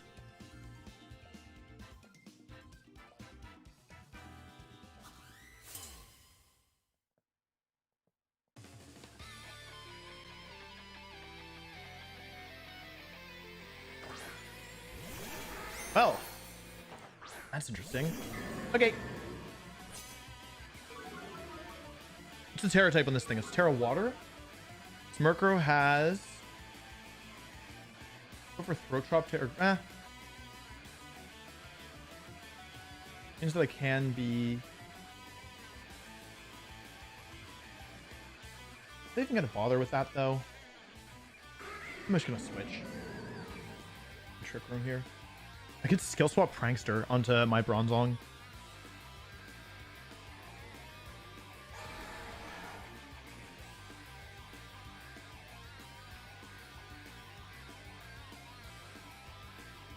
I think maybe Terra Grass knockoff was better here, actually.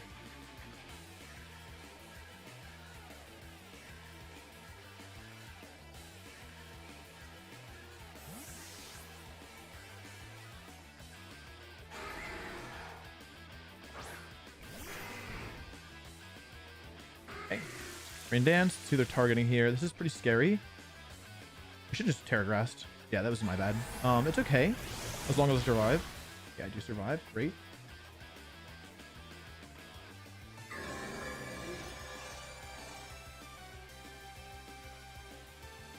I'm gonna go for a sub and a...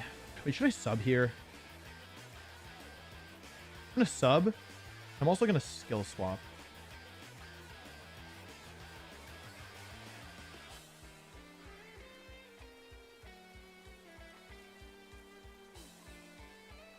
There's ways that this could go wrong.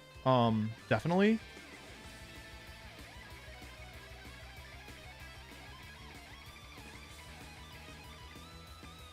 This might just be a game where I start spamming. Protect sub was okay here too. They might just quash me. Okay, they switch marker out into Whomst. Or Calodon, okay. Makes sense. I'll be borrowing Water Absorb. I have Levitate on Lapras now. Sub up for Lapras. This is pretty scary, the Arcalodon. Wave Crash comes out, and Bronzong's Water Absorb. I'll be borrowing some of that health. Thank you very much. And the reason I did this, by the way, like, I mean, maybe it's not going to work. Basically, I wanted to put the Basculegion in a position where it didn't have anything to do. You know what I mean? Where it was like, oh, I guess I'll switch here. You know what I mean? Because I want the Basculegion off the field. And the reason I want the Basculegion off the field is I want another Pokemon to come in.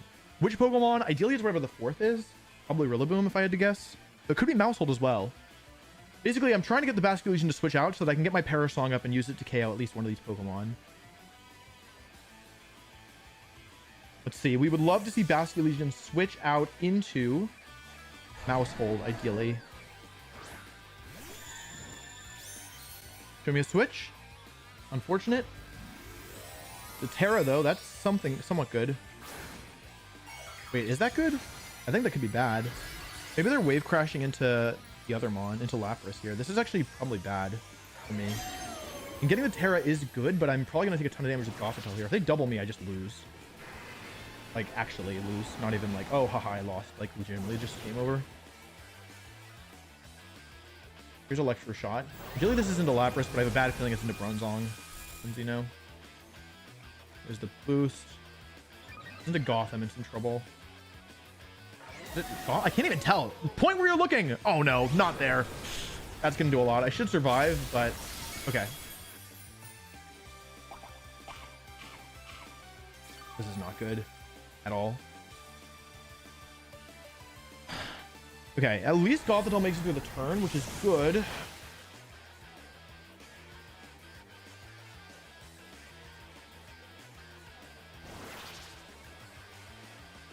I'm gonna get rid of our Calodon eventually.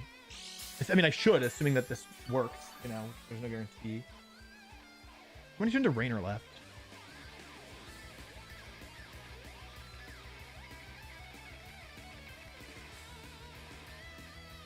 Basically, the problem is that there's 2 turns of rain and 2 turns of counting down.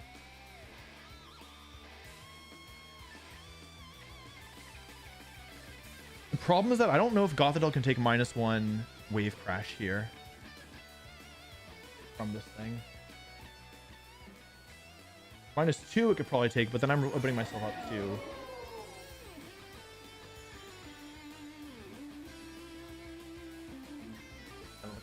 Okay. In that case, the best move. I didn't find it in time.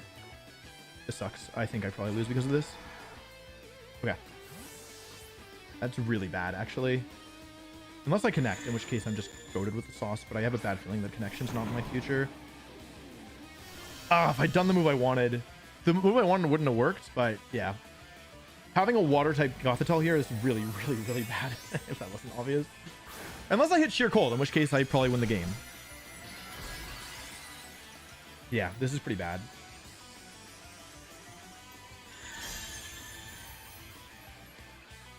Yeah, by terrestrializing there, I think I put myself in just the worst spot I could have.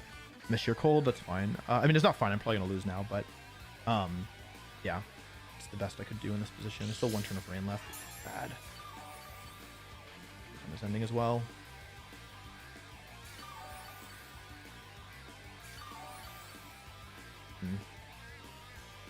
Two.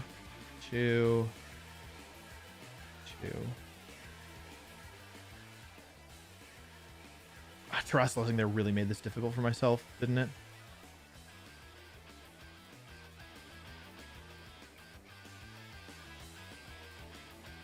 Okay, if I switch and protect, then I can cover the next turn at least, which is better than nothing. Although I'm sure I'll take a +2 Terra Electro shot, which is pretty bad. I gotta do it though. So the last turn of rain.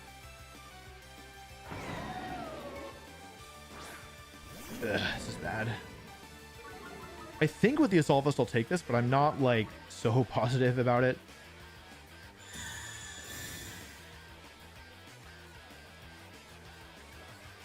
Okay. There's Electro Shot.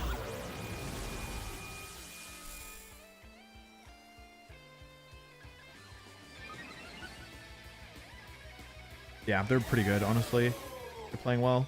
Yeah, I think by terrestrializing, I needed to not terrestrialize that turn. Oh god, okay. Rain is over. I mean, I've made it through the Arcalodon, but the price was not worth it, right? Because also, this is the turn that Trick Room ends. If I still had Trick Room up, this would be a bit easier, I think. But I have to fake out here and switch to Bronzong, right? I don't see a way to win this anymore. If they make the right play this turn, I think I'm just doomed. I think. Yeah, I think this is not happening. The stupid Master Legion did too much damage. Yeah, nice play.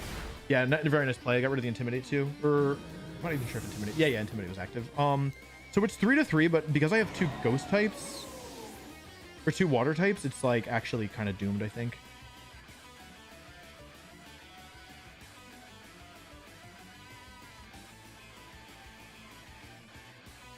Yeah, I actually genuinely don't see a way to win this. Pick adaptability. What does that do though? 3-3. I go into Lapras. The win condition is like this, you're cold, which is pretty bad. It's not even winnable. Actually, it's actually not winnable.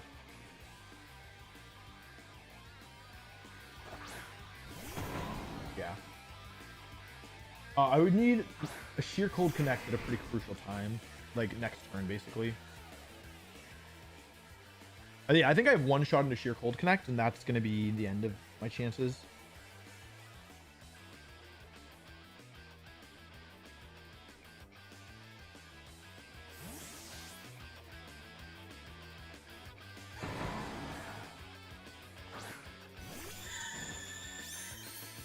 Basically, I'm thinking they're going to last respects here. I think I'll survive. survive the last respects, but this move is so strong. Should we fake out? Oh, or what, hammer into Lapras? Okay, survive. Okay, yeah. Basically, my thought process is that if, it's a big if, but if I were able to fake out Sheer Cold the Rillaboom this turn,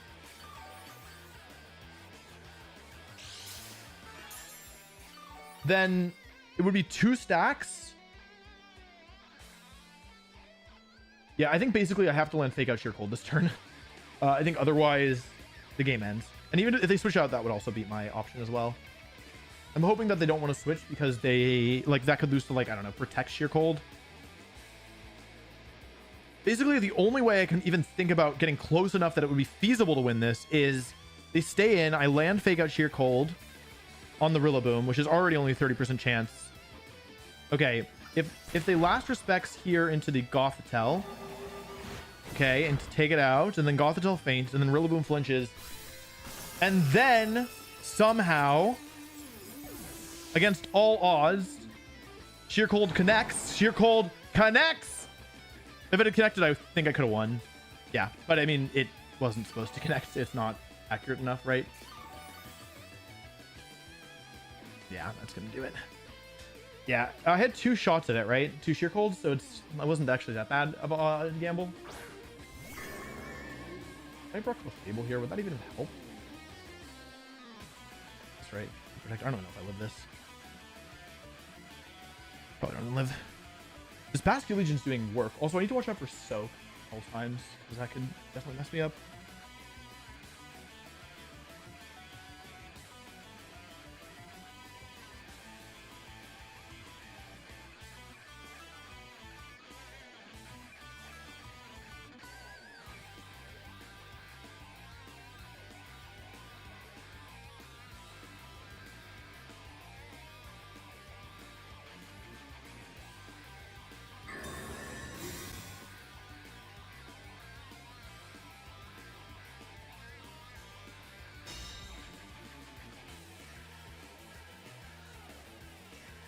I don't know if I live this. Probably not. Well, that versus bulky. Probably not. This is really difficult. They're playing really well. They have a good team, and I don't really have clear options to get through it.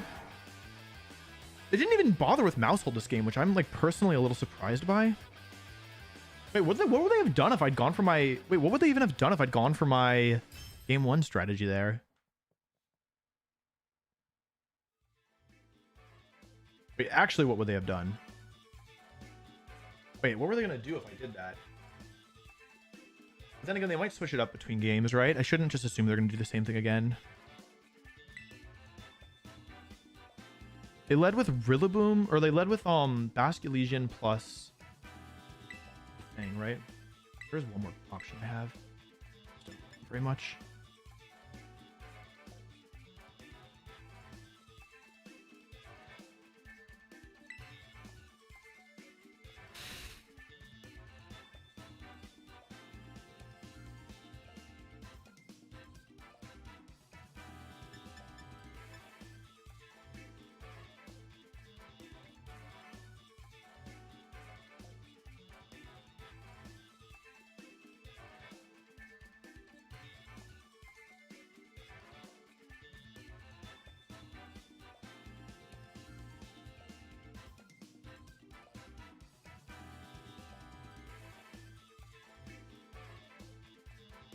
Cover for the mouse hold still, because I don't know if it's coming or not.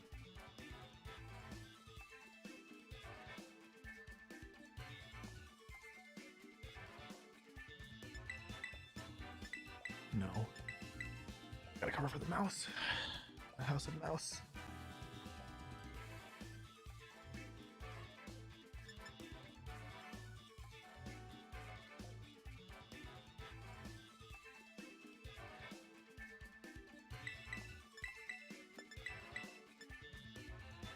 Anyways, this could not work. I think they're not going to bring Murkrow again. The Rain Dance was The Rain Dance was so good, though.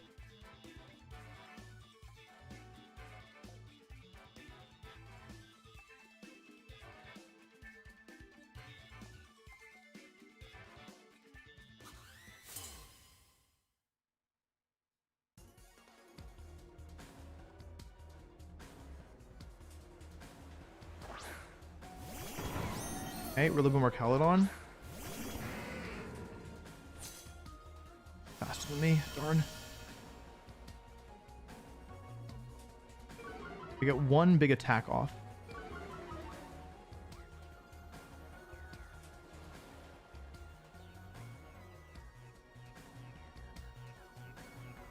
Is it worth the Ghost Terra now? Yeah, it is. Well, let's think about this. If I do this, I'm going to have a lot of trouble later, right? Versus the Basculegion, versus if I save it for Incin. Right, oh, I could also use it on Incin right now.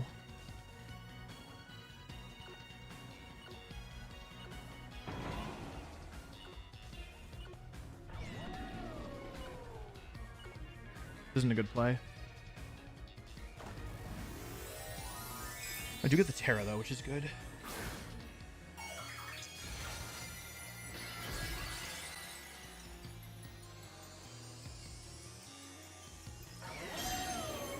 I think I should have just gone for the Terra Ghost here.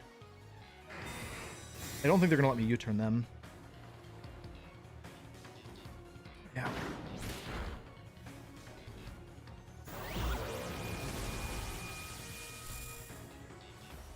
I should just rip the Terra Ghost here.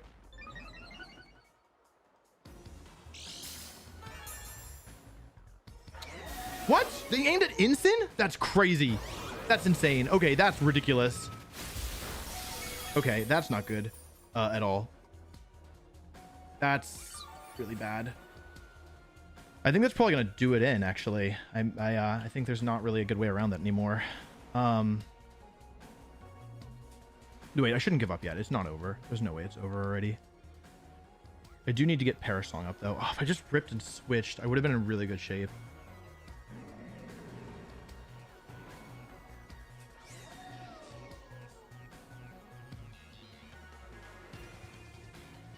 Gotta do this, I think.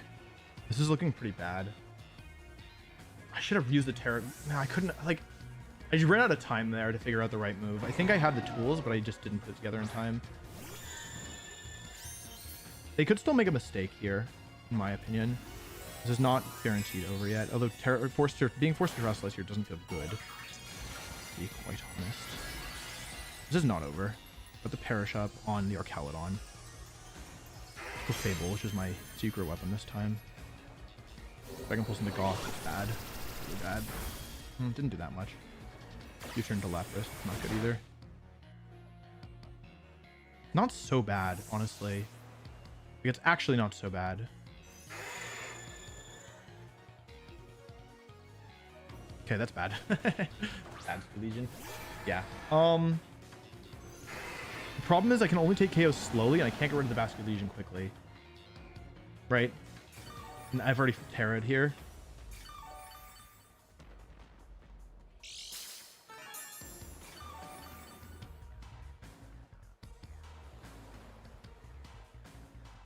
Yeah, they did so much damage to my Incineroar right away because they knew that it was crucial for them, yeah, winning the game eventually.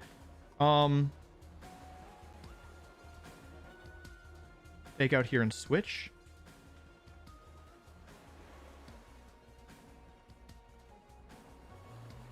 Into Incin. Right.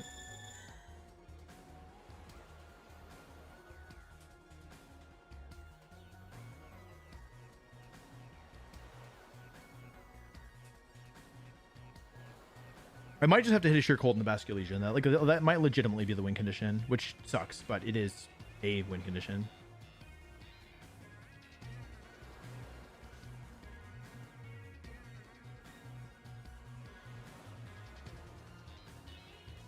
Let's see what they lock into here. It's a couple options.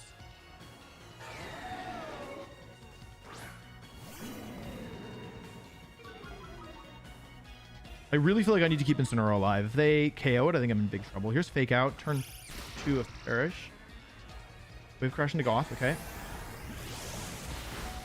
Survive narrowly. Very, very narrowly.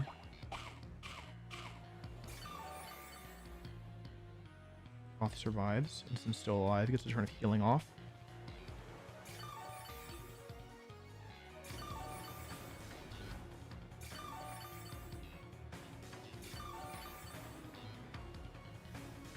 2 on everything.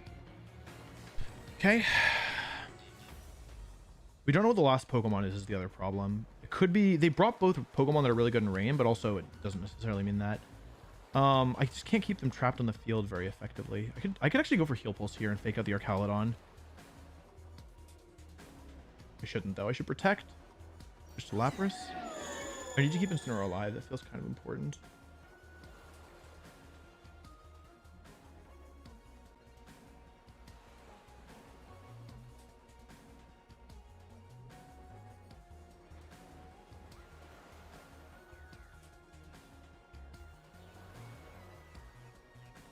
I don't think we're winning this one, but not over yet.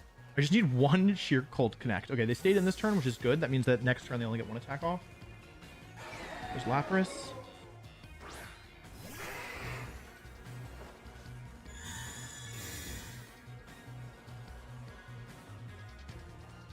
Wave Crash. Water Absorb. Dragon Pulse. Okay. Ow. That's a lot. Okay, there are Basket Legion switching out this turn. So the question is, do I want to risk a Sheer Cold, understanding that hitting it will probably win me the game?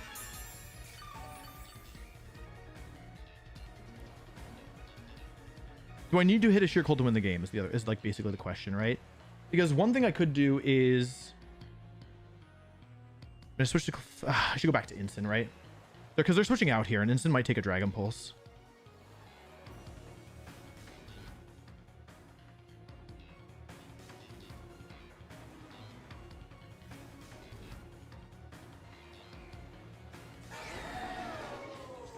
I should go into Clefable. They haven't seen it yet. It's my best option. So the question is, what do I do here? I can go for Sub, or I can go for Perish Song, or I can go for Sheer Cold. If I hit the Sheer Cold, I win the game for sure. Well, for probable, depending on what switches in. No, for sure, actually. Well, for probable, actually. If I Sub, I think I Sheer Cold. I think I have to hit one to win. There's Basket Legion. This is probably whatever the last one is. It is Murkrow. Okay, I think that's somewhat decent because Murkrow actually isn't that good versus me at this moment. If I hit this Sheer Cold, if I can hit this Sheer Cold, I will win. I have a 30% chance to win the game. Show me Dragon Pulse. Okay, I got the immunity. Lapras. There's no guard. Show us nothing. Okay, we need to hit one at some point, or alternatively, what we could do is try and get another Perish Song up and KO.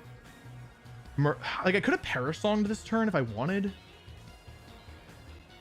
to get the counter on Murkrow, but it can just switch out. Like, I think I need to do something at some point. Like, I need to hit him on with some move. Grass is gone. This Basket Legend comes in now.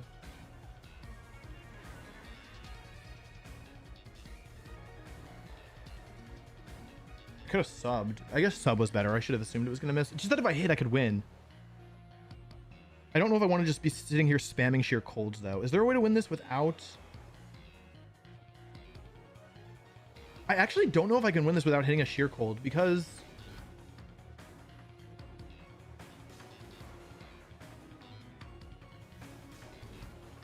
show me Rillaboom. Show me the Rillaboom.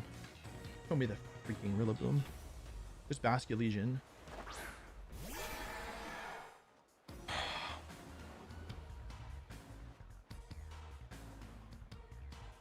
Moonblast here, but it's not even gonna do that much. The Murkrow's Eviolite, so I need two shots to hit it to get rid of it anyway. Intimidate doesn't even help me against the thing, right? You know what I could do here? Skill swap Unaware off and go for Protect.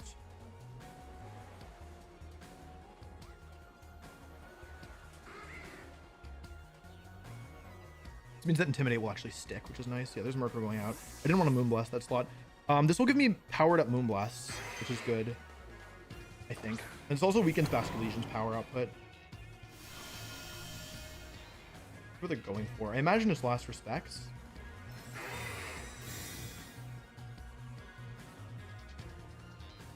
Okay, I actually got to Protect right for once in my life. That's nice. Okay, so now the Basket Legion is unaware. And the Clefable has... Wait. Adaptability. Wait, hang on a second. Can adaptability Clefable do enough damage? Is that possible? How strong? Clefable's base special attack set is 95. My ability is adaptability, and this Basket Legion has no bulk. It's not doing nothing. It's actually not doing nothing. And if Murkrow switches in and has to deal with adaptability boost, and I have healing, and I've just weakened their damage output a ton.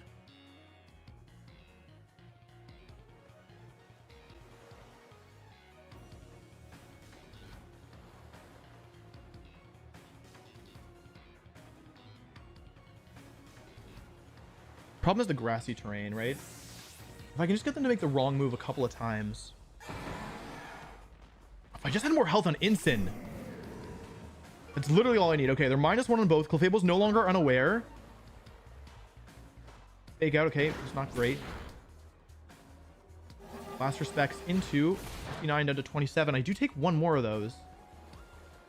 Not a joke. 59 down to 27. Oh, I have Follow Me available. Wait, I actually have 59 down to 27 did under 38 because that would mean I would be at 65. So I'm gonna go for Moonblast and Fake Out. Because I think they want to switch. Because they're -1, no ability.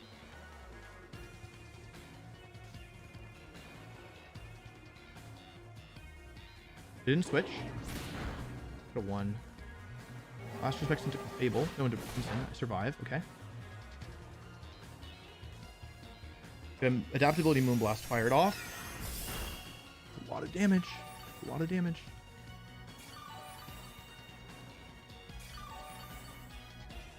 Okay, and now I have Follow Me Flare Blitz available if I want it.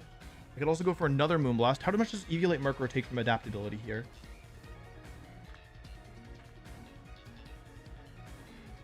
Doesn't kill, but it does a lot.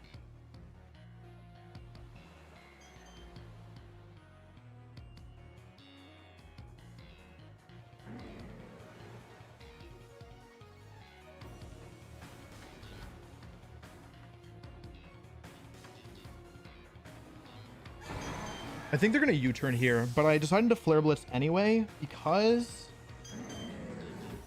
I think it gives me the highest odds of winning. Because I didn't want to Throat Chop, basically. I thought that Throat Chop would mean that if I got it wrong, I would lose. And even if they U-turn here, it would hammer. Hold on, hold on, hold on, hold on, hold on. I survive.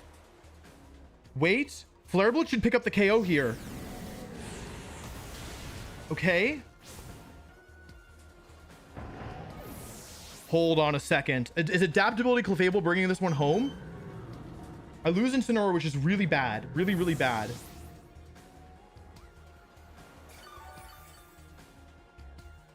However, they only have one Pokemon that can effectively do damage, right? Which is this Basket Legion. Hang on. Protect, Protect. Perish Song, Follow Me. I lose Clefable. That's... It depends on how much Gothitelle takes. Depends on how much Gothitelle. Protect. Protect.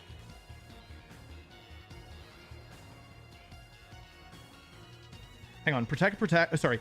Perish, Faints, take attacks. Protect, Protect 2. Attack, Attack 1. Protect, Protect. I only need to take one Foul Play. I might be able to do this. Let's Protect once for more recovery. Clefable, though I don't think it really matters.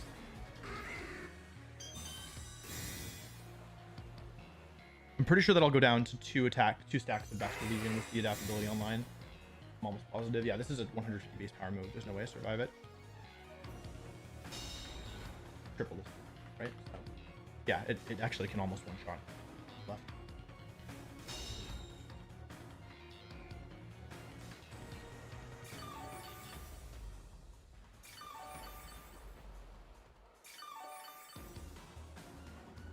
No more grass. It depends on how much Murkrow Foul Play does to Gothitelle. Follow Me. Perish Song. Nothing's better than this. It's gonna be down to the wire. It's gonna come. It literally just comes down to how much Gothitelle takes from this Murkrow Foul Play. How low my attack IV is.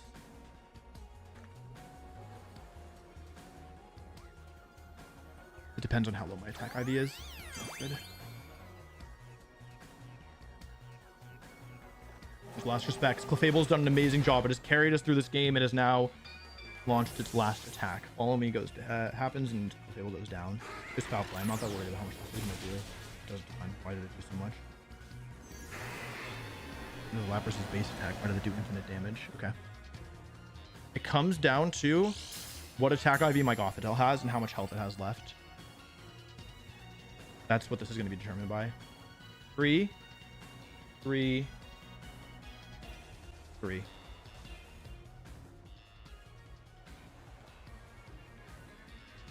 How much health do I have left?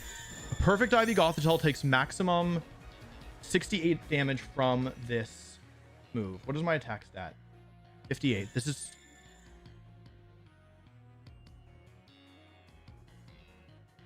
This is not perfect IV. However, I was calcing wrong. Maximum damage here is 60, which means even on a critical hit, I should survive a foul play. We protect both. That brings the counter to 2. There's no use going for Pega here.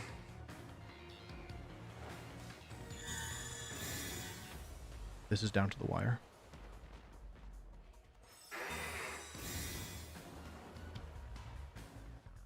Merkur doesn't have any moves that can affect the speed of the battle, which won't matter here. Foul play comes out. How much is Gothitelle going to take from this? Let's say it critical hits. I would always survive with perfect IV. Let's say they crit foul play. I have 87 HP left. The odds of me surviving are astronomically high. Only one of the critical hits KOs. One of the 16 critical hits. So I have a 15 out of 16 times 23 out of 24 chance of winning this game. I think. 2 turns counting down. Heal Pulse onto Lapras. Lapras goes for sub, I guess. It doesn't really matter. Oh wait, that's how I could lose. They timer out. Oh wait, in that case I should have sheer colded. Wait, they could win on timer. There's no way. They don't know what time to win on timer. They're taking me to timer. Oh man.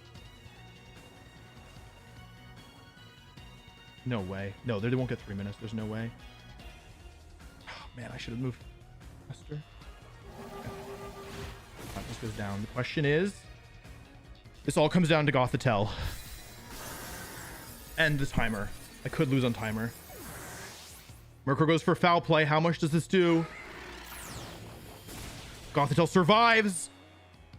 Heal Pulse fails. That's fine. Skip the animation. It's optimal. 1 turn of Murkrow, 1 turn of Vascular Legion, but will we have enough time before the battle runs out of time? There's only 1 turn left. I protect. This is it. This is down to the wire. If we can get this turn off, I should win. But if time runs out, they have 2 Pokemon left. I only have 1. They'll be the winner. If time runs out, 2 minutes until the battle ends. They forfeit.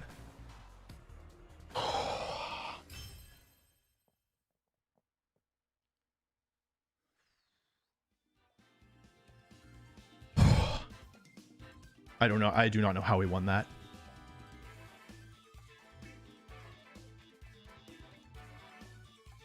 Oh my gosh. Which game did I even win? I won game 1, right? With sheer cold stuff, and then I lost game 2. I don't know how we won that.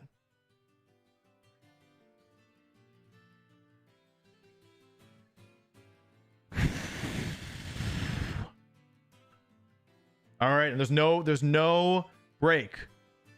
We have to jump right into another. Oh, it's the winning team. It's the winning team. It's the team that won. It's the team that winning. It's the regional winning team, the Baltimore winning team. I don't know how we won that. That was crazy. Skill swapping Clefable. Clefable skill swap to get adaptability off of Vascular Legion, to then to have Moonblast pressure Vascular Legion to switch out and reduce its damage output, to KO the Rillaboom with Flare Blitz, to get the Perish Song active, to have Gothitelle with just enough HP left to live a foul play. It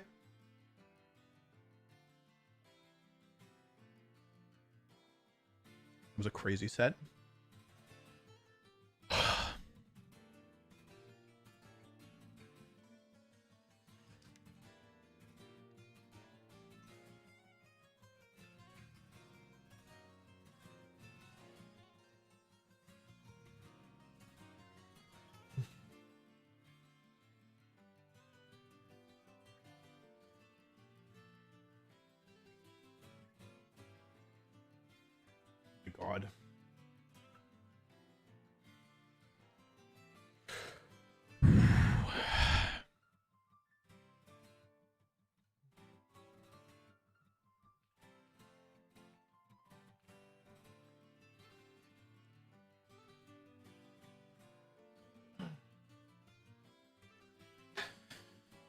Yeah, not only did taking away adaptability reduce Clefable's damage output, or reduce Basculegions' damage output, but it also boosted Clefable's damage output, and it allowed Intimidate to actually stick, because otherwise Rillaboom would have done too much damage with Woodhammer, or like the double up would have done too much, probably.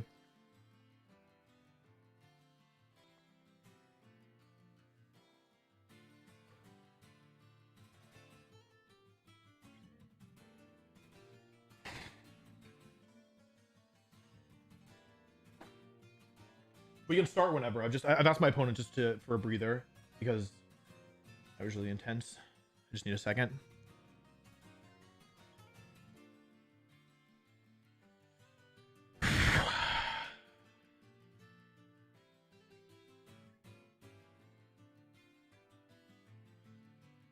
Oh my god, that was hard. Whew.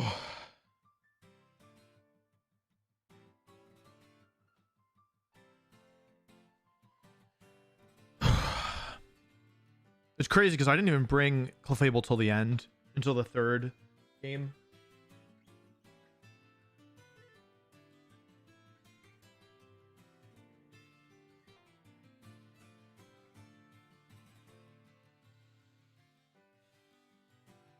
Oh my god.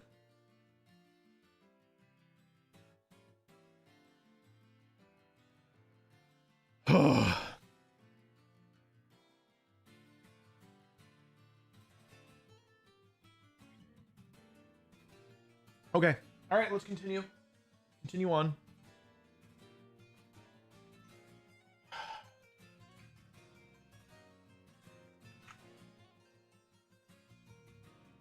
I'm going to say it. This doesn't look...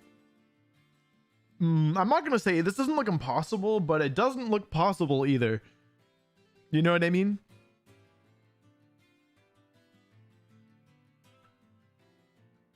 This looks very difficult.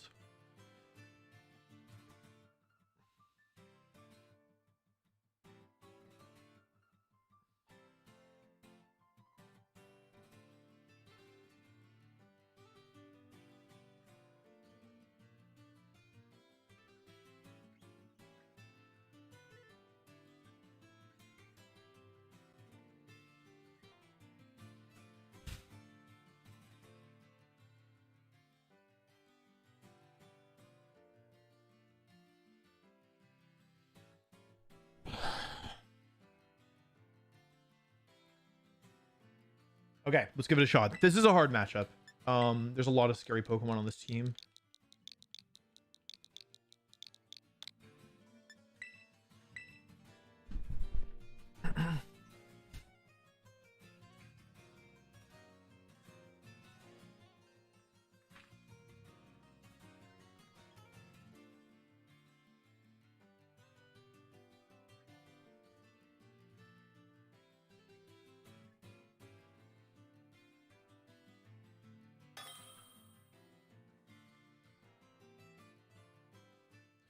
Ghost. Okay, I know where the Ghost Terrors are then.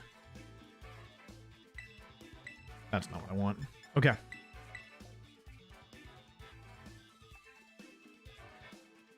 It's another hard matchup.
Let's give it a shot. Amoonguss doesn't have Protect. Instance Terra Ghost. Pelipper's Pellet Terra Ghost. Basket Legion's Terra Water with Protect and Mystic Water. Swift Swim. Amoonguss Incineroar. Oh, what's going on? What's all this then?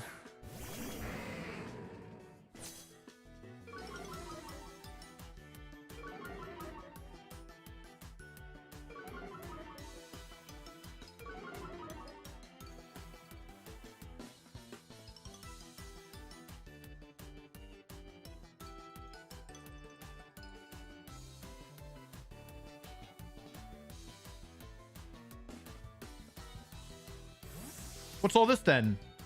What's all this then? Huh? What is all this? Wait, what is all this? What's all this then? Okay, Arcalon and Amoonguss Instant. Looks like they countered the sheer cold mode, but I didn't do the sheer cold mode. Shouldn't have terrored, I guess, but it's okay. So see if they terrored a ghost. That's the main threat. Okay, fake out. Okay. Cheeky Ute. Or a cheeky sub. A little bit. Not a bad turn one. Amoonguss's Citrus Berry. Good to know. Got instant up online with the right Terra. Time for sheer cold, baby! I could just sheer cold, right? I don't have that much to lose.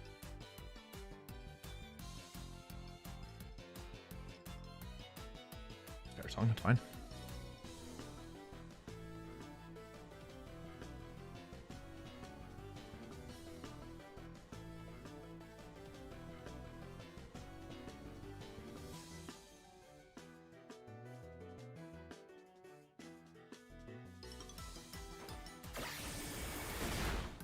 Big damage. That's huge.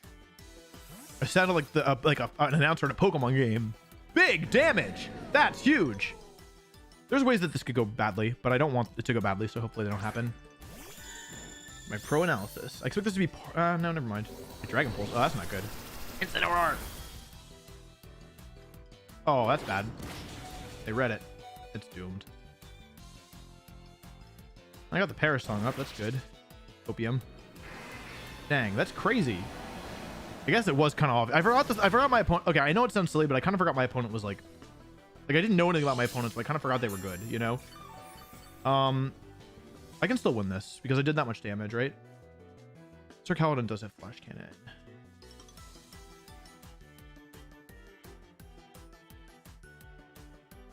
I could fake out one if I wanted.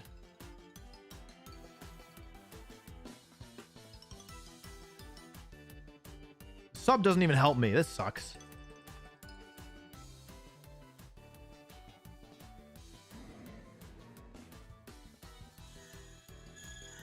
This is basically getting rid of our Caledon for me, and that's just about it.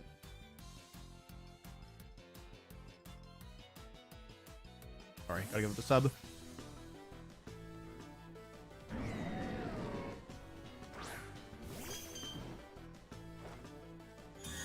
Yeah, taking that much damage is pretty bad. With Goth, I need to switch it in safely. Okay, Dragon Pulse comes out. That's good. What did I go for here? It should be knockoff, right?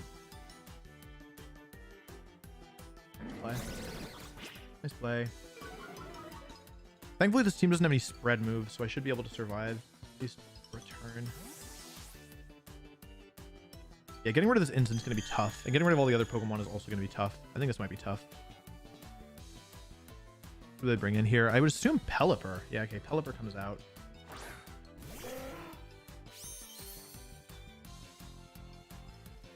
This is bad. Okay. 2 here. 2 here. I don't think Clefable takes Flash Cannon super well. Do you? I get a Heal Pulse, I guess. Heal Pulse and follow me. Do I even take Flash Cannon? Like, honestly, do I take it? Do I take Flash Cannon plus Weather Ball?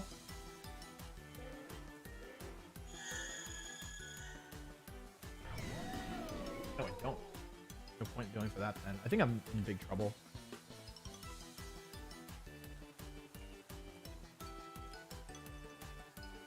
I could let them out of the lock. That's the other option. But then I won't be able to beat Arcalodon, right? So I have to go for like... I have to go Psychic and follow me, break the stash. It sucks. It sucks.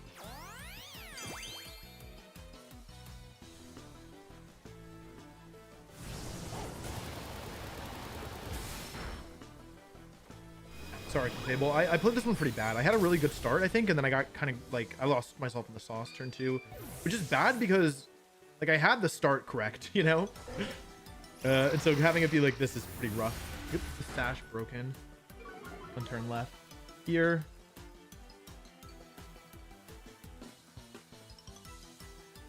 I guess I go Lapras here. It actually is still possible to win. It just is going to require probably a sheer cold to connect. It's some actually it might not be possible to win anymore because I'm gonna have to give up. I have to go down 2 to 3, and Amoonguss is slower presumably than my Pokemon. So even though I got rid of our Calydon, like without hitting a sheer cold on Amoonguss, it's gonna be kind of tough. I think. Yeah, this one's probably lost. It's a hard matchup, honestly. Unless they misplay huge and double Lapras this turn, which would be kind of silly. Oh, it's Ellen. Interesting.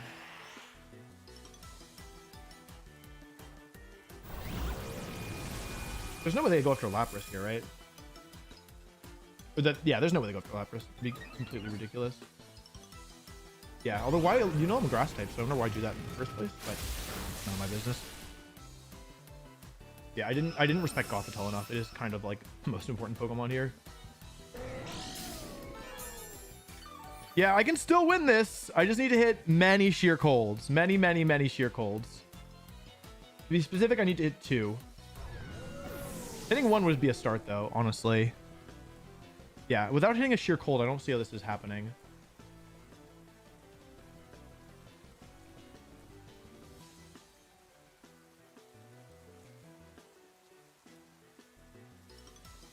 Vincent. They haven't even Terra'd yet, have they? I think I was covering for the Terra the whole time, and they haven't even gone for it.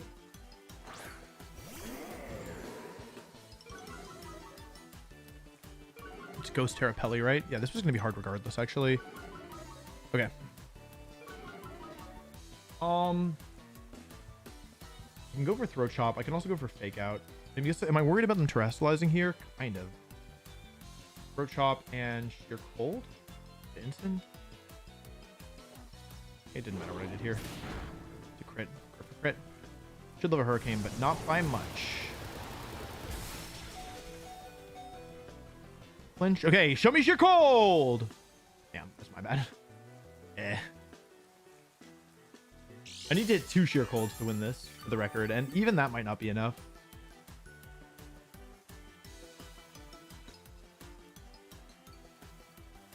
However, if I hit the Sheer Cold, I would have a chance, I think. Although they'll probably knock off and take my item, right? Stand of Instant. All right, if I hit this Sheer Cold, slight chance. Slight chance for Wolf to win. Very, very slight. Extraordinarily slight. Near 0. Yeah, it's into my item, fortunately. Come on, Lapras! Yeah, it's just too hard without no guard.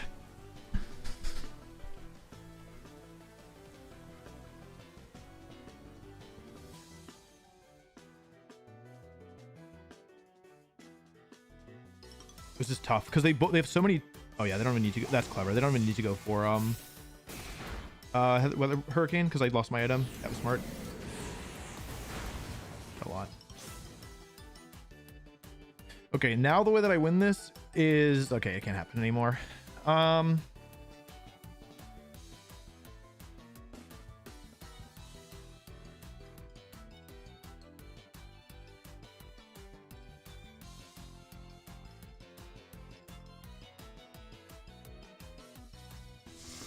This might be it, folks. This really might be it.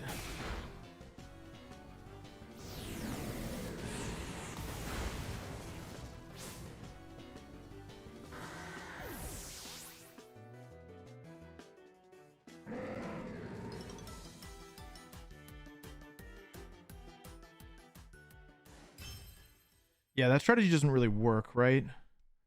This is unfortunate because the leads actually went my way, and then yeah, Pelipper is just actually pretty difficult, especially with Ghost Terra. They didn't even need their Terra that game, which is crazy.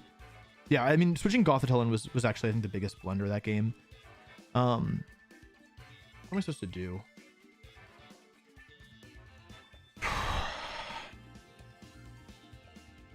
Not really a reason for them even to deviate, right?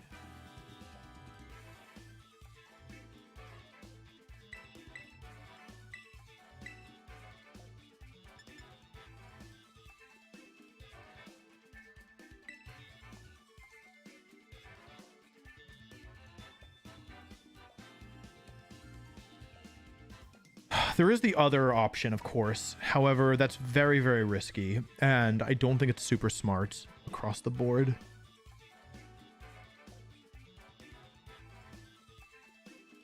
Doing that would basically be throwing everything out the window and just starting to pray.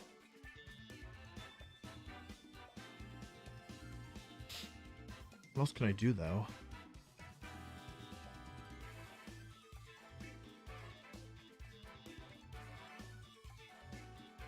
Goth Lapras.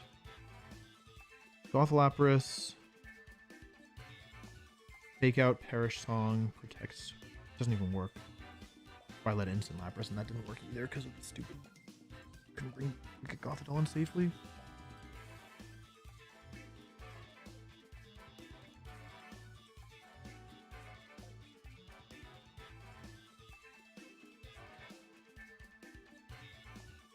I've got to go for it. I'm gonna try it again. I can't figure out the other way through. I think I have to try this again, even though I don't think it's my best option.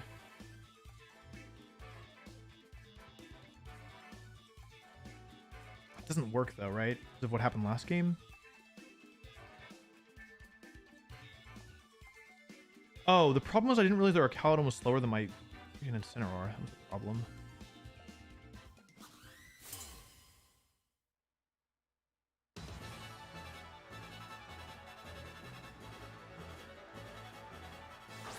Okay.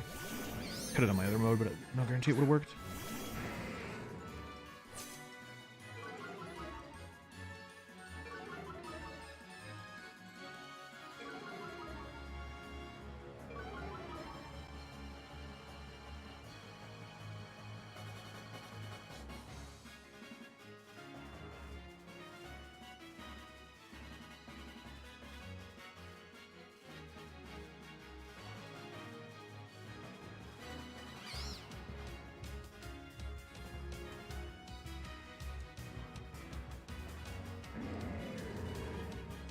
That's not good.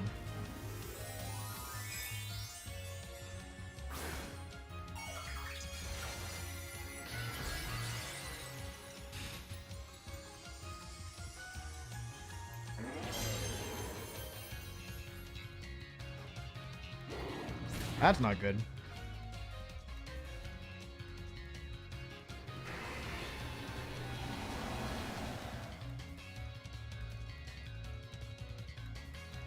That's okay.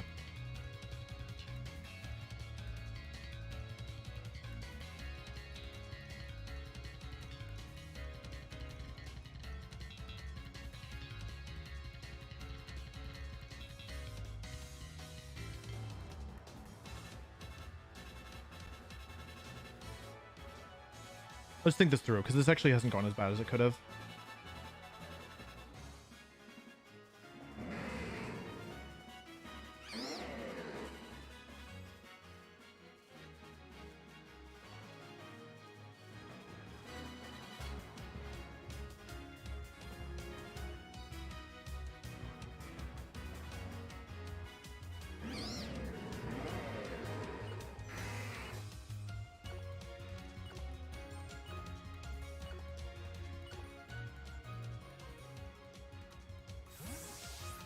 This also isn't super good in my opinion.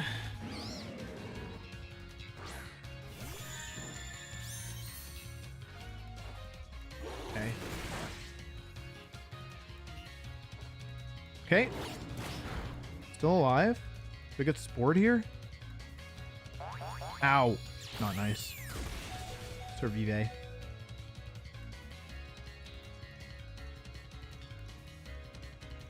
Okay, I'm gonna get rid of a Moongus, which is good. I think I'm getting rid of a Moongus here.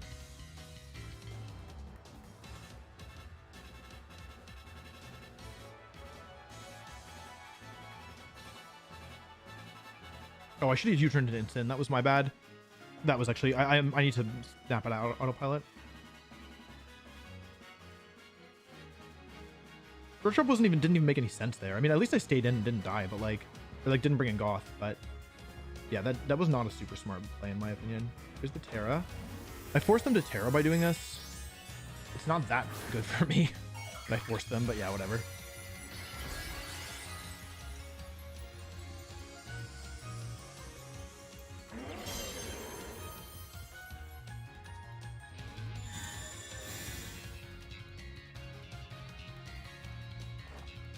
Okay. I should have U-turned the instant there because it can't protect itself, and it's going to be, I know it's going to be terrestrializing, so yeah. Going to Clefable.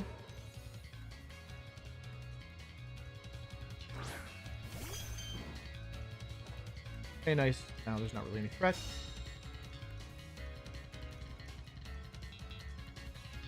Okay. So I have no item on instant anymore. Is it worth even going for that? Because I could switch in Heal Pulse here if I wanted to try and heal Incineroar back up.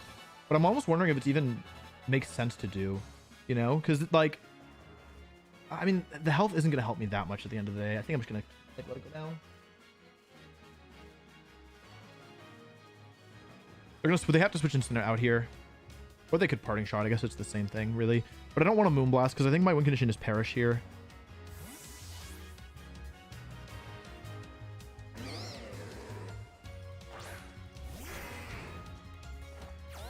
There's Parting Shot. I think it's Parting Shot. They'd be crazy to do anything else. Yeah. My Throat Chop play didn't make much sense in hindsight, but it's fine. I like forced the Terror out because I spooked them with it. This KO's a Moongus. I've used my Terra. Kind of not super. I mean, I blocked him. I doubled the Moongus with it, so it's not the end of the world. It's not the worst thing I've ever done. Back to the table. Oh well.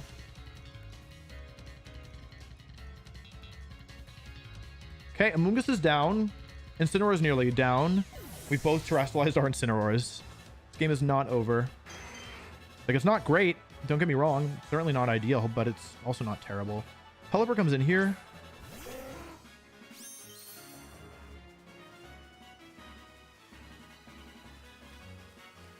That's not bad for me. I'm going to follow me and Perish Song.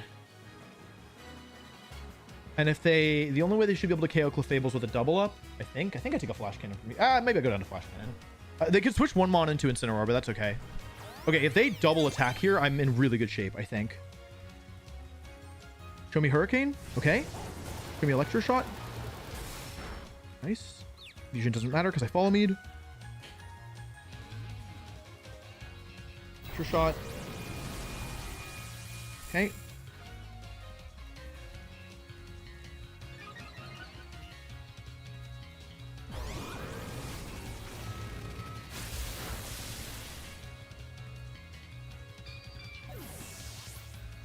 Okay.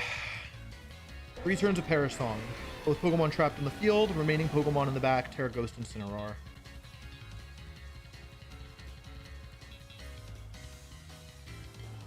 So it just comes down to some speed tiers, right? Going to Goth, who's still at full HP.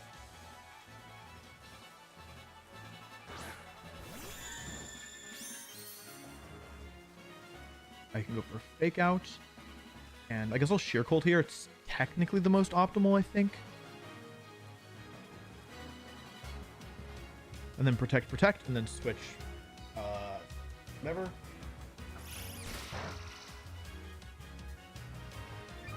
This is turn 2, or like counters at 2. Hurricane comes out into Lapras. Nice play. Smart attack. Sheer Cold? Doesn't really matter here. Oh, okay. Well, I'm not complaining about it.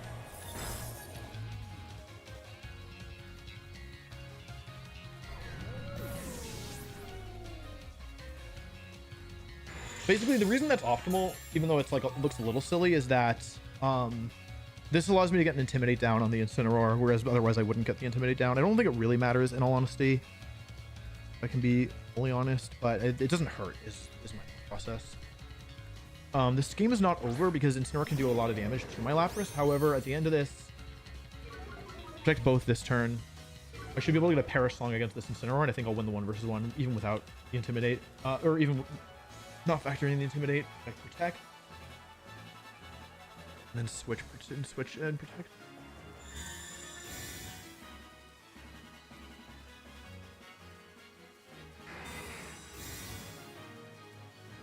We can't get a substitute up here because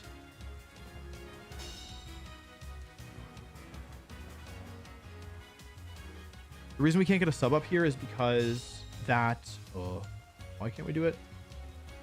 Lapras is on the Perish counter, so getting a sub up doesn't help. Like, I need Lapras to win this game eventually in order, like, because it's the only thing I have. If I had full HP non-Terran Incineroar, then that could also win the game, but it's not the position. It's better to go for a double protect here. It doesn't really matter if Gothitelle survives, but it's still slightly better to do this, I think.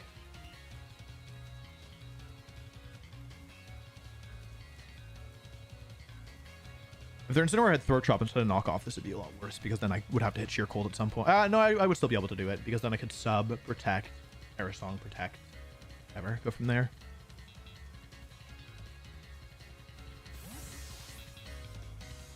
Here comes Incin. I'm going for the double protect here. If it hits, it doesn't matter. Like, Gothitelle is not... All Gothitelle can do at this point is Heal Pulse. I get it. Okay, getting lucky. I'm getting lucky when it doesn't matter. I didn't need either of these forms of luck. Hurricane.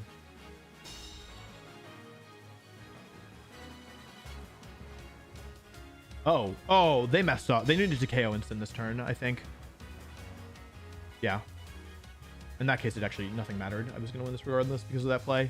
Yeah, having Instant still alive at the end of this means that, because they would have had to waste an attack on Instant and then Parasong just wins. So, yeah, okay. Psychic. Throat Chop. Somehow we brought this to a game 3. Throat Chop comes out. Does a ton of damage. Might be 2 turns different from earlier. I'll have to take so much from that. Okay.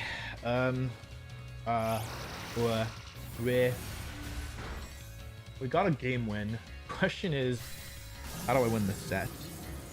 Amoonguss has been so bad. Are they really going to bring Amoonguss? The thing is, they might leave Amoonguss behind, which would make me want to do sheer cold stuff, but then they could just bring Mousehold, which doesn't make that things that much easier, you know? Like, Instant Amoonguss is really good versus my, like, the stuff I want to actually do here. Kind of lucky that game as well that the early turns went the way they did. Okay.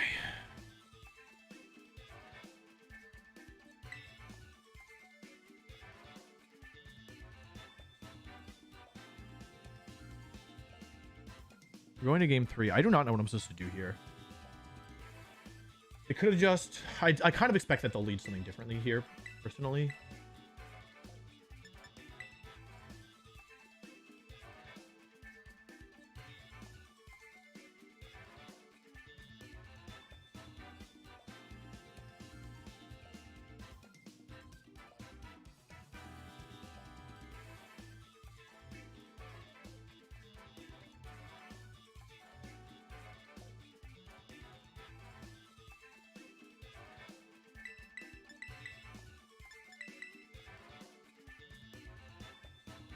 This, it's an option. I could also do my other, like, do I really want to gamble the whole game on sheer cold, on like no guard sheer cold? They have 2 redirectors, a focus sash user, they've got Basculegion. I don't know why that's relevant actually.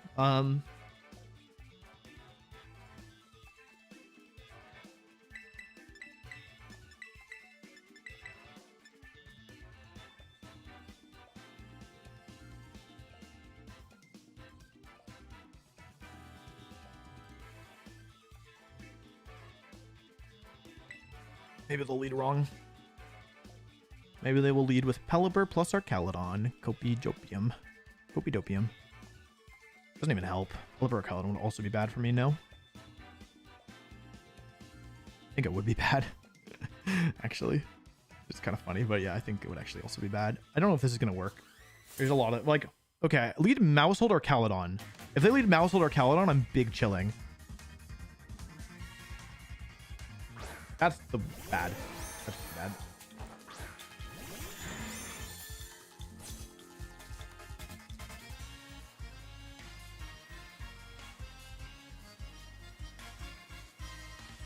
That's not good. Damn, my other lead would have even been better if you can believe that.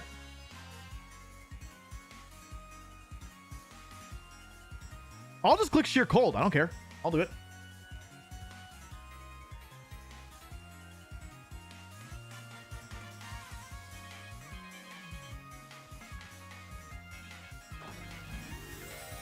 Oh, it's Ghost Terra Pelly. I was like, there's no way they're Terra watering here, right? Yeah, makes sense. Makes sense, makes sense. Yeah, and I can't trap them in. Rothfeld's kind of worthless here, actually. Kind of a bad turn 1 if you look at it that way.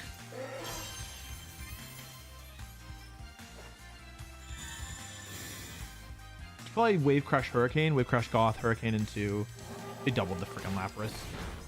Can't believe it. What? They doubled the Lapras? You're nuts. Did a lot. They did too much. I'm gonna hit Sheer Cold. I'll do it. I don't care. Did a lot of damage. I actually do care quite a lot.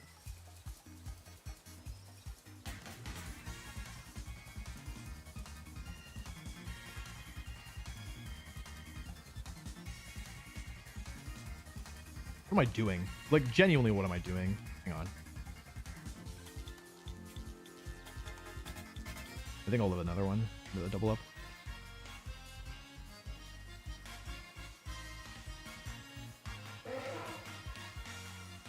I get my health back.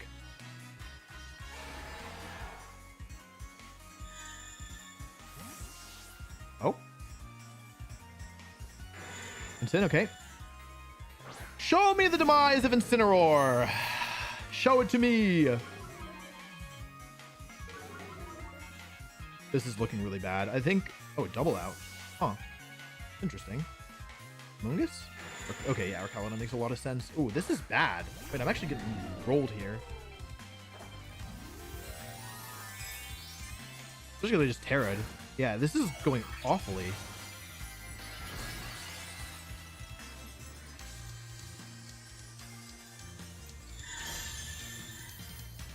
Unless I had Sheer Cold, in which case I'm cooking. All right, come on, Lapras. This is the most important Sheer Cold of the tournament. You got me, right? If nobody else got me, I know Lapras got... You don't got me. Damn. If that had connected, I would have been in really good shape. This is looking almost impossible at this point, I think. Because... Yeah, I think I just lost, straight up.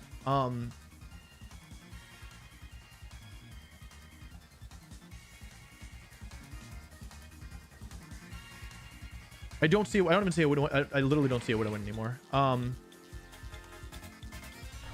Just Parasong, I guess. No, there's still a way to win. It just sucks. That's all. They've already Terra'd. The win condition is like something ridiculous. Actually, even that doesn't work. I don't see a way to win. I think they just gamed on me, and I did not play properly. Oh, hold on. Wait, hang on. I assume they do something different.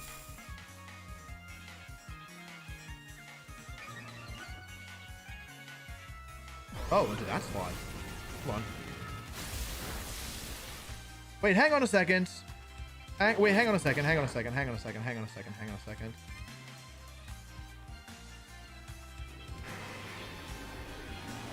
hang on a second. I assumed they would make the, like, perfectly optimal play this turn. With how this has gone... It's actually not 100% over.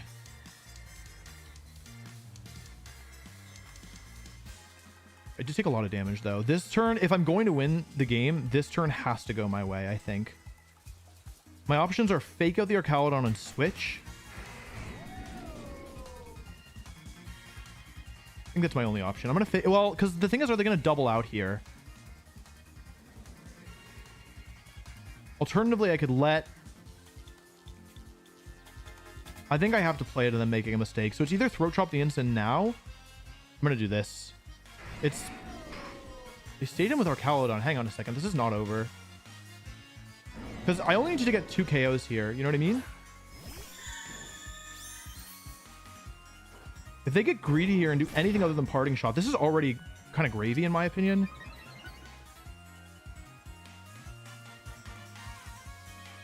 Parting Shot. Yeah, I could have gone for Throat Chop, but I thought I would die, so I didn't do it. Hold on. This is not over. Which is a crazy thing to say, but it's true, I think. So there's only 2 turns left of Perish Song, right? Does it let me get this online? Wait, they brought Pelipper in? Hang on, this is not over. How many turns of everything are left? 2. Fake out active. 2-2. Last turn of rain. Bring in Lapras and protect. No. And fake out the Arcalodon. They can get a Hurricane off, which, yeah, is definitely good.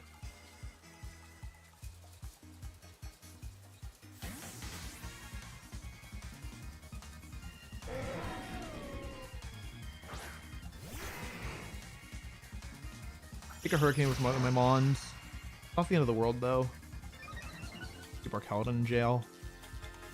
I think it's actually probably better to take it with Lapras. Rain is over, which means Pelipper needs to switch out if it wants to regain the weather control, which I assume it does because its moves kind of suck without the rain. Wait, that also means that... wait, hang on a second. Our Kaladin can't use Electroshot this turn, right? So its moves are... it's +1, but like... I could Perish Song or Sheer Cold or Sub here, right? Because they're switching. How much does +2? +2 Body Press is not going to do that much. I'm going to Sub and Heal Pulse. I might take damage in Gothitelle, but the Rain Gone, the Arcalodon is actually not that threatening. I mean, I don't think Body Press does that much. I could be totally off base, though. Pelipper is forced to switch. It is instant. Sub up. I guess this doesn't actually help me that much because I still haven't done anything that I can use. Body Press, I should take this pretty well. That's 100% my bad. And you know what? I could have run the calc. If I had run the calc, I would have known that that was not going to work for me, right? Now I can't win anymore, unfortunately. That I just doomed myself. It's a crazy way to go out. Because I could have protected both there and been in decent position. I just got greedy with Lapras, but I should have realized that even getting greedy with Lapras doesn't help me that much. There's no way to win this anymore, unfortunately. Yeah, I legitimately can no longer win because I made that play. That feels pretty bad. Well, like I should never win. It's not technically impossible. There is one path forward. Involves stalling out the rain, KOing the Pelipper, and then using instant to beat Vascular Legion somehow. Doesn't feel super likely. Okay.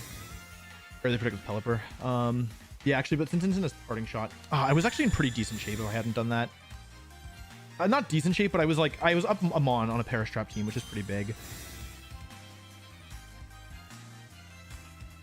Parting shot.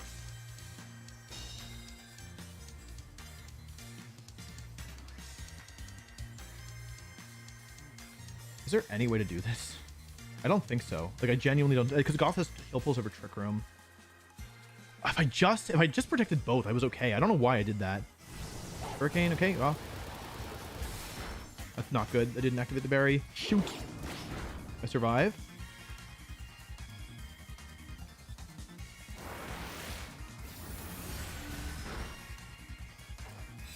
If I still had Lapras. Okay.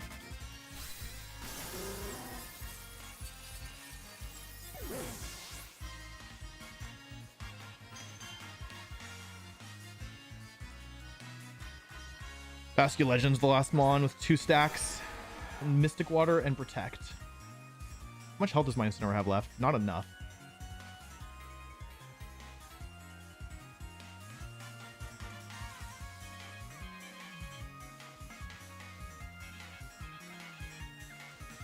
Probably not enough. Yeah. I think I messed this up. The way that I can win this is...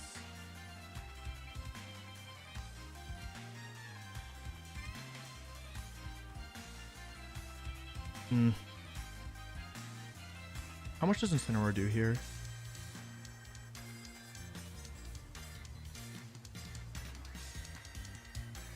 Not impossible.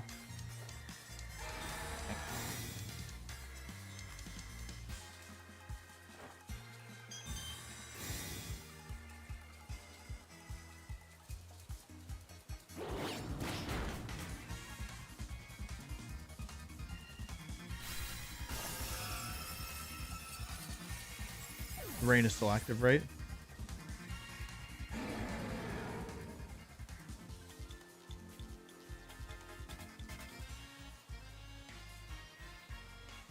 I don't think I tank this.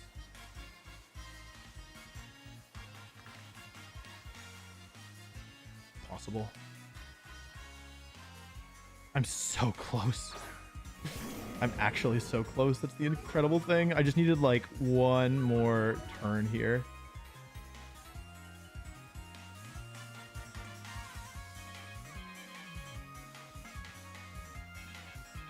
If they make a mistake, I could do it.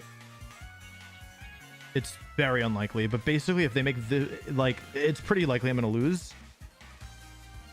But if they make the wrong turn this turn, it's possible. But it's not likely. I need them to go for last respects here. Not wave crash. I don't think Clefable survives this. Not with the Mystic Water. Wait, hang on. Wait, hang on a second. It's a 1v1. But it's, they're intimidated, so it's Incineroar versus Incineroar.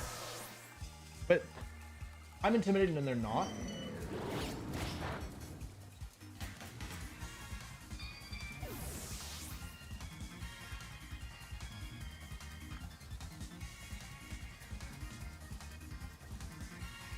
They have so much more health than I do. I was so close. I just need Lapras to be alive. Let's see. U-turn comes out. 20. What are they doing? Wait, hang on. Is it more optimal to go for Flare Blitz here, which does slightly more damage? Or... Try U-turn again. I'm gonna... Hang on. It depends on if they realize that Flare Blitz is doing more damage. I think I have to U-turn and hope that I live 2 Flare Blitzes. Doing much more. How much do I have left? This is going to be down to the wire. 48 down to 8. That's not going to be... That's the end for me. I'm like 1 attack away. I'm literally 1 attack away. That's insane. Not enough. I shouldn't have Flare Blitz though, because I'll die to the recoil, so I made the right plays. Damn, this was a crazy set. Yeah. Come on, Incineroar. I was so close. Yeah, I feel good about the moves I made, but I just came up a little bit short. GG's. Dang. It was a really hard matchup, honestly. And I like, yeah, it was obviously I made some mistakes, especially the Lapras, but at the same time, like, I've made a lot of really good plays too. So it's hard to like not like, I feel like I shouldn't focus just on the mistakes. And also, I don't know, like, yeah, I don't know. I was a little surprised they went for body press there. I mean, it makes sense. They like, it was a good play from their end. Like, I just didn't know my calcs, and I'm okay losing like that. It's hard to play a bunch of like really close, tight games back to back to back to back. Also, I'll say it. How many hours have I been live for?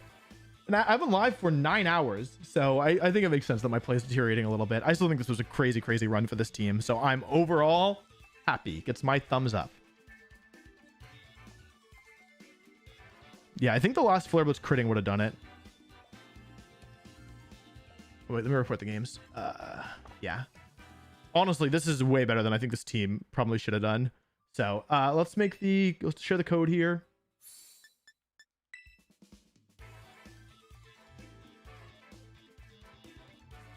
Yeah, the fact that they made it this far is crazy. I gotta stop sharing one of these teams. NAIC. I guess I don't really need NAIC anymore. Baltimore. This isn't even... Wait, this is the original Clefairy team. This is my NAIC. But if I share this, then I'll never get it again. Be able to use it again. Worlds. I guess I'll stop sharing the Clefairy team. Excuse me.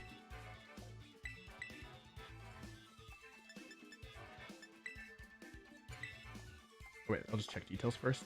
Get a screenshot.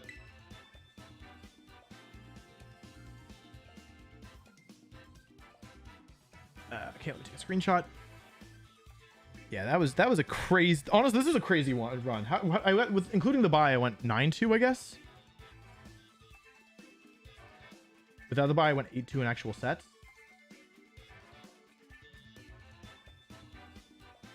Yeah, I'm really, really proud of that run.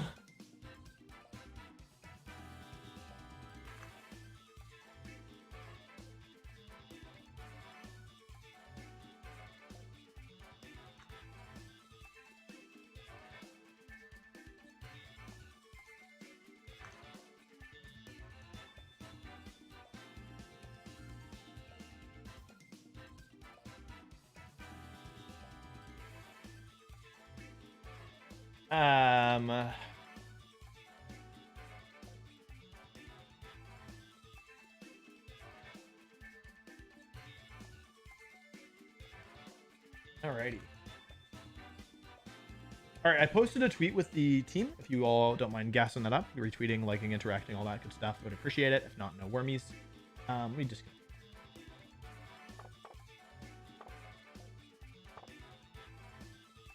Yeah. It was a close one. The fact that it was that close is ridiculous. Also, if you haven't already, we posted a new video today on the main channel, so you can watch that. It's What's the Worst Mega Evolution. So yeah, and I think that's it for me. I'm gonna get some food. I'm gonna stop staring at a screen because I feel a little like, whoa, what year is it? You know what I mean? So yeah, overall really happy with how this went. Way better than I expected. So thanks for watching. Hope you enjoyed, and yeah, make sure if you're on the Patreon to check it out tomorrow, where I'll post all the details of the team and why I used it the way that I did. So okay, thanks for watching. Hope you enjoyed the stream. Hope you all had fun, and yep, I